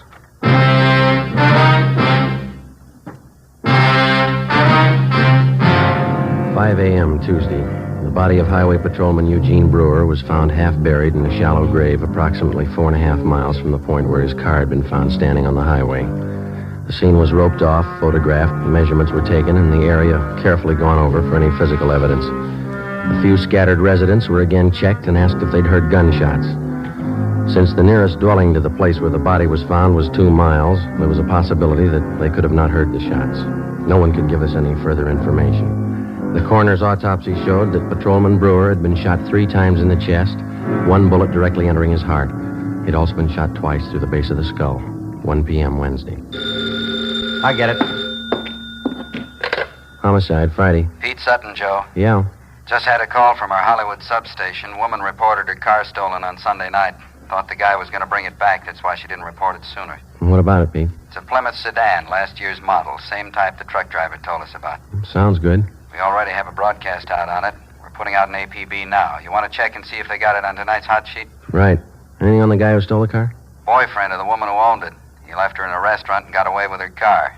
You remember the description of the guy the truck driver helped out Monday morning? Mm-hmm. The guy that stole this woman's car, it's the same. Yeah. Still doesn't prove he had anything to do with it. Doesn't prove he didn't. Together with Pete Sutton and Dave Terry from the sheriff's office, we drove out and interviewed the woman whose car had been stolen. She told us that the man who had taken her car had also been seen in the company of one of her girlfriends, a Miss Helen Farrell, who worked as a cashier at a Hollywood theater. The Farrell girl identified the man as Mike Lapino, and she gave us a snapshot of him. She also gave us his last known address. We had no actual tie-in between the theft of the woman's car and the murder of Patrolman Eugene Brewer, but the circumstantial evidence made it at least worth checking out. The only car known to have been in the vicinity the morning of the murder was the car the truck driver, Nat Wolf, had reported. The same make and model car had been stolen the night before the killing. The general descriptions of the man from 2 different people tallied closely. We figured before we'd pass this lead by, we'd check it out all the way. 4 p.m. Wednesday. We met with Inspector Bowers at the sheriff's office. We checked this Lapino's apartment, found a shirt and a pair of pants. Black paint on both of them. I sent for that truck driver, Nat Wolf, to identify this picture here. You find anything else in the apartment? Well, this address book, there's no local places in it. They're all Las Vegas, Nevada addresses. That's it, huh? Yeah. What'd you get from the record bureau on the guy? The I Bureau pulled the package on him. That is Mama sheet. Thank you. Mike Lapino. Spent some time at San Quentin. Armed robbery, grand theft auto, assault. Pretty good record. We're still not positive he had anything to do with the Brewer killing, but he's had the training for it. Yeah? Send him right in. Nat Wolf. Mm-hmm. Come in, Mr. Wolf. Thanks. A dirty shame about that boy. I read about it in the papers. Yeah. Got a photograph we'd like you to look at, Mr. Wolf. You bet. Yeah, that's the man. You're sure? Sure. No mistake. Hey, why do you suppose he was painting that car at 4 o'clock in the morning? Maybe that's what that patrolman wanted to know.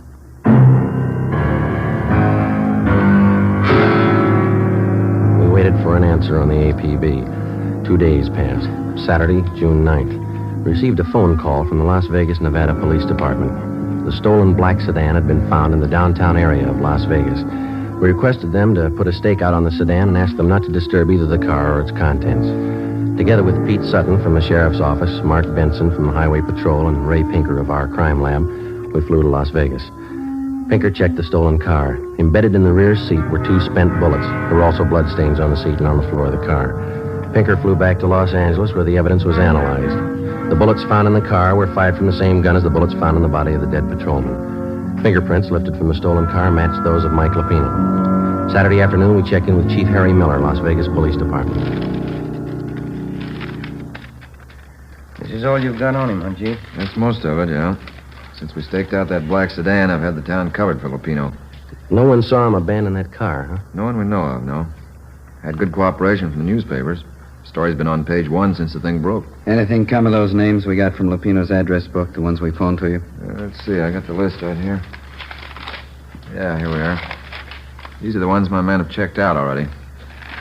George Connolly, nothing there. Harry Carlson, he and his wife have been checked out, nothing there. William Spencer, nothing at his place. We've got them all staked out. That leaves 2 to go, huh? That's right. We're checking the last two now. Nothing from the railroad stations, the airlines? They've been covered ever since we got your phone call. Yeah, I could be wrong, but I think your man's still here in town. Any reports on him? A couple of wild ones, nothing definite. Checked him out. Had one this morning from a dealer at one of the clubs downtown. About 10:30 this morning, he saw Lupino playing the 2-bit slot machine. We showed him his mugshot. He swears it's the guy. Well, all we can do now is sweat it out, huh? My men have covered everything. I don't know what else we can do. Yeah. Excuse me. Sure. Chief Miller. Yeah? You sure it's him? No, don't try to handle it alone. Keep the place covered the best you can. We'll be right out. They found him. 2 Las Vegas detectives named Billings and Vance answered a phone tip from a grocerman in the east end of town. He said a man had been buying groceries from him for the past 2 days and lived in the apartment house above the store. The 2 detectives showed the grocerman Lupino's mugshot. He gave a positive identification. They then checked with the apartment house manager. After looking at the mugshot, he identified Lupino as the tenant in apartment 10B. Detectives Billings and Vance staked out the place until our arrival with enough men to cover the area.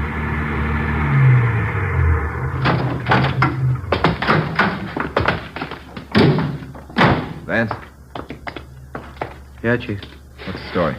Well, he's in there. Hasn't been out all day. Apartment 10B. We'll take the front, Chief. Manager thinks Lupino has a gun. Maid was cleaning the apartment, found some loose slugs in the dresser drawer. You still want it, Friday? Oh, it's our headache. Joe and I'll go in, Chief. Right. Vance, get some men up on the roof to cover. We've already fanned him out around the building. I don't know what they tell you in L.A. on one of these things, but here we tell them to be careful. Right, Chief. Joe, let's go.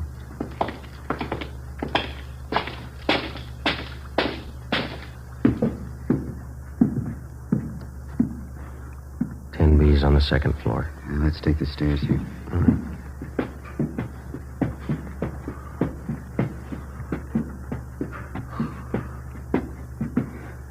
A long way up, isn't it? Yeah.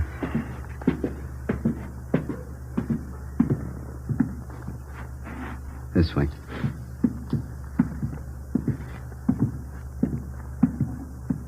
Here we are. You cover, huh? Yeah.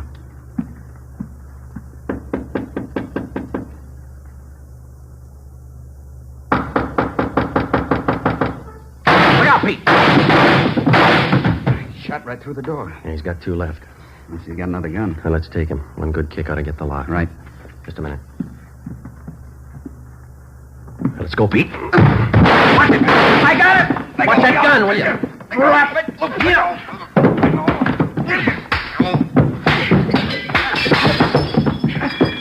Let it alone, Lupino. I got it. All right, come on, get up. You all right, Pete? Okay. I get the cuffs. What's the big idea? You tell us. You killed that patrolman. He got tough. You didn't have to kill him. Spotted the stolen car. What else could I do? Come on, you. He had as much chance as I did. That figures. Yeah. 2 bullet holes in the back of his head.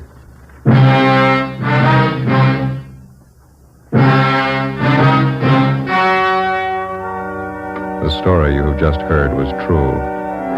Only the names and locations were changed to protect the innocent. On October 2nd, trial was held in Superior Court, Department 91, City and County of Los Angeles, State of California. In a moment, the results of that trial. And now, here is our star, Jack Webb. Thank you. The working detective knows that every member of his local police department is a qualified man. He knows that his fellow peace officers have been carefully selected to perform their specific duties by trial, by examination, and by results. And so, with a cigarette, the makers of Fatima carefully select and blend only the finest Turkish and domestic tobaccos to make Fatima extra mild. Best of all long cigarettes. If you're a long cigarette smoker like I am, smoke Fatima. Every pack is extra mild. Fatima.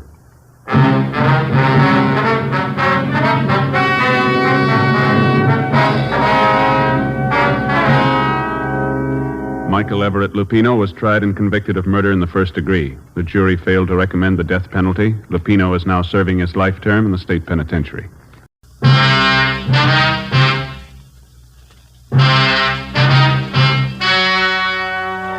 The story you are about to hear is true. Only the names have been changed to protect the innocent. Fatima Cigarettes, best of all long cigarettes, brings you Dragnet.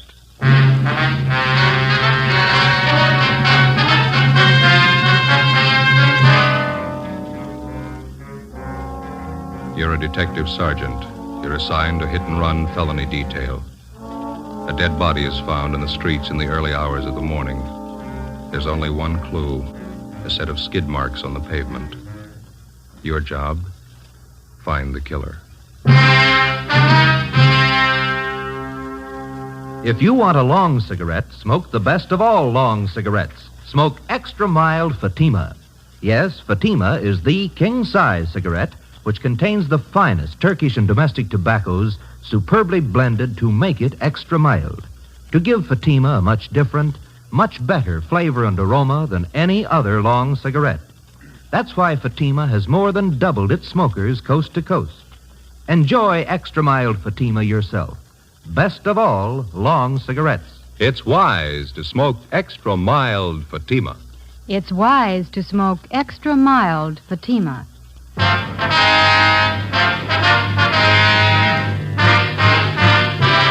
Dragnet, the documented drama of an actual crime.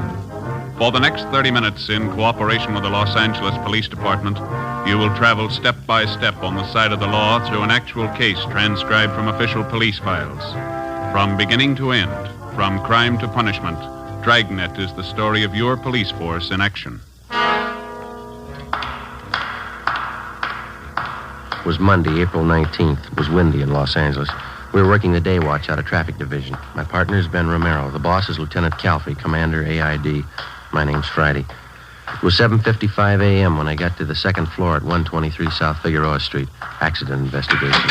Hit and run felony detail. Hit and run felony. Morning, Joe. George? Yeah. How is it? Oh, it's not much better. Still aching. Rough. A lousy thing kept me up most of the night. Check with that dentist I told you about? Yeah, I did. Says it's a wisdom tooth. See? This one here.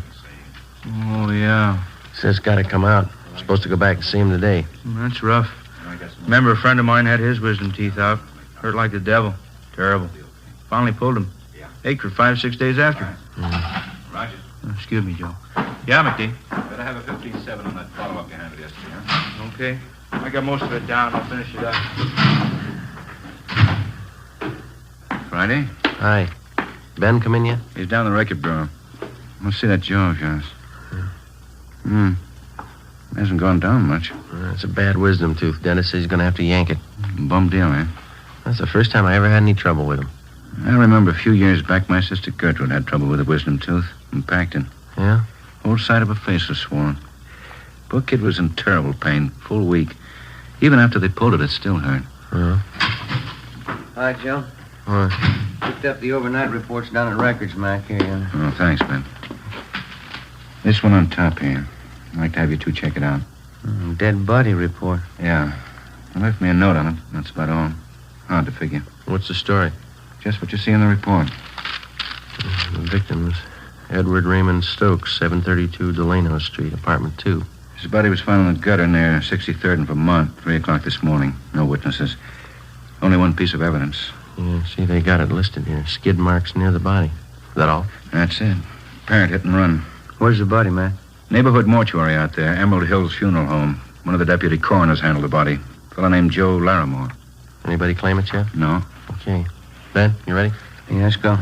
We'll check you later, man. Yeah. If you need any help, I've got McClendon and Rogers on hand. Right.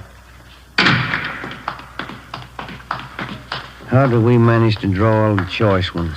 I don't know. Skid marks and a dead body. Yeah. Oh, say, I almost forgot. How's your jaw? Oh, it still hurts. Oh, it's tough. And it's still swollen. Mm-hmm. What did Dennis say? Wisdom tooth. Oh, it's miserable. Yeah. Wife had the same thing a couple of years back. Dennis tried to yank the tooth and it broke right in two. Finally got it out. That's good. Funny thing about wisdom teeth. What's that? After they pull them, hurts for 5-6 days.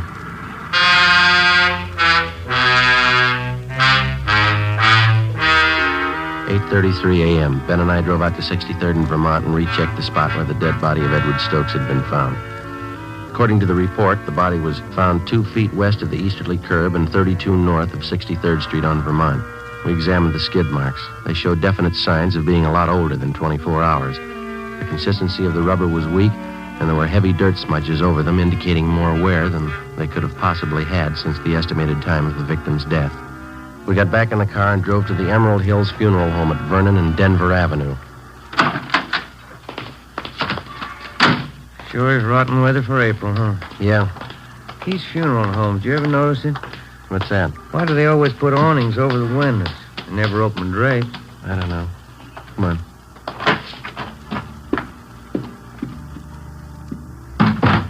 Funeral going on. You know where the office is? There's a brass plate on that door over there. Let's have a look. Yes, sir. Here's somebody, Jim. Oh. Gentlemen, may I be of service? Police officers. I'd like to talk to Mr. Larimore. I believe he's a deputy coroner. I'm Mr. Larimore. You came about the hit-and-run victim? Yeah, that's right. This is Sergeant Romero. My name's Friday. We'd like to check the body if we could. Certainly. It's back this way. Understands you moved the body from the scene of the accident here to the mortuary. Yes, that's right. Early this morning. Unusual case. Careful, there's 2 steps down just inside the door. Oh, thank you. Why do you say it's unusual, Mr. Larimore? Well, here, let me show you. There. Now, for one thing, the victim had a basal skull fracture. I don't know about you gentlemen, but in the hit-and-run cases I've handled, a basal fracture's a pretty rare thing. Well, it is possible, isn't it? Yes, it's possible. Anything's possible, as they say. But it's not usual. A few other things here, too. Yeah? Notice the victim's knee here. Single clean cut. Also, these wounds on the head. I've never seen anything like it in hit-and-run cases I've been called on. Yeah, that wound on the knee doesn't jive, does it? If he was hit by a car, the knee should be skinned up quite a bit. Exactly. Well, you know how it usually is. The automobile hits the victim. There's always signs that the body was either dragged or thrown. Shredding of clothing, skinned knees, legs, elbows. No sign of that here. You don't think the victim could have been killed by hit-and-run cars, eh? No, I don't say that. It's possible that it might have been a car, but, well, let's say it's not very probable. Has anybody at all inquired about the body, Mr. Larimore? No one, no. That's funny. Hold on. Mr. Larimore, may I see you a minute, please? All right, Tom. Excuse me a moment? Yeah, sure.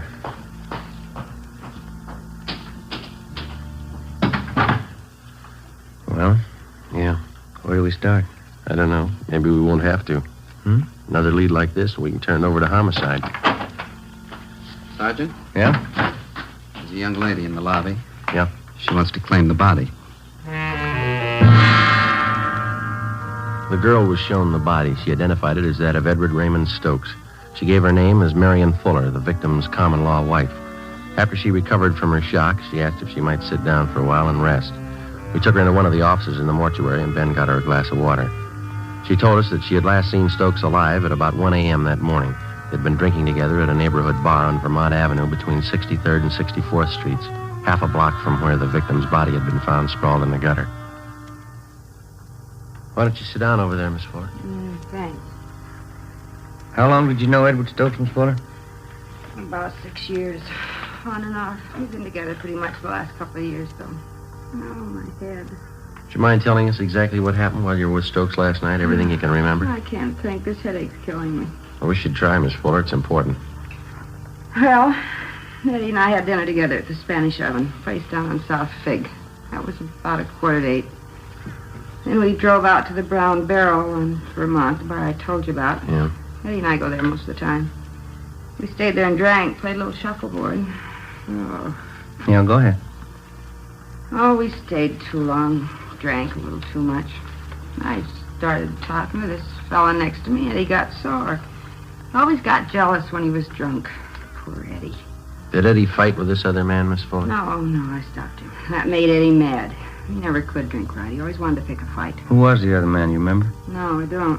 I guess I had a lot to drink, too. He's just some guy at the bar. His headache. Well, it's not going to take much longer. Just a few more questions. That organ's getting on my nerves. What happened after you broke up the argument between Stokes and the other man? Oh, nothing. We stayed in the bar. Eddie played shuffleboard most of the time. I was one of the booths drinking. Yeah? Around 1 o'clock, I started feeling sick, so I went outside and sat in the car. I guess I passed out there. In your car? No. I guess it belonged to one of the fellas in the bar. I passed out, and that's all I can remember. Did you sleep in the car all night? No. I guess whoever owned it drove me home. Well, how'd they know where you lived? Must have been one of her friends. I don't know. I don't remember anything till this morning. They phoned me up and said Eddie was dead. Who phoned you, Miss Fuller? One of our friends. I don't remember. I had a rotten headache. Well, you can do better than that. I tell you, I don't remember. He phoned and told me Eddie was dead. Somebody ran Eddie down. All right. Where are we going? Downtown. We'll have a stenographer take your statement. Oh, I got a terrible hangover. I've never had one as bad as this. Neither is Eddie. Let's go.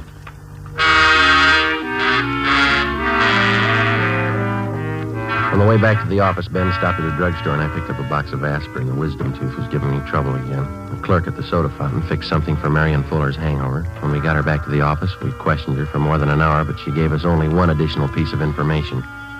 The victim, Eddie Stokes, had been married before and divorced. His ex-wife lived out in the valley with their 2 children, and on several occasions she came to see Stokes at the Vermont Avenue bar when he failed to make the monthly payments for the support of the children. Each time they'd argued bitterly. We had a police stenographer take the Fuller woman's statement, and then she was released. 10:45 a.m., Sergeants Rogers and McClendon were assigned to check out the Vermont Avenue bar where Stokes had last been seen alive. Ben and I drove out to the valley to the home of Catherine Stokes, the victim's former wife. She met us on the front porch. Inside, it sounded like one of the children was practicing the piano. We told her what had happened. Last week, I think it was. Yes, Thursday last week. Eddie hadn't sent any money for the kid's support for 3 months. I hated to chase after him like that. There wasn't anything else I could do. Where did you meet him, Miss Stokes? That bar he used to hang around. It's over on Vermont, called the Brown Barrel or something. Mm-hmm. Oh, wouldn't you like to come inside? Yes, thank you. Do you happen to know anybody by the name of Marion Fuller? Yes, Eddie mentioned her. It was a man seeing a woman like that. Do you know anything about her at all? No. Whenever I saw Eddie, he'd mention he was running around with her. Guess he wanted to make me jealous. Was your husband a pretty heavy drinker? Yes, he was. So I got the divorce. Eddie was such a fine boy when we got married. Good home. You didn't know any of the people he'd been running around with lately?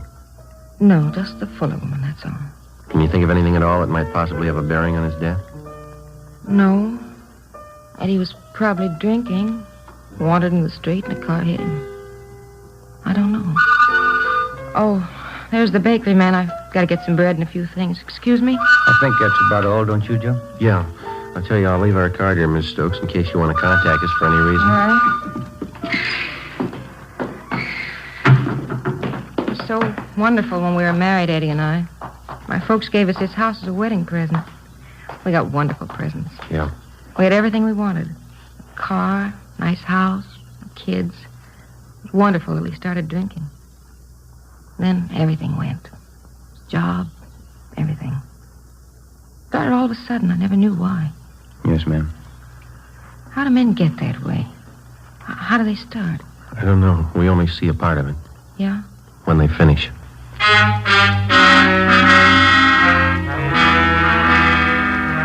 12 noon. Ben and I drove back into town to Vermont and 63rd Street for a meet with Sergeants Rogers and McClendon. They told us that they checked out the bartender who'd been on duty the night before and also 7 of his customers. Their stories were almost identical. Each of them remembered seeing Eddie Stokes at the bar. Each of them remembered he was playing shuffleboard, that he was drinking heavily, and that he left the bar at about 1:45 a.m. All of us had the idea that for some reason the bartender and the customers were lying. In most cases, it's hard to find 2 witnesses who tell identical stories, let alone 7. For the rest of that afternoon, Rogers, McClendon, Ben, and I spent our time canvassing the neighborhood in the vicinity of the Brown Barrel Tavern. 4:45 p.m. We talked to the proprietor of a small grocery store 2 blocks down the street from the tavern. He told us that he rarely visited the bar, but that he thought that the man who ran the butcher shop next to his place, Mr. Eugene Murray, was a regular patron of the Brown Barrel. So we went next door. Would you make that 2 pounds of ground round, Mr. Murray? We're having company tonight. Yes, ma'am. 2 pounds. Nice-looking meats, huh, Joe? Yeah, the steaks look good, don't they? Mm-hmm. 2 pounds. All right.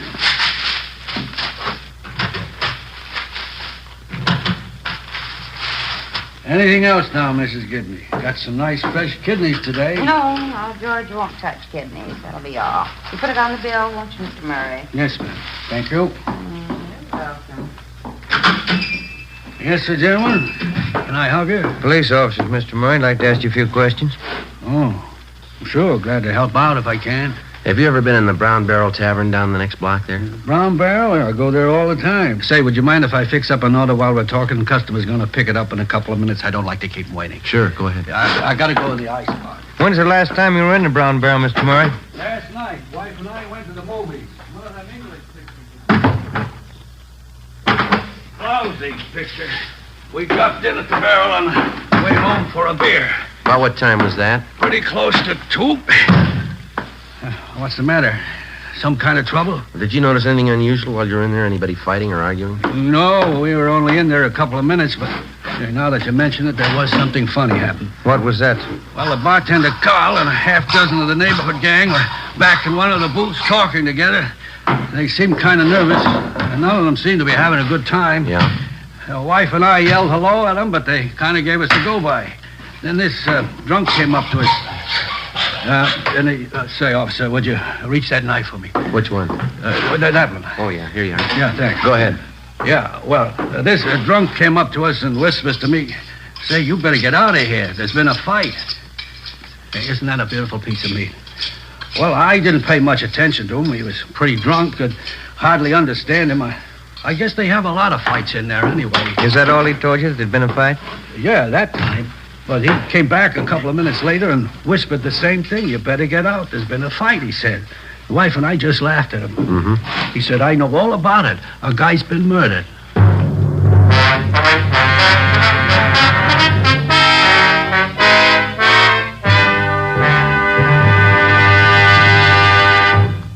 You are listening to Dragnet, the case history of a police investigation, presented in the public interest by Fatima Cigarettes. Fatima, the long cigarette that has more than doubled its smokers coast to coast. And there's a very good reason for this amazing increase. Men and women everywhere are finding out it's wise to smoke extra mild Fatima. I agree, says Vic Hyland, sports columnist. I agree, says Shirley Gelman, registered nurse. I agree, says Frank Fenton, author. I agree, says Nancy Appel, news writer. Yes, all agree. It's wise to smoke extra mild Fatima. So, enjoy extra mild Fatima yourself. The king-size cigarette which contains the finest Turkish and domestic tobaccos superbly blended to make it extra mild. You will prefer Fatima's much different, much better flavor and aroma. You will agree. It's wise to smoke extra mild Fatima. It's wise to smoke extra mild Fatima. Best of all, long cigarettes.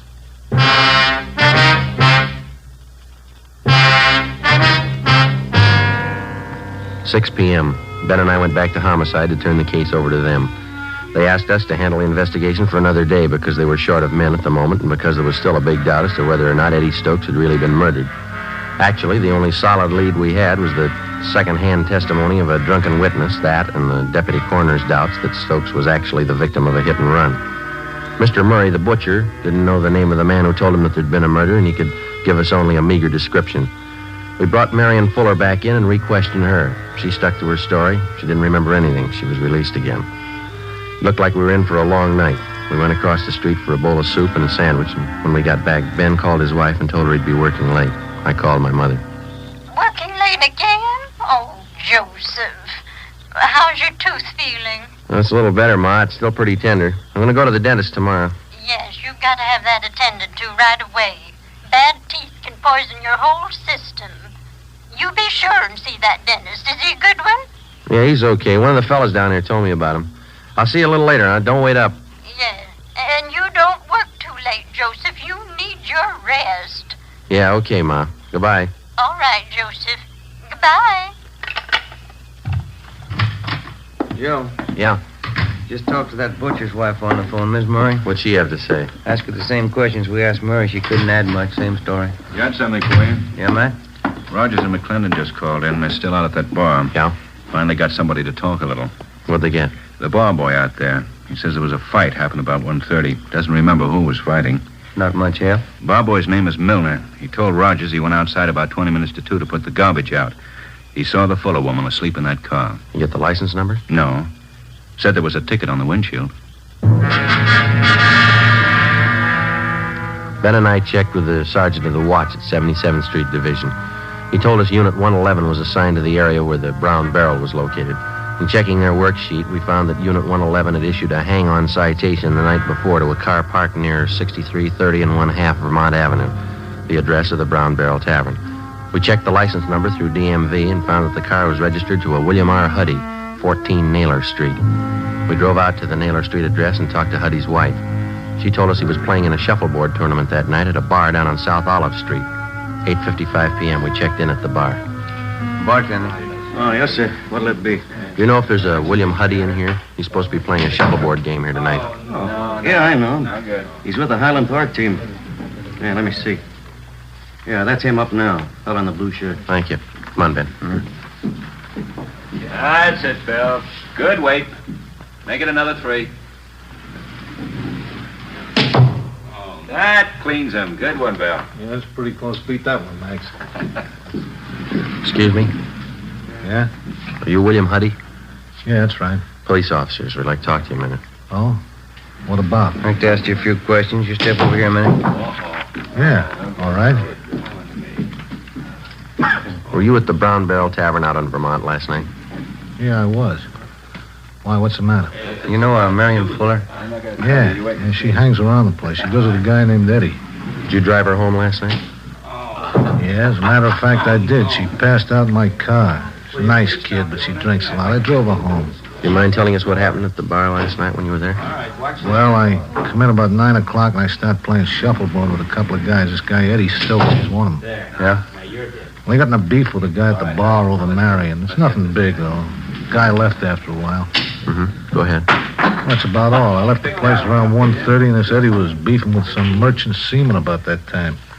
Was the Fuller girl still at the bar at that time? No, when I went outside, I saw her sleeping in my car, so I drove her home. I left her off and then come back to the bar. That's when they told me. Told you what? Well, they said Eddie had a fight with this merchant seaman. They said it'd be better if we kept it quiet. Who told you that? Call the bartender. But I got the real story from one of the fellas I was playing shuffleboard with, Leo McCarty. What did he tell you? Well, he said that when Eddie Stokes left, the merchant seaman followed him out. He said he chased Eddie. McCarty went out about 5 minutes later. Yeah? Well, the merchant seaman was gone, and Stokes was lying in the gutter down the street. Mm-hmm. Did McCarty look at him? Yeah, he said Stokes looked pretty bad. Said he looked like he was dead, but I wouldn't believe that. Why not? This McCarty always exaggerates. 10:15 p.m. We had William Huddy come back to the office with us, where we questioned him further and took his statement. Then we had his friend Leo McCarty brought in, along with the bartender at the Brown Barrel Tavern and the customers that he'd framed his story with. McCarty was the first to give us the straight story, and then the others followed. The bartender, Carl Jansen, who also owned the bar, was the last to break. How about it, Jansen? Why didn't we get a straight story to begin with? What about the publicity? How would that look? A murder around my place. Could work out worse than that, Mr. Jansen. You've been withholding evidence. You talked these people into the same deal. I'd protect myself. The newspapers, all the scandal, recommends business. I had to keep it quiet. It's not my fault that Stokes is killed. I didn't do it. I'm not to blame. No, but you know who is to blame. Now, how about it? Who is he? Well, he works on the ships. Comes in here most of the time when he's in port. What's his name? Henry Baxter. I've cashed some of his paychecks. Ben, you better get the captain, huh? Yeah, okay. Hit and run felony Friday. Oh, yeah. No, just a minute. For you, Jansen. Oh, yeah. Thank you. Yes. Oh. Yes, Rita, just a minute. Sergeant. Yeah. It's my wife. She's at the bar now. She thought you ought to know. Yeah? Henry Baxter. Frida says he just came in.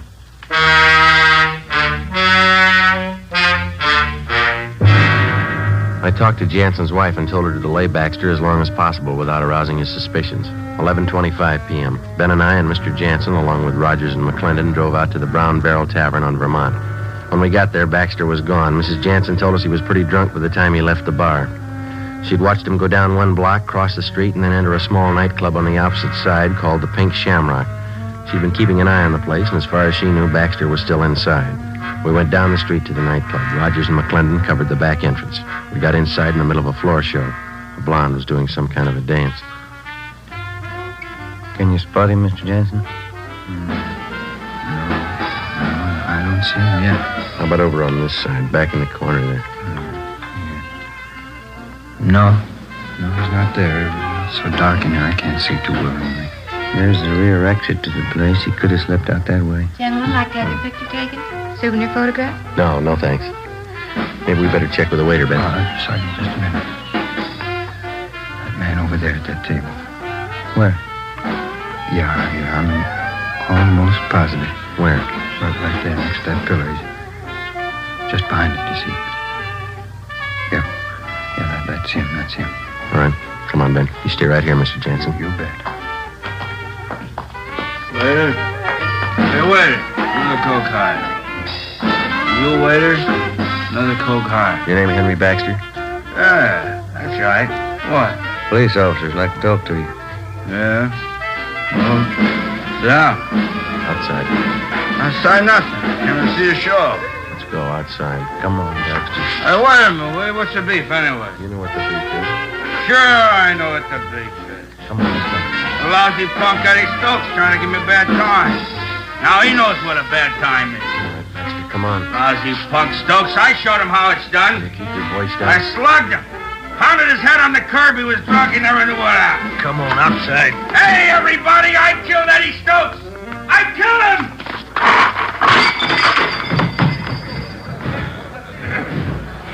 Last down. Let's get him out of here. Yeah, okay. How's that tooth feel, Joe? Seems okay. Better have the dentist yank it out first thing tomorrow.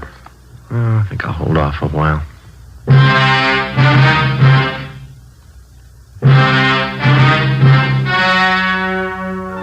The story you have just heard was true. Only the names have been changed to protect the innocent. On July 30th, trial was held in Superior Court, Department 87, City and County of Los Angeles, State of California. In a moment, the results of that trial. It's amazing how many long cigarette smokers are changing to extra mild Fatima. Here is the actual report. From coast to coast, extra mild Fatima has more than doubled its smokers. Yes, more and more smokers every day are discovering that Fatima is the king-size cigarette that is extra mild. Extra mild because it contains the finest Turkish and domestic tobaccos superbly blended to make it extra mild, to give it a much different, much better flavor and aroma. Enjoy extra mild Fatima yourself. Best of all long cigarettes. It's wise to smoke extra mild Fatima. It's wise to smoke extra mild Fatima.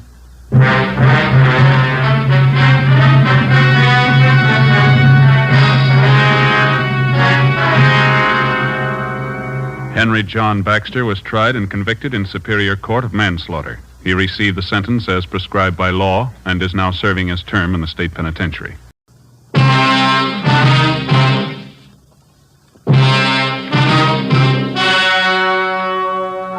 The story you are about to hear is true.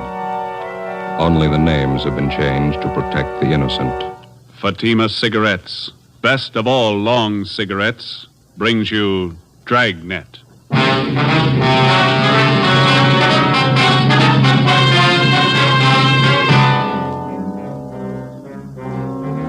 You're a detective sergeant. You're assigned to robbery detail. Scores of lone women have been beaten and robbed. The victims have been unable to identify the criminals. Your job, get them. If you want a long cigarette, smoke the best of all long cigarettes. Smoke extra mild Fatima. Yes, Fatima is the king-size cigarette which contains the finest Turkish and domestic tobaccos superbly blended to make it extra mild, to give Fatima a much different, much better flavor and aroma than any other long cigarette. That's why Fatima has more than doubled its smokers coast to coast. Enjoy extra mild Fatima yourself. Best of all, long cigarettes. It's wise to smoke extra mild Fatima. It's wise to smoke extra mild Fatima.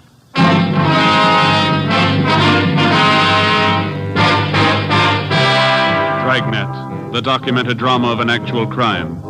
For the next 30 minutes, in cooperation with the Los Angeles Police Department, you will travel step by step on the side of the law through an actual case transcribed from official police files. From beginning to end, from crime to punishment, Dragnet is the story of your police force in action. It was Monday, July 1st. It was mild in Los Angeles. We were working the night watch out of robbery detail. My partner's Ben Romero. The boss is Ed Walker, captain of robbery. My name's Friday. It was 9:27 p.m. when I left the phone booth at the Sunset Drive-In and got to our car. 80K.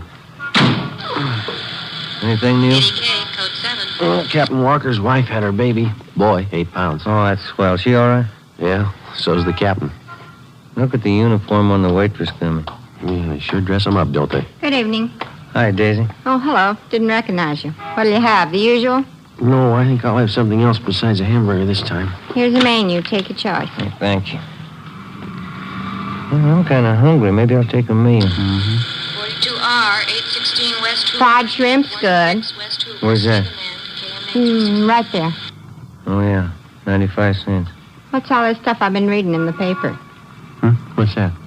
Couple of guys going around snatching purses and beating up women. Paper says it's happened 7 times in the last 2 weeks. Roast beef, 90 cents. Roast beef's good, too. Don't you know who's been doing it? No, not yet. What do you get with these liver and onions, Daisy? Same as with everything else. Soup, potatoes, and coffee. 85 cents. Why don't they just take the purse? Why do they have to beat up the women? We don't know.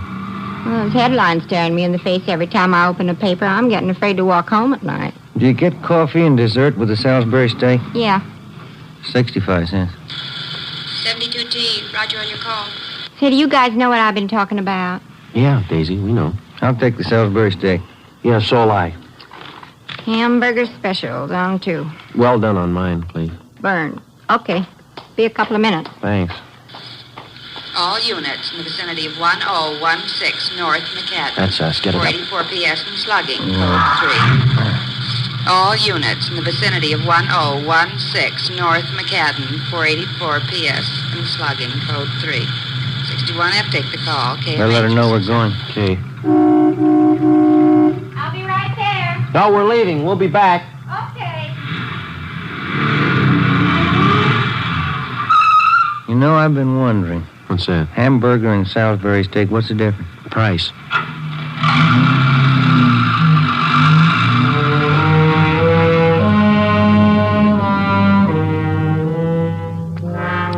To the police officer, the lowest thief and most cowardly is the purse snatcher who preys on women. For more than a month, lone women throughout the western section of the city have been robbed and beaten. The descriptions were confused and varied because the attacks took place at night. 10:06 p.m. We got to the location on North McCadden where the woman was lying on the sidewalk. She'd been badly beaten about the face and neck, and her jaw had been broken. Officers Reed and Shell of Unit 61F were already there. Any witnesses, officer? Yeah, this man in the sweater here saw it happen. Says the victim's name's Swanson. This is Mr. Kahn. How do you do? This is Sergeant Romero. My name's Friday. I wonder if we could talk to you, please? Yeah, certainly. Do you want to come into the house? Right over here will be all right. That officer there says that you saw it happen. That's right. I was watching television. I heard this scream outside. I looked out and saw these 2 men beating her up. Can you describe them? Well, the light wasn't real good. They're about as tall as you two, but they had slighter builds. How old were they? Could you see that? Well, I'd say they were young, maybe 18, 19. I saw them knock her down. It was terrible. They hit her and then they kicked her. They picked up the purse and ran down that way. And you called the police? Yes, but not right away. I ran out and saw them get in their car across the street.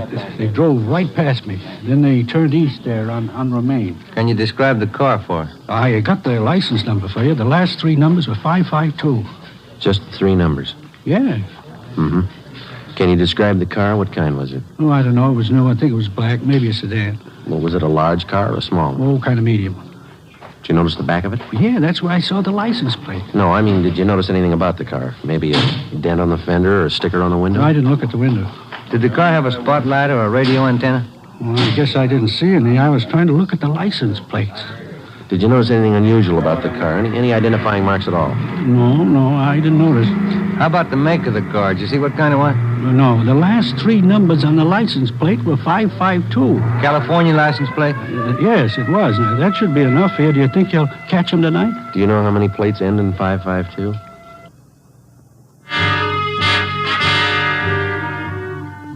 While Ben called in a general description of the car and the 2 attackers, I talked to the other bystanders. I found out that the victim's name was Mrs. Frida K. Swanson, a widow. She had a room at 1003 North McCadden. None of the neighbors had seen the robbery or the beating take place. 11:28 p.m. Ben and I arrived at Hollywood Receiving Hospital to interview Mrs. Swanson, but she was unable to talk or to identify her attackers. She wrote on a piece of paper that she'd been slugged from behind. She never got a good look at the men. Besides a broken jaw, she was suffering from a fractured wrist, a broken nose, and bruises about the face and body. Tuesday, July 2nd. The getaway car used in the attack on the previous night was found abandoned on Hollywood Boulevard and proved to be a stolen car. License number 6 Young 4552. The victim's empty purse was found inside. Routine investigation developed no leads. We met with Captain Walker. Because the last 4 attacks had taken place within a 6-block radius, we set up a plan of decoys in an attempt to trap the 2 purse snatchers. 4 policewomen from Juvenile Bureau and a special detail from Metropolitan Division were assigned. Tuesday, 4 p.m., a special detail was ordered to the squad room for briefing. Hello, Joe. Oh, hiya, Dorothy. How's your tuxedo? Back in mothballs? Yeah, how are your feet? My feet, nothing the matter with them. You're a good dancer. Yeah, I bet I could use some lessons. Oh, you don't need lessons, Joe. You need practice. Okay, let's get started. I don't have to tell you the risks involved in an operation like this. I want all of you to know where everybody will be at any given time. By all of you, I mean the police women and also the men who'll be in the squad cars. If anybody misses anything, stop me. We don't have much of a description of the men we're after. There are 2 of them, both about 18 years old. Usually they wear sneakers, slacks, and sport coats. They've been in different kinds of cars, all of them stolen. We keep each car for a few days, then ditch it. Hold on the map, will you, Joe? Yes, sir. Now, here's the area here. Residential, 90% of the dwellings have garages, so if a car is parked on the street, it might be unusual. Each of you will be given a list of cars stolen in the last 48 hours, still outstanding. I want you to check all parked cars against the hot sheet. First, hold up your purses, please. Young lady, that purse is too small, I'm afraid. Let's make it look worthwhile. Yes, sir. All right. Of course, you won't be carrying your guns in your purse. You wear a shoulder holster. Before you leave, Sergeant Friday will pass out some marked bills I want you to carry. Okay, now, policewoman Short. You'll board a westbound streetcar at Western and Santa Monica Boulevard at 9:03 p.m. Don't worry about these schedules. The streetcar will be there. Get off at Las Palmas at 9:13. Walk south to Willoughby. Turn east on Willoughby to Hudson, and north 1 block to Romaine. You go west on Romaine to Cahuenga, and then retrace your steps to the starting point, and you're through. Got it? Yes. You'll be covered by Unit 81K. Captain. Yep. How fast or slow should we walk? Oh, I'd say a pretty good pace. No woman likes to be alone on the streets at night, so it'd be natural. Yes, sir. Policewoman Ball. Yes, sir. You'll board an eastbound bus at La Brea and Melrose at 9:35 p.m. You get off at Wilcox and Melrose at 9:45. Walk north on Wilcox to Waring. Turn west on Waring for 2 blocks, then north on Cherokee.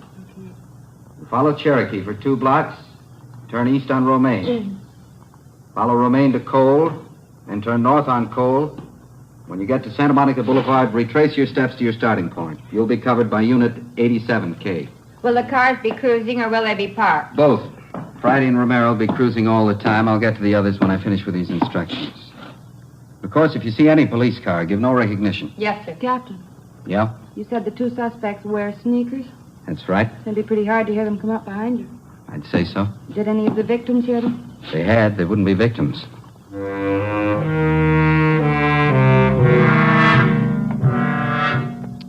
9 p.m. The decoy plan went into effect. We waited. Tuesday night passed. Nothing happened. Wednesday night, nothing. Thursday, July 4th, the decoy plan was enlarged to include a larger area, but everything was quiet. Friday, July 5th. Captain Walker decided that the new plan, covering an area from La Brea to Vine Street and from Sunset to Beverly, would be kept in operation. 10:45 p.m. Ben and I cruised the exposed area. We've been thinking about moving to a new place. Yeah? Only trouble is we don't know what's going to happen. You mean if rent control goes off? Yeah. We don't know if rents will go up or down. You've got a lease, haven't you? Unit 71 Start Mars, next month. Bacon and Mariposa, 507 party. We don't know what to do. We even tossed a coin to decide. Well, that's about as good a way as any. Coin came up tails 4 times in a row. Yeah? Wife changed her mind on each toss. No decision. Roger, 71R. That a policewoman down there? Yeah, Nancy Short. You got a route there? South on Hudson, east on Melrose, then up Wilcox to Sunset. All units, Willoughby and Hudson, 484 PS and slugging, code 3. That's us. Let's roll on it. 83F, Willoughby and Hudson, 484 PS and slugging, code 3. We drove to Willoughby and Hudson. Just south of the corner, we saw a woman sitting on the grass with a few people around. She was a young woman, about 25. Her clothes had been torn, and there was a red welt on her right cheekbone. She was trying to get to her feet as we came up. There'll be an ambulance here in a few minutes, miss. Can you tell us how it happened? My cheek's swelling. Did you see who attacked you? Yes, I did. I can tell you about them. Look, here, I ripped off one of their pockets. These cards fell out. Driver's license. George Landon. Here's the piece of cloth I tore off his pocket. I'll take that, Ben. Thank you. You want to stay with her? See if I can get a make on this license. Yeah, okay. Would you give me your name, please? Barbara Curtis. I live over on Hudson.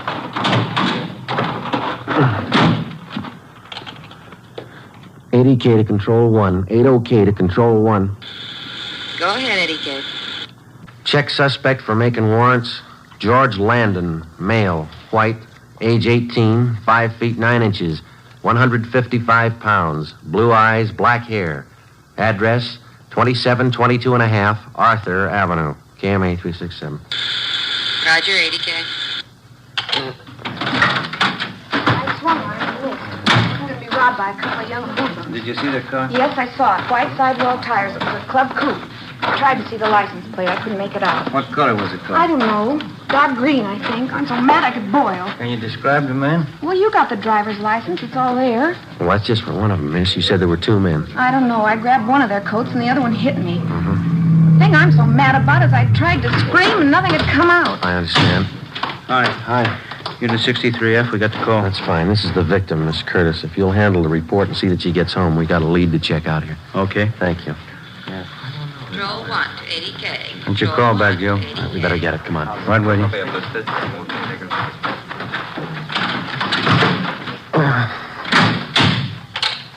80K to control 1. Go ahead. 80K.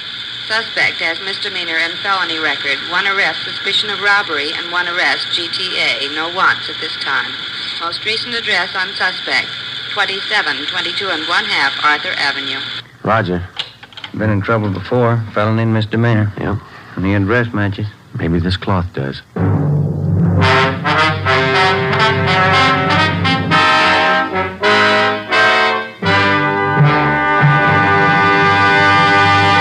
You are listening to Dragnet, the case history of a police investigation presented in the public interest by Fatima Cigarettes. If you smoke a long cigarette, it will be in your interest to listen to a typical case history of a Fatima smoker. It's the case of beautiful aviatrix Bab Beckwith, one of the few women who holds a commercial instructor's rating for single-engine land and sea aircraft.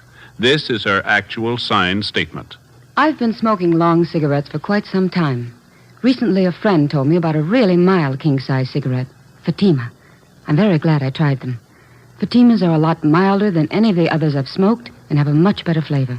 I agree. It's wise to smoke extra mild Fatima. And so do more and more smokers every day.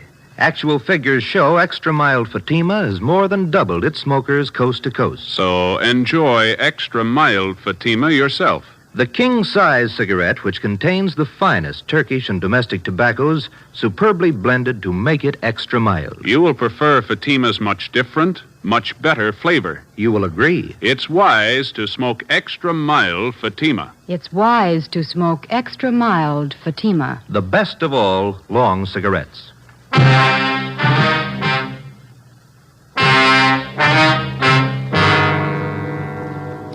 Friday, 11 p.m. Ben and I drove to 2722 and a half Arthur Avenue. It was a small house at the rear of a lot on the east end of town. Alongside the front house, there was a narrow passageway leading to the house in the back with a small lawn between the two. There was no alley, and anybody leaving from the front or back door had to go through the narrow passage. As we approached the house, a light was on in the front room, and through the window we could see a middle-aged woman reading a magazine. We rang the bell.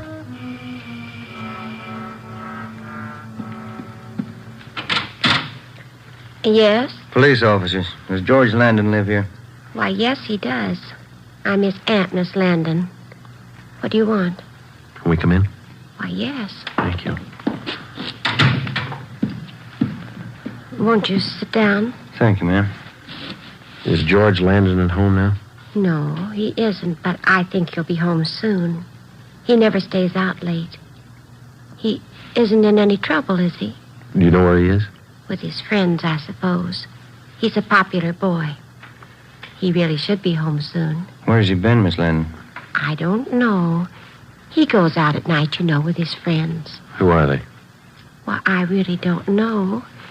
You see, it's difficult to keep track of a young boy. Mm-hmm. He's a big boy, and he's full of vitality. He has to find things to do. Yes, ma'am. He lives here with me. I'm his aunt. I'm not married, so I take care of him. His parents died when he was a baby. I see. Does George work, or does he go to school? Oh, he's finished school. You aren't here about that automobile that was stolen a year ago, are you? No, ma'am. Oh, he had some trouble then, but I'm sure he didn't do it. Since then, he's been very good. He hasn't missed a day's work, and he goes to church with me any time I ask him. Where does he spend his evenings, do you know? Well, I told you, with his friends. A young man has to use up his energy. I don't try to hold him too tightly. Good boy like him. Can we look at his room? Oh, yes. It's right here. All right. I'll show you how neat he keeps it. Oh, there. Isn't that nice? Yes, ma'am. I'm not trying to defend him. I'm only telling you about him. He keeps this room cleaned up himself. He smokes a little, but I've never smelled a drop of liquor on his breath. He's a very good boy. Yes, ma'am. He even reads a lot. You can see his books over here. Yes, ma'am. You mind if we look around a little? No, that's all right. Should be home soon. He's probably at a movie. Do you want to wait for him? No, that won't be necessary. He's always home by midnight. I'll tell him you were here. Oh, that must be George now. George! Yeah? These men would like to talk to you. They're police officers. All right, take it easy, young fellow. Let go. Hold him. Turn him around. Yep. Stand still, young fellow. It's no gun. What do you guys think you're doing? I didn't do anything. I was just out for a ride. This your nephew? Yes. Coat's torn, Joe. Pocket ripped off. Is this your driver's license here, George? Yeah. I lost it. When? Last week. It was found tonight. So what? How'd you tear your coat? Getting out of the car the other night. Here's a piece of cloth. The girl who was attacked tonight gave it to us. It matches the tear there in your coat. What have you done, George? Tell her. I didn't want to do it. I didn't want to do it any time. He talked me into it. Who talked you into He it? made me do it. He's got a gun, and he stole the cars. He made all the plans. Who made all the plans? Tommy. Oh, we never did anything except hang out at the drugstore until that time a year ago. What's his last name? He said that it'd always be held against me, and I better go along with him. Tommy who? Decker. Was he with you tonight? Yeah, he's the one that hit her when she grabbed hold of me. He's the one that always hit him. I never wanted him to do it. Mm-hmm. Where's the stuff you took out of that purse? Well, Tommy's gonna hide it. Where? Back of where he works. Where's that? Oh, garage someplace. I don't know where. He just started working there. Where does he live? Place on West 6th. I never been there. What does this Decker look like? Well, he's same age I am, but about an inch taller and must be 15 pounds heavier. He's got dark hair. How's he dressed? Just like me. Sneakers and brown slacks and a tan sport coat. Better call the office, Ben. Yeah. Can I use your telephone, ma'am? Oh, it's in the hall behind the door. Thank you. You said Decker's got a gun? Yeah. Officer, will you tell me the truth? I'll try, ma'am. Are George and this Tommy Decker the two men the papers have been writing about? I'm afraid so. The ones who've been robbing the women? Yes, ma'am. And beating them up? Yeah. I didn't mean it. I didn't know what I was doing. I raised you, George. I didn't either.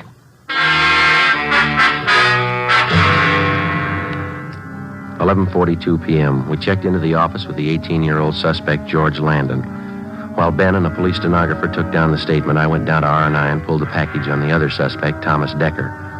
His mama sheet showed a petition had been filed on 459 PC and 488 PC. They also showed 3 different recent addresses for Decker. One on West 6th Street, one on South Mariposa, and a third on North Catalina. 2 units were dispatched to the first 2 addresses.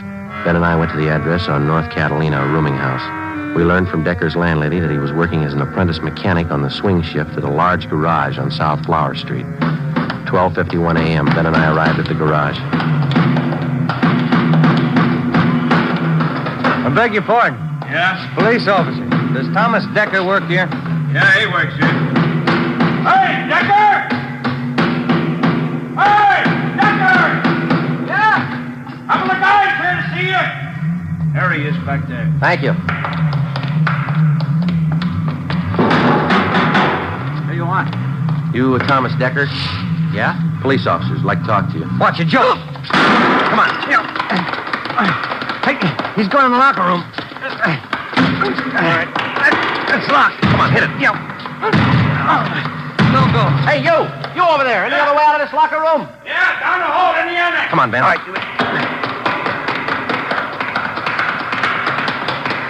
Here we are. Yeah. Watch it. Came from behind that car, back by the door. All right, cover me. All right, Ben, give it back to him. Don't shoot, don't! I give up! Throw your gun out. Throw it out. Here it is! Don't shoot! All right, now come on out. Hands behind your head. I'll get the gun. All right, you turn around. Lousy. Watch it, Joe. Watch it. He's getting away. Head him off downstairs.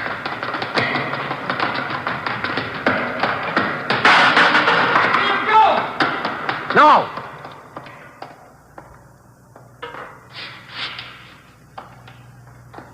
There he goes. Head him off. Let it go. Let it go. All right. All right, get the cuffs on him, Ben. Yeah. 18 years old. What's it prove? I don't know. Sometimes you kind of wonder if it's true. What's that? There's no such thing as a bad boy.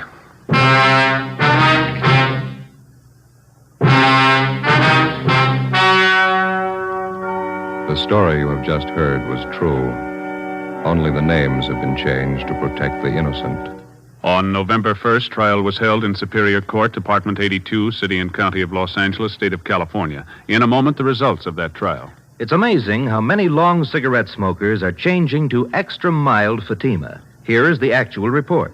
From coast to coast, extra mild Fatima has more than doubled its smokers. Yes, more and more smokers every day are discovering that Fatima is the king-size cigarette that is extra mild. Extra mild because it contains the finest Turkish and domestic tobaccos superbly blended to make it extra mild, to give it a much different, much better flavor and aroma. Enjoy extra mild Fatima yourself.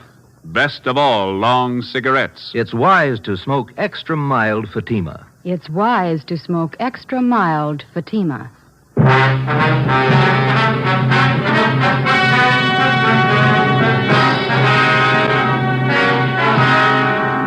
Thomas Decker and George Landon were tried and convicted on 5 counts of grand theft person, 5 counts of grand theft auto, and 5 counts of assault with intent to do great bodily harm. They were sentenced to the state penitentiary for a term as prescribed by law and are now serving their sentence.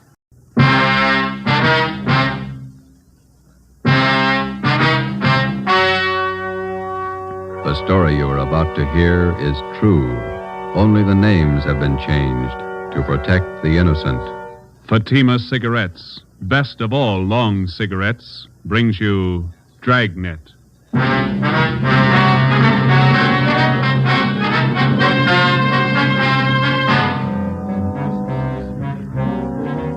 You're a detective sergeant. You're assigned to homicide detail. For 2 months, a depraved criminal has been at work in your city. Men and women have been robbed, brutally attacked. Your job, get him. If you want a long cigarette, smoke the best of all long cigarettes. Smoke extra mild Fatima. Yes, Fatima is the king-size cigarette which contains the finest Turkish and domestic tobaccos superbly blended to make it extra mild, to give Fatima a much different, much better flavor and aroma than any other long cigarette. That's why Fatima has more than doubled its smokers coast to coast. Enjoy extra mild Fatima yourself. best of all, long cigarettes. It's wise to smoke extra mild Fatima. It's wise to smoke extra mild Fatima.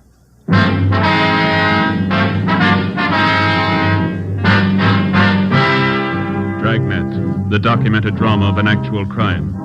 For the next 30 minutes, in cooperation with the Los Angeles Police Department, you will travel step by step on the side of the law through an actual case from official police files. From beginning to end, from crime to punishment, Dragnet is the story of your police force in action. It was Wednesday, March 7th. It was cloudy in Los Angeles. We were working the night watch out of homicide.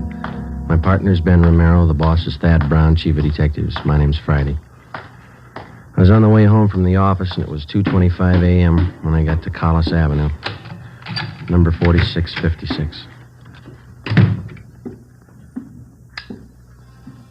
Joseph? Is that you? Yeah, Ma. Did I wake you? Well, what time is it? A little after 2. Oh, you can't keep this up. You've got to have your rest. Don't worry, I'm okay. You got any cold meat in the icebox? There's some pressed ham, a few slices of bologna. Didn't you have any dinner? A couple of hamburgers and a piece of pie. I got hungry again. I had some nice beef stew for dinner. There's some left in the icebox. I'll come down and warm it for you. No, all I want's a sandwich, Ma. You go on back to sleep.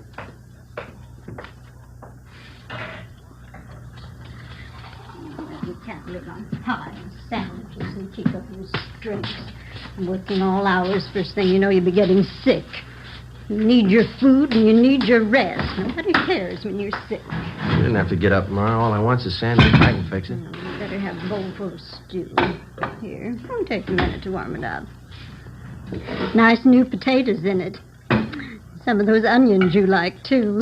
White Bermudas. Okay, not too much now. I'll get the milk. It's 2:30 in the morning. What kept you so late again? Another stakeout. It's the same job. Is that the murder in Highland Park? No, Ma, the badge bandit. The one that poses as a policeman. Oh, that one. You certainly ought to do something about him. Yeah, well, we're trying to. We can't find him. Now, there was a piece in the paper about it tonight. They say it's just terrible the way he beats up people and robs them. Yeah. Badge bandit. The way he treats women. Ought to be ashamed. They ought to put him away. Yeah. You got some more rye bread? Mm-hmm. Are you going to have tomorrow off, Joseph? Thanks. No. The captain says we work straight through till we get the guy. Oh. I thought you were going to have tomorrow off. Mm. Well, you ought to tell the captain. You need your rest. You can't go on like this working all hours. You'll be coming down sick one of these days. 15 robberies, 15 assaults, all in 2 months. Somebody's got to stop him. Stew ready? Oh, yeah, I think so. Okay. Well, can't they warn the people? They wouldn't be getting robbed and beaten up if they weren't parked in those lonely places.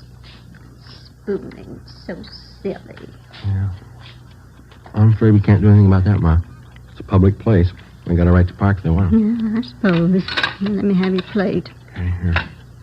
No, hold it. That's fine. Another spoonful. You can't work if you don't eat. Okay. It is good stew. Yeah, sure it is. Butcher down at ShopRite's nice. His stewing beef's just wonderful. Yeah. Ben work late with you? Yeah, his wife's sore, too. He hasn't been home much since we started on this. It's a tough one. Oh, my. Well, times certainly have changed since I was a girl. All this robbing, beating up. Crazy people. Yeah. Any mail today? No, just a couple of bills. Well, you set the alarm. I got to check back in at 8 in the morning.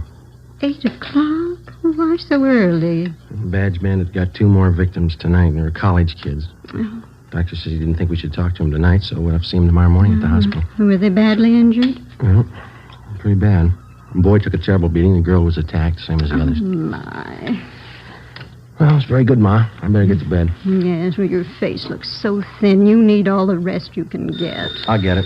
Now, who can that be? It's almost 3 in the morning. Hello? This is Lorman down homicide, Joe. Sorry to bother you. Yeah, Lorman. What is it? Captain wants you and Romero to meet him at Hollywood and Laurel right away. What's the matter now? Attack and hold up in Laurel Canyon 20 minutes ago. Yeah? Got the area blocked off. Figure they got the man trapped. The victims get a look at the guy? Same description, the badge bandit. I left the house, went over and picked up Ben. We drove out to the edge of the Santa Monica Mountains where Hollywood Boulevard ends and Laurel Canyon begins. We headed back into the canyon to the blockaded area. Captain Steed from Homicide was there waiting for us.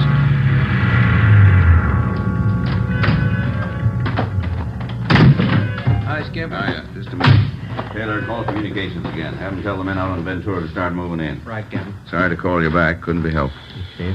How's it shaping Control up? 3, Wait a Commander minute. of Search Detail in vicinity of Laurel Canyon. Unit 62K reports that they are at Mulholland Drive and Oakstone Avenue. Nothing further to report. No Okay, what'd you sign say, of Joe? suspect. So how's it shaping up? Well, here's a sketch of the area. Covers just about all the Laurel Canyon district. Yeah? Badge bandit got his victims near the top of this hill here. Mm-hmm. Old man in the neighborhood heard a woman scream and phoned in. How sure are we the guy didn't get away? Well, the man who called in said the bandit had trouble starting his car. Finally left it and took off into the brush. He was headed west down this road here. Captain, I just had a call from communications. The crew from Leighton Prince are on their way. All right. Any report from the detail up on Canyon Road? Nothing yet. I'll stand by the radio. Okay. How much area we got to cover? Now, from the mouth of the canyon here, all the way back to Ventura Boulevard. On the west here, from Lookout Mountain Avenue over to Crestview Drive on the east. How much have we got to go on? Crowley talked to the victims for a minute before they took them to Georgia Street. Yeah? The guy's description's the same. Heavy-set, blonde hair, chubby face, horn-rimmed glasses. Mm-hmm.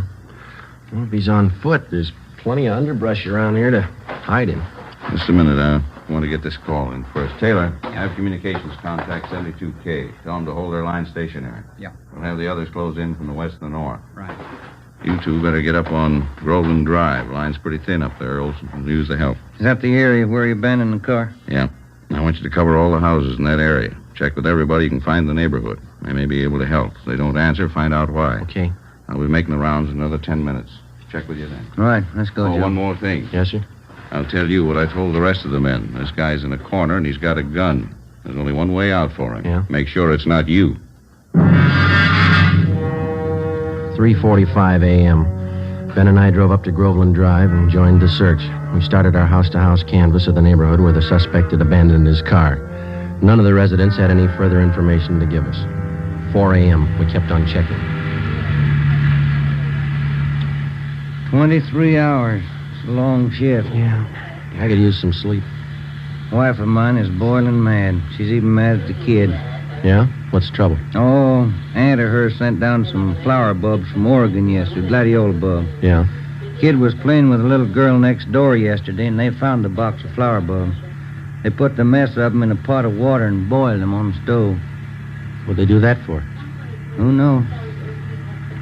There's another house up ahead. We better check it. Yeah. We ought to get some street lights up here. Yeah.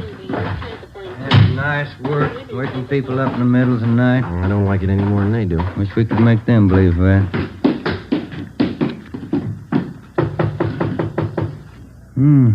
Nice neighborhood up here.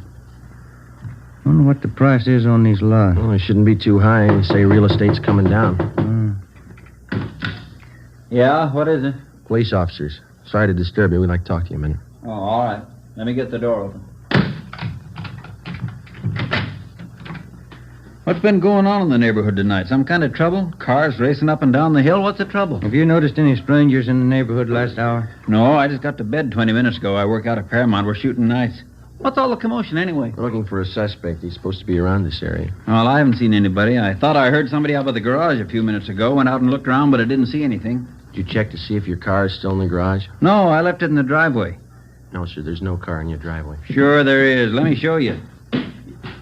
Hey, it's gone. Can we use your phone? Yeah. Yeah, but I saw it just a few minutes ago. The car was right there in the driveway. You think that guy took my car? Yes, sir. It's a pretty good bet. You got your license number handy there? I don't remember it. I got it on a card in my wallet. Give me communications. Can you give us a description of your car? It's a Plymouth sedan, black. Two-door sedan. With... Search detail, Laurel Canyon. I got some new information for all units in the detail. Here's the license number. Thank you.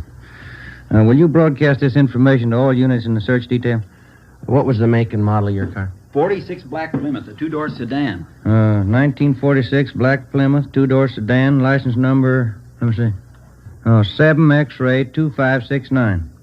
This car's just been stolen from 10211 Roseland Drive. Any identifying marks on the car? Well, I left my keys in it. No, sir. I mean, any special markings on the car? Maybe a dent in one of the fenders? Well... Yeah, George, hold on. We're getting it. The right headlight went out on me last night. I haven't had it fixed yet. The right headlight on the car's out. Notify all units in the search detail that we believe suspect is now in possession of this car. Right, thank you. Let's go. Must have happened in the last 15 minutes. I heard that noise and I went out to check. The car was there then. Well, here's our card. We'll be checking with you later. Yeah, I sure hope you find it. I don't know how I can get to work tomorrow without my car. Yeah, we'll notify you. Yeah, gee, I sure hope you find it. Thanks for your help. Come on, Ben.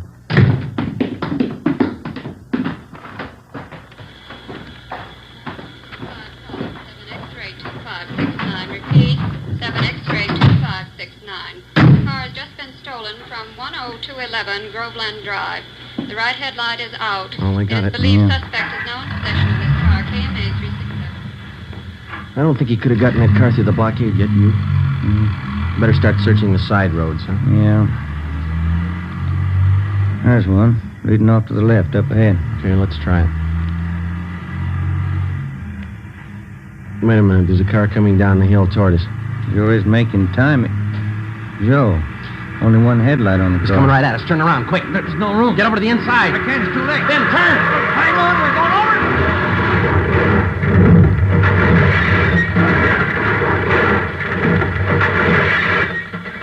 Attention all units. Special attention all units in search detail in the vicinity of Laurel Canyon. 80K reports theft Ben? of a 1946 You all right? Plymouth two-door sedan. Ben. License in the 5 column.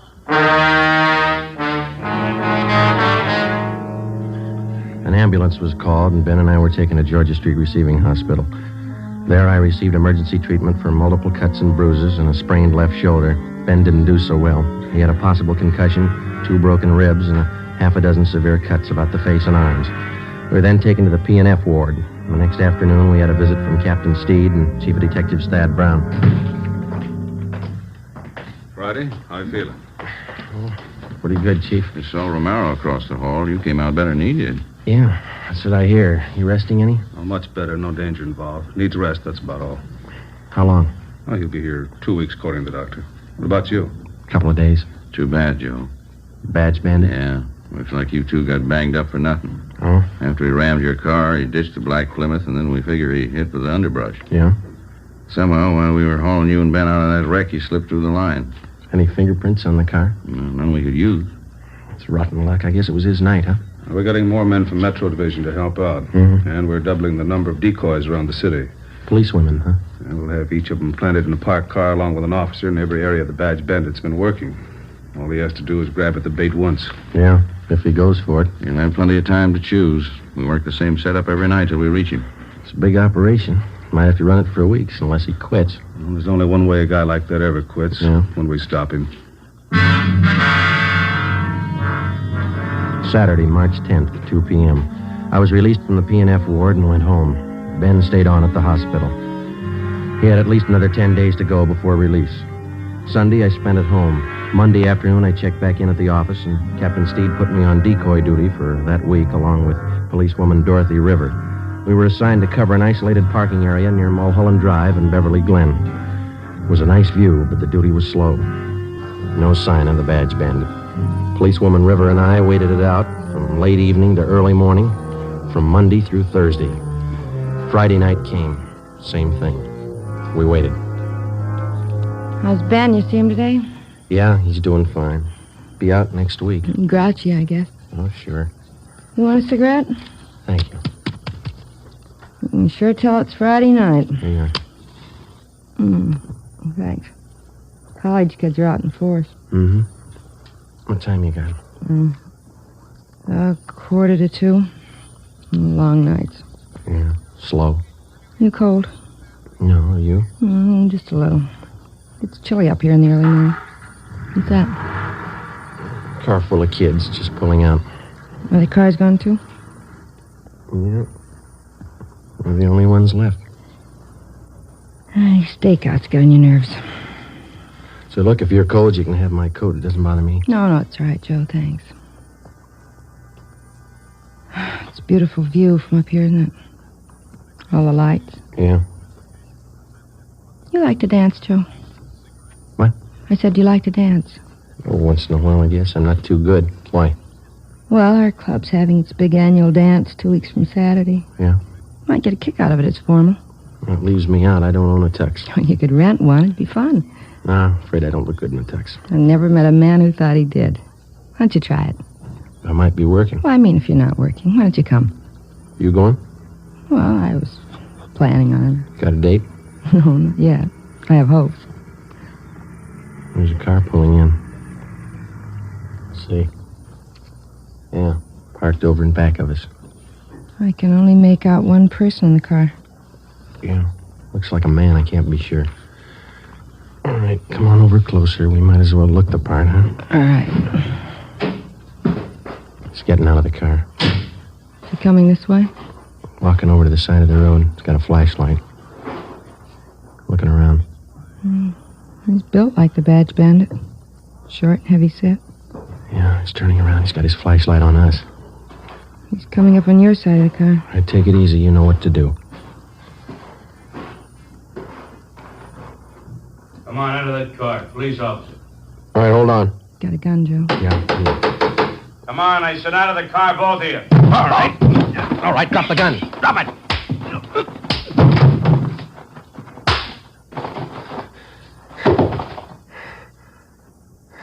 That's him. Yeah. Now I'll get the cuffs on him. Thanks. I didn't think I hit him that hard. You didn't, I did.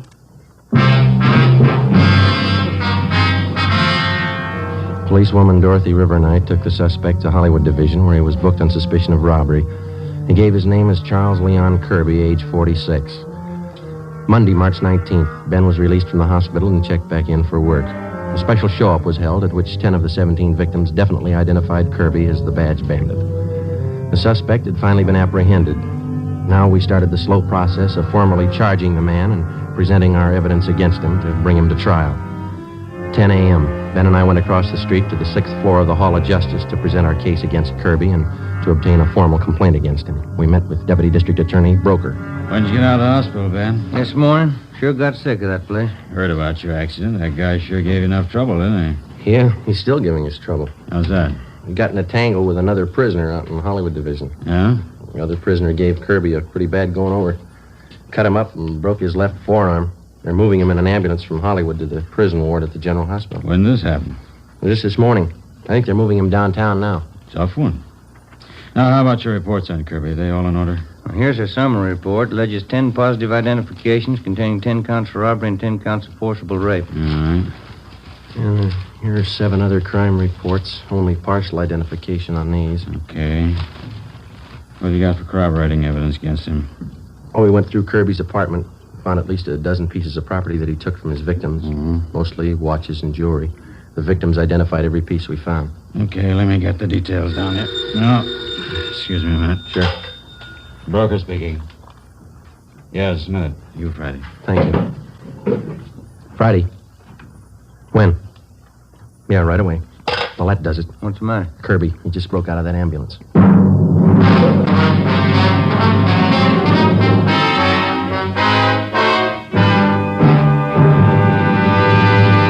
You are listening to Dragnet, the case history of a police investigation presented in the public interest by Fatima Cigarettes. If you smoke a long cigarette, it will be in your interest to listen to a typical case history of a Fatima smoker. It's the case of Mr. Richard Watts, Jr., drama critic of one of New York's great newspapers. This is his actual signed statement. My working day starts when most people are going to bed.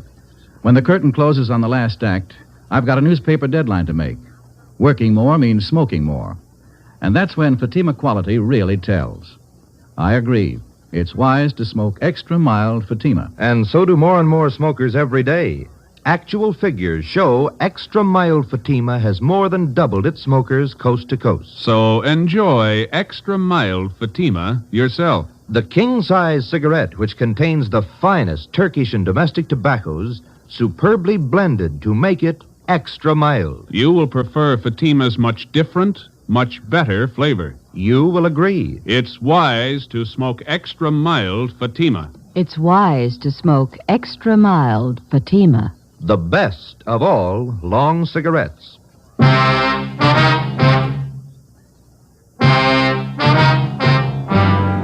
As soon as word of Kirby's escape came through, the information was broadcast to all points. All available cruiser cars and men were rushed to the escape area, and a door-to-door canvass got underway. All of the men were given mug shots of Kirby together with his description. 11 a.m., Ben and I got back to the office. We found a message from Captain Steed to meet him in the chief of detective's office. No man in that area until further notice. Check the bus depots and the Union Station. Right.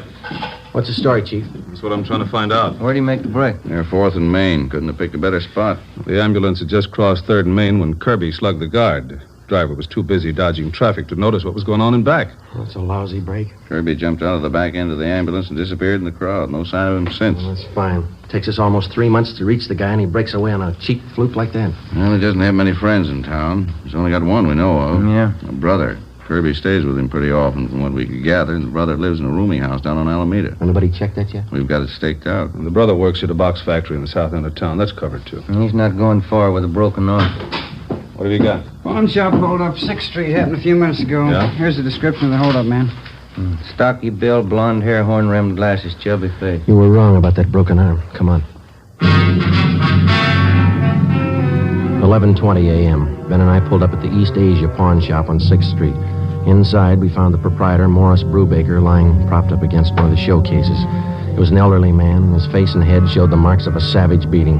His wounds were hemorrhaging badly, and ambulance attendants were giving him first aid. We showed him Charles Kirby's mugshot. That's the man. I wouldn't make a mistake. That's him. Was he alone, Mr. Brubaker? Yes, by himself. He has to look at a watch, and when I turned to get it, he kicked me. I fell against the showcase and cut myself.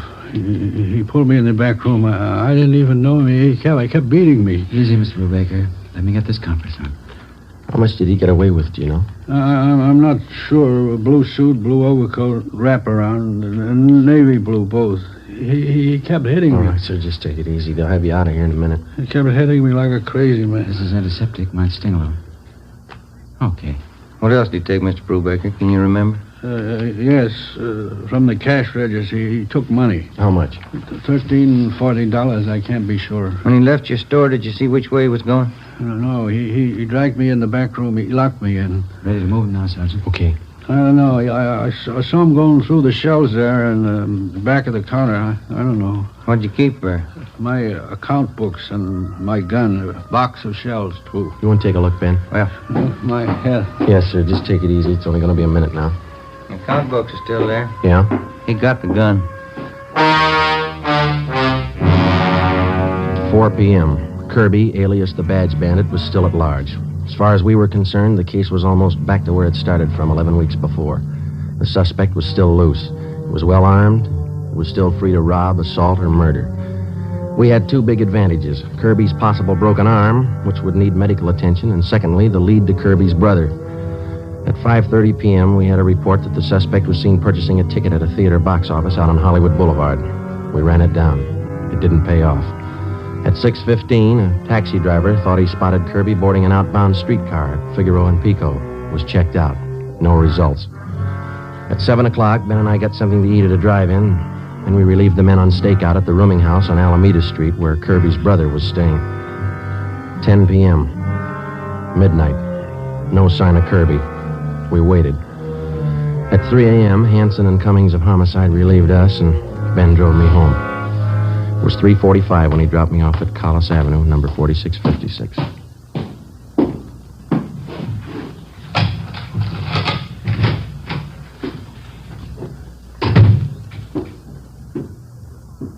Joseph, that you? Yeah, Ma, I didn't mean to wake you. What time is it? Almost 4. Oh, my. These late hours, you've got to get your rest, Joseph. It'll be all right, Ma. Got something to eat in the icebox? There's a little cold meat and some cheese in the cupboard. Just want a sandwich. You go on back to sleep. I had some nice meatballs and spaghetti for dinner. I can warm some for you. My, kind sandwiches working all hours. You just get sick, Joseph, and you'll see nobody cares about you when you're sick. I wish you wouldn't get up, Ma. I can fix something. Well, warm up the meatballs and spaghetti. You need something substantial. I get it. 4 a.m. I hope it's not that awful calling. Hello? Lorman down homicide. Yeah, Lorman. Thought you'd like to know they just got Kirby. Where? At his brother's place about 15 minutes ago. Hanson and Cummings grabbed him. Any trouble? No, grabbed him before he got to his gun. We just locked him up. Thought you'd like to know. Yeah. Thanks, Lorman. Night. All right. Well, that wasn't Joseph. The office, Ma. They got Kirby, the badge bandit. Oh, did they? Well, that's nice. Maybe you'll have some time off now. Yeah. Never fails, does it? You work on a case for 3 months. Leave it for 30 minutes and it's all over. The food's warm. Is there anything else you want? No, that's fine, Ma. You go on to bed. Well, all right, Joseph. Now, don't stay up too long. All right. Good night. Good night. Hey, Ma. Yes, Joseph? Have I still got that old tuxedo around?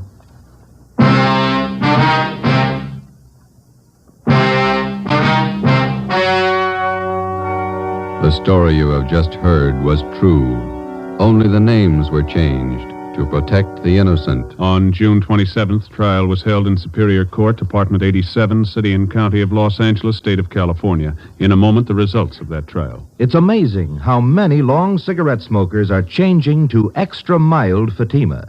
Here is the actual report. From coast to coast, Extra Mild Fatima has more than doubled its smokers. Yes, more and more smokers every day are discovering that Fatima is the king-size cigarette that is extra mild. Extra mild because it contains the finest Turkish and domestic tobaccos superbly blended to make it extra mild, to give it a much different, much better flavor and aroma. Enjoy extra mild Fatima yourself. The best of all long cigarettes. It's wise to smoke extra mild Fatima. It's wise to smoke extra mild Fatima.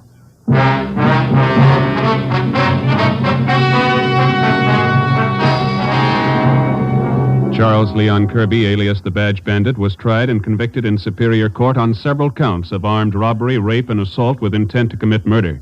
He was sentenced to life imprisonment. After serving 1 year in the state penitentiary, he was judged insane and committed to the state mental hospital at Mendocino. After 2 months there, he escaped. Charles Kirby, alias the Badge Bandit, is still at large.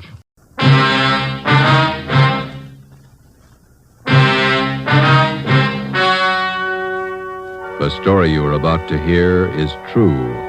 Only the names have been changed to protect the innocent. Fatima Cigarettes, best of all long cigarettes, brings you Dragnet.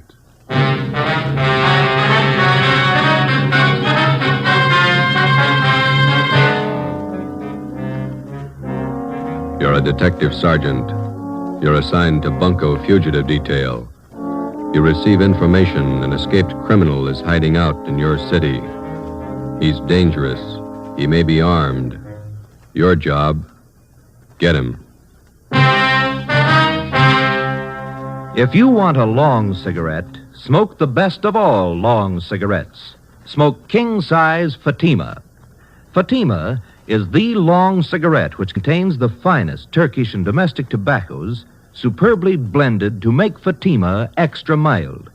And that's why Fatima has a much different, much better flavor and aroma than any other long cigarette. That's why Fatima has more than doubled its smokers coast to coast. So enjoy Fatima, the best of all long cigarettes. It's wise to smoke extra mild Fatima. It's wise to smoke extra mild Fatima.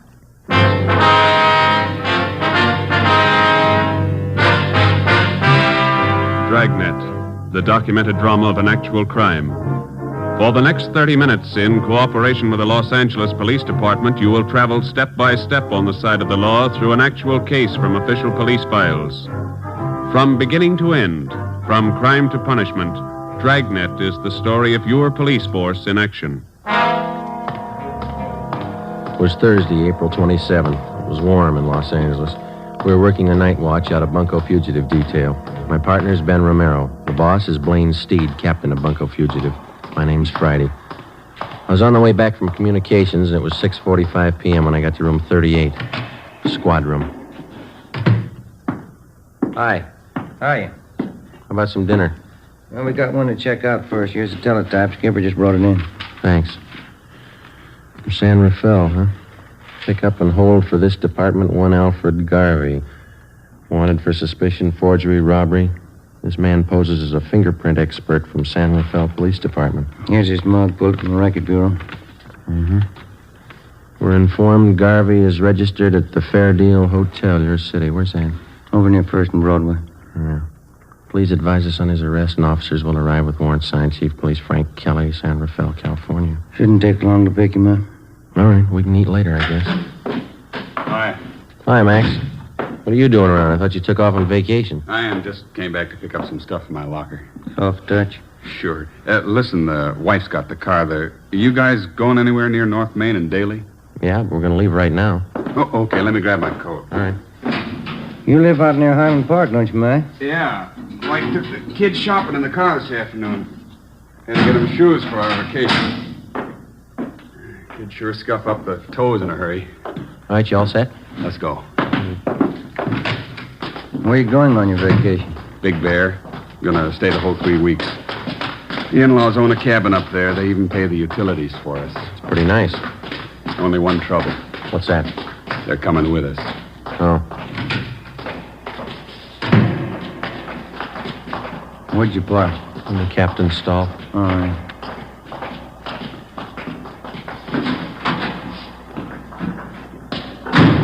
All right, in the back. Okay.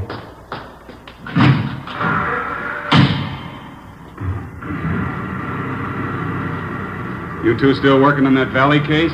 No, we washed it up Monday. What's this one? Teletype from San Rafael. What some guy picked up. Here's a mugshot. Who's Richards going to work with while he's gone, Mac? I don't know. What's the crowd up ahead? Oh, yeah. Shriners Convention. I forgot they were having a parade tonight. You better stay over to one side. I think we can get through all right.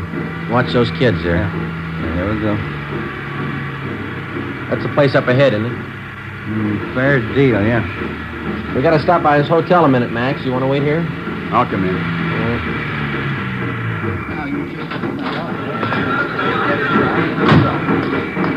It's a big turnout for the parade, huh? Yeah, it's a big crowd. Fair Deal Hotel.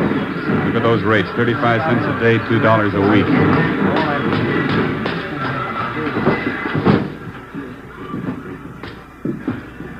Yes, sir. Can I help you? Police officers, would you look at this picture, please? All right. Maybe registered as Alfred Garvey. Garvey sure came in yesterday. The picture makes him look old. Is he in now? Well, let's see. Garvey, room 307. The key's gone. He must be in. Thank you. Yes, sir. Elevator's down there at the end of the hall. Okay. The elevator's in use. Let's take the stairs. I'll wait for you here. I want to see the parade. Okay, Mac. I've never seen it to fail. Except stairs. Every time my arch is hurt, we get a thief to check who lives upstairs. Just one more flight. Yeah.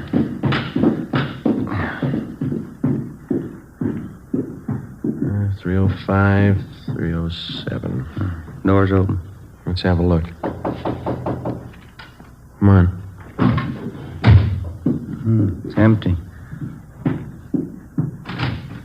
Nothing in the closet, huh? Yeah, it's a pretty fast checkout. It came from downstairs. The lobby. Come on. Yep. Come on, hurry up. Yep. Guys, stop him! Stop that guy, police! Police! It's Maxwell. Max, are you all right? He went out the door, blue suit. It was Garvey. He shot your friend. Call an ambulance. He ran out the door. He shot your friend. Come on, Ben. Call that ambulance, will you? Hey, you. Did you see a man come out of this hotel? What'd you say? Did you just see a man come out of this hotel? That one? I don't know. All right, Ben, you go that way. I'll check up this way. Yeah, right. What does matter? Watch where you're going, huh? Did you see a man running up this way just now, about my height, blue suit? Huh? No, I didn't see anybody. Did you see anybody? Hey, boy. Yeah, you want a paper, mister? No, listen, did you see a man running by here a minute ago in a blue suit? Oh, maybe. I didn't notice it. You want a paper? No. I'm sorry. Sorry, lady. Ben, over here. Yeah. Did you spot him? No, we're gonna need help. All right, come on.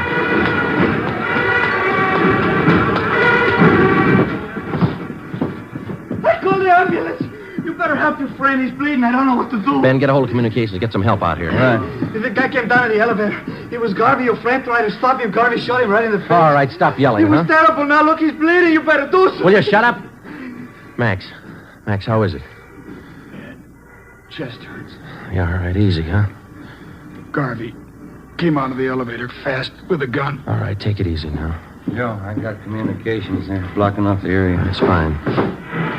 Watch that front door. Will you keep those people out of here? Yeah. Chest. I'll be here in a minute, boy. Call the wife, Eleanor. Ambulance is here. Yeah. He looks bad. Well, he's not going to get any worse. He's dead.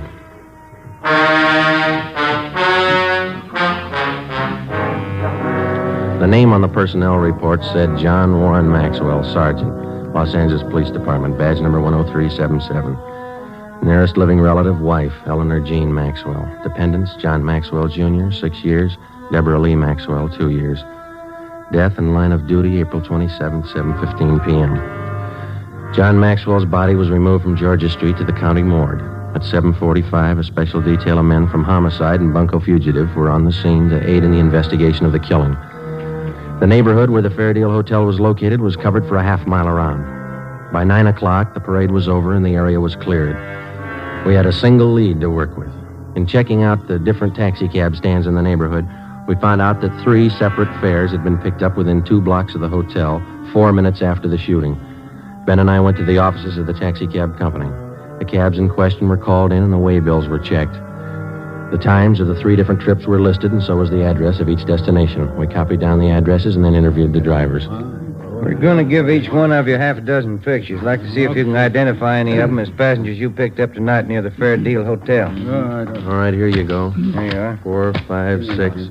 Check them carefully, please. Here are yours right here. Take a good look at each one of them. Yeah, okay, thanks. Now, fellas, take your time. Look them all over real good before you make up your mind. Yeah, here's the one, Sergeant. No mistake. Let me see. Where'd you pick up this man? About a block from the hotel. I drove him to a place on 14th Street. Same address on the waybill. Ben? Yeah? Alfred Garvey. Ben and I, along with Ricketts and Chandler from Homicide, drove out to the 14th Street address, another small transient hotel. The clerk on duty identified Garvey from his mugshot. He said the suspect had called at the hotel at about 7:45 that night and asked to see one of the guests, Mrs. Lorraine Thomas. The clerk said he told Garvey Mrs. Thomas was out, that she hadn't been there for 4 days. Ricketts and Chandler went on stakeout in the lobby of the hotel, and Ben and I went up to the second floor to stake out Mrs. Thomas's room. Friday, 11:25 a.m. Lorraine Thomas returned to the hotel and was taken into custody. We took her to Homicide and questioned her for more than an hour. She admitted that she was acquainted with Garvey, but that's all. 1 o'clock. We went to Clifton's cafeteria for lunch. Here, take this tray. Thanks. Silverware? Get here a little earlier, you wouldn't get it. Look at that line running clear out to the street. You were the first one he ran to after the shooting. Oh, Garvey doesn't have many friends in Los Angeles. Maybe that's why he looked me up. I'll have the mixed green salad, too. What kind of work does Garvey do, do you know? He told me he was in the Merchant Marines. Coleslaw. Some of that potato salad, please. Do you know what he does in the Merchant Marine? He told me he's steward. French dressing, please. Do you know any of his friends in town? No, I don't. Rye bread. Can I have an extra butter, please? French roll. What kind do you want, Ben? Yeah, give me some of those biscuits. Thank you. Does Garvey usually stay at the Fairdale Hotel when he's in town? I don't know. That split pea soup sure looks good, doesn't it? We told you that the police up north were looking for him. Yeah, I know you did. Like I told you, I've been out with him a few times. That's all I know about him. He must have introduced you to some of his friends. I'll have the prime ribs there, rare. That piece there. How about it? Did you ever meet any of his friends? Yeah, 1 or 2. No gravy. Meatloaf, brown gravy. Remember any of the names of his friends? I just met him, that's all. I don't remember. Let me have a roast turkey. Go kind of heavy on that dressing, will you? Did you ever go out with any of them? No. Why do you think Garvey went to your hotel after the shooting? I don't know. Maybe he figured you'd hide him. I don't know why he should. He killed a man and headed straight for your place. Doesn't make you look too good. I can't help that. I like some of those string beans, please. Miss Thomas, you know it's going to go hard on you if you're holding back information on Garvey. I'm not. Why don't you take some of that summer squash, Joe? It's good for you. Well, I can't eat that much. When'd you first meet Garvey? About 3 years ago, up in St. Helena. You might as well keep your nose clean. How do you mean? We're going to reach you, Miss Thomas. You might as well tell us all you know. Look, if Garvey's killing people, I don't want to have any more to do with him. We do. Now, where is he? I told you I don't know. Squash, please. You said you had a little boy, didn't you, Miss Thomas? Do we have to talk about it now? I thought we were going to have lunch. How old's your little boy? He's 7 years old. Where is he now? He's in school up in San Francisco. Isn't his line going awful slow? It's lunchtime. You know that cop that Garvey killed last night? Mashed potatoes, country gravy. Did you hear what I said? Yes, I know he killed a cop. He had a little boy, too. There's nothing I can do. No potatoes, thanks. Yeah, there's something you can do, Miss Thomas. You can tell us where Garvey is. If I knew, I'd tell you. French fries, please. You're kidding us, Miss Thomas, but we're not going to kid you. You know a lot more about this than you're telling us. Maybe I do, but I'm scared. Who are you afraid of? Look, why can't you count me out of this? I don't want any part of it. You're in all the way. The only way you're going to get out is to tell us what you know. He'll kill me. Suppose something happens to me, nobody's going to worry about my kid. You don't have to worry. He's not going to find out. No dessert, please. They'll both kill me. Both? Who's the other one? Well, what's the use? Trouble, no matter what you try to do, nothing but trouble. Garvey's working with somebody, is that it? His name's Jack Fleming. Yeah? They made me promise to cover for him. Give him a place to hide out whenever the heat was on. Then you know where they are. No, I don't, and that's the truth. Why do they need a place to hide out? You said Garvey killed a cop. What about Fleming? Hey, Joe, you better move along there. Oh, I'm sorry. What about Fleming? We're going to pull some jobs. All right, we can skip the dessert. Come on. I'll take a check for all of them. Let's go. What kind of jobs? Where? Hold up. Tomorrow night. Three Kings liquor store out in Wilshire. Let's sit down. They're both the same, Garvey and Fleming. They can't hold a gun without using it. Here's the table. Oh, you dropped your tray. I'll get you some more. Don't bother. I'm not hungry anymore.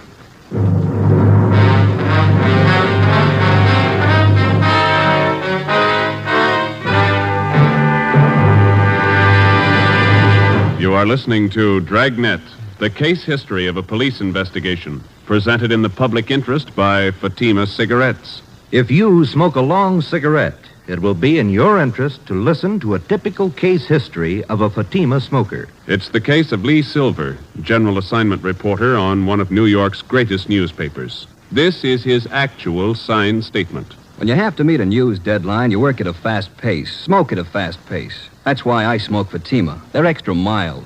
In my opinion, it's wise to smoke extra mild Fatima. And more smokers are discovering this every day. Actual figures show Fatima has more than doubled its smokers coast to coast. So enjoy Fatima yourself. The long cigarette, which contains the finest Turkish and domestic tobaccos, superbly blended to make it extra mild. You will prefer Fatima's much different, much better flavor. You will agree. It's wise to smoke extra mild Fatima. It's wise to smoke extra mild Fatima.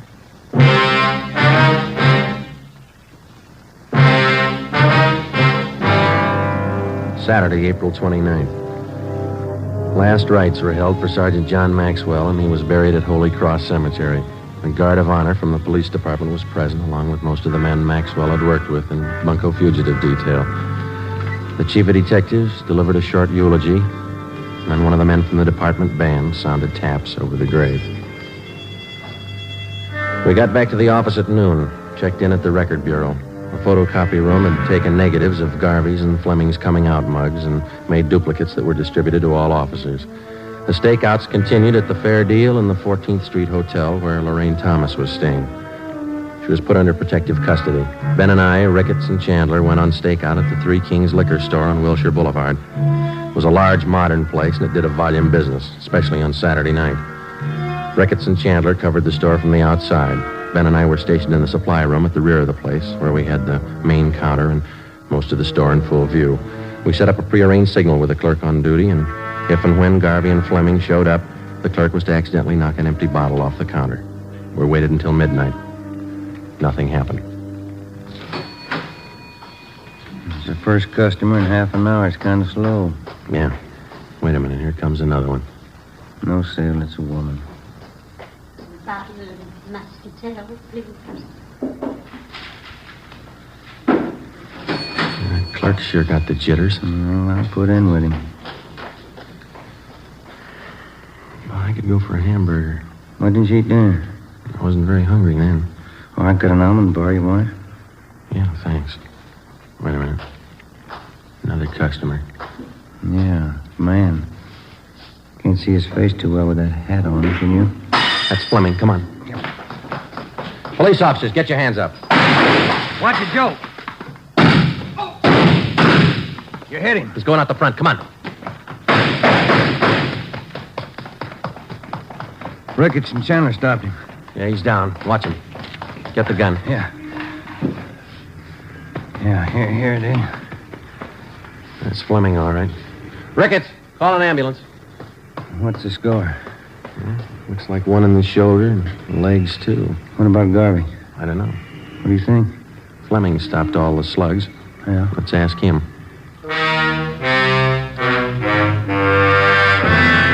The wounded suspect was treated at Georgia Street Receiving Hospital and then booked into the prison ward at the General Hospital. At 11 a.m. the next day, we questioned him, but he refused to admit that he even knew Alfred Garvey. We re-questioned Fleming for the next 3 days with no results. The stakeouts continued. The search went on.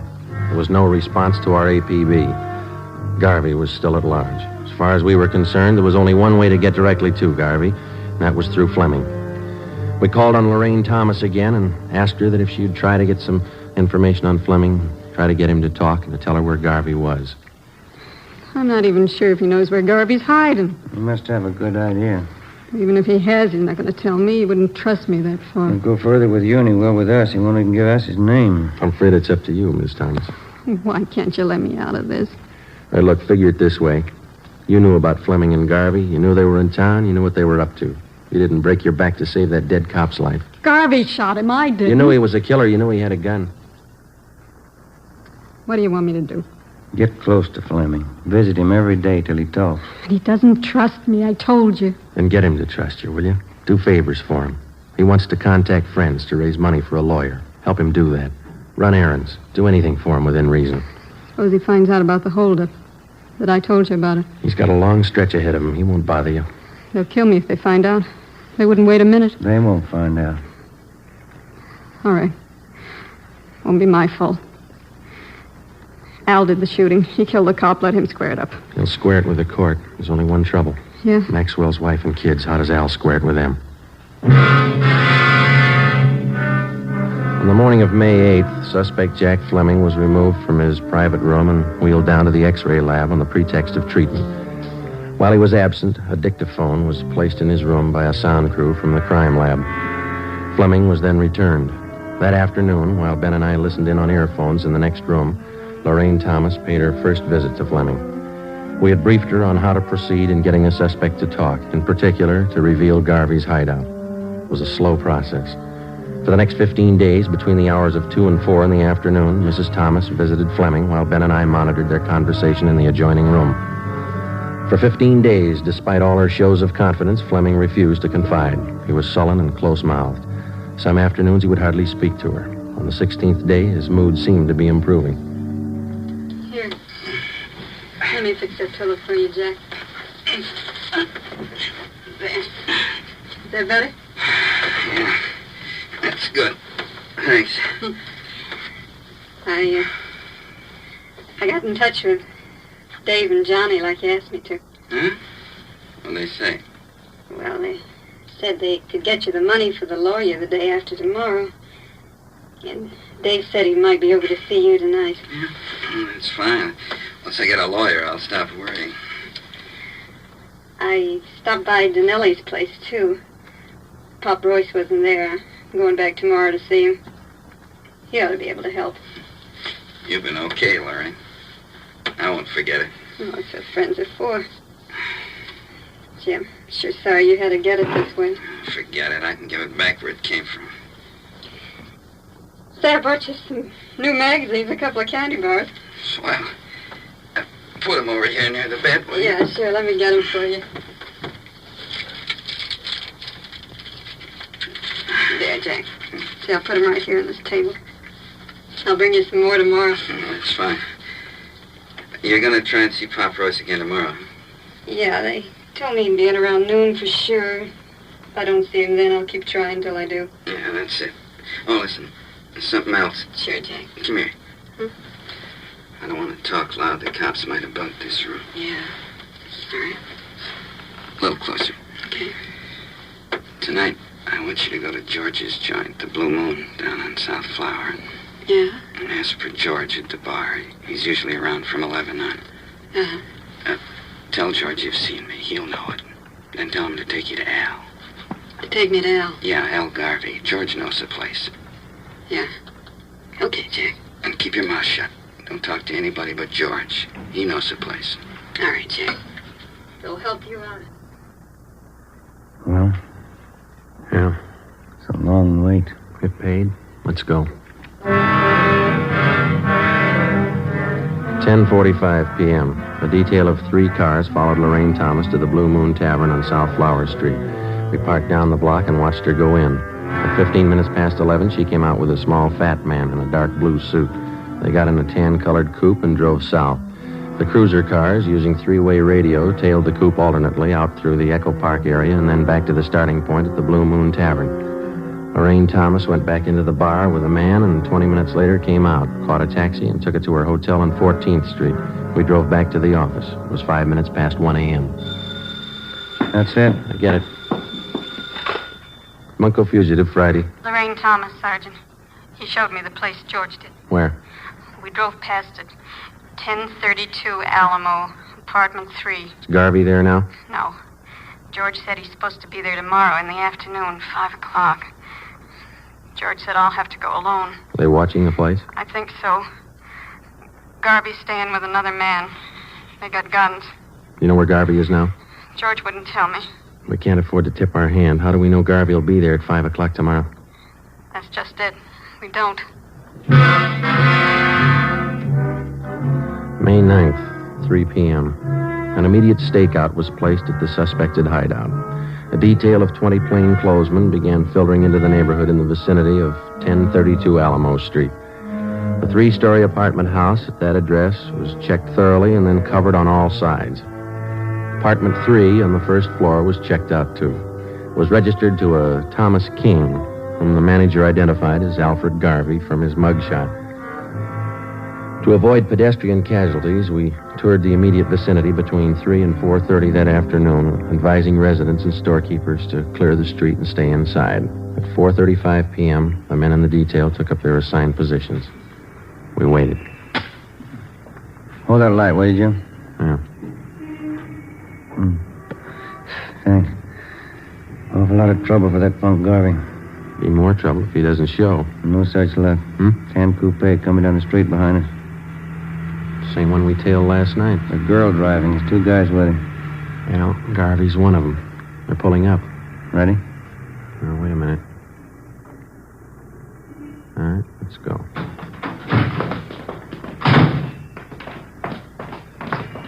Police officers, hold it right there. Al, cops!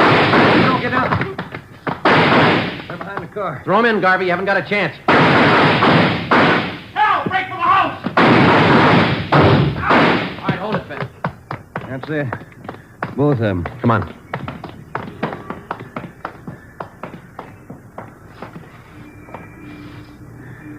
Both dead. Garvey. And the other guy. Rotten case. Rotten business.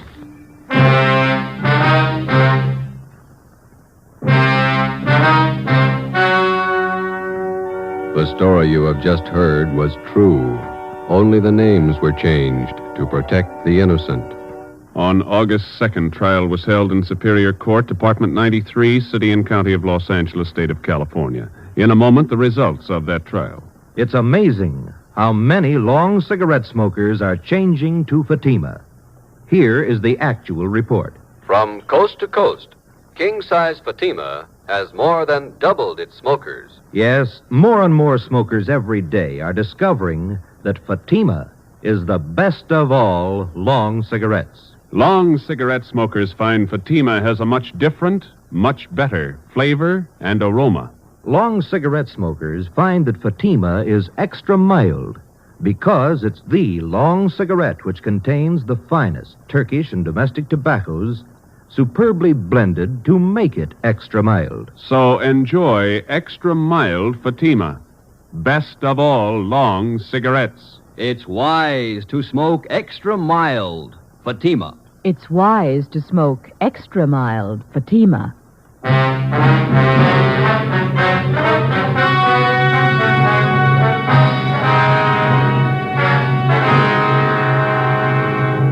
Jack Fleming, the only survivor of the hold-up gang, was found guilty of several counts of armed robbery.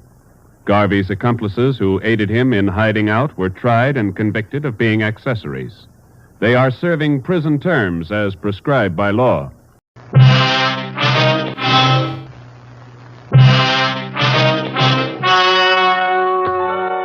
The story you are about to hear is true. Only the names have been changed to protect the innocent. Fatima Cigarettes, best of all long cigarettes, brings you Dragnet.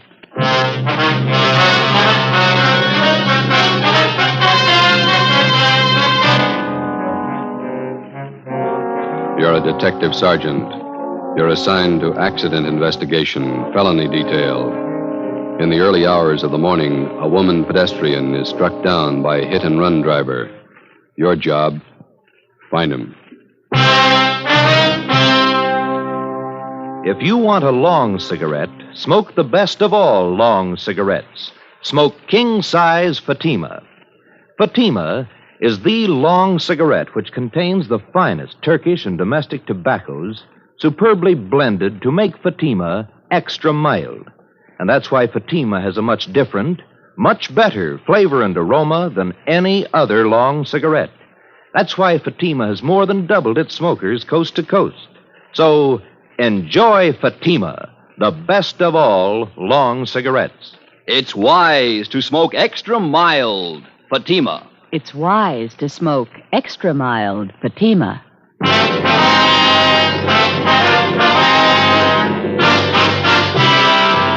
Dragnet, the documented drama of an actual crime. For the next 30 minutes, in cooperation with the Los Angeles Police Department, you will travel step by step on the side of the law through an actual case from official police files.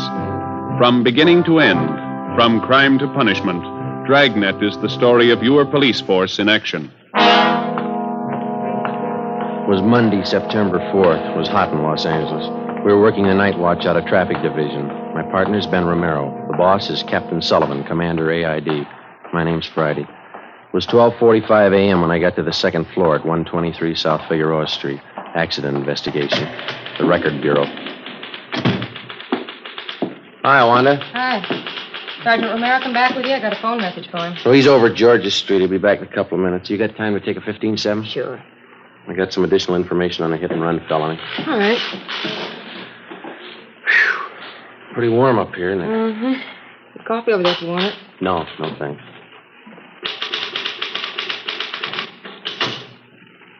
All right, officer's memo. Subject? Investigation of hit-run felony. DR number 467923.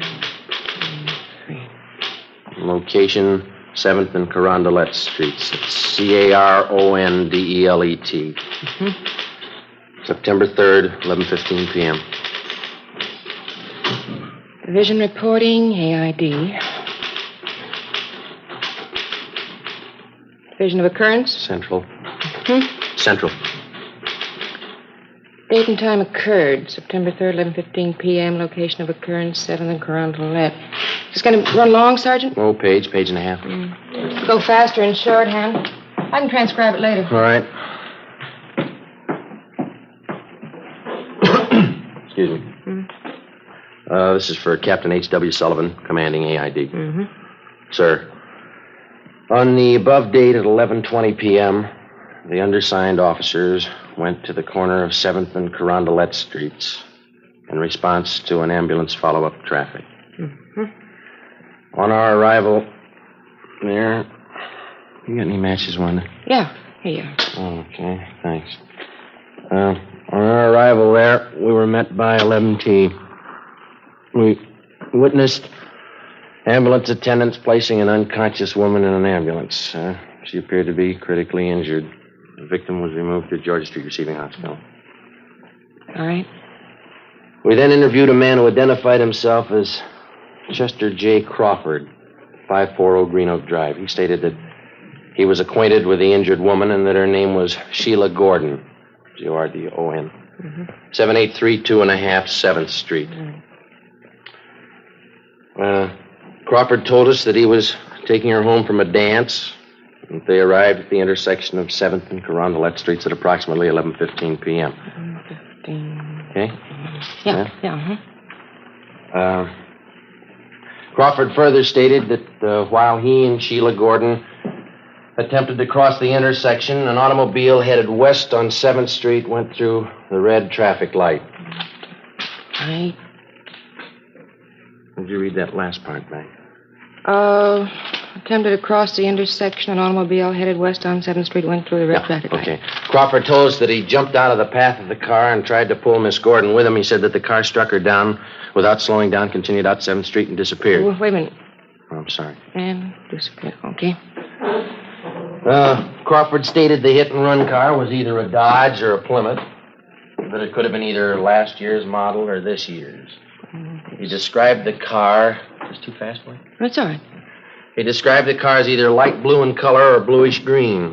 Said that he failed to get the entire license number, but that the last three numbers on the rear plate were either 804 or 304. 804 or 304. That's right. Okay. Fine. Crawford said he made an attempt to follow the hit-run car, but that he was unable to obtain transportation. He stated he then ran to a phone at the Corsev Bar and Grill. Spell that? What? Corsev. Corsev. That's at 7th and Carondelet, and called the police. And the undersigned officers then obtained Crawford's full name, address, phone number, and proceeded to question residents in the neighborhood. And were unable to locate any other witnesses besides Crawford. Okay. Hi. How'd you do? Oh, I saw her. That's about all. Doctor says we won't be able to talk to her for at least a couple of days, maybe not at all. What's your chances? 50-50 if she's heavy on luck. 3 broken ribs, brain concussion, internal injury. What'd Lee Jones have to say? Is that all the report, Sergeant? Oh, yeah, Wanda. We'll have the rest for you a little later. Thank you. Okay. I'll type this much up as soon as I can. Thanks. Sure. What'd Lee Jones have to say? Nothing. He and Finkel went over the area for an hour. No broken glass from headlights at the PI. No tire impressions worth anything. No physical evidence. Where does it leave us? With a half-dead girl and no suspects. What do you think, Joe? I don't know. It's a sour one. Any kickback on the teletype yet? No. That guy she was with, Crawford, not too much help. Looked a little nearsighted to me. He saw well enough to get out of the way of that car. You got the notes. How much to give us? Let me see. I got it here in the book. The car was either a Dodge or a Plymouth, late model. Color, either light blue or blue-green. And the last 3 numbers on the license plate were 804 or 304. It's a big field to pick from. That's the only lead we own. You can call it that, yeah. Well, I guess we better talk to DMV, get the dope on all cars fitting that description that Crawford gave us. It's going to be a hard trip. At least 3,000 cars to track down. Probably closer to 4. What do we do for help? We can ask the captain in the morning. I'll get him. Okay. Racket Bureau, Romero. Yeah, we'll bring him right over. Yeah, bye. It's Lee Jones again. Yeah? Says he wants the clothes Sheila Gordon was wearing at the time of the accident. He figures when she got hit, her clothes must have left fabric marks on the front of the car. It might work. There's only one trouble. What's that? You can paint off fabric marks. Well, it's a long list. Let's take it from the top. Yeah. Find the car.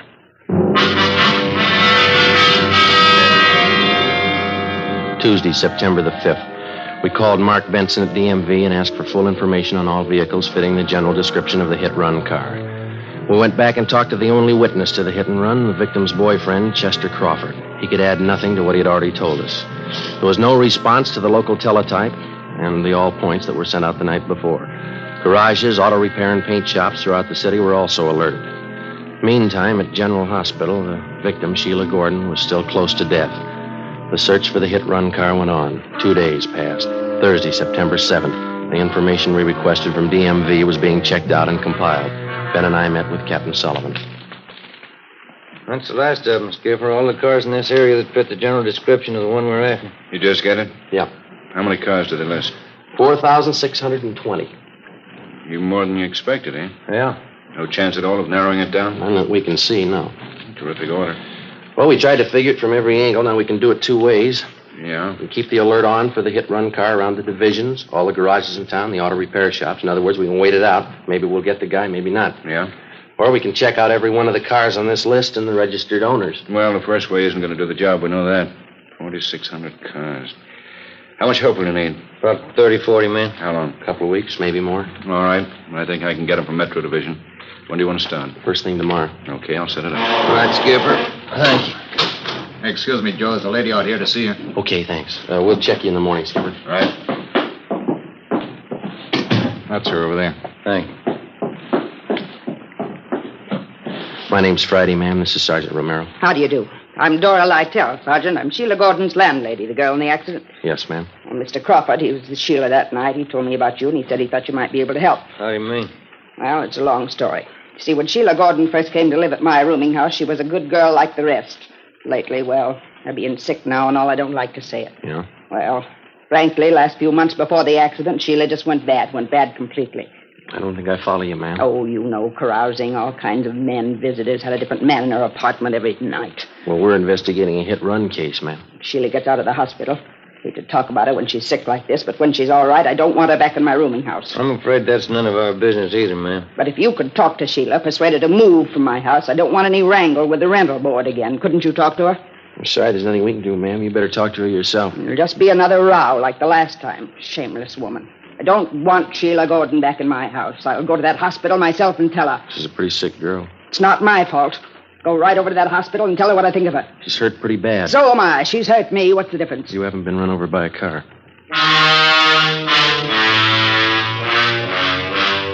Next morning, Sergeants Reed and McLennan, Ben and myself joined the 40 men from Metropolitan Division who had started checking out the first of the 4,620 suspected cars. The detail was broken down into teams, and each team was handed a list containing the names of 100 registered car owners. It was a long job and a dull one. Dozens of people weren't at home when we called. We had to rig up a system of checkbacks for each one of these. Some cars had changed hands 2 and 3 times. That meant more checking. By the end of the second week, we'd gone through more than half of the 4,600 names on the list. By the end of the fourth week, we had less than 1,000 to go. At the General Hospital, the victim, Sheila Gordon, was pronounced out of danger and recovering. We questioned her, but all she could tell us was that she thought the hit-and-run car was a dark color. The search went on. Monday, October 6th, Ben and I spent a 10-hour day checking a list of car owners south of town. It was 6:35 p.m. when we got back to the office.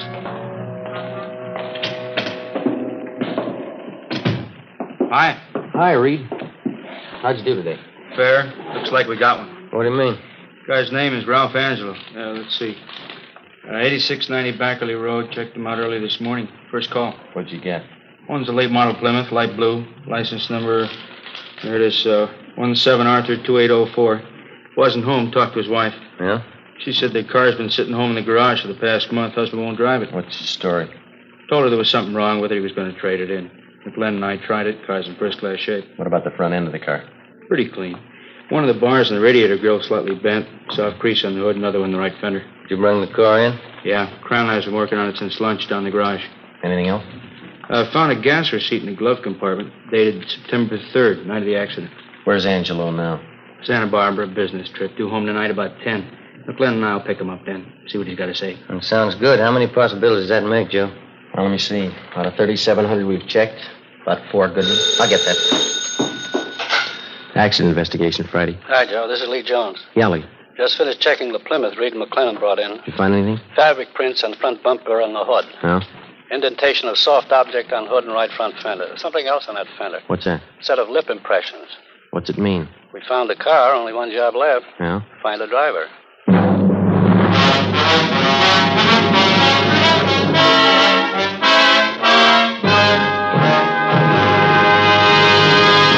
You are listening to Dragnet, the case history of a police investigation presented in the public interest by Fatima Cigarettes. If you smoke a long cigarette, it will be in your interest to listen to a typical case history of a Fatima smoker. It's the case of attorney R. Michael Charters, member of the New York Bar. And this is his actual signed statement. Lawyers are always working against time. Long hours mean smoking more, and that's why I prefer extra mild Fatimas. I recommend them to anyone who likes a king-size cigarette. In my opinion, it's wise to smoke extra mild Fatima. And more smokers are discovering this every day. Actual figures show Fatima has more than doubled its smokers coast to coast. So enjoy Fatima yourself. The long cigarette, which contains the finest Turkish and domestic tobaccos, superbly blended to make it extra mild. You will prefer Fatima's much different, much better flavor. You will agree. It's wise to smoke extra mild Fatima. It's wise to smoke extra mild Fatima. The best of all long cigarettes.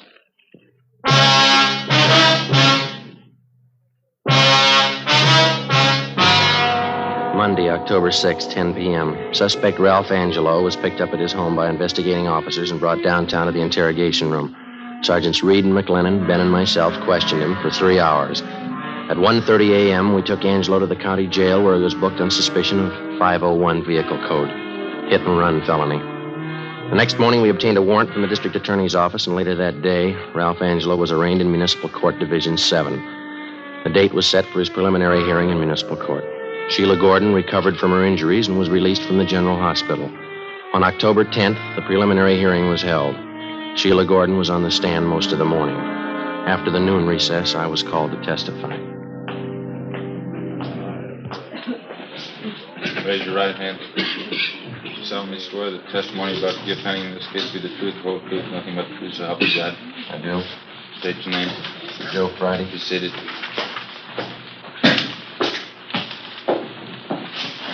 State your name, please. Joe Friday. Your address. 4656 Collis Avenue. Your occupation. I'm a police officer in and for the city of Los Angeles. Are you one of the investigating officers assigned to this case? I am. Did you have a conversation with the defendant regarding this case? I did. Where? In the traffic division at 123 South Figueroa Street. Who's present? The defendant, Sergeants McLennan, Reed, Romero, and myself. Were the statements made by the defendant free and voluntary? They were. Were there any promise of immunity or reward or the use of force or violence to induce him to make the statement? No, there was none. You tell the court the extent of the conversation at that time. Well, first of all, I asked him if he was the registered owner of a 1948 Plymouth automobile, California license number 17 Arthur 2804. He admitted that he was. And then I asked him if he was driving that car on the night of September 3rd. He said he was, but that he did not drive anywhere near the location of the hit-and-run felony that night at 7th and Carondelet Street. Did the defendant tell you where he drove his car that night? No, sir. You asked the defendant where he drove his car that night of September 3rd? Yes, I did. And what did he answer? Well, he said, it's none of your business. Did you persist in this line of questioning? Yes, I did. The defendant continued to refuse to give you the information? That's right. Did the defendant state where he was on the night of September 3rd, between 10 p.m. and midnight? He refused to tell us. You advised the defendant at that time that his car had been impounded for investigation? That's right. Did you advise him that several points of incriminating evidence had been found in the car? Yes, we did. And what did he say in answer? Well, he said, you can't prove a thing. I wasn't near the place. You can't prove a thing. Was that the extent of the conversation between you and the defendant? It was. Thank you, that's all. Counsel for defense? No questions, Your Honor. Leland Jones, come stand.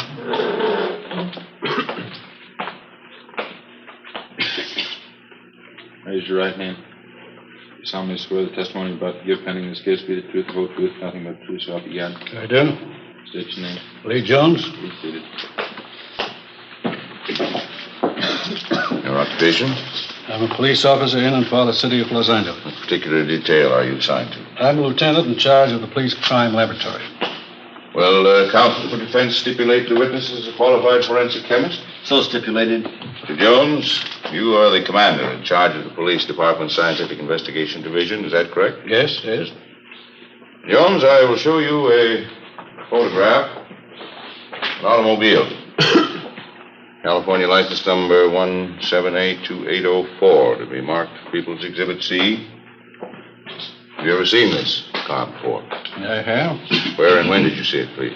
I saw it at the Traffic Division Garage, 123 South Figueroa Street, Monday, October 6th this year. Did you make an examination of this car at that time? I did.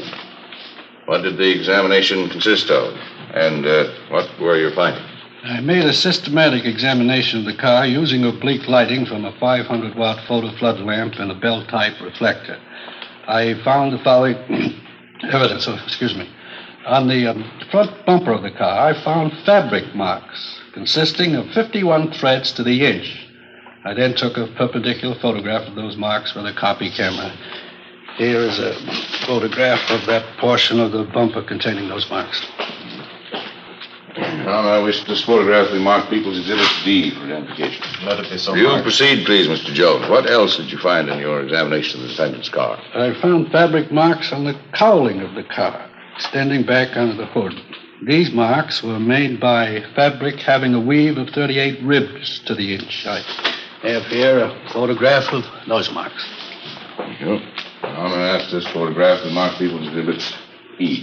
So, Mark? What else did you find in your examination of the car, Mr. Jones? I also noted an indentation in the right portion of the car's hood. It had the appearance of having been made by a soft object enclosed in fabric striking the car. Would a human body struck by a car make such an indentation? Yes, it would. Here's a photograph I took of that indentation on the defendant's car. I'm going to ask this photograph to mark as People's Exhibit F. So marked. All right, continue, Mr. Jones. On the top of the right-hand fender of the car, I found a lip imprint in red lipstick. I lifted that print with a piece of cellophane tape, then placed the tape on a plain white card, which I have right here with me. Thank you. Ask this card to mark People's Exhibit G. So marked. Now, Mr. Jones, these pieces of evidence which you found on the defendant's car, did you compare them with other objects? I did. Will you please state what comparisons you made and your findings? Well, in the first place, I find that the fabric marks in People's Exhibit C, taken from the bumper of the car, has the same count per inch as the stockings worn by the victim, Sheila Gordon. Secondly, I found the fabric marks shown in People's Exhibit D from the cowling hood of the car to be the same count per inch as the coat worn by the defendant. I further made a comparison between the lip imprint found on the right fender, as shown in People's Exhibit G, and various exemplars of the victim's lips. She made the exemplars by placing her lips against heavy, stiff white paper. I have those exemplars with me. Ask David Marcus, People's Exhibit H. So marked. Now, may I ask, how did the lip imprint taken from the defendant's car compare with these sample imprints made by the victim's lips? I found that there were 17 points of similarity between the two. These points of similarity consist of various small lines or wrinkles which match identically, as may be seen in the photographs. Jones, do you have an opinion as to the origin of the lip imprint on the defendant's car as shown in People's Exhibit G? I do. What is that opinion? It's my opinion that the lip imprint on the defendant's car, as shown in Exhibit G, was made by the lips of the victim, Sheila Gordon. With me. Now, Mr. Jones, we recognize, of course, that you're a qualified forensic chemist. But are you going to set yourself up as an expert on women's lips, too? Well, I've done some research in that department, too. Mr. Jones, isn't it possible that any number of lip imprints made by different people would look exactly alike? No, it is not possible. There are no two things in the world exactly alike. There are no two sets of lip imprints alike. Well, anyone who's been around at all would know that. That's all, Mr. Jones. Thank you.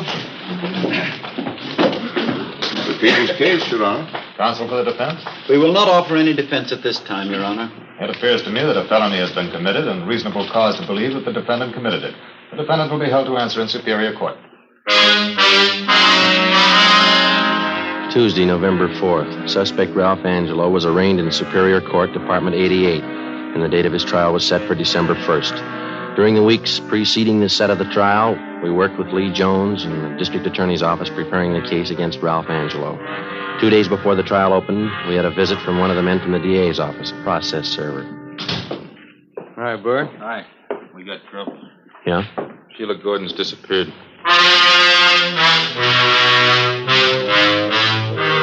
Wednesday, December 1st, Ralph Angelo's trial opened and Sheila Gordon was called to the stand.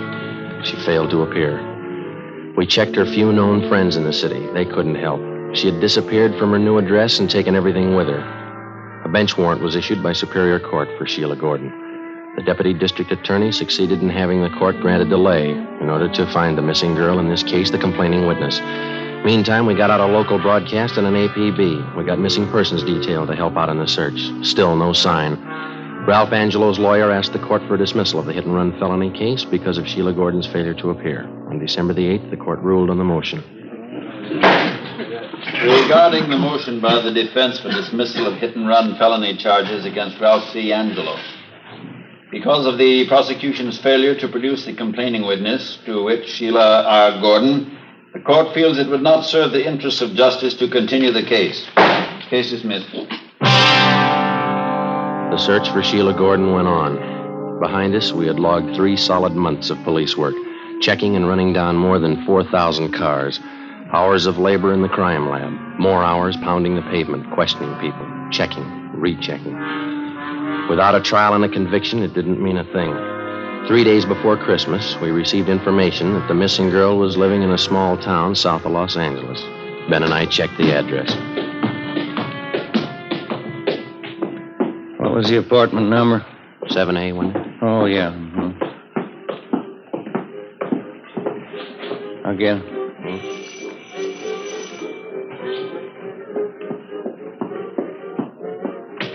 Yeah?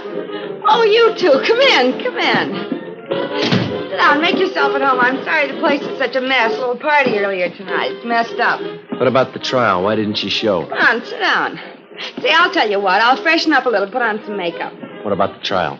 I didn't have anything against the guy. I didn't mean to run me down. You wouldn't happen to have a drink on you, would you? You know better than that. Why didn't you show up at the trial? I told you I didn't have anything against the guy. What was it, a payoff? Look, why don't we go out and get something, then we can come back and have a party. How much did he give you? $50. He was awful nice. You agreed not to show in court. I didn't have anything against the guy, that's all. Better get your coat. Why? That's what the court wants to know. You're taking me in. Why? Is there any law against forgiving? Yeah, when you get paid for it.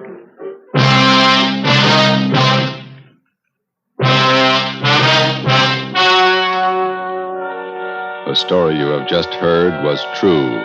Only the names were changed to protect the innocent. On February 3rd, trial was held in Superior Court, Department 88, City and County of Los Angeles, State of California. In a moment, the results of that trial.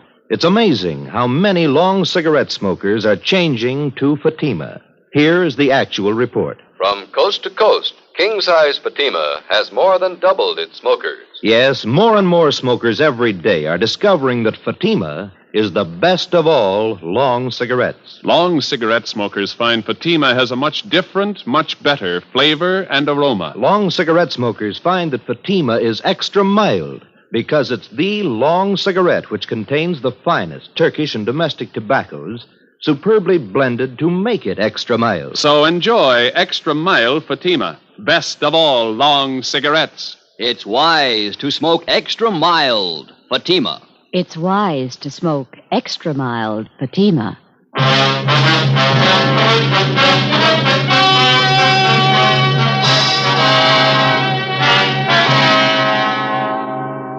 Sheila Gordon was returned to Los Angeles, and a new date was set for the trial of Ralph Angelo. Subsequently, he was tried and found guilty as charged. Angelo was also tried, along with Sheila Gordon, for compounding a felony. They were both convicted and received the sentence as prescribed by law. They are now serving their terms in the state penitentiary.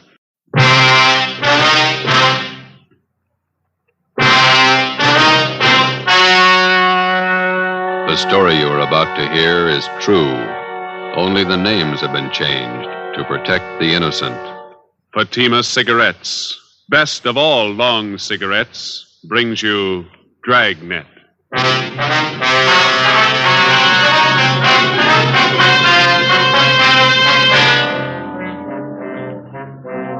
You're a detective sergeant. You're assigned to robbery detail. Vicious gunmen have committed assaults, robberies, attempted murders. Their victims, Army officers stationed in your city. Your job, get them. If you want a long cigarette, smoke the best of all long cigarettes. Smoke king-size Fatima. Fatima is the long cigarette which contains the finest Turkish and domestic tobaccos superbly blended to make Fatima extra mild. And that's why Fatima has a much different, much better flavor and aroma than any other long cigarette. That's why Fatima has more than doubled its smokers coast to coast. So, enjoy Fatima, the best of all long cigarettes. It's wise to smoke extra mild. Fatima. It's wise to smoke extra mild Fatima.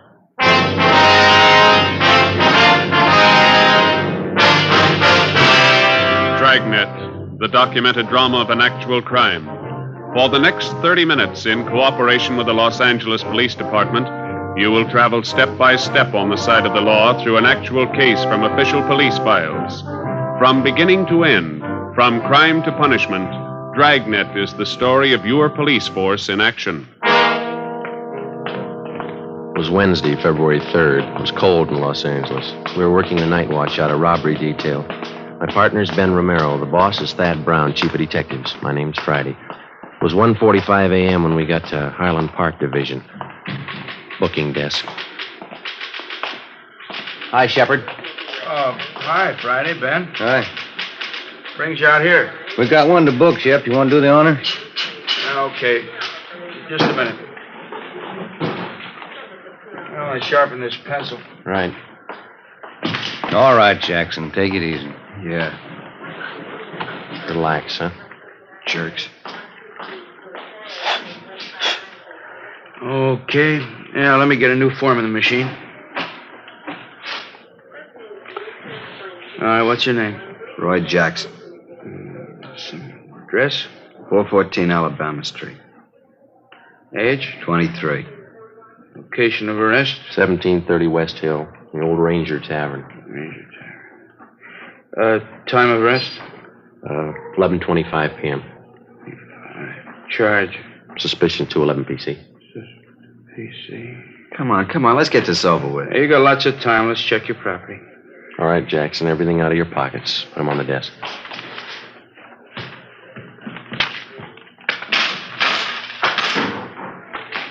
What about my keys? You won't need them for a while. Put them on the desk. There. Oh, you forgot your watch. Take it off. All right. Yeah, that ring, too. Yeah. That everything? I'll shake him down. Yeah, that's everything. Okay, let me list it here. 1 brown man's wallet. Contents? I'll call them off to you, huh? Okay. 1 black pocket comb. Pocket comb. Got that. 1 keychain and ring with 5 keys. Good luck charm on it. 5 keys. Good luck charm, yeah. Let's see, there's 10, $11.63 in cash. 11.63. 1 man's wristwatch, Waltham. 1 man's ring. You got that? Yeah. Yellow metal, the ring. Ring. And a white stone. It's a diamond ring. That's gold. 1 man's fountain pen. Fountain pen. That's it. Yeah, okay. Just put all the stuff in the envelope.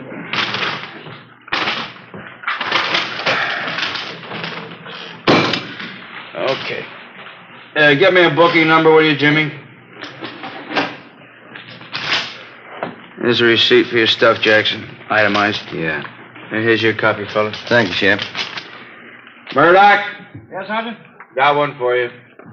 You got a slip on him? Yeah, here. Thanks. Let's go. Wait just a minute. You got nothing else to say, huh, Jackson?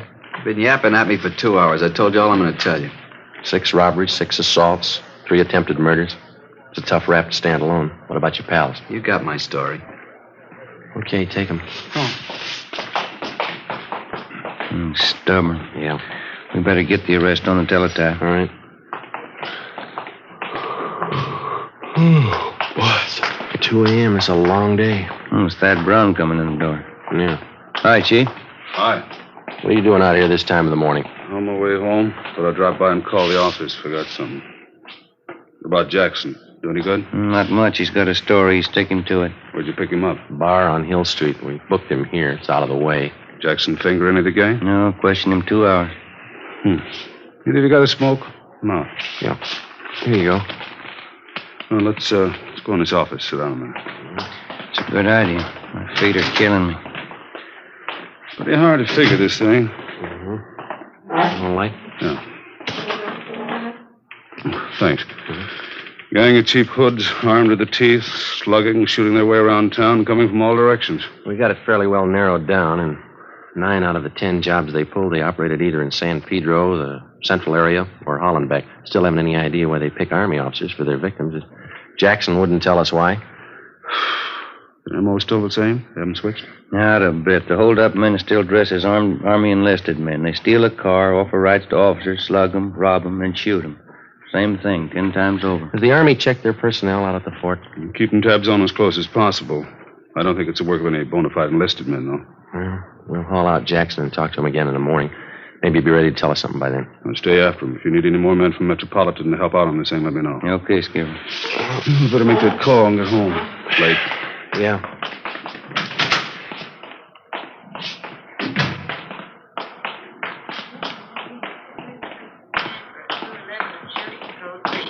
Attention, all units, code 3. What was it, code 3, Shep? 31st and Stafford, 211 and shooting. Chief Brown, Ben, and I got to the scene at 2:20 a.m. An ambulance was already there, along with 2 cruiser cars and a half a dozen curious onlookers. Lying face down on the dirt road about 15 feet off Stanford Avenue was a man dressed in an Army officer's uniform. He wore first lieutenant bars. His blouse had been half ripped off, and the side of his face was bruised and swollen. The back of his head showed the results of a vicious beating. There were 2 bullet wounds in his left shoulder. A few feet away, sprawled out on his back, was a major. He'd been brutally beaten, but he was still conscious. While the ambulance attendants gave first aid, we questioned him briefly. Both bodies were lying 30 feet from the interurban railway tracks. Feel up to telling us how it happened? Hit me on the mouth with a gun. Can't talk too well. No, don't try to get up, Major. How's Lieutenant Kelly? He was with me. He'll be okay. They're getting him in the ambulance. We were hitchhiking downtown, Kelly and me. 2 men in a gray sedan picked us up. Said they were going back to the fort. How were the men dressed? Do you remember? Too much noise. What do you say? Just a minute. What was that? The PE train going by. Now, can you tell us about it? Enlisted men. One is a tech sergeant and on a private. He said they'd drive us back to the fort in a gray sedan, Pontiac. Excuse me, Sergeant. Oh, sure. I'll have to take care of those face wounds. You can go ahead. Okay. Did you see the license number on their car? Too dark, no. Gray sedan. Pulled guns, stopped the car here. Took our money, everything. That's so sting a little. Yeah, it's good. You think you'd recognize the men if you saw them again? One was tall, 6'2", I guess. Think I know. They shot Kelly. He tried to run. They shot him. How is he? He's okay. Is there anything else you can tell us about the men? Ambulance is ready. Now, take him. We can talk to him later. All right, Rob. Yeah.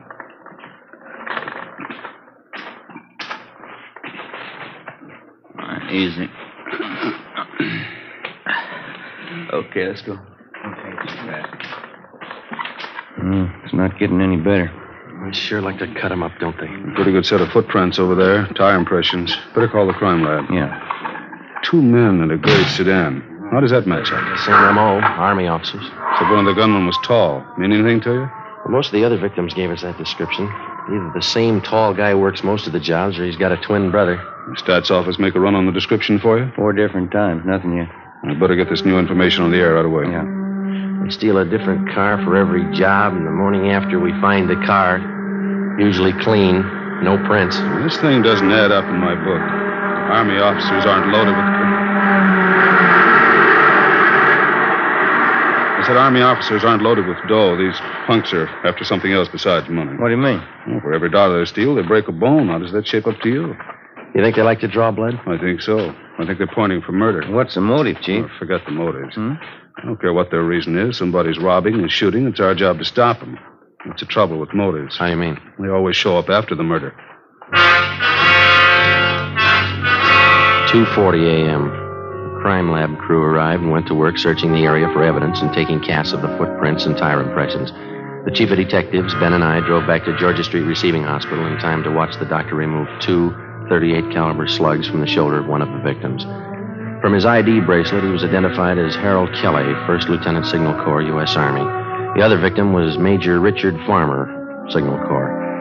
I initialed the slugs for evidence, and then we drove back to the crime lab and dropped them off. The next morning, before they were transferred to a military hospital for further treatment, we talked with Lieutenant Kelly and Major Farmer and filled out a robbery report and one for a crime against person. At 5 minutes past 10, we checked back into robbery detail. I better see if we can get a stenographer in here. There's a lot of paperwork to catch up on. Yeah, I'm going to have to learn shorthand. Romero, Joe? Yeah, Ed? Come in a minute, will you? Right. They picked up a gray sedan using that job last night. Where? Out on Laguna, about a block from Echo Park. They find anything? Nothing. The boys from Leighton Fingerprints called just before you came in. They dusted the car inside out. No luck. That Roy Jackson we picked up last night. Has Homicide got the stakeout on his apartment? Yeah, Fremont and Tetrick. Nothing yet. What'd you find out at the hospital this morning? Well, we talked to Lieutenant Kelly and that Major Farmer again. They're still in bad shape. You have anything to add? No. We got their crime reports and a list of the property taken, gave it to pawn shop detail to put on the stolen property list. What are the hold-up men doing with all the stuff they grabbed? Watches, cigarette cases, men's jewelry? It's all on the stolen property list. Pawn shops have been alerted. It's not showing up. Robbery, Walker. Yeah, just a minute. You, Joe. Oh, thank you. Friday. Yelly. Yeah. We'll meet it. Bye. Lee Jones. He just ran a make on the 2 slugs they took out of the lieutenant's shoulder. Yeah? They came from the same gun that wounded 4 of the other victims. Figures. How about the footprint cast they took out there last night? No, it didn't work out. Lee said he tried matching him up with that set of prints we came across on that job Sunday. There's no match. Oh, hi, Chief. Bad. Sit down. Thanks. Fellow man yet, Walker? Not yet. Just going over last night's case. What do you got? Walker and I were talking it over this morning before you 2 checked in about these hitchhike bandit jobs. Yeah. We tried everything short of a blockade to grab the hold-up men. It's obvious it's not working. How about the Army brass? They're doing all they can already. It's up to us. We're going to need more men and better coverage. What are you figuring on? System decoys planted around the city and every area these hitchhike bandits have been operating in. Gonna take a lot of men, isn't it? Be worth it if it pays off. About 50 or 60 men should do it. They'll be dressed as second lieutenants all the way up to colonels. They'll travel in pairs. They're going to bunk out at the fort? If we can arrange it, yeah. They'll be instructed to hitchhike their way around town. Bulk of them will operate between 8 p.m. and 6 a.m. What kind of support are they going to have? You men in robbery and homicide. I'll have a special detail of cars from Metropolitan Unit to help cover the unprotected spots. When does it start? Tonight. No use waiting. You fellas might as well pass the word down the line. No time off till the gang's locked up. Okay. We got to get those punks and get them fast. We got the men and the machinery, so there's no reason for not stopping them. No excuses. Understood? Yes, sir. Excuse me. Robbery, Walker. Oh, hello, dear. Yeah, I know, but I can't make you anything. Let's go, Joe. A little happy. You just go right ahead and I'll have to explain things I did. Here. What's that? A nickel. Call yours. 8 p.m., Thursday. With the permission of the commanding general, 6th Army, a total of 55 men dressed as Army officers spread out over the city to serve as decoys for the hitchhike bandits. They were well armed and they traveled in pairs. For the first night, it was the plan to concentrate in the central area, Hollenbeck and San Pedro. We started cruising the central area at 8 o'clock along with the rest of the detail. The time went slow. Midnight came. Still no sign. We waited out the rest of the night and the early morning. Nothing happened. We figured on some action on the weekend. Friday, Saturday, Sunday, nothing happened. Seemed like the holdup men somehow had sensed the decoys and were staying under cover. Monday night, February the 8th, same thing all over again. 3 a.m. came and went. No sign. I'm kind of hungry. You want a hot dog? We can eat them in the car. No, you go ahead. Maybe a bag of potato chips. You want to see if I got them? Okay. I'll be right back. Yes, sir. Want hot dog? One. And give me a bag of those potato chips here, too, will you please? Okay. You want everything on that hot dog? Everything but relish. What's the matter? You don't like relish? No. Okay. Joe, come on. Hustle. You can skip that hot dog, Mac. What is it? Just came in. Catch the repeat. Attention all units. Attention all units in the vicinity of Washington, Figueroa. A shooting. Code 3. Ambulance dispatch. Okay, hit the siren. Let's move.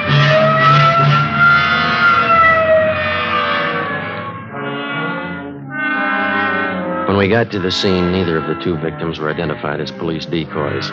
One of them had already been placed in the ambulance. Ben went over to talk to him. The second victim was still lying in the street, his chest riddled with bullet wounds. Two figures bent over him, an ambulance attendant and a priest. That heavenly Jerusalem where God shall wipe away the tears from your eyes, where there shall be no more sorrow, no more sickness, no more death, where you will live forever in possession of that happiness which the eye hath not seen nor the ear hath heard, neither hath it entered into the heart of man what things God hath prepared for them that love him. Same as that up, Joe. Hitchhike man. Yeah. Well, the victim can't help us much. How about this man? Oh, wait a minute. In the name of the Father, and of the Son, and of the Holy Ghost. Amen. There's your answer.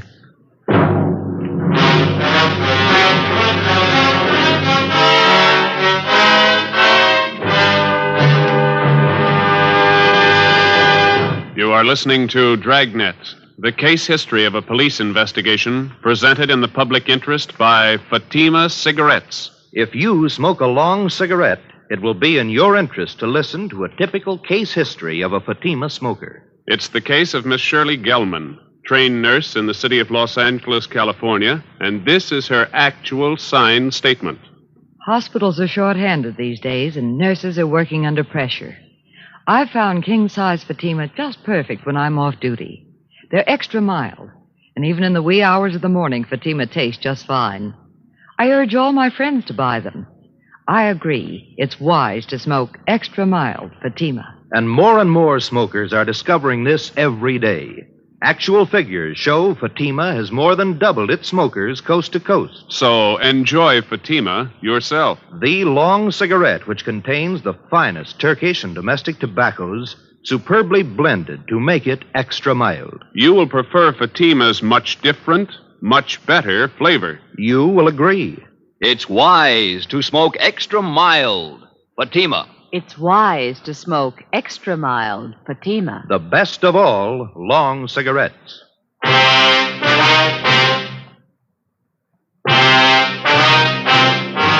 Wednesday, February 10th. At the inquest, the murder victim was identified as Marine Corps Lieutenant Robert Paul Lawrence, age 24. The bullets removed from the body at autopsy were taken to the crime lab where the ballistics men ran them through. They were fired from the same gun used in the previous hold-up shootings by the hitchhike bandits. The companion of the victim at the time of his murder could add little to what we already knew as far as the descriptions of the gunmen were concerned. The following morning, Ben and I drove out to the home of the murdered man to interview his father, a colonel, Marine Corps, retired. Black wreath on the door. Yeah. It's a big house, isn't it? Mm-hmm. Yes, sir? Police officer, sir. This is Sergeant Friday. I'm Sergeant Romero. Oh, yes. I saw you the other day at the inquest. Yes, sir. We hate to bother you again, but we'd like to ask you a few questions. Yes. All right. Will you step in? Thank you. This way. He was a small man, well-built, with thick snow-white hair combed straight back and a neat white mustache well-trimmed. He walked deliberately with his shoulders thrown back as he showed us into a large living room richly furnished. A picture of the Battle of Belleau Woods hung over the large fireplace. The rest of the pictures in the room were of famous Marine Corps officers. Now, gentlemen, how can I help you? It's about your son, Robert. We didn't want to bother you at the inquest. Yes. I guess I don't have to tell you. Bob's death was a blow. Yes, sir. He's been staying here with me from time to time since my wife died last year. House this big needs people. Just myself, the wife gone. Yes, sir. We'll only take a minute. You see, everything had been taken from your son, and we'd like to find out if you know what personal property he was carrying at the time he was... Well, I don't know. I guess he had the usual things, a few dollars, his wallet, St. Christopher medal, silver, his watch. Was the St. Christopher medal valuable? Oh, not too much, no, not monetarily. And that watch? Well, yes, that was worth something, a pocket watch. I gave it to Robert when he was commissioned at Quantico. That's his graduation picture on the mantel. Here. This is Robert. Yes, sir. Fine boy, Sergeant. Robert was a good Marine. You think you could describe the watch for us? Gold pocket watch. Cost quite a bit when I bought it for him. There's some engraving on the inside of the cover. What is it? Says, from an old Marine to a young one. Signed, Dad. Anything else about it, sir? Very fine jeweler friend of mine made the watch. It has small chimes inside, and when you push the lever on the side, it chimes the hour and nearest quarter hour. Very clever. Yes, sir, I see. As far as you know, then, those are all the valuables he had with him. Yes. All right, Colonel Lawrence. Thanks very much. Oh, you don't have to rush off. Can I fix you a cup of coffee? Stay a while, won't you? I'm sorry, Colonel. We have to get back to the office. Oh. Well, let me show you to the door. I hope I've been of some help to you. You're not feeling too well. You've helped a lot, sir. Thank you. Thank you. Goodbye.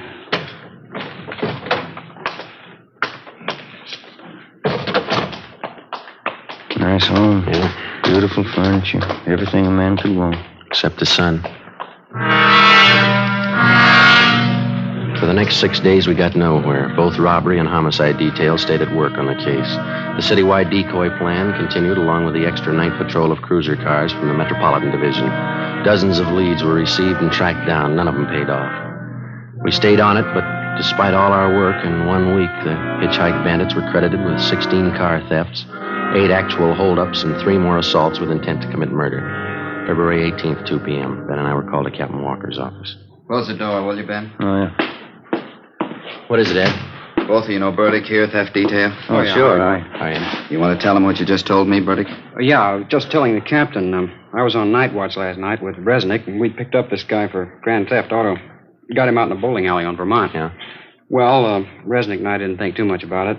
We took him into Central and had him booked. Gave his name as Clyde Black. As I say, I didn't think too much about it. But on the way into work, I got to thinking. This fella comes pretty close to the description of one of your hitchhike bandits. Yeah? Yeah, he's pretty tall, 6'2", dark hair, dark eyes. Pretty tough. Is he still in jail? Still there. Anybody else talk to him besides you? Resnick and me, that's all. Here's the mug shot we got on him last night. Take a look. Let me see. It seems pretty close. You got a home address on him? Yeah, our place out on South Flower. Here's the number. Thanks. Oh, yeah, there was something else. Struck me kind of funny. What's that? When we booked the guy in last night... Yeah? In his back pocket, he had a St. Christopher medal. Ben, Ed, Burdick, and I drove out to the address on South Flower Street, which the prisoner, Clyde Black, had listed as his home address. It was a rooming house, and the landlord remembered Black, but he hadn't lived there for 2 months. He gave us Black's forwarding address, an apartment on MacArthur Drive. There, the manager told us he hadn't lived in the building for at least a month. He had moved and left no forwarding address. We put tracers through on him with DMV, our business office, and with local merchants in the neighborhoods where he had lived. By 6:30 p.m., we had an answer. An apartment on Pico Boulevard, just east of Alvarado. At 7 o'clock, we were on our way up in the elevator to the 3rd floor of the apartment house.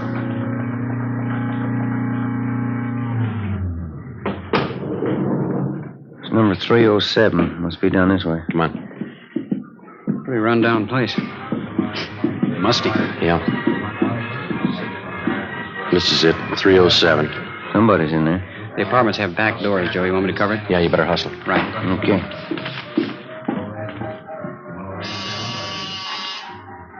Stop talking. Yeah, what is it? Mailman, registered letter. Okay. Give me. Police officers. Move you guys. Pop. Up, Joe. Yeah. Hey, they're going out the back, Ben. Watch it. Burdick's got him stopped out back. All right, you now, cut it. Let me go, I said. Let me go. That's one of them. One more, Joe. Here, there were 3. All right, let's go. Insides. Come on. Come on. Easy. Yeah. That's all of them. Watch them, will you, Bertie? Yeah. All right, let's look around, huh? Yeah.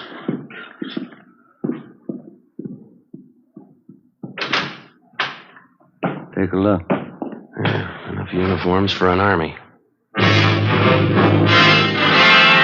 Before we left the apartment, we searched it thoroughly and found dozens of personal valuables, watches, rings, and wallets. There was also a .38 caliber Colt. We took the 3 men downtown and booked them at Central Jail. Then we dropped off the gun that we found at the crime lab for a ballistics check. 8:35 p.m. We brought suspect Clyde Black to the interrogation room. Captain Walker, Ben, and I confronted him with the evidence. Here you are, Black. Take a look at these.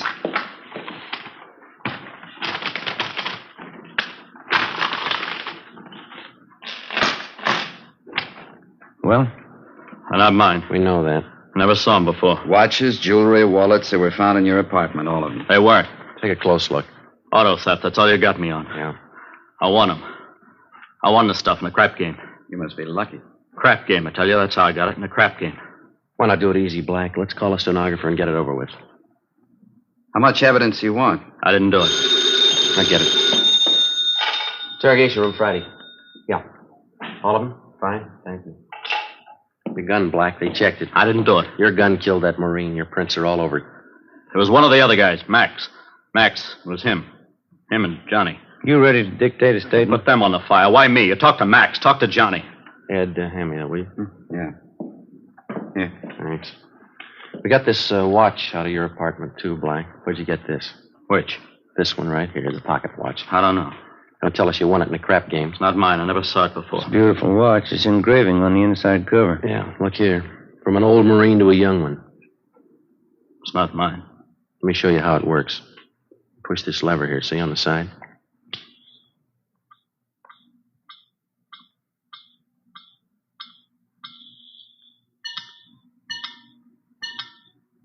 Now, how about it?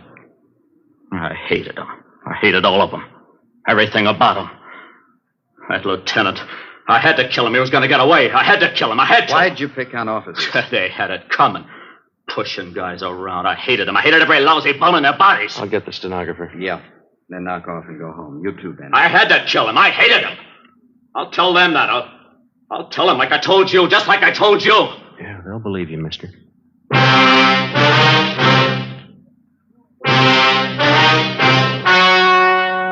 The story you have just heard was true. Only the names were changed to protect the innocent. On June 17th, trial was held in Superior Court, Department 87, City and County of Los Angeles, State of California. In a moment, the results of that trial. It's amazing how many long cigarette smokers are changing to Fatima. Here is the actual report. From coast to coast, king-size Fatima has more than doubled its smokers. Yes, more and more smokers every day are discovering that Fatima is the best of all long cigarettes. Long cigarette smokers find Fatima has a much different, much better flavor and aroma. Long cigarette smokers find that Fatima is extra mild because it's the long cigarette which contains the finest Turkish and domestic tobaccos superbly blended to make it extra mild. So enjoy extra mild Fatima, best of all long cigarettes. It's wise to smoke extra mild Fatima. It's wise to smoke extra mild Fatima.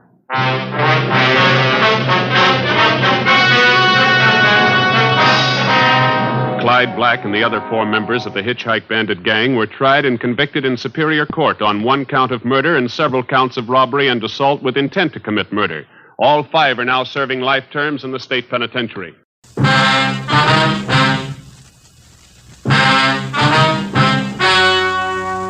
Ladies and gentlemen, the story you are about to hear is true. Only the names have been changed to protect the innocent. Fatima Cigarettes, best of all long cigarettes, brings you Dragnet.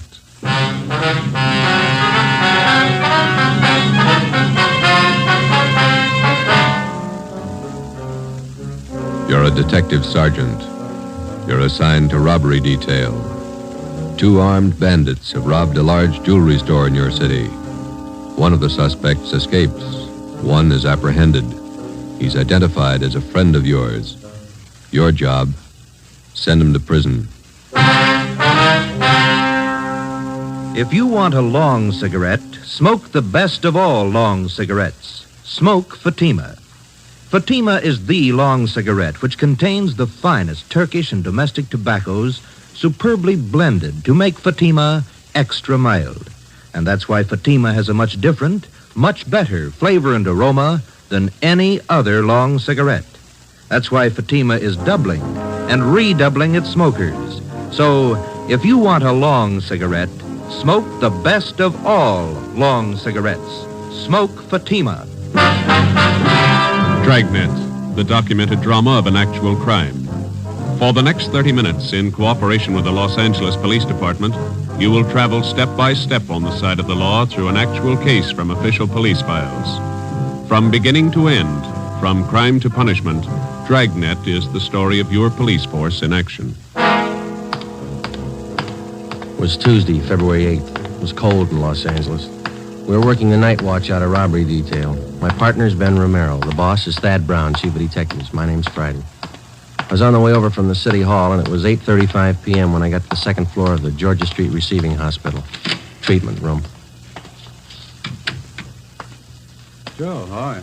Hi, Doc. Ben, how's it going? Okay. It hurt for a while. Doc gave me an injection. 6 of a grain of morphine, Novocaine injection. Bullet still in your shoulder? Doc's about ready to take it out. As soon as I get the wound cleaned, here's the soap and water, nurse. Alcohol sponge, please. How's it look, Doctor? Well, there's the x-ray. Shallow penetrating wound in the deltoid area. Sludge, larger than the soft tissue right here. Oh, yeah. No bone involvement. Okay, the bullet was spent. That's good. Feel okay? Sure. Nurse, methylate applicators, please. Thanks. Let's see now. Where'd you leave Tyler, Joe? Interrogation room. Reynolds and Thompson are with him. Let me have the probe, nurse. Yeah. Feel anything, Romero? No. That's it. You hear that? Hear what? Located the slug with a probe. Oh. Nurse, forceps. Thanks. Here we go. Oh, steady. You call your wife? No, she don't worry. Here it is, boys. On the market for evidence? Yeah, give it to me, will you? I will. Nurse, sterile saline solution. Irrigate the wound. No sign of Tyler's partner, huh, Joe? Guy got me? No, not yet, no. Sterile dressings, please. How long did you know this Tyler? Before he went wrong, I mean. I met him in the Army, helped him line up a job when he got out. It's too bad. Sure is funny. Meeting a friend of yours pulled an armed robbery. Must have surprised you, huh? Yeah, kind of. You want me to drive you home when the doc's finished here? Let's go back to the office and talk to Tyler first. Okay. Is that all right, Doc? No. You're staying right here, Romero, till tomorrow morning. If you haven't got a temperature by then, I might release you. Oh, it's only a flesh wound, Doc. I feel all right. I'm not taking any chances with gunshot wounds. If infection set in and you were laid up, I'd have the pension committee to answer to. You're staying here. Sounds like an order. It is. You can pick him up in the P&F ward tomorrow morning. Okay. You gonna need anything, Ben? Yeah. I phoned to tell my wife I won't be home for dinner. His name was Max Tyler, white, male American, age 32. Dark hair, brown eyes, medium build, married, father of twin boys. He was a friend of mine. We served together in the Army overseas, and when the war finished, I came back to my job on the force, and Max went back to his old job. It didn't fit him anymore. He stopped working and started drinking. His wife didn't help much. Max started with small trouble, but it grew fast. On the afternoon of February the 8th, Tuesday, Ben and I surprised two men holding up a Main Street jewelry shop. Shots were exchanged, and Ben received a flesh wound in the shoulder.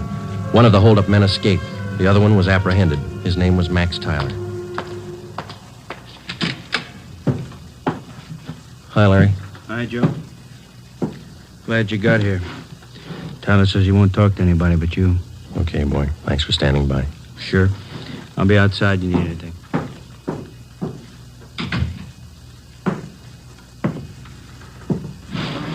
Max? Joe? You're in deep this time. You shot a cop. I didn't. This guy was with me. I didn't fire once. You were in on the job. Yeah. Men don't expect presents. I don't expect anything, Joe. Glad you came back. I don't want to talk to those other cops. I work in the same department they do. Same job. Well, it's easier to talk to you. What's your story? I was crazy to try it. No alibis, Joe, but I didn't know what I was doing, believe me. I just didn't realize. I won't buy it, Max. You told me the same thing 14 months ago when they picked you up for those bum checks you were passing. Sure, I hung some paper, but I'm no hood, Joe. You know that. I was drinking. I needed dough for Dorothy and the kids. You gotta believe me. I need a break. You said that before, too. I went to bat for you, got off with 6 months and 3 years probation. Now you turn up with another caper. I know, Joe, I know. I'm sorry. You're sorry once, Max, and it works, but one free ride's enough for anybody. Now, that's it. Did I say I wanted that kind of a break? I'll serve my time, Joe. I'll serve every day I owe. And then what can you tell me you couldn't have told the other cops? I want to ask you a favor. Yeah? I know you're going to hook me on this.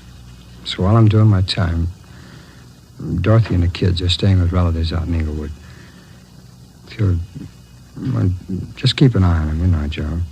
I don't mean dough. Dorothy can work, but... kind of watch out for them, huh? Give them a break, Joe. It's not their fault.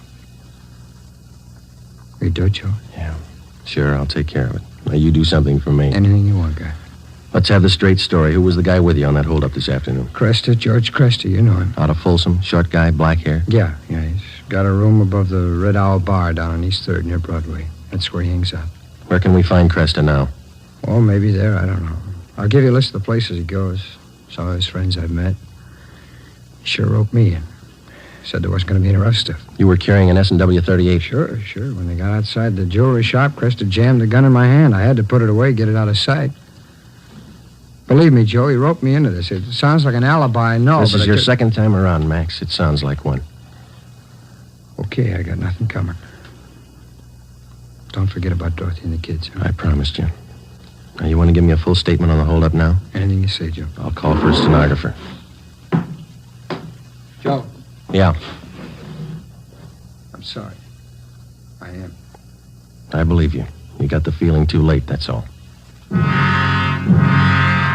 Max Tyler was arraigned in municipal court 2 days later. Bail was set at $10,000. 3 days after that came his preliminary hearing in municipal court.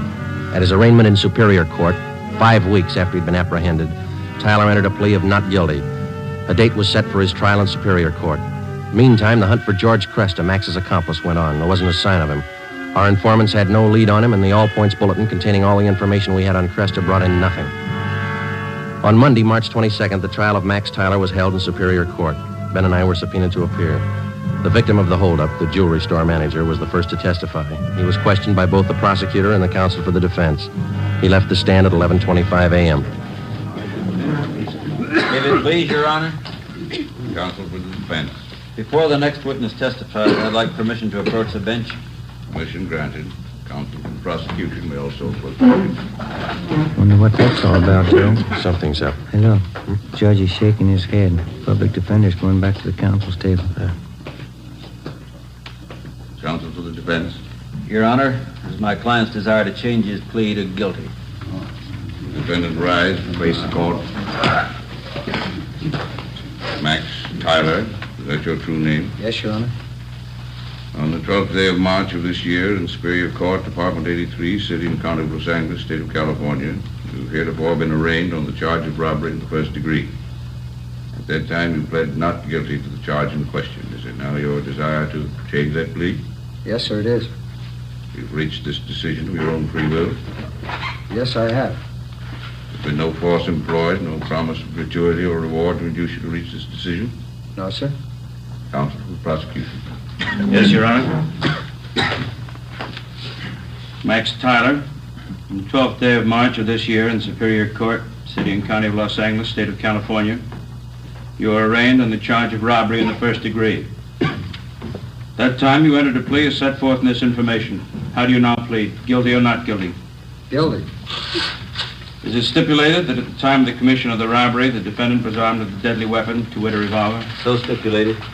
Court will fix the degree of robbery as robbery of the first degree. Your Honor, in the interest of justice, the people move to dismiss count 2, assault with a deadly weapon. At this time, Your Honor, the defendant waives time for sentencing and asks that he be sentenced immediately. Just a moment.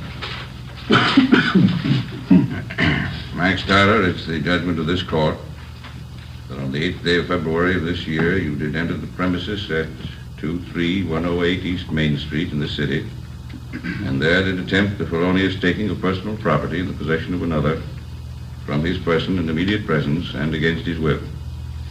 Further, said attempt was made while you were armed with a dangerous and deadly weapon.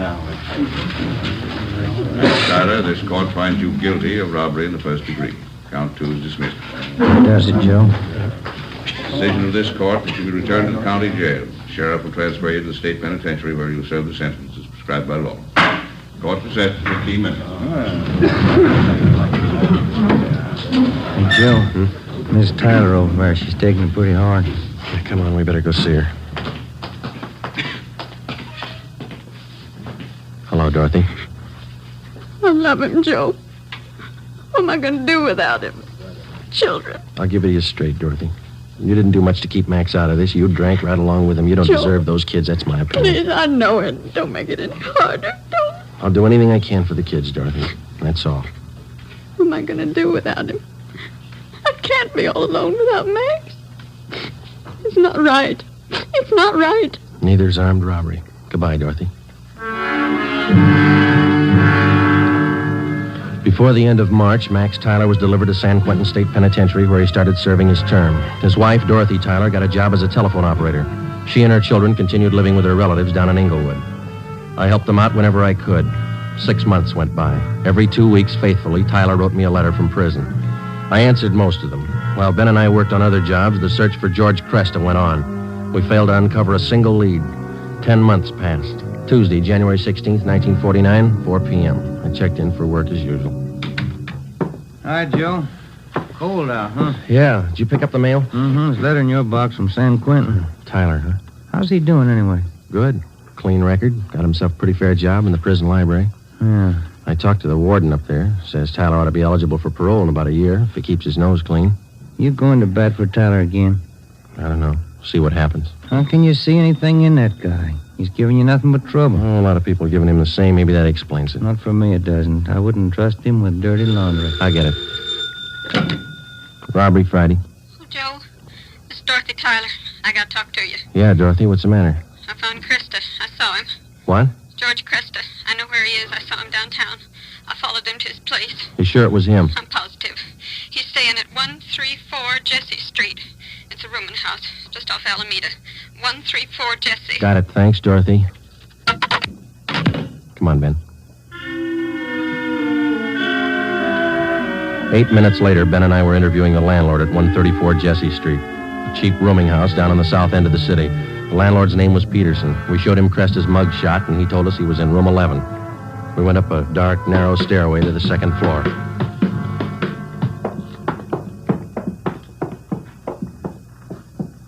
And here we are, number 11. All right, stand clear. I'll try the door. Mm-hmm. It's open. Yeah. Joe, have a look. He's asleep. He's passed out. Come on, slip the cuffs on him.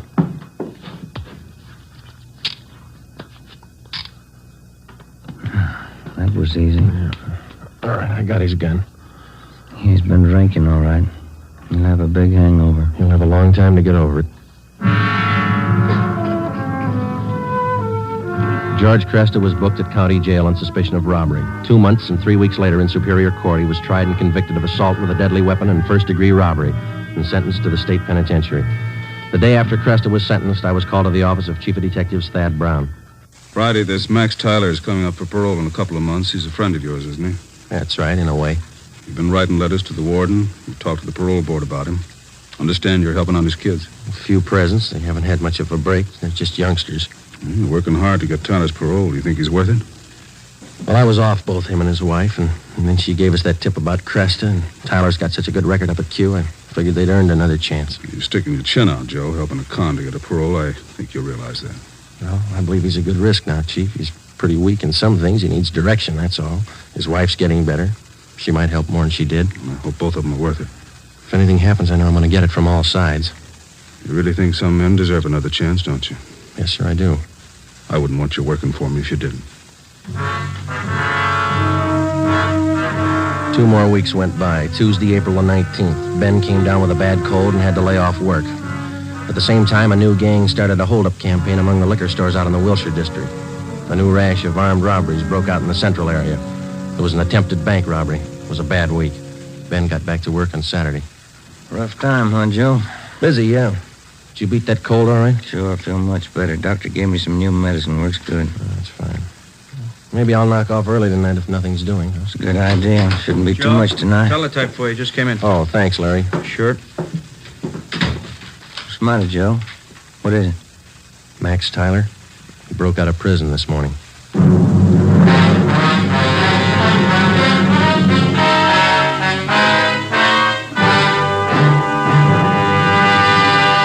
You are listening to Dragnet, authentic stories of your police force in action. And now, here's an authentic report from Fatima Cigarettes. In 1949, Fatima doubled, tripled, and quadrupled its smokers. In 1950, enjoy Fatima yourself. You'll find Fatima extra mild. Because Fatima is the long cigarette which contains the finest Turkish and domestic tobacco superbly blended to make Fatima extra mild. You'll find Fatima tastes much better. Fatima's superb blend gives you a much different, much better flavor and aroma than any other long cigarette. You'll find Fatima tops in cigarette quality. Fatima has always stood for the best in cigarette quality. For a new year of great smoking enjoyment, buy Fatima in the appealing golden yellow package. You'll agree, Fatima is the best of all long cigarettes.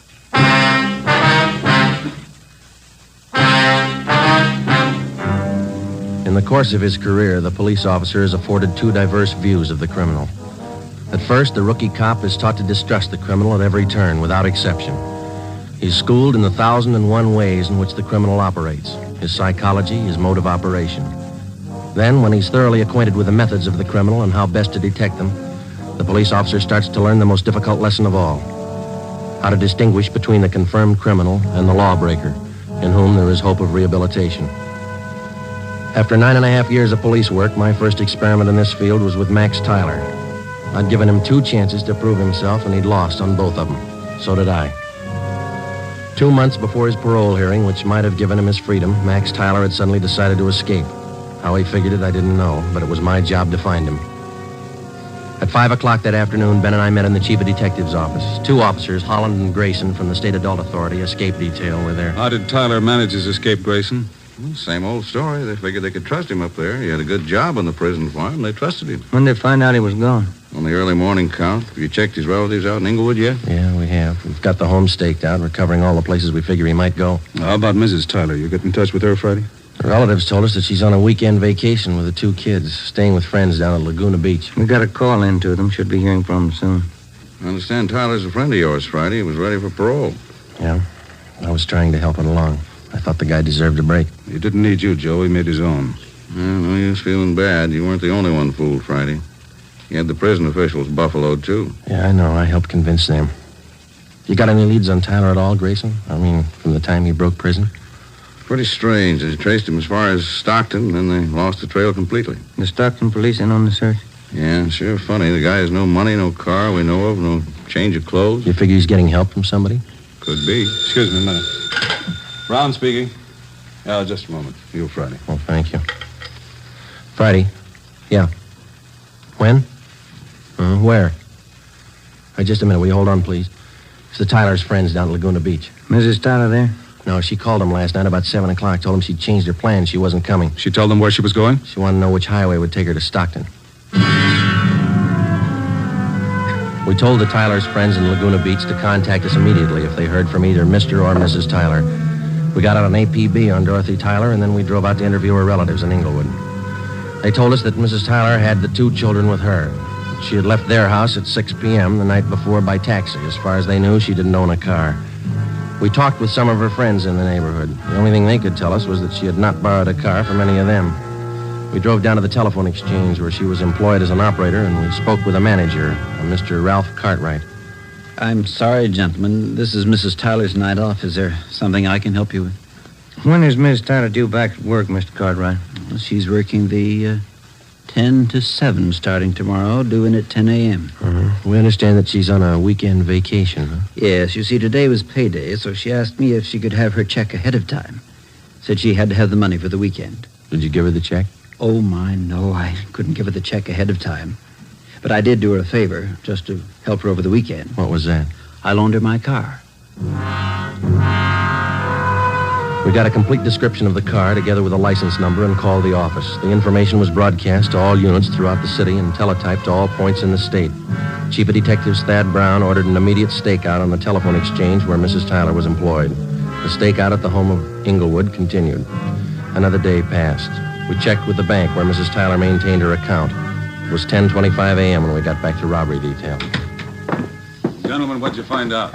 Miss Tyler closed her account 3 days ago, withdrew all her savings, $46.55. And they're not going to go far on that. Any word about that car she borrowed? Teletype came in about an hour ago. They found it just outside Santa Barbara, abandoned. Anyone see the Tylers? No reports. I wonder how those poor kids are making out. He must be crazy, and his wife, too. If she was going to help him pull an escape, why'd she have to drag the kids along? It's the way some parents figure, Friday. They owe their children nothing. The children owe them everything. Call for you, Friday. Take it on 2. Oh, thanks, Larry. Friday. This is Hopkins, Friday, on stakeout, the phone exchange. Yeah, Bert. Tyler woman came for a check. We got her.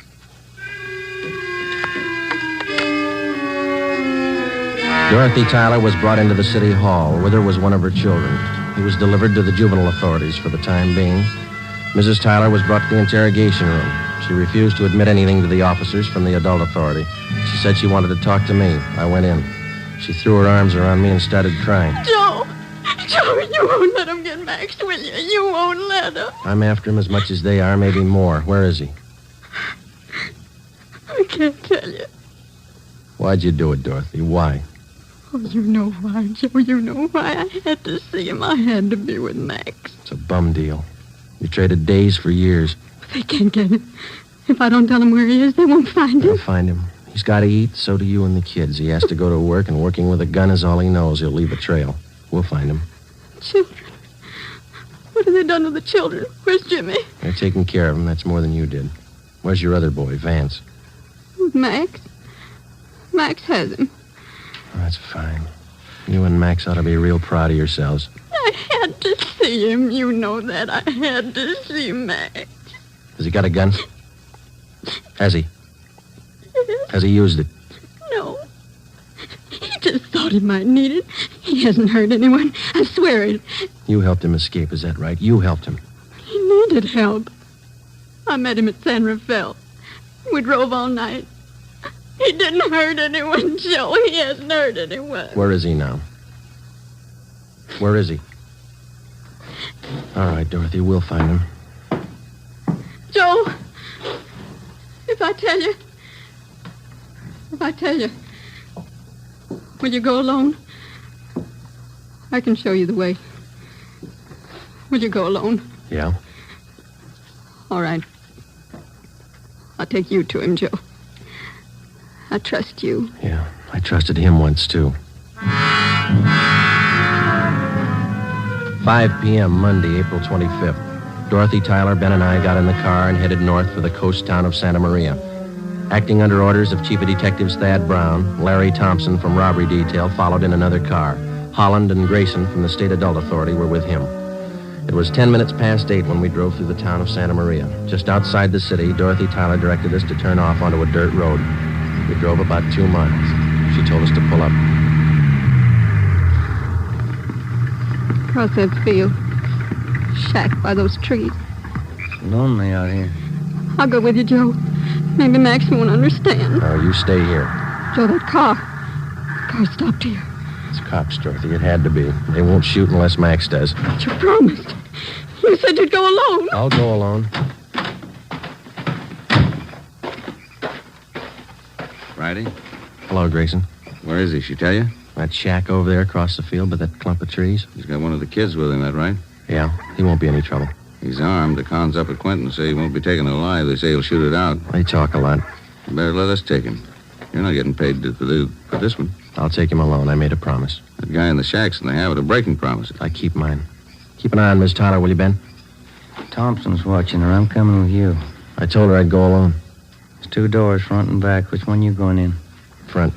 I'll be around back. Careful, Joe. Yeah. I'll be right back, Grayson. I started to cross the field. The shack was about 100 yards from the road. The field was uncultivated, and I wasn't sure of my footing. I stumbled over a tree stump. Halfway across the field, the lights in the shack went out. Who's that? Who is it? It's me, Max. Joe Friday.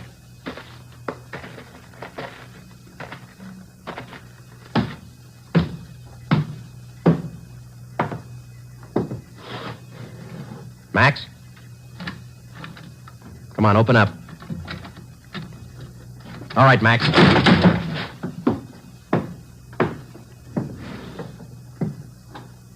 Why the gun, Joe? I never thought you'd take me with a gun. I never thought I'd have to kick down a door to get you. You've changed a lot, Max. How'd you find me, Dorothy tell you? Where is she? Outside. Your boy over there, Vance. He's sleeping. He's okay. Put out your hands. Put out your hands. Oh. I'm sorry, Joe. Yeah. You've been good to us. I won't try to explain. Neither will I, Max. Come on.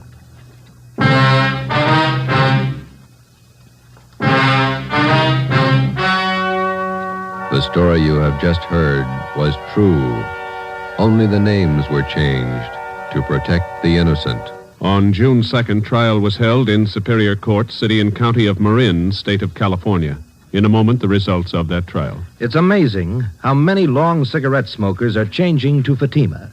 Here are the actual figures. New York Division. Fatima sales up 132%. Los Angeles Division. Fatima sales up 545%. St. Louis Division. Fatima sales up 548%. Yes, in 1949, more and more smokers discovered that Fatima is the best of all long cigarettes. They found Fatima extra mild. They found Fatima has a much different, much better flavor. They found the name Fatima means the best in cigarette quality. In 1950, enjoy Fatima yourself. Best of all long cigarettes.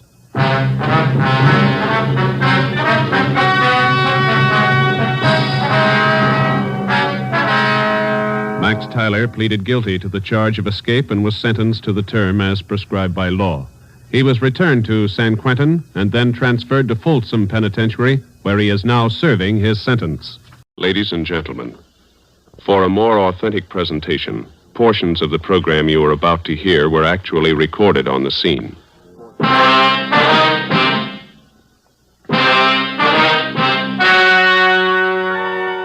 The story you are about to hear is true. Only the names have been changed to protect the innocent. Fatima Cigarettes, best of all long cigarettes, brings you Dragnet.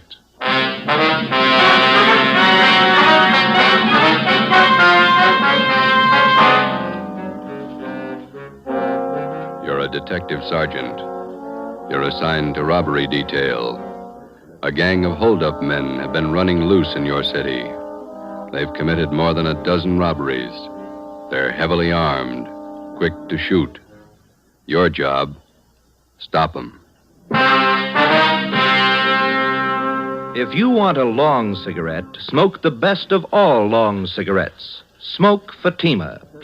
Fatima is the long cigarette which contains the finest Turkish and domestic tobaccos superbly blended to make Fatima extra mild. And that's why Fatima has a much different, much better flavor and aroma than any other long cigarette. That's why Fatima is doubling and redoubling its smokers.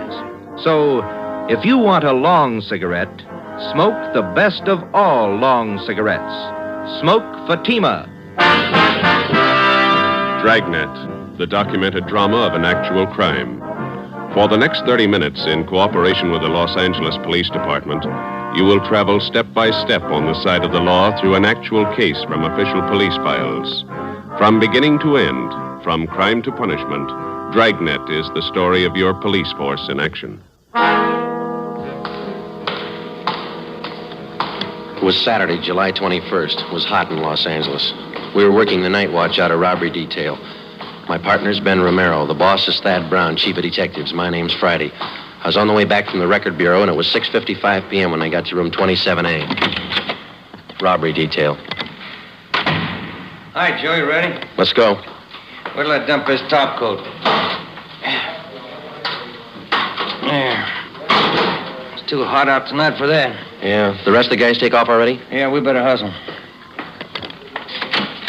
How many men are working this thing tonight? Must be at least 50, covering every drugstore in the South Central area.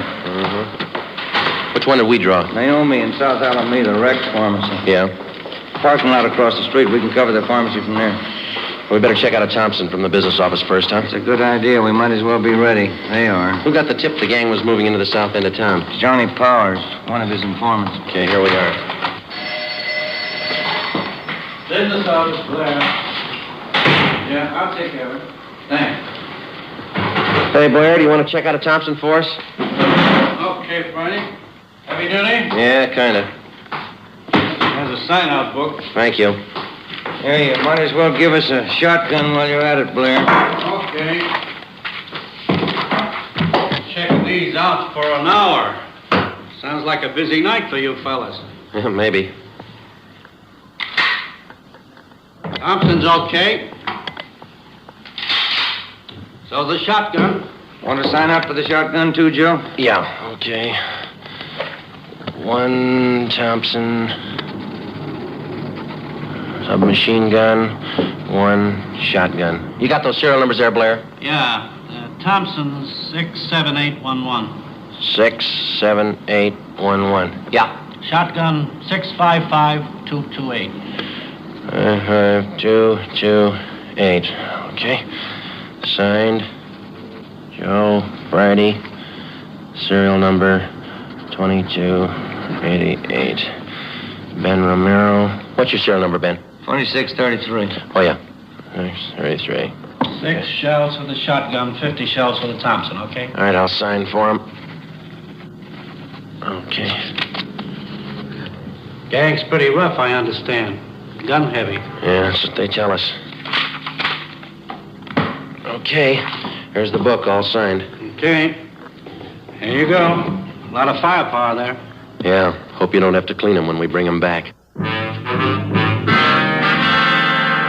We went down to the basement of the city hall, picked up our car, 80K, and drove out to Naomi and South Alameda streets. We located the parking lot and pulled in. There were 4 other cars parked in the lot so we wouldn't be conspicuous. Ben and I got in the back seat out of the light. From our vantage point, we had a clear view of the entrance to the Rex Pharmacy across the street. We had the shotgun and the submachine gun on the seat beside us. We listened to the calls coming on the radio, and we waited. Interference. 13J, stand by. There's no cooler here than it is in the office. Yeah. Hot and sticky, huh? Yeah. Paper says it's going to be worse tomorrow. Roll down your window, will you, and get some air in here? Yeah, The pharmacy isn't doing much business. Not more than a dozen people in there in the last hour. No soda fountain, I guess.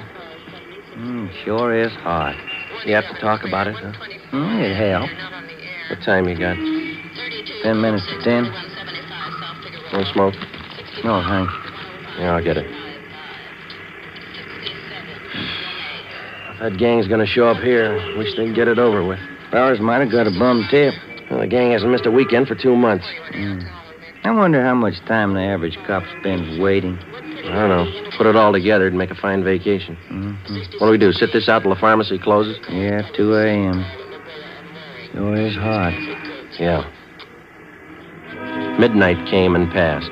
The traffic on South Alameda thinned out. Only an occasional customer entered the pharmacy across the street.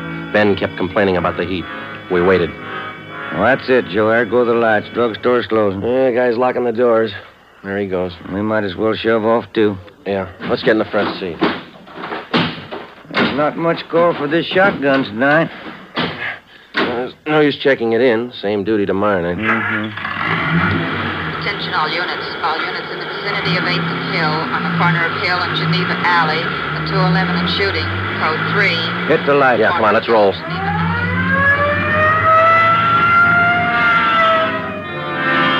Sunday, July 22nd, 2:15 a.m. Ben and I pulled up at the Merchant Security Trust Company on the corner of South Hill and Geneva Alley. 2 patrol cars were already on the scene, and 4 uniformed officers were trying to keep back a crowd of people who had gathered at the top of a flight of marble stairs which led off the street down one flight to the bank's night depository. At the bottom of the stairs, an elderly man was sprawled out, face down, his right arm twisted under him. The man was dead. Ben counted 5 bullet wounds in the victim's back. We interviewed the only witness, a young sailor. My name's Vasey, Sergeant. Don Vasey, quartermaster, 2nd class. Here's my ID card. You saw the shooting, Vasey? I was about a half a block away. I just came out of the bar down the street there, the Top Hat. Yeah? Had a couple of beers. Then I left and I started walking back to the hotel. When was that? About 5 after 2. Mm-hmm. Go on. Well, before I got to the corner, I saw this man ahead of me. He crossed the street and headed over for the bank. Then this car pulled up and some guys got out. They ran over to the man and it looked like they were frisking him. Yeah? All of a sudden, I heard shots. The man ran for the stairs here, and then it looked like he stumbled and fell. A bunch of guys jumped back in the car and drove away. What'd you do then? Well, I ran up to see what I could do for the old man. He was lying down there where he is now. Nothing I could do for him. I yelled for a cop. Did you get a look at the men in that car? No, I just saw him from a distance. 4 of them, maybe 5. What about the car? Did you see the license number? The last couple of numbers, that's all. 699. Couldn't see the rest. Mm-hmm. What was it, a coupe or sedan? A sedan, maroon color. It was a Pontiac, either a 1940 or 41. You sure about that? I used to own one back in Delaware, 1940 model. I sold it to my brother when I went in the Navy. I'm sure all right. And you're sure about the number of men in the car? Oh, yes, sir. 4 or 5, no more. I see, thanks. Well, will you drive back to the office with us and give us a full statement? Sure, Sergeant. Anything you say. You can wait in the car, Vasey. We won't be long. Sure. Well, what do you think? I don't know. Drugstore gang? Said there were 4 guys. Could be. No description. Maroon car. 3 numbers off the license plate. Pretty thin. Yeah. Looks like a hard summer. We completed our preliminary investigation. The coroner arrived and the body was taken to the county morgue in the basement of the Hall of Justice. The victim was identified as Walter Conroy, the proprietor of the Flowerland Dance Hall on South Hill Street. Together with officers Fremont and Hurst from homicide, Ben and I spent most of Sunday tracking down employees of the dance hall and interviewing them. We sent a rush teletype to the Department of Motor Vehicles in Sacramento containing the partial license number, plus our scanned information on the car, which the suspects drove. Early Monday afternoon, Ben and I, along with Captain Ed Walker of Robbery Detail, met with Chief of Detectives Thad Brown. What kind of a motive are you working on? Robbery. Our dance hall manager, Conroy, was on his way to the bank's night depository when this bunch caught up with him. He had the night's receipts with him from the dance hall. How much they got, Walker? $350. They missed over 1,000 Conroy had in an inside pocket. No idea who pulled the stick-up? Could have been that drugstore gang. Why them? Well, they haven't missed working a weekend night for 2 months. There's no sign of any other job that they might have pulled Saturday. Just a hunch, Chief. Nothing to go on. We'll have to guess our way for a while. Sacramento checking the description of the car, the numbers off the license plate? Yeah, ought to have an answer this afternoon. Any leads on the drugstore gang at all? Plenty. None of them good. Suspects are loaded down with guns. That's all we know. Excuse me. Brown speaking. Just a minute. Friday's for you. Okay, thanks. Reach over here. Friday. Yeah, Ralph. How many? Yeah. Okay, thank you. Well, I got an answer from DMV, Sacramento, about the holdup car. What'd they say, Joe? Well, they looked up the possible combinations of 1940 or 41 Pontiac sedans with the numbers 699 in the license plate. Yeah? 123 possibles to check. Not much choice. No car of that description on the hot list. Killer might be the legal owners. 123. Well, even after we check them, we still might not have the right party. That's right. If we got a better lead, we'll work on it. Nope. Well, then ride this till it falls apart. For the next 13 days, Ben and I, Fremont and Hurst from homicide, plus a half a dozen other men, hacked away at the list of 123 car registrations, any one of which could have been issued to the holdup car. The color of the sedan didn't help us much to start with, since California vehicle registrations do not include the colors of the cars. After 14 days of gradual elimination of possibles, the field was narrowed to 6, then 4, and then 2. August 6th, Monday, 5:30 p.m. Ben and I were called to Thad Brown's office. Gentlemen, you check out that last possible yet? About 20 minutes ago. It didn't pan out. What about Hurst and Fremont? They had one left. Right here. Could be the answer. Yeah. 1940 Pontiac sedan, license number 4X-ray 699. Last registration, San Diego. Sounds good. We teletyped to San Diego police. They say the car's been sold to a woman out in Santa Monica. Anyone checked her? Well, that's what I want you two for. San Diego and Santa Monica. Well, it's in the right area. Can't afford to miss now. I hope it's the right one. Well, it's got to be. Check it. Ben and I checked the woman in Santa Monica, Mrs. Fielding. She told us that she had sold the car 6 months before to a friend who lived in Bakersfield. We contacted her friend. He told us the car had been traded in by him to an auto dealer in Pasadena. We checked the dealer. He said the car had been sold off his used car lot 2 months before. The new buyer had given his name as Emil Thurston. 2 names were given as reference, Lloyd Newton and John Lacombe. We ran a routine check through the record bureau.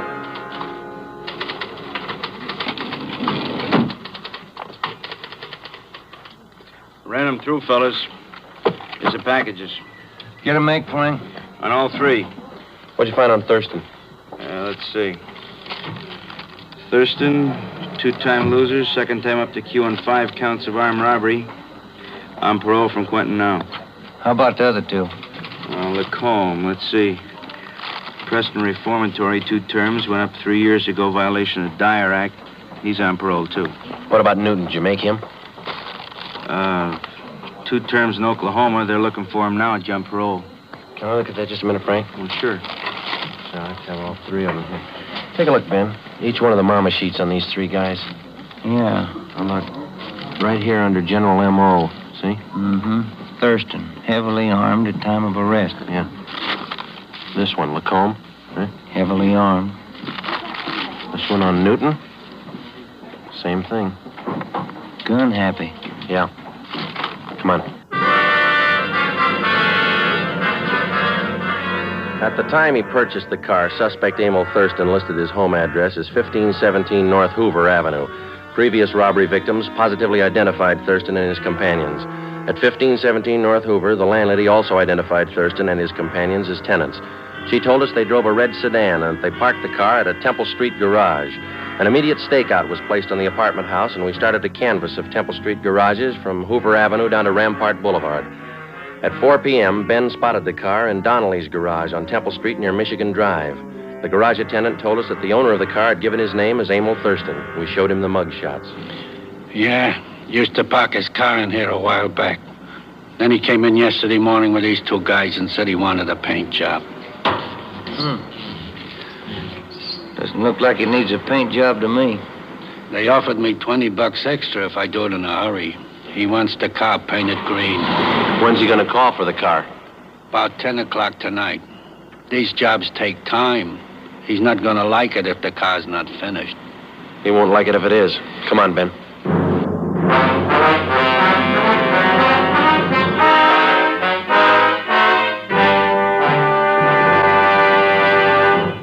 You are listening to Dragnet, authentic stories of your police force in action. Now, here is an authentic report from Fatima Cigarettes. In 1949, Fatima doubled, tripled, and quadrupled its smokers. In 1950, enjoy Fatima yourself. You'll find Fatima extra mild. Because Fatima is the long cigarette which contains the finest Turkish and domestic tobacco superbly blended to make Fatima extra mild. You'll find Fatima tastes much better. Fatima's superb blend gives you a much different, much better flavor and aroma than any other long cigarette. You'll find Fatima tops in cigarette quality. Fatima has always stood for the best in cigarette quality. For a new year of greater smoking enjoyment, buy Fatima in the appealing gold and yellow package. You'll agree, Fatima is the best of all long cigarettes.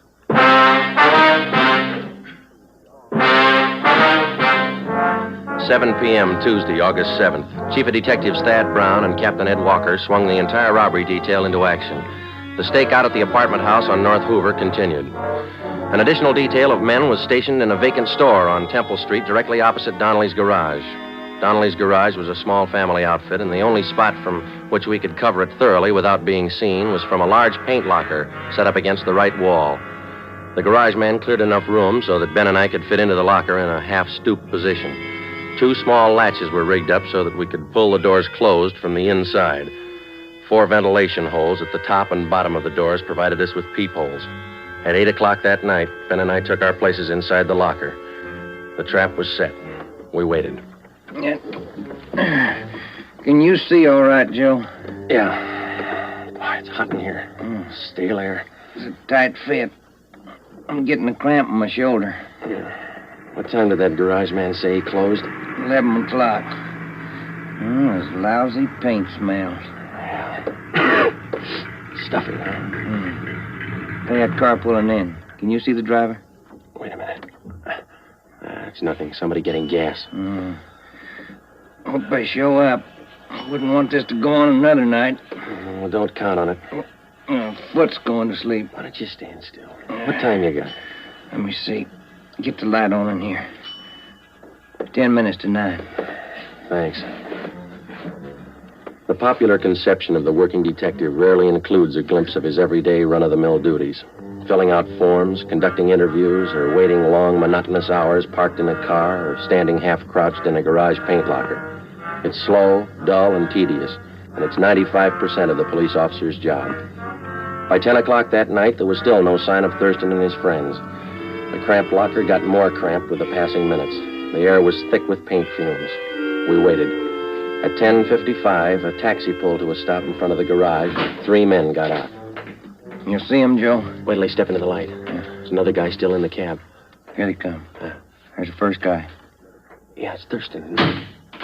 Fourth guy's getting out of the cab. That looks like Newton, doesn't it? That's him. Yeah, it's Lacombe right behind. Fat guy. Here they come. They sure do look the part. All right, unlatch your door, but don't open it. Yeah. Quiet, Ben. What's the matter? That latch is stuck. Wait a minute. Did you get it? No, it's really stuck. All right, tap it with your gun stock. Yeah, come on, easy. There. There it is. It's loose. Good. Can you see where they are now? Yeah. Talking to the garage man. Not looking this way. Oh, they just stay that way, huh? You ready? Okay. Don't tip them off till we're right on top of them. Let them get away from that garage man, huh? Right. All right, let's go. Approximately 25 or 30 yards separated us from the suspects. I glanced across Temple Street at the vacant store where Thad Brown and the other men were staked out.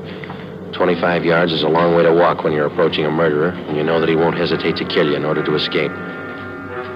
Ben flipped the safety off the machine gun. We were almost halfway across the garage, 15 yards away. Thurston turned and saw us. Look out, Joe! Stop, man! I got one of them! They ducked behind the car, went up the stairs. 3 of them. Come on! Riley, where'd they go? Up the stairs. Over! Circle the building! Hurry! Up this way, Joe. Yeah, watch it, Ben. Get on! They're somewhere back in that corner up there. You're trapped. Throw down your guns. All right, Ben, give it over.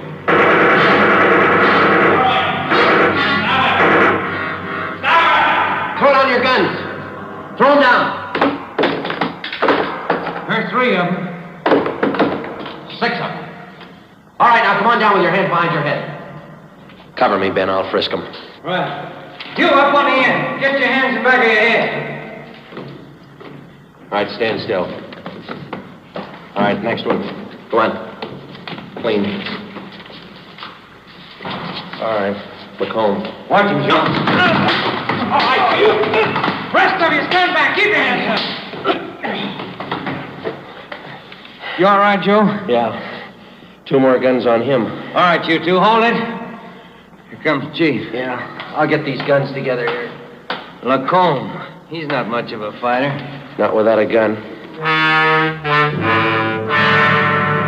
The suspects were booked at different divisions to keep them separated. Emil Thurston and Lloyd Newton were taken to Hollenbeck Park and booked on suspicion of armed robbery and murder. John Lacombe was booked at Highland Park Jail on the same charges. The other suspect, who had been wounded in the escape attempt, was identified as Harold Steves, 19 years old. He was treated for a leg wound at Georgia Street Receiving Hospital and then transferred to the prison ward at the county hospital. During the next 2 days, each of the suspects was questioned individually. Thurston, Lacombe, and Newton would admit nothing. The 19-year-old Steves broke down and agreed to turn state's evidence. We took his statement to Chief of Detectives Thad Brown. Gentlemen, what did the boy tell you? Just about everything, boss. They pulled the drugstore holdups and they killed that dance hall owner, Walter Conroy. Which one of them? Well, the kid says Thurston shot him. He says Thurston's the gang leader. Good. You finally got a count on those guns you took off them? Yeah, 12 of them. Each one of them was ready to go, bullet in every chamber. Did you get a complaint from the DA's office yet? They were arraigned. Preliminary hearing set for Monday. Fine. You got them in jail, and I'll put them in prison. The apprehension of the criminal doesn't mean the end of a case for a police officer. He spends just as much time helping to convict the criminal after he's caught. Evidence must be gathered and authenticated and presented to the district attorney's office. If confessions are possible, they must be obtained and put in order. The officer must also help out in formulating the case and in testifying at the trial of the suspect. On October 30th, almost 3 months after the Thurston gang was apprehended, they were brought to trial in Superior Court. It was a routine affair. Harold Steves took the stand and told the story of the gang's activities. The victims identified the suspects and testified to the robberies. Both Ben and I took the stand and testified to the arrest and possession of guns by the defendants. We received no cross-examination. On the morning of March 2nd, the case went to the jury. Ben and I had lunch with Lieutenant Rombo from robbery in the City Hall cafeteria, and it was 5 minutes past 1 when we got back to the office. Oh, it sure was good soup today. Yeah, it was a nice lunch. You want to check the mail? I didn't yet. I'll get it. Robbery Friday. Yeah? When? Right. Lacombe and Thurston. They just broke jail. Within 7 minutes, a dragnet for the escaped criminals had been thrown around the entire city. Chief of Detectives Thad Brown directed the operation. At 14 minutes past 1, he called us to the photocopy room. The machines were turning out duplicate mugshots of Thurston and Lacombe for distribution at the rate of 1 every 4 seconds. You want us to stand by, Chief? For the moment, yeah. We got all the help we need on the street. How'd they pull the break, anyway? He slugged the deputy when he brought in their lunch. Used a steel leg from one of the benches in the prisoner's tank. Yeah? And they beat the deputy right into the ground, but he held on to Newton. He didn't get away. Well, how'd Thurston and Lacombe ever get out of the building? He's a real freak. They slugged the elevator man and got down to the basement. Right then, an ambulance crew was wheeling a body into the morgue. The attendant left the ignition keys in the ambulance. Shouldn't be too rough to track them if they're in an ambulance. Tougher than you think. How those copies coming, Frank? Fast as we can make them, Chief. Have another batch for you in a minute. You had any reports at all yet, boss? Couple. They're moving fast. Frank, you want to get that? I can't see in this dark room. Yeah, I'll get it. Yeah? Chief Brown in there? Yeah, Ed, come on in. Now, Walker, what do you got? Kill that dryer, will you? Oh, yeah. Now, what do you got? Gas station out on Sunset. Lacombe and Thurston just held it up. We picked up our car in the City Hall garage and drove out to the service station on the corner of Sunset Boulevard and Lorraine Drive. Detectives Ruiz and Stromwall from robbery were already on the scene.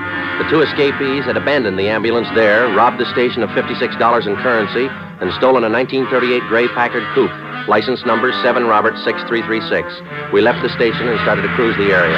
It was 1:55 p.m. Attention all units, attention all units. Get it up, Joe. 6380 North Sunset at 211 in progress. And 6380 North Sunset at 211 in progress. Code 3. This is the 6100 block. Yeah, come on. At 6380 North Sunset. Yes, look. Maybe. Push it. Hey, that car pulling out up ahead there. The gray coupe. Wait a minute. 7 Robert, that's them. Lights changing. They can't make it. They're going through. They're skidding. They hit the lamppost. Broke it off. All right, pull up. Come on. Right. All right, let's go. Lucky if they live through this one. Yeah. All right, come on. Help me with this door. Yeah, all right. Pull. All right, can you take him? Yeah. I'll get Lacombe. You look okay? Yeah. Get Thurston out of here. All right. Come on, you. Come on. All right, Lacombe, come on. Then I'll give you a gun. I'll kill you. Oh, sure you will. Come on. I'll kill you. All right, don't try to walk. How's Thurston, Ben? Seems okay. Couple of scratches. All right, sit down over there. Lacombe slugged the guard. It's funny. They don't look very tough. They can't play their part. They haven't got their guns.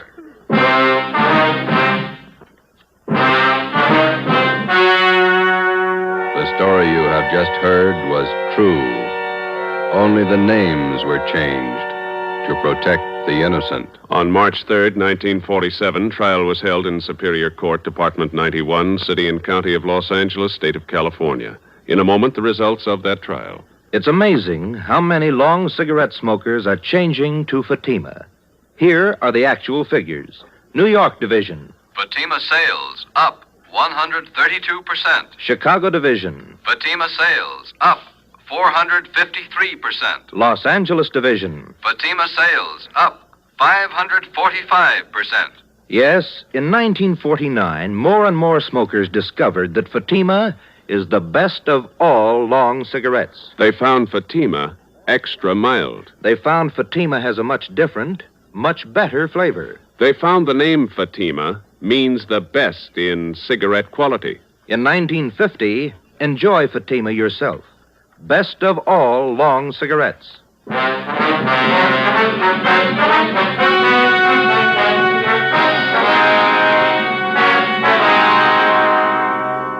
Emil Thurston, John Lacombe, and Lloyd Newton were convicted of first-degree murder and robbery and sentenced to life terms. For turning state's evidence, 19-year-old Harold Steves received special consideration. As a result of the jailbreak, Thurston and Lacombe were convicted of assault and escape. They are now serving life terms in the state penitentiary.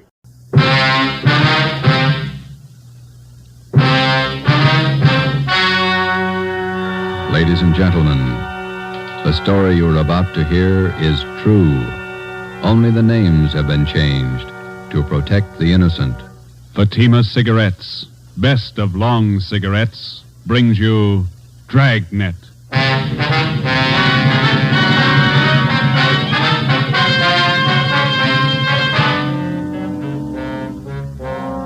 You're a detective sergeant. You're assigned to Juvenile Bureau. A rash of crimes has broken out in your city. Suspicion points to an organized gang of juveniles. Your job, stop them. If you want a long cigarette, smoke the best of long cigarettes. Smoke Fatima.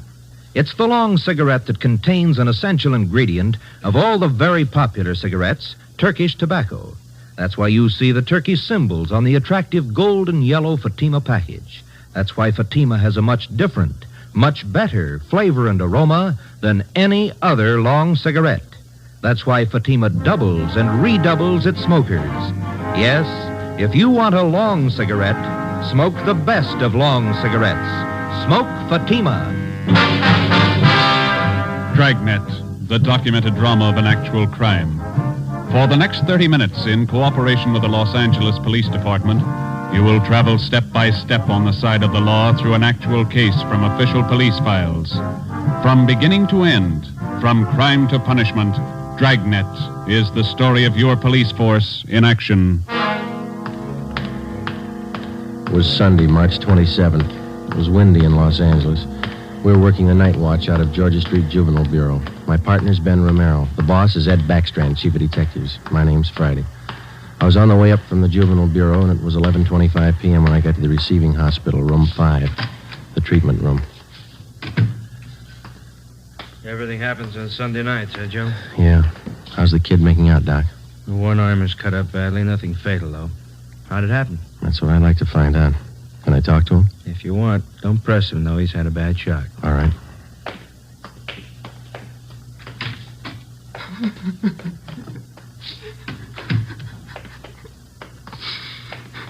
Officer here to talk to you, son. I can't. Tell him I can't talk, please. Just a few routine questions, son. You're going to have to answer them sooner or later. Please, can't you see what's happened already? I can't tell you anything. Jack Monroe, is that your real name? Yeah. How old are you? I'll be 16 next July. Where do you live? I can't tell you know that. Now let me alone, will you? Let me alone. You've been running around with that gang of kids on Spring Street, haven't you? The big timers, isn't that what they call themselves? I don't know anything about it. Believe me, I can't talk. You tipped us off about the burglary they were going to pull tonight. Is that where they knifed you? Look, will you believe me? I can't tell you anything, not anything, please. He's still shaky, Joe. All right, Doc. Well, Jack, we'll talk about it later when you feel better. You see what they've done to me already? They said next time they'd kill me.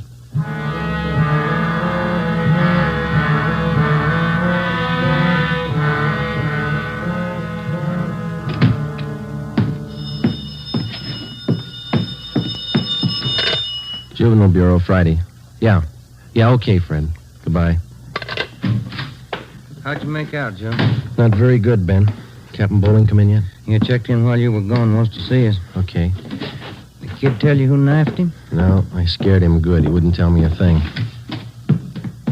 You get a line on the boy's parents, Friday? I got a hold of his father. He's on his way in. How's the boy? Bad knife wounds. Nothing fatal. You know the boy? Not till this afternoon, Captain. He tipped us off about a burglary a gang of young kids were supposed to pull tonight. Go through? No, but 2 hours ago, this Monroe kid was found in a vacant lot down on Olympic, cut up pretty bad. The gang must have pegged him. How long is it going to take you to break that up? Well, we're just starting to get a line on him, Bob. Must be nearly 100 in that gang. And every one of them working hard. Take a look at the pin map over here. This spot here, look at it. All the jobs pulled during the last month, huh? The last 5 weeks, up to date. Red tabs for burglary, must be more than 100. The robberies, green pens, count them, at least 50. And there's 5 more orange ones I added for the weekend, auto thefts. You bet those kids are working hard. We got a lead on them. That's more than we had last week. You have to push it harder. Here's the big reason. This line of pins, brown and black. Purse snatchings. Purse snatching and rape, 26 of them in the past 5 weeks. They're pretty well concentrated in one area here. That's right. Now, what's the lead you're working on? Right there on the pin map, Captain. Huh? Well, these 2 blocks here, Bob, where Franco Alley intersects Spring Street. Well, what about it? Well, it's the only clear area for a dozen blocks around. There's not a colored pin on it, you see? Yeah. Now, all the rest of the pins, the robberies, burglaries, attacks, they all seem to branch out from this same spot right here in definite patterns. Franco Alley and Spring Street. You figure that's the focal point for the gang? Well, it's got all the marks. For instance? Well, we've been checking that neighborhood for a week. We got it narrowed down to one place. Right on the corner of Franco and Spring. What is it? It's a soda fountain. It's pretty typical.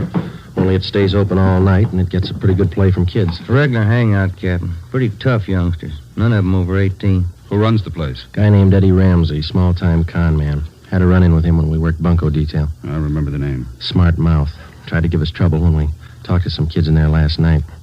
He's got a place set up for him in the back of the store, kind of a club room. It sounds like a good lead. What are you doing about it? Well, just a minute. Captain Bowling. Yeah? Who? Yeah, we'll be right down. The Monroe kid, his father's downstairs, cursing every one of us. What's his problem? Can't understand how his boy got into trouble. Come on, Ben, let's tell him.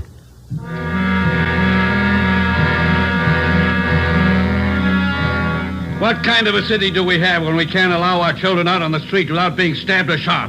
What's our great police force doing when this is going on? I'd like an answer if you got one. I demand an answer. We got an answer for you, Mr. Monroe. Will you sit down? My boy's lying in there in that hospital bed, cut to pieces. What did you do to prevent it? Tell me. You tell us, Mr. Monroe, what'd you do to prevent it? I'm no cop. That's your job. I pay my taxes and I help pay your salary. We look out for your kids, but we don't raise them. That's you your talking job. about? Just a minute, Mr. Monroe.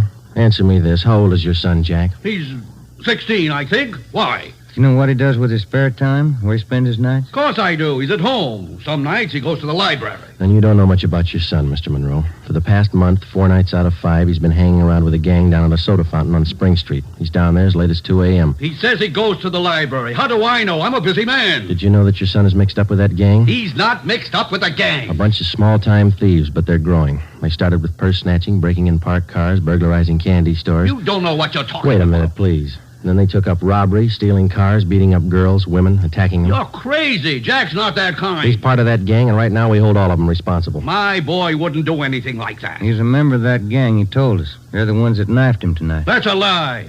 Jack's not mixed up with anything like that. You believe anything you want, Mr. Monroe. We're going to protect your boy as much as we can, but don't expect us to raise him for you. Now, you better take a free piece of advice. You keep your advice. Jack's not in this. You can't prove he is. We're not out to prove anything right now. But you catch up with that boy of yours. Keep him off the streets before it's too late. Are you threatening me? No, sir, advising you. Next time we might meet at the morgue.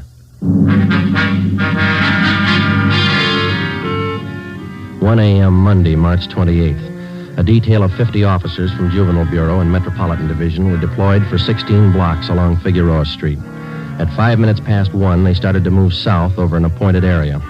In the space of half an hour, 18 young kids, none of them over 17 years old, were picked up off the streets and brought to the second floor at 1335 Georgia Street, the Juvenile Bureau. 4 of the youngsters were girls.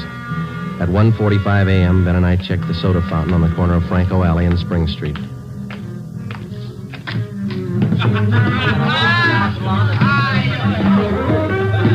Same bunch, Joe. Business as usual. Yeah, come on. Hey, Teddy, the Bulls. They're back again. Same guys. Go back and tell Eddie. Hey, look, why do you guys have to keep tracking us, huh? You'd think we were crooks or something. You were here the last time we checked in, Teddy. You ever go home? Sure, when I'm tired. I ain't tired. What's the matter? That's your money on the table there? Sure, it's my money. You want to borrow $1? $28. That's a lot of money for a boy your age. You keep pretty late hours, son. You have to go to school in the morning? Maybe. I can sit here, can't I? It's free country. I'm drinking coffee. You gonna make me on that? You've been drinking more than coffee. Where's your driver's license? Every time the same thing. There. March 10th, 1933, 16 years old. Hey, they giving you trouble, Ted? Eddie's on his way out. What's your name? Jones. Clyde Jones. Huh, Ted? Sure. He's got money, too. Rich family. You can save the smart talk, boys. Any of your pals in the back room? What's the trouble now, Sergeant? How many times a week do we get a checkup? Go ahead, Eddie. Read them off. We told you the last time, Ramsey. Clean up your place here or we'll ride your back till you do. I told you the last time, Sergeant. There's nothing wrong with my place. It's almost 2 o'clock in the morning. You got a dozen underage kids hanging around here doing nothing. Some of them have been drinking. Schoolboys. Better to have them in here than hanging around outside in the street. I keep an eye on them. You're not the guardian, Ramsey. This time of night, they've got no business in here or on the street alone. That's your opinion, huh? That's the law, Ramsey. Now, either you shut down that back room and keep these kids out of here late at night, or we'll go after your license. You don't scare me, Sergeant. You can't prove a thing. A couple of these kids have juvenile records. They're on probation. We can tag you for contributing. You still don't scare me. Now, why don't you leave the kids alone? That's right, Eddie. Read them off. Ben, get Benson and Bell. Roger. If you won't clean up your place, Ramsey, we'll do it for you. Yeah? What are you going to do? We're pulling these boys in, all of them.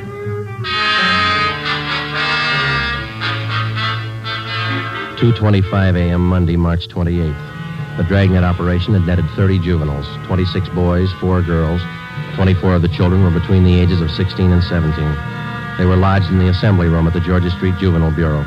The other half dozen were 13 and 15-year-olds. They were taken to the juvenile hall at 1369 Henry Street.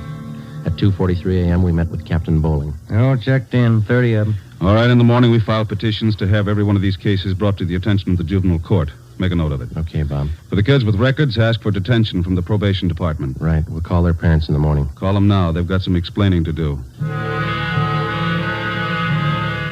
By 6 a.m., all but 3 of the children's parents had shown up. To most of them, it was nothing new. Their kids had been there before. They'd be there again. They took the lecture from the juvenile officers calmly. As long as it didn't mean trouble for them, they wouldn't worry. When they got their children home, they would reprimand them, not for running the streets, but for being picked up by the police. Ben and I had seen the cycle of the young criminals start before, 100 times over. It had a lot of different endings, most of them sour. During the next week that followed, we booked an average of a dozen juvenile delinquents every night. The clampdown continued, so did the crime wave. 10 burglaries, 4 robberies, 8 car thefts, 6 purse snatchings, 3 assaults on women. 1 week's work. Picked up a new angle on Ramsey today, Captain. He might be fencing for the gang. Who gave you the tip-off? One of our informants. Ramsey's brother lives out in the valley. He's supposed to be pushing this stuff. You check him out? Yeah, couldn't get a thing on him. Well, that might explain what attracts the kids to that soda fountain. It explains those $20 bills the kids are flashing. They steal and rob, and then they sell the loot to Ramsey for nothing. Another thing. Ramsey keeps his place open all night, and there's no reason to. He doesn't get that much trade. It's only from the young gang that hangs around there. You question the kids. How do they account for having all that money? Well, most of them say Ramsey lends it to them. They say they pay him back a little at a time. I think he's fencing for the kids. Have you tried to get his license? No luck, Captain. We can't prove a thing against him. Then we'll do it the hard way. Sweat it out. That night, we drove out to Ramsey's soda fountain and asked him again to clean up his place, to keep the young kids out after 10 o'clock at night, to stop lending them money. He refused. There was nothing we could do. His business was a public place. He could not be held responsible for any of his patrons. In the next 10 days that followed, Ben and I haunted the sidewalk outside the soda fountain. We questioned every youngster as they entered and left. We made more than a dozen arrests. Many of the kids had been drinking heavily. We found some of them under the influence of narcotics. But Ramsey was still in the clear. The crime wave continued sporadically. Ben and I waited for our chance. It was a long time coming. Thursday, April 14th, we had dinner at Johnny Cokin's place, and it was 10:35 p.m. when we checked back in at the office. Hot shot. Grab it, Joe. Yeah. A terminal on Market Street, a 459 and shooting. A terminal on Market Street, a 459. Let's go.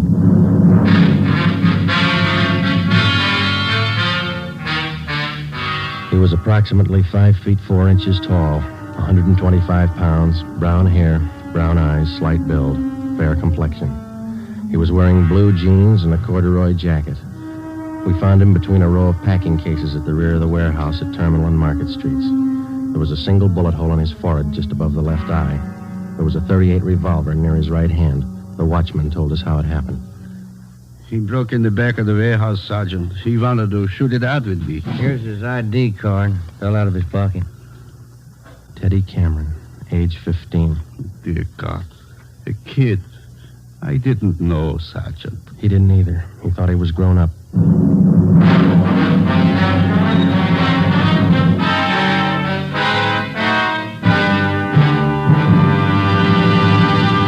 You are listening to Dragnet for the solution to an actual case from official police files. Now, here's the solution to many of your Christmas shopping problems. If your friends smoke a long cigarette, give the best of long cigarettes. Give Fatima, and all is well. Fatima. The long cigarette that contains an essential ingredient of all the very popular cigarettes, Turkish tobacco. Give Fatima, and all is well. Fatima. The cigarette that has a much different, much better flavor and aroma than any other long cigarette. Give Fatima, and all is well. Fatima. The cigarette that has doubled and redoubled in popularity. Here are the authentic reports. New York Division. Fatima sales up 132%. Chicago Division. Fatima sales up 453%. Los Angeles Division. Fatima sales up 545%. More and more smokers agree Fatima is the best of long cigarettes. So enjoy Fatima yourself and give Fatima for Christmas in the attractive golden yellow carton. Everyone who smokes Fatima says that this great new long cigarette is the best of all long cigarettes.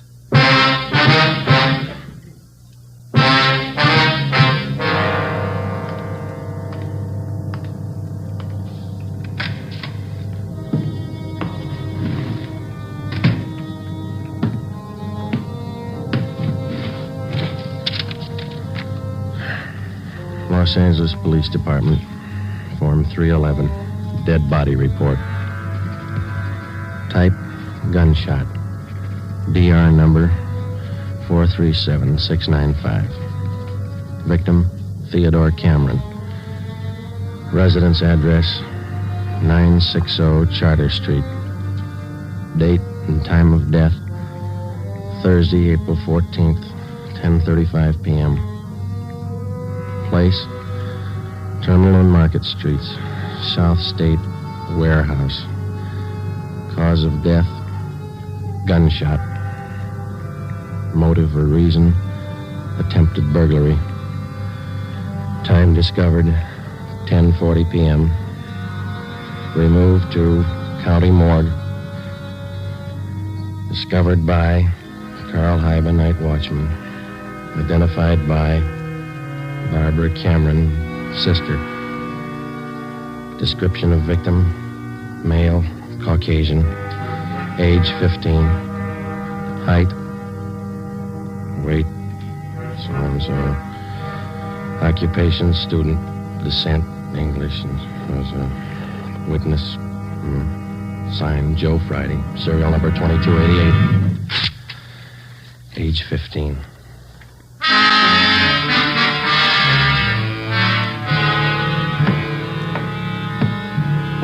Ready, Joe? And Cameron boy's sister, she's waiting in the next room. Yeah, let's go. She taking it hard? Yeah. Morning, Miss Cameron. Good morning. We won't keep you long, just a few routine questions. Yes, all right. Miss Cameron, how many are there in your family? There were three of us. Teddy, Mike, and me. Mother and father are dead. I work.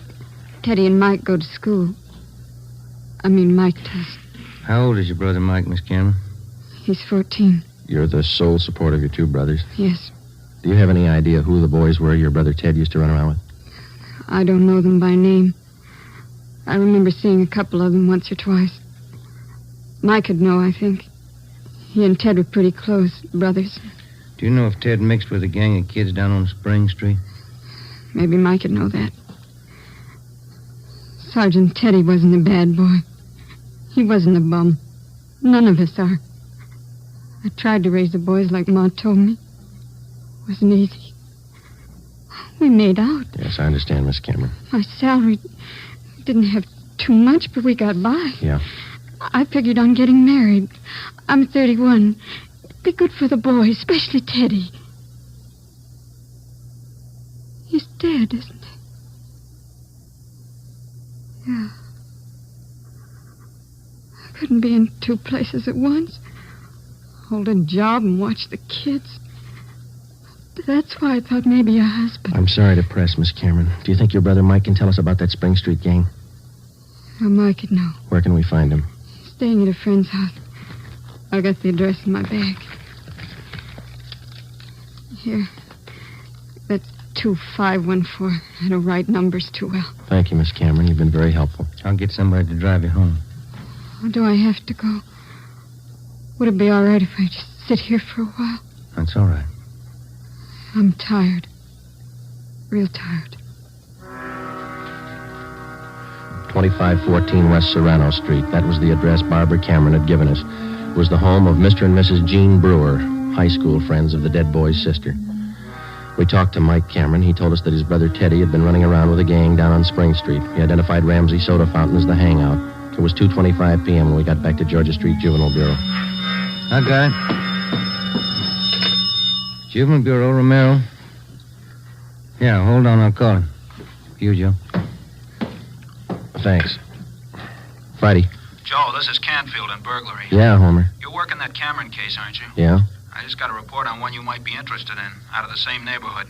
Distillery prowl. What do you got on it? Looks like a juvenile M.O. They got away with 7 cases of Scotch whiskey. Expensive stuff. Okay, we'll hop on it. Bubeck Warehouse, Crocker at 7th. Miss Elizabeth Rice was the auditor in charge at the Bubeck Warehouse. We located her on the mezzanine office row. It was her job to keep a running inventory on all incoming and outgoing liquor stock. She knew her job well. As you know, Sergeant Friday, each and every bottle of distilled spirits carries a United States Internal Revenue stamp. Yes, ma'am. Each stamp carries a serial number together with the name of the firm to whom the stamps are issued. Well, Miss Rice, in the stuff that's missing, the stamp on each bottle carries the case number. Is that right? That's right. Now, what did I tell you? Oh, yes, I have it right here. 7 cases of high-grade blended Scotch whiskey. Now, I have a bottle identical to those in the missing cases. Yes, I see. Now, if you'll just look here. Yes, ma'am. The number on this stamp here, 368-227-9956, followed by the firm name. Could you give us the numbers of the stolen cases? Now, I have them typed out for you right here. 7 cases, 12 bottles to the case, Canada Dry Incorporated, 4 of the red label and 3 of the black label, Johnny Walker. All right, thank you very much, Miss Rice. And you think that this might be a juvenile case, Sergeant? Yes, ma'am, we do. 7 cases, that's close to $600, isn't it? We've lost a great deal more than that, Sergeant. The insurance company makes up for the liquor loss. Yes, ma'am. Those youngsters, who makes up for them? Ben and I left the Bubeck Warehouse with a list of serial numbers of the 7 cases of stolen liquor. We headed back for the Juvenile Bureau. We figured that there was a strong possibility that the Spring Street gang was responsible for the warehouse liquor theft. How were they disposing of the stolen property? That was the key question we had to answer. Ben and I had a hunch and a tip from an informant that the young gang was operating under the guidance of a fence, a man or woman whose job it is to dispose of stolen property. The gang members were close to Ramsey at the soda fountain. Ramsey was the logical suspect. All right, now suppose they did steal the liquor. Suppose Ramsey's a fence. What's he done with the stuff? I don't think he's turned it this fast, if he's turned it at all. He wouldn't keep it at the soda fountain, no liquor license. And we've been around too much. He wouldn't keep it in his house. He lives in the rear of the fountain. It's too hot. Only leaves one other location that we know about. His brother's place in the valley. It was 5 minutes to 10 when we turned left off Ventura Boulevard onto Sepulveda. Ramsey's brother had a small farm about 1.5 miles off the highway. It was a modest white frame house planted squarely in the center of an acre of ground. An unpaved driveway led off to the left of the house to the garage. Pull up here, huh? Yeah, okay. Yeah, it looks kind of quiet, no lights. Let's go.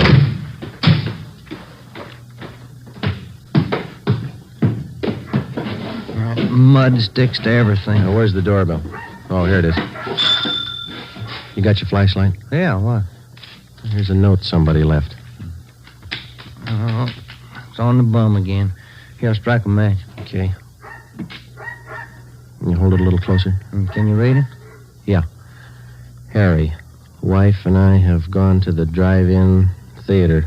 Before you put the truck away, get 3... Can you hold that match closer? Oh, now, wait a minute. Yeah. Get 3 cases out of the garage and take them into town. Ed is waiting. Please try to make it by 11:30 tonight. Let's see. It's signed George. The address is here. And there's the garage. Yeah, come on. 3 cases. Could be eggs, Joe. If it is, we wasted a trip.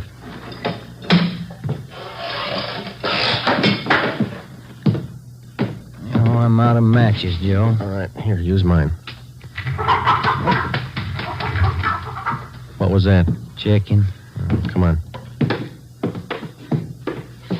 See anything? No. There goes the light. Just a minute, I'll strike another one. You can save your matches. We found it. We found 5 cases of Scotch whiskey on the floor of the garage. We checked the serial numbers against the warehouse list. They matched. We went back to the car and called communications. We had an immediate stakeout placed on George Ramsey's place, and then we headed back for the city. It was 11:20 p.m. when we got to the address we found on the note. Oh, it's about time, Harry. Hello, Ramsey. We can do without the music. What's your problem this time? Hey, you're almost out of scotch, Ramsey.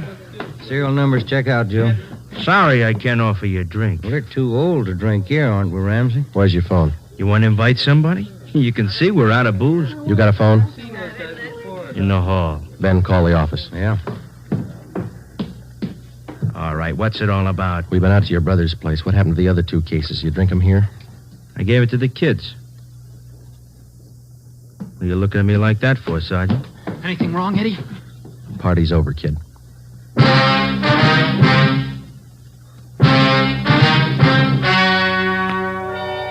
The story you have just heard was true. Only the names were changed to protect the innocent. On June 5th, 1949, trial was held in Superior Court, Department 74, City and County of Los Angeles, State of California. In a moment, the results of that trial. Earlier tonight, you heard the reports of amazing increases in Fatima smokers from New York to Los Angeles. Yes, all over the country, Fatima is doubling and redoubling its sales. And here's reason 1. Fatima is the long cigarette that contains an essential ingredient of all the very popular cigarettes, Turkish tobacco. Reason 2. Fatima has a much different, much better flavor and aroma than any other long cigarette. Reason 3. To millions of smokers, the name Fatima has always stood for the best in cigarette quality. Smoke Fatima, the best of all long cigarettes.